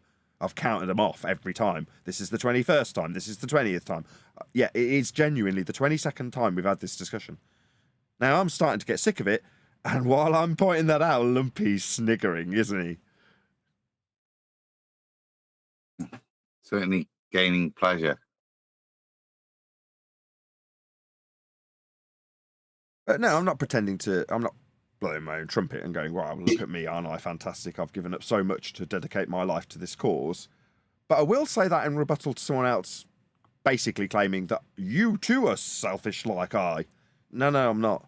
No, I can qualify how unselfish I am in that regard, and I'm glad Adam backed me up afterwards, because it is a tightrope. You can just seem self-aggrandizing, which I'm not trying to be. I'm trying to counter his point that I'm selfish. I'm not. To be honest, I would say really you're more appreciate you selfless. Yeah, I really appreciate you streaming till this late, but I didn't appreciate you entertaining for so long, to be honest. It got very tiresome after the first hour. Yeah, but Central, that's Lumpy. This has been going on for a while. This is nothing new. Sadly, the gotcha takes how long it takes. Yeah, I didn't. We had the 2 gotchas already with the ballers, But for him to come in and do what he did, I know it was frustrating, but unfortunately, this is the bullshit we're in, because we're not dealing with genuine people, are we? Where we can just have a conversation where if you're wrong, you're wrong, and you go, oh shit, yeah, actually, it's already clearly pointed out. Let's move on and do something progressive. It's not the realm that the ballers are doing, or people like Lumpy. They've got their own agenda. We've learned what Lumpy's perverted agenda is. Yeah? He gets actual pleasure from behaving like this with us people. All you in Discord, us here, and other places he visits. Yeah? It's sad. It's Yeah, and he's confessed a few times. He's confessed a few times how he was wrong. And you're right. Yes, Earth measured flat. Came with a big revelation. And I said mark the day, and I was right. And he has not disappointed. Yeah. Right on he cue. did it today. I could just about lead him in such a way to get him to admit to, yes, it's a measurement. Yes, it's flat. Yes, it's part of the measurement. And then once he's realised where he's been led, he reasserts the original claim again. Now, for you guys in Discord, I feel really bad for you. I've got control over my show, and I can't allow my audience to just have constant Lumpy over the top of everything we're discussing, even if it's him. Now, on surface level, the 20-minute mark, even half an hour mark, that might seem unreasonable. At the 2-hour mark, no, we're going to discuss the behaviour of the unreasonable panel member. But he's decided he's going to continue to make your lives a misery in Discord. So I'm in no doubt. Everybody in Discord had a completely miserable time for the last 2 hours. Am I right?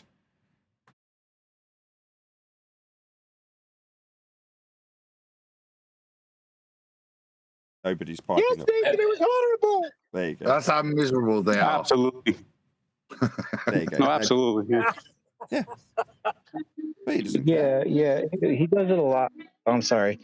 No, I was go just ahead. going to say I'm he does inviting it a Adam. Go lot. ahead. It was nice to hear. One more time, He Adam. does it a lot. It was nice to hear you say it. It was nice to hear you talking about it instead of everybody else talking about it with him. The fact that your lives are being made miserable in Discord. And it's the same stuff every day, all over, all day if you hang out all day. And Lumpy brings it up every day in Discord, right? Just like Humble H, huh? Little agenda they got going on. Yeah, got a full-time job undermining us. But then when you go to address somebody like Humble, he'll say you're breaking rules. Hold on, Neil. I'm inviting the Discord to join in. Go ahead, him sake. Yeah, so I brought up latitudes and the measurement to the equator. I mean, I just banged that drum till he left.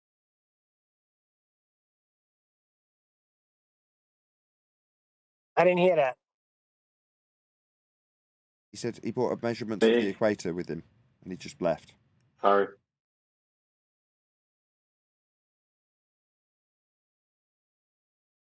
Yeah, but he brought that up too himself.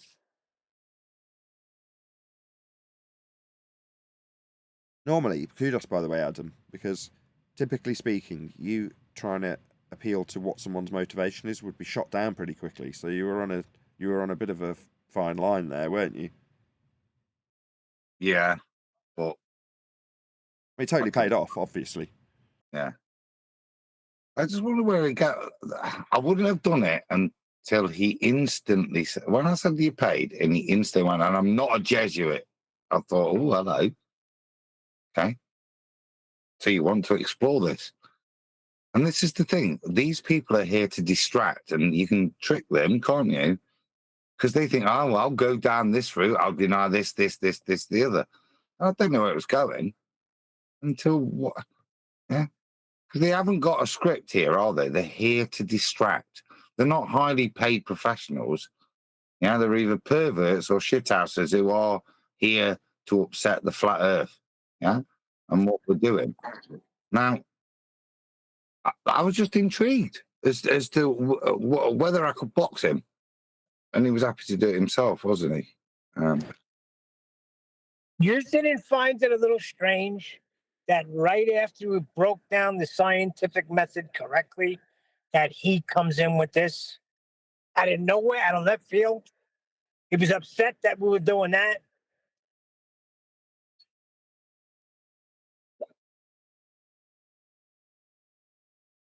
I mean, it is what it is from what Himsake and Adam just said from Discord. He's in here undermining what we do day in, day out. That's what he comes in to do. And if anybody challenges him, that's what they get too, is from the vibe I'm getting from Discord. Oh, and he had to undermine you because you just broke down the scientific method. We're all getting educated. We're trying to educate ballers who didn't want to be educated. So he had to come in and undermine you. I see.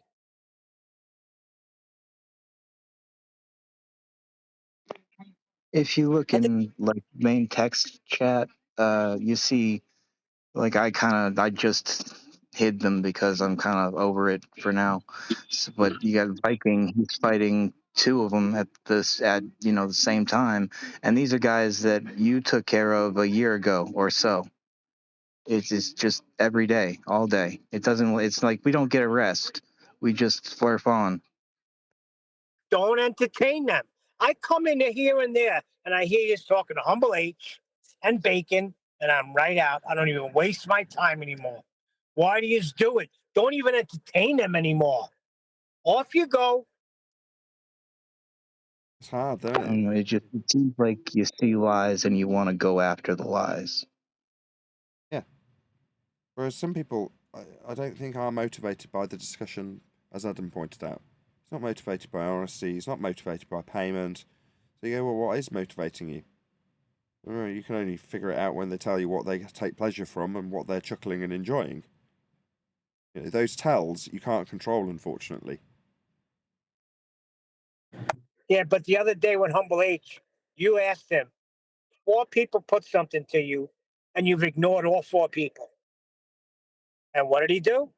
You're breaking your rules, Nathan, by talking to me. Yeah, that was humble.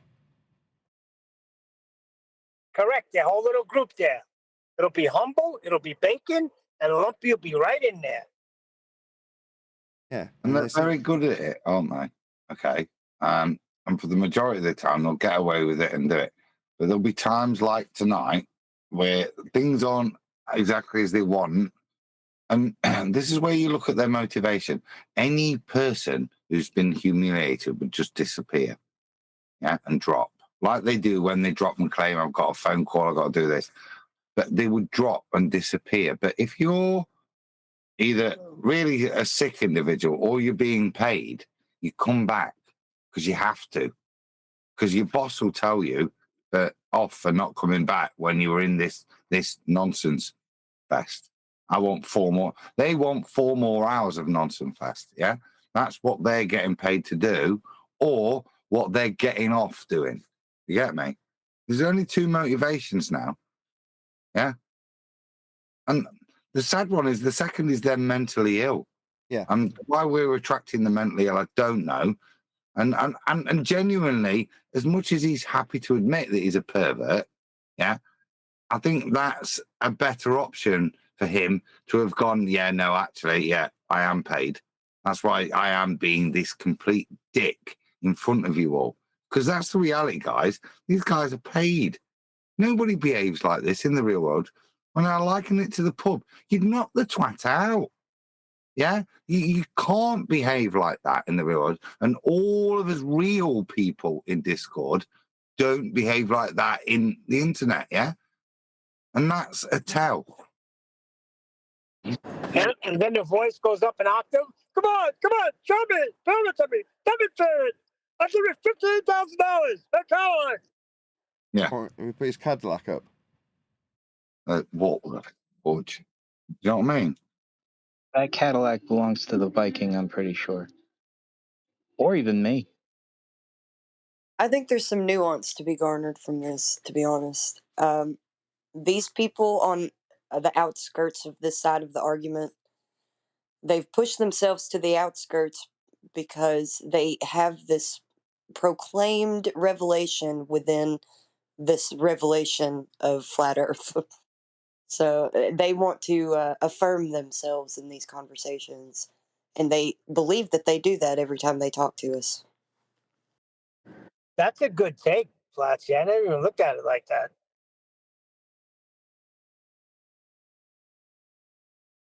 Right, I'm going to round out on that note as it's been 8.5 hours. So with that, I'm going to say a huge, massive, enormous thank you to both Discord and Flat Earth Debate Discord.